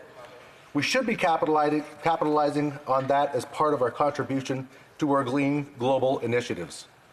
This government's record on the oil and gas industry is among its saddest legacies. It alleges support for Line 5, the minister describing it as non-negotiable, but the government has done little to demonstrate that support. I was encouraged to hear the minister say in QP today that Canada has worked with several provincial ministers of energy to file an amicus brief with the Michigan court. That is commendable and good news indeed. However, the urgency and importance of keeping Line 5 open for business needs effort on several fronts, not just the last-minute court briefs. It also requires political will. Has the Prime Minister called President Biden? Has he made the case directly to the President for upholding the 1970 treaty with the U.S. to guarantee uninterrupted transit of crude oil across the border? In January 2021, the leader of Canada's Conservatives and the official opposition described, and I quote, Enbridge Line 5 as an essential part of our Canadian energy supply chain. The results of the cancellation are clear. Immediate and alarming fuel shortages across Ontario and Quebec, increased truck and rail transportation of oil, increased fuel prices, and greater environmental risks. And Madam Speaker, he went on to say, the Prime Minister and his government need to ensure this vital infrastructure link remains uninterrupted and jobs are not lost. Canada can't afford another Liberal failure like Keystone XL. In February 2021, he urged the acting American ambassador to Canada to tell Washington to preserve the Line 5 pipeline to the United States. He appealed to the American self-interest, saying correctly that shutting down Line 5 would have a negative economic impact on both countries. So to wrap up, Madam Speaker, so far this government's approach to Line 5 looks a lot like an approach to Keystone XL in November. Pray for the best and hope the worst doesn't come to pass. That is not leadership, Madam Chair. Canada needs real action to secure our future. Today, the leader of the official opposition again raised the issue in the House, saying, and I quote, tomorrow, the Governor of Michigan wants to shut down the Line 5 pipeline that is critical to the Canadian economy. After months of inaction, this morning, mere hours before the deadline, the Liberal government failed again. Madam Speaker, these are legitimate questions. Madam Speaker, the Conservative leader has exemplified true leadership in the defense of Line 5. And in final closing, Madam Speaker, I wish to thank again my colleague, the MP for Edmonton Manning, for introducing this motion and giving me the opportunity to speak to the importance of Line 5. Thousands of Canadians are depending on the government to take action. Thank you, Madam Speaker. Reprise du débat, l'honneur. Resuming debate. The Honourable Member for Avignon, Lamitis-Matane, Matapédia. You will have 7 minutes before I have to provide the right of reply. Thank you, Madam Speaker. Of course, it's always a pleasure to speak on behalf of the Bloc Québécois and on behalf of my constituents. I'll be honest with you, I'm not quite sure where to start when I read the text of this motion. I'm sure I'm not the first person to do so, but I do want to kind of pick it apart a little bit together. First of all, the member for Edmonton Manning calls on the government to recognize that A, in the opinion of the House, the government should recognize that replacing oil and gas with more environmentally sustainable options is not technologically or economically feasible. I already see a big problem with this because, in fact, I think the opposite is true. It is possible to replace oil and gas with more environmentally sustainable options, both technologically and economically. It's already being done in Quebec and elsewhere. And scientists have said so. Oil is a fossil fuel, and we'll have to learn to live without it because it's not renewable. In fact, it's already being produced by electricity that's produced by wind power. And we'll always have wind power, which you can't say about oil. Companies like Enercon have had to close their doors because renewable energies are not as valued as oil. Other renewable energy companies in my riding have had to close because they're not getting enough subsidies for wind, for example, because the government doesn't care enough about renewable energies.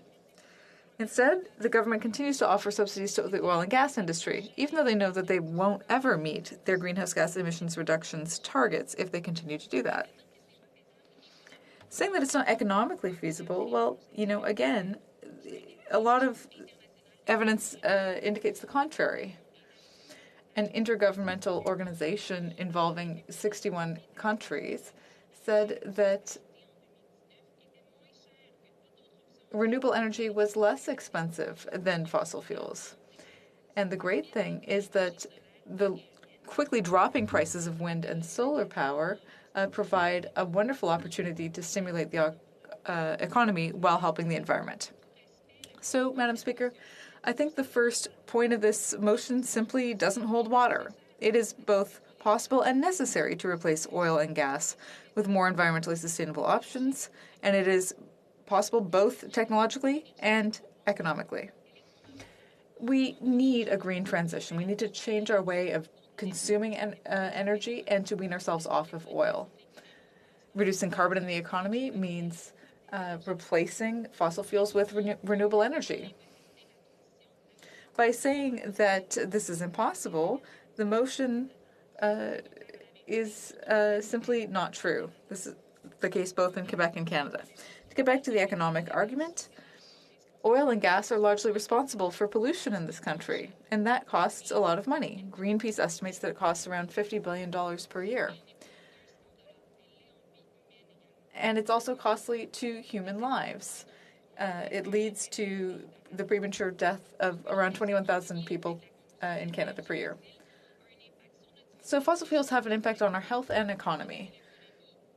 Reducing carbon in the economy means reducing the cost of renewable energy. And renewable energy can be profitable, according to Desjardins, for example.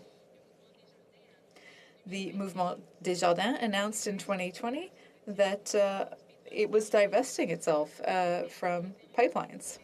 Money invested in fossil fuels has gone from 5 to 0%.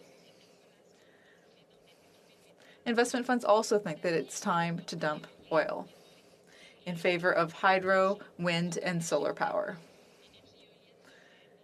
as well as other renewable energies of the future. In Quebec, the more we base ourselves on clean energy, the more we'll be able to reduce our dependence on oil and gas, and that will be a very positive change. We'll be less dependent on other countries, and we will pollute less. Now, there are a lot of points about this motion, and I won't be able to analyze them all, Madam Speaker. But I do want to talk a little bit about the third point of the motion, which once again calls on the government to recognize that Canadian oil and natural gas are produced with the highest environmental standards in the world, and domestic producers are global environmental leaders and responsible corporate citizens. Well, Madam Speaker, my colleague from Repentigny, illustrated this very well.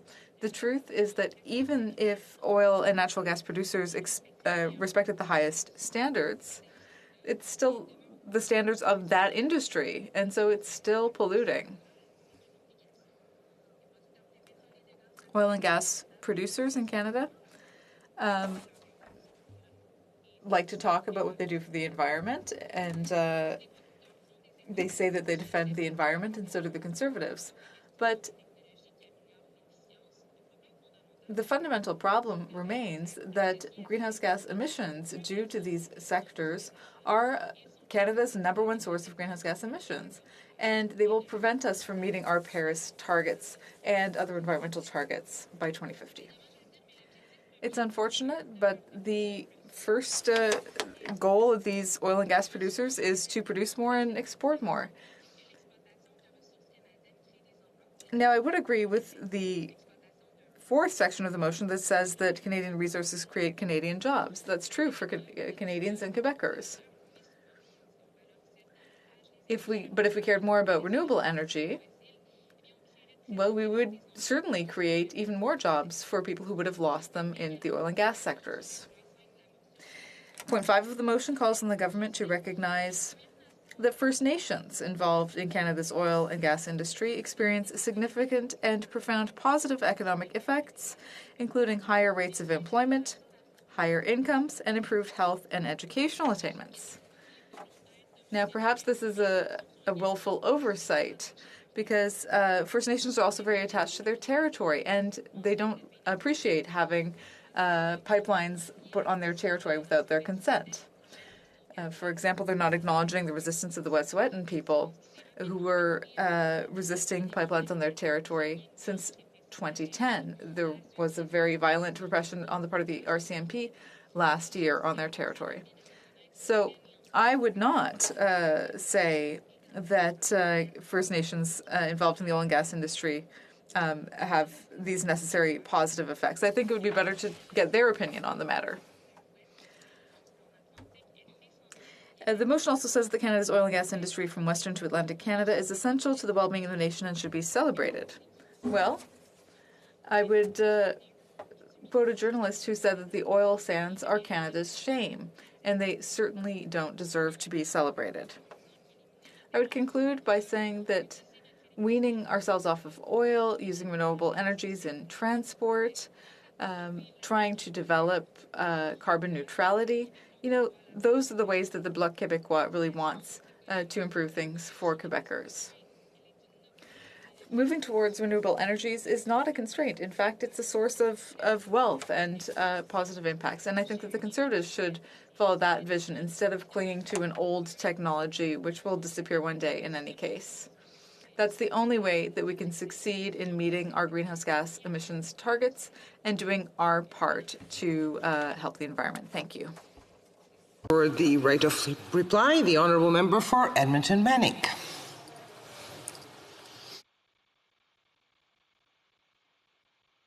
Yes. You are on mute, sorry. My apology. Thank you, Madam Speaker. Again, before I begin my final remarks, I would, for God's sake, if anyone can tell me what the Bloc Québécois party stand for. Madam Speaker, today is the second and the last hour of debate on my private member's motion, M61, before it goes to vote on next week.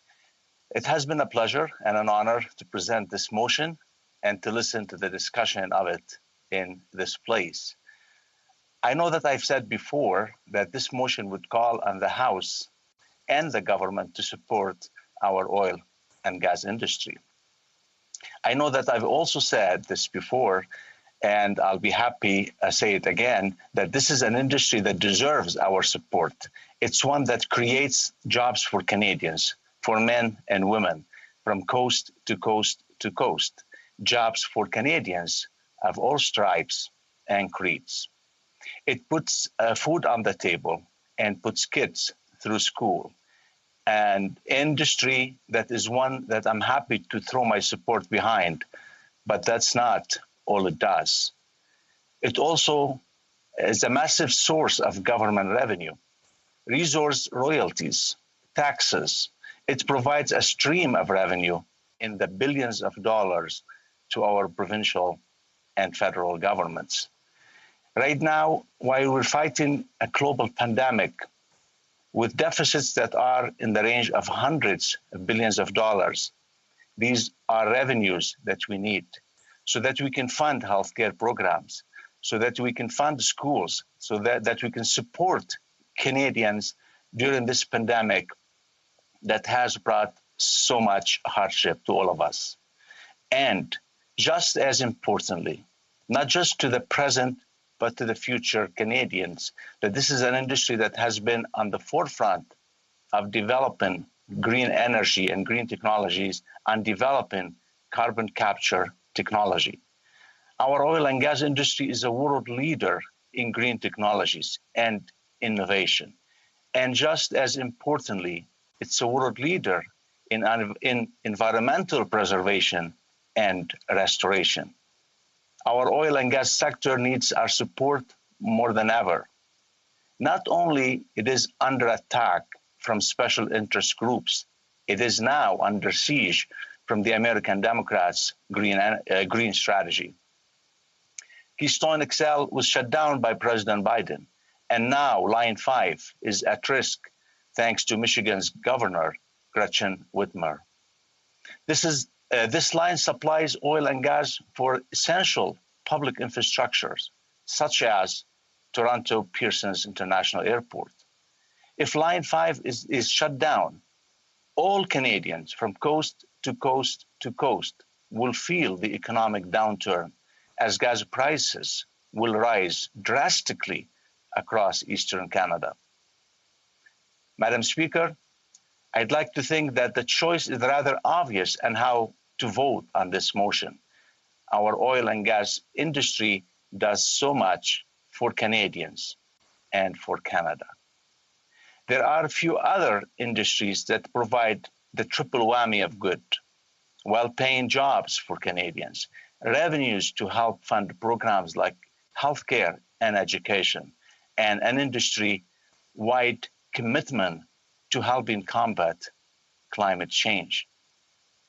Our oil and gas sector is an industry that has done so much to help Canadians directly or indirectly, and it's the reason why hundreds of thousands of Canadians are able to support their families. I said this in the speech that I deliver when I introduced Motion M61. Quote, this is an industry that has done so much to support Canada. I think it's time that Canada, this House, and this government support this industry. That's why I'm asking that all of my colleagues support this motion so that we can stand in support of one of Canada's most important industries. Thank you, Madam Speaker. It being 6:18, the time provided for debate has expired. Accordingly, the question is as follows. Mr. Abutayev, seconded by Mr. Soroka, moved that A, in the opinion of the House, the government should recognize that 1. Replacing oil and gas with more environmentally sustainable options is not technological or economically feasible. 2. Canada's energy needs require the use of oil and gas to heat Canadian homes, schools and hospitals, to propel vehicles, to bring food to Canadian tables, and to produce electricity. 3. Le pétrole et le gaz naturel. Canadian oil and natural gas are produced with the highest environmental standards in the world, and domestic producers are global environmental leaders and responsible corporate citizens. 4. Using Canadian resources creates Canadian jobs. 5. First Nations involved in Canada's oil and gas industry experience significant and profound positive economic effects, including higher rates of employment, higher incomes, and improved health and educational attainments. Tax revenue from all the fossil fuel industry is an important contributor to the national treasury, facilitating transfer payments benefiting all Canadians and allowing Canada to afford the social programs all Canadians depend on. And B, the House recognized that 1. Canada's oil and gas industry from Western to Atlantic Canada is essential to the well-being of the nation and should be celebrated. 2. Tax and regulatory barriers limiting the responsible growth of Canada's oil and gas industry should be removed. If a member of a recognized party present in the House wishes to request a recorded division or that the motion be adopted on division, I would invite them to rise and indicate it to the Chair. The Honourable Member for Markham-Unionville. Madam Speaker, I request the recorded vote, please. Pursuant to standing order made on Monday, January 25, 2021, the division stands deferred until Wednesday, May 26, 2021, at the expiry of the time provided for oral questions.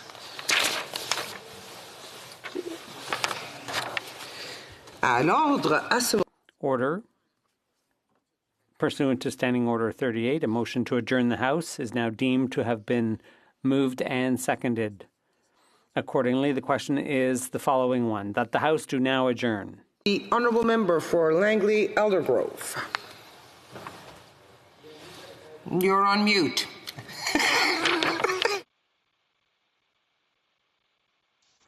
You'd think I would know that by now. So thank you, Madam Speaker. On April 26th, I posed a question to the Minister of Public Safety about gun safety. And the answer I received, I think, missed the mark. So I'm very grateful for the opportunity for this follow-up question.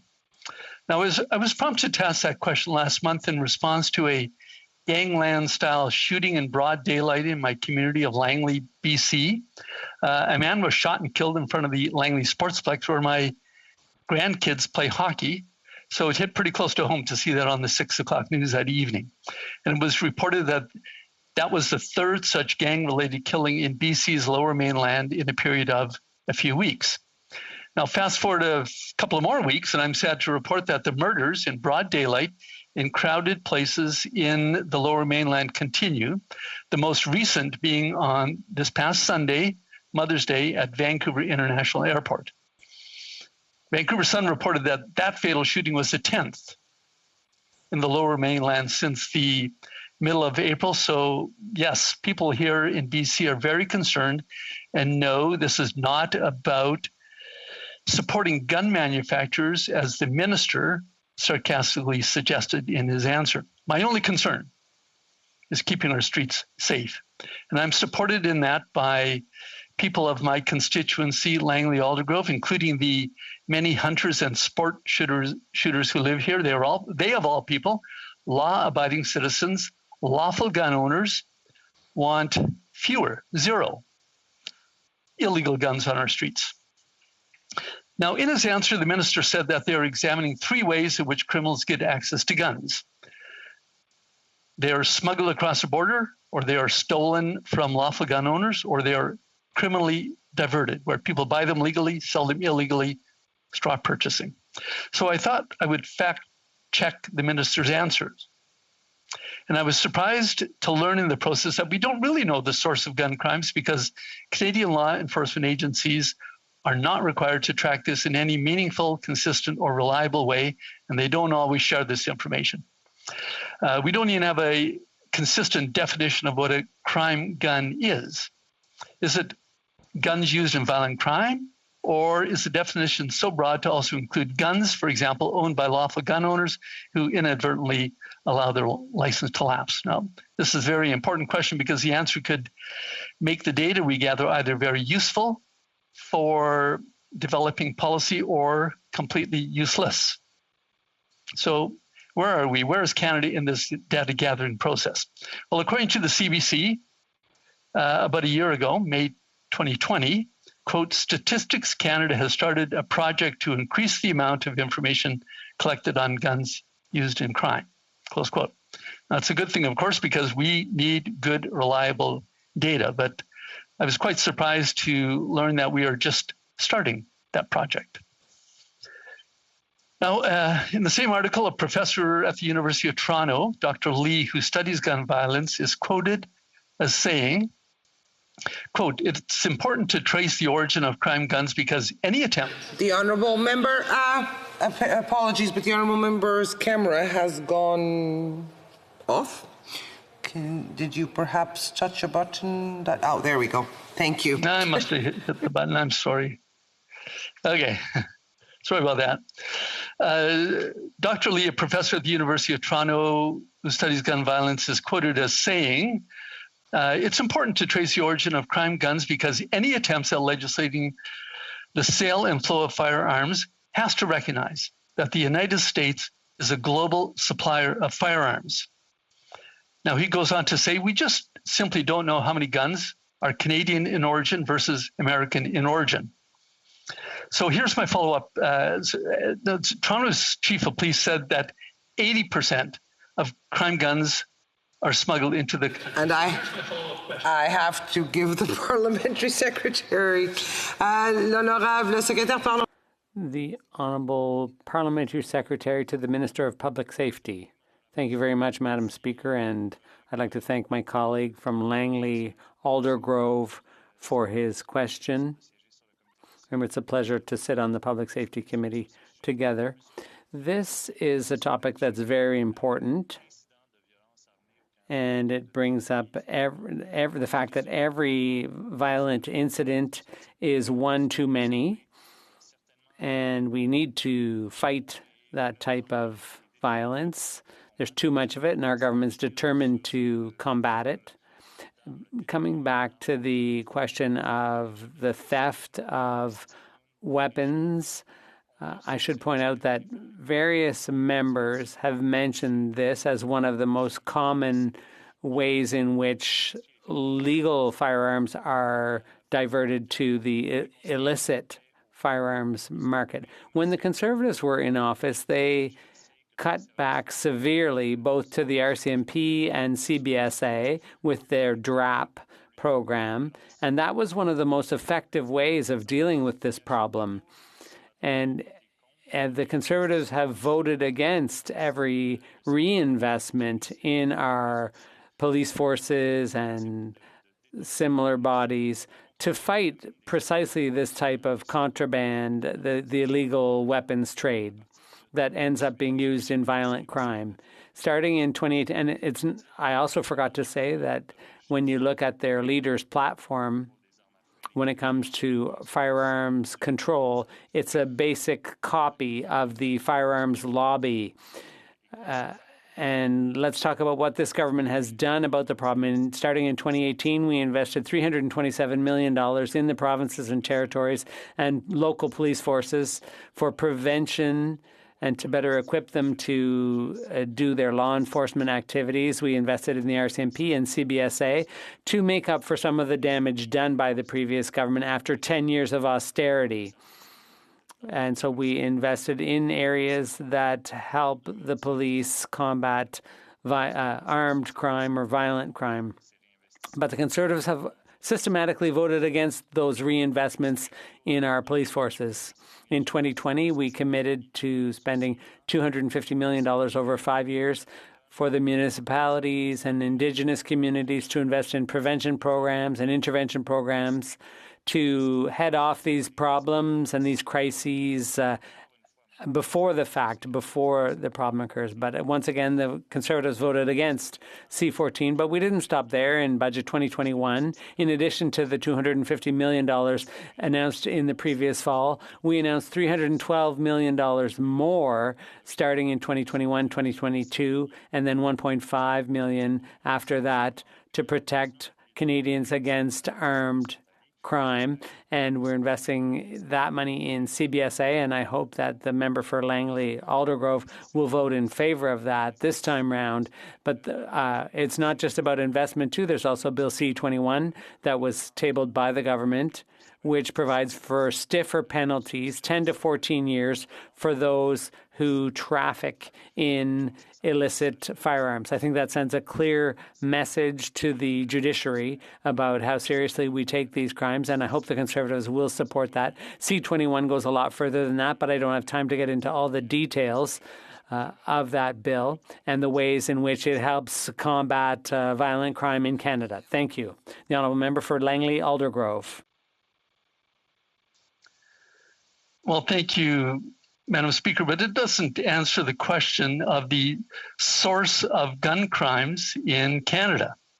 And we need that information. With that information lacking, we're not going to be able to develop good policy. So I'm going to restate the question. How many guns, what percentage of guns used in homicide or attempted homicides in Canada come from these three sources: smuggled, stolen, or diverted? Is the Toronto Chief Police correct when he says that the vast majority are smuggled into the country and not sourced from lawful gun owners? We need that information so that we can have good data-driven decision-making in keeping our streets safe. Thank you. Well, Parliamentary Secretary. Madam Speaker, we know that there's not a silver bullet for this problem. You have to deal with a number of issues in order to solve it, to fight this illicit traffic in firearms. We need stricter storage regulations, and we need to continue to invest in prevention and the things I mentioned in my initial answer. So it's a multifaceted approach, and that's the only way we'll manage to reduce the incidence of these crimes in Canada. I hope that the Conservatives will be less tough talk and no walk, and will start supporting us, as they haven't in the past, support our investments in these efforts and in our forces of law and order, and in giving them the tools they need to do the job. Thank you. For Cloverdale, Langley City. Thank you, Madam Speaker.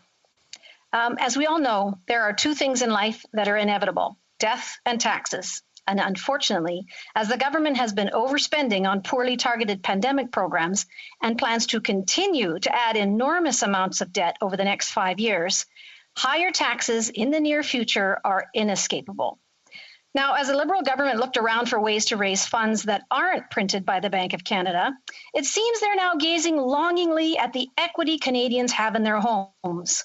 What other reason would explain the CMHC-sponsored study with Generation Squeeze, which explicitly stated in their charter the following: there's an inequitable and uneven playing field for younger and older generations in the housing market, one that is hindering current Government of Canada goals to create affordable housing opportunities for Canadians, end of quote. According to their charter, which states that a key source of that hindrance is, and I quote, tax policy that privileges home ownership and shelters housing wealth, especially in principal residence, Canadians who own homes are targeted. I had an opportunity recently to question CMHC and Generation Squeeze at Finance Committee about the study, and they had some interesting things to say. Although they stated they were not specifically studying a home equity tax, they, and I quote, encourage a focus on a bit of a tax shift. How might we focus on the 9% or 10% of homes that are valued above $1 million in Canada? How could we ask those homeowners to contribute more? End quote. Now, Mr. Kershaw from Generation Squeeze went on to say, and I quote, this is something that I think is gaining momentum among a range of parties federally, and with good reason. A tax shift would talk about how we want to raise more revenue for the governments, end quote. With this study, the government is failing to acknowledge that homeowners pay a huge portion of their income and taxes to 3 levels of government before they can even save for a down payment. There's no acknowledgement to the cost of owning a home, like maintenance, repairs, insurance, let alone any renovations that enhance the value of that property. Canadians who take on the risk and responsibility of home ownership should not be penalized for doing all that hard work. In actual fact, Mr. Speaker, government has done the most to worsen the situation around housing affordability than anyone. They've been inflating housing prices in all sorts of different ways. Now, I live down in the Fraser Valley, and we know that 3 levels of government red tape adds hundreds of thousands of dollars to the costs of new homes by way of zoning regulations, development charges, housing limits. The C.D. Howe Institute did a study, and they said these things add $644,000 to the cost of a home in Vancouver. There's also the hidden tax of quantitative easing. Easy, low-interest printed money has fueled the rise in housing prices. That was a government policy decision. So from where I sit, I think the government has done enough damage to housing affordability already. We need less red tape and less government interference, not more. So I have 2 questions for the member opposite today. 1, will he unequivocally state that no new punitive taxes on homeowners will be introduced by the Liberal government? And 2, will he agree that the problem of housing affordability is in part caused by his government's reckless monetary policy and red tape across all levels of government? And will his government commit to making it easier to increase the housing supply in this country by addressing these 2 problems?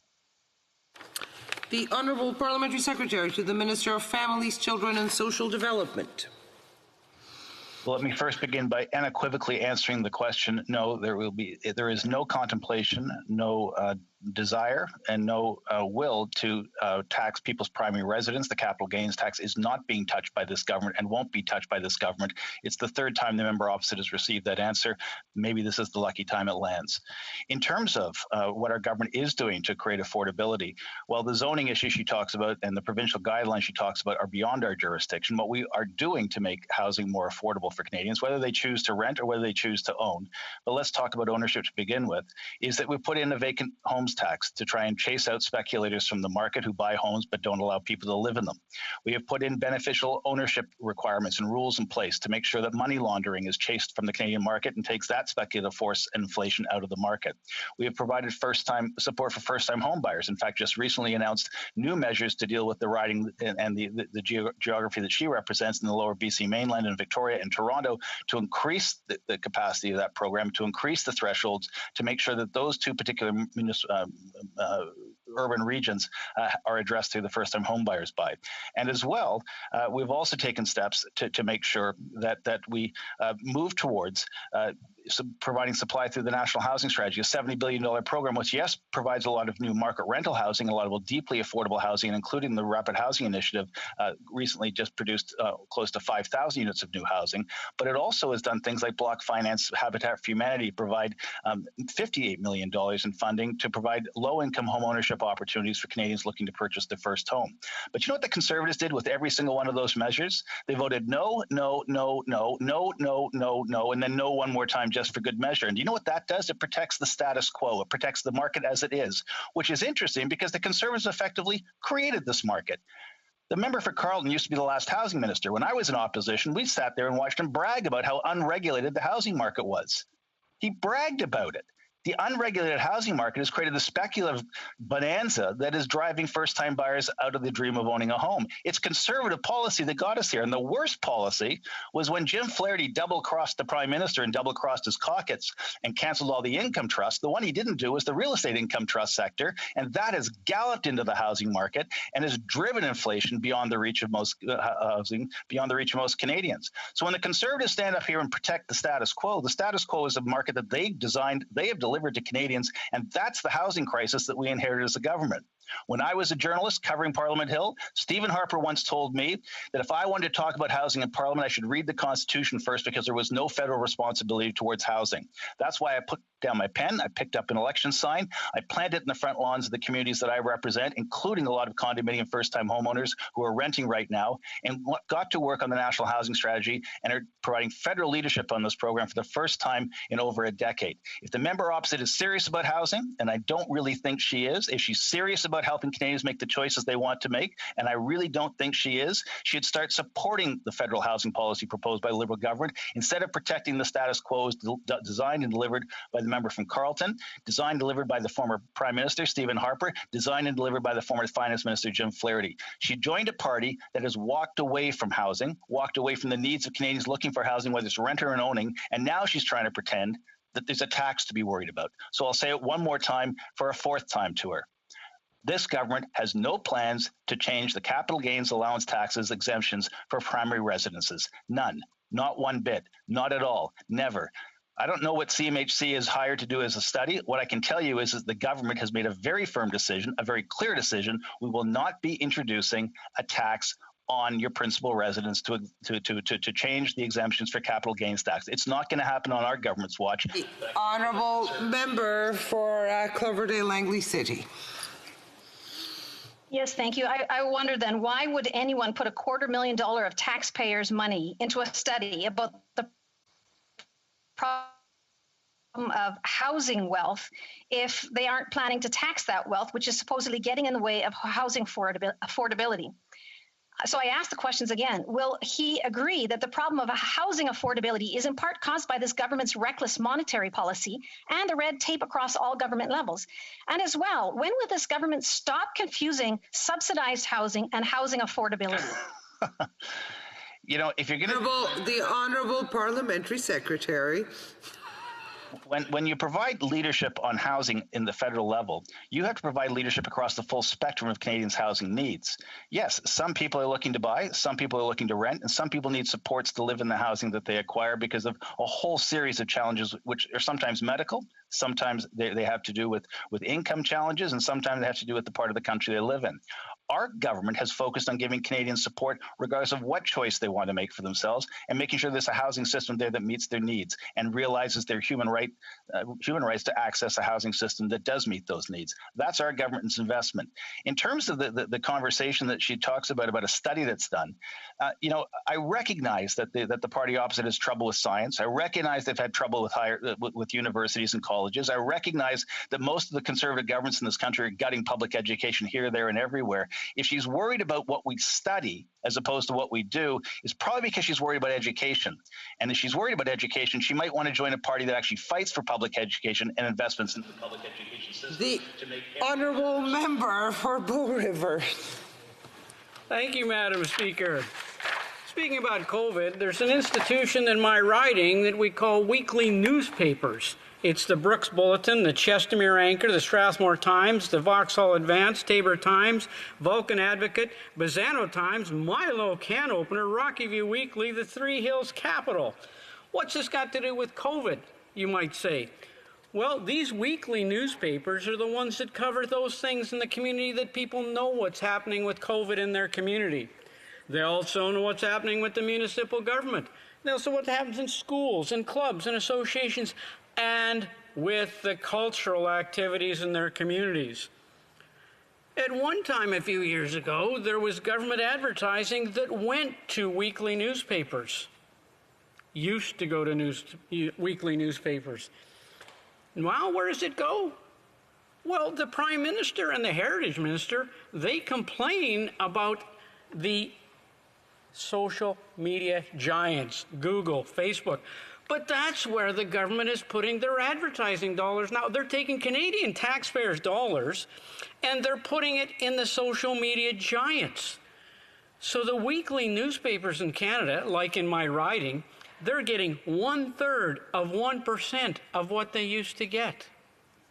These are the papers that are highly read. The percentage that are read in the communities, whether it's print, whether it's online, or both, is huge because they're covering things in their local community.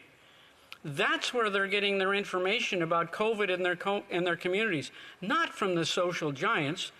But the federal government now complains about the social giant medias and they want to tax them. But if they had spent that taxation dollars from taxpayers in the weekly newspapers, in our ridings, those businesses that are weekly newspapers wouldn't be going out of business. They're providing that media in our local communities, which is critical. The local daily newspapers, no, they're not in my riding. Those big daily newspapers, they're not going to cover all of those local communities in my riding. The weeklies do. But this government has shifted their taxpayers, our taxpayers' money, to the foreign social media giants, the Facebooks, the Googles. That's where they put our tax dollars. If you want to protect our culture in our rural communities like I have, then you should be putting the advertising dollars in those weekly newspapers who pro bono as well support the cultural activities in our communities. But you prefer to put your advertising dollars, Canadian taxpayers, outside of our country and then want to tax them back. That's hypocrisy. We need that advertising dollars in our riding. There's another group that I've talked to. Judith Coates, Nancy Wilson, Vicki Penrod, Brenda Slater, Carol Ann Drummond, Lori, Shelley Neal, Joanne Williams, Brandy McDonald. Who are these? They are our travel agents, our travel advisors. Our MP for Midnapore Calgary has really done an excellent job of talking about the support for our airline industry. But this subsector is brutally suffering. They lost their commissions because the airlines clawed them back, so they lost commissions for a year. Now they're not getting anything for another year. This is a brutal part of the travel industry that needs support. Thank you, Madam Speaker. The Honourable Parliamentary Secretary to the Minister of Public Service and Procurement.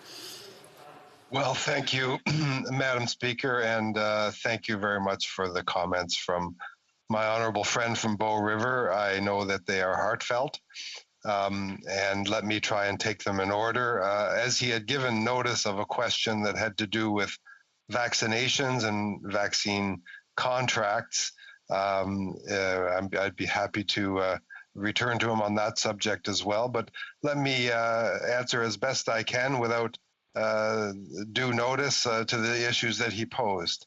The first is on weekly newspapers, and I have no doubt that there is a lively, colorful bunch of weekly newspapers in Bow River, just like there is right across this country. And heaven knows, Madam Speaker, that many communities rely on that for just the things the member posited, which are coverage of local government, coverage of local events, coverage of retail and the economic sectors in all of those communities. And I share the member's earnest desire for us to maintain that vitality and maintain that. That's why the government has, through a variety of means that we could go on at length about tonight, supported our media sector. We've done so at arm's length, done so to ensure their continued independence, but to also ensure their continued vitality. Now, I'm well aware that the member asks about government advertising. The Department of Public Services and Procurement does, in fact, contract with the Central Media Buying Organization for the Government of Canada, and various departments access that service. I would point out to the member that our department really has no operational view or direction that it applies to these. It is up to individual departments to devise their campaigns, to plan them, and to, of course, purchase the media that goes with them. And I know any one of my colleagues would be happy to look into any specific advertising buy that he may be interested in. So I thank the honourable member for that, and I know that we will want to continue to support a lively and vital local media sector in Canada to the extent that it is possible to do, all the while watching carefully how tax dollars are invested. Now, on the issue of travel agents, we, of course, by definition, all have travel agents in our riding, and I have heard from those in my riding who I suppose have really no difference in views from those that my honourable friend has heard from. Travel agents, I know, have been considered in our support for the airline industry. I know that they've been given various dispositions that I'm sure my colleague from Transport Canada would be happy to go on and expand on with the honourable member should that interest him. But let me just say that we are extremely sympathetic with the travel sector writ large, and travel agents in particular, who I know have suffered from what is frankly a collapse of that industry. And I know that we are going to continue keeping them front of mind, just like we do the restaurant sector and the other service and hospitality industries as we go through this pandemic. Thank you, Madam Speaker. The honourable member for Bow River. I would really thank my colleague for responding to the comments I've made about those two particular issues, and I thank him for those comments. Just going into one further one that he might think that a question was arising, and that's to do with the delay in the sense of vaccinations from the 4 weeks or 21 days to 4 months. And I think that's really concerning in a sense to a lot of people, that the mixed messaging on that particular one. When they see across the line in the United States, Blue Jay fans showing up by the thousands coming across the line to see games in different places, the UK doing similar things, and in Canada we have been asked to do 4 months instead of 4 weeks or 21 days. So I think that's a great concern, that we need to have a plan to move ahead, and we need to get that communication straight, and we need to get those second shots done, and they're not. Thank you. Well, Parliamentary Secretary. Well, I want to thank my honourable colleague for those views as well. I'm sure he knows that our decisions have been based on the best available science and, of course, the urgent need to get vaccines into Canadian arms so that we can get ahead of these very troubling variants that are circulating worldwide.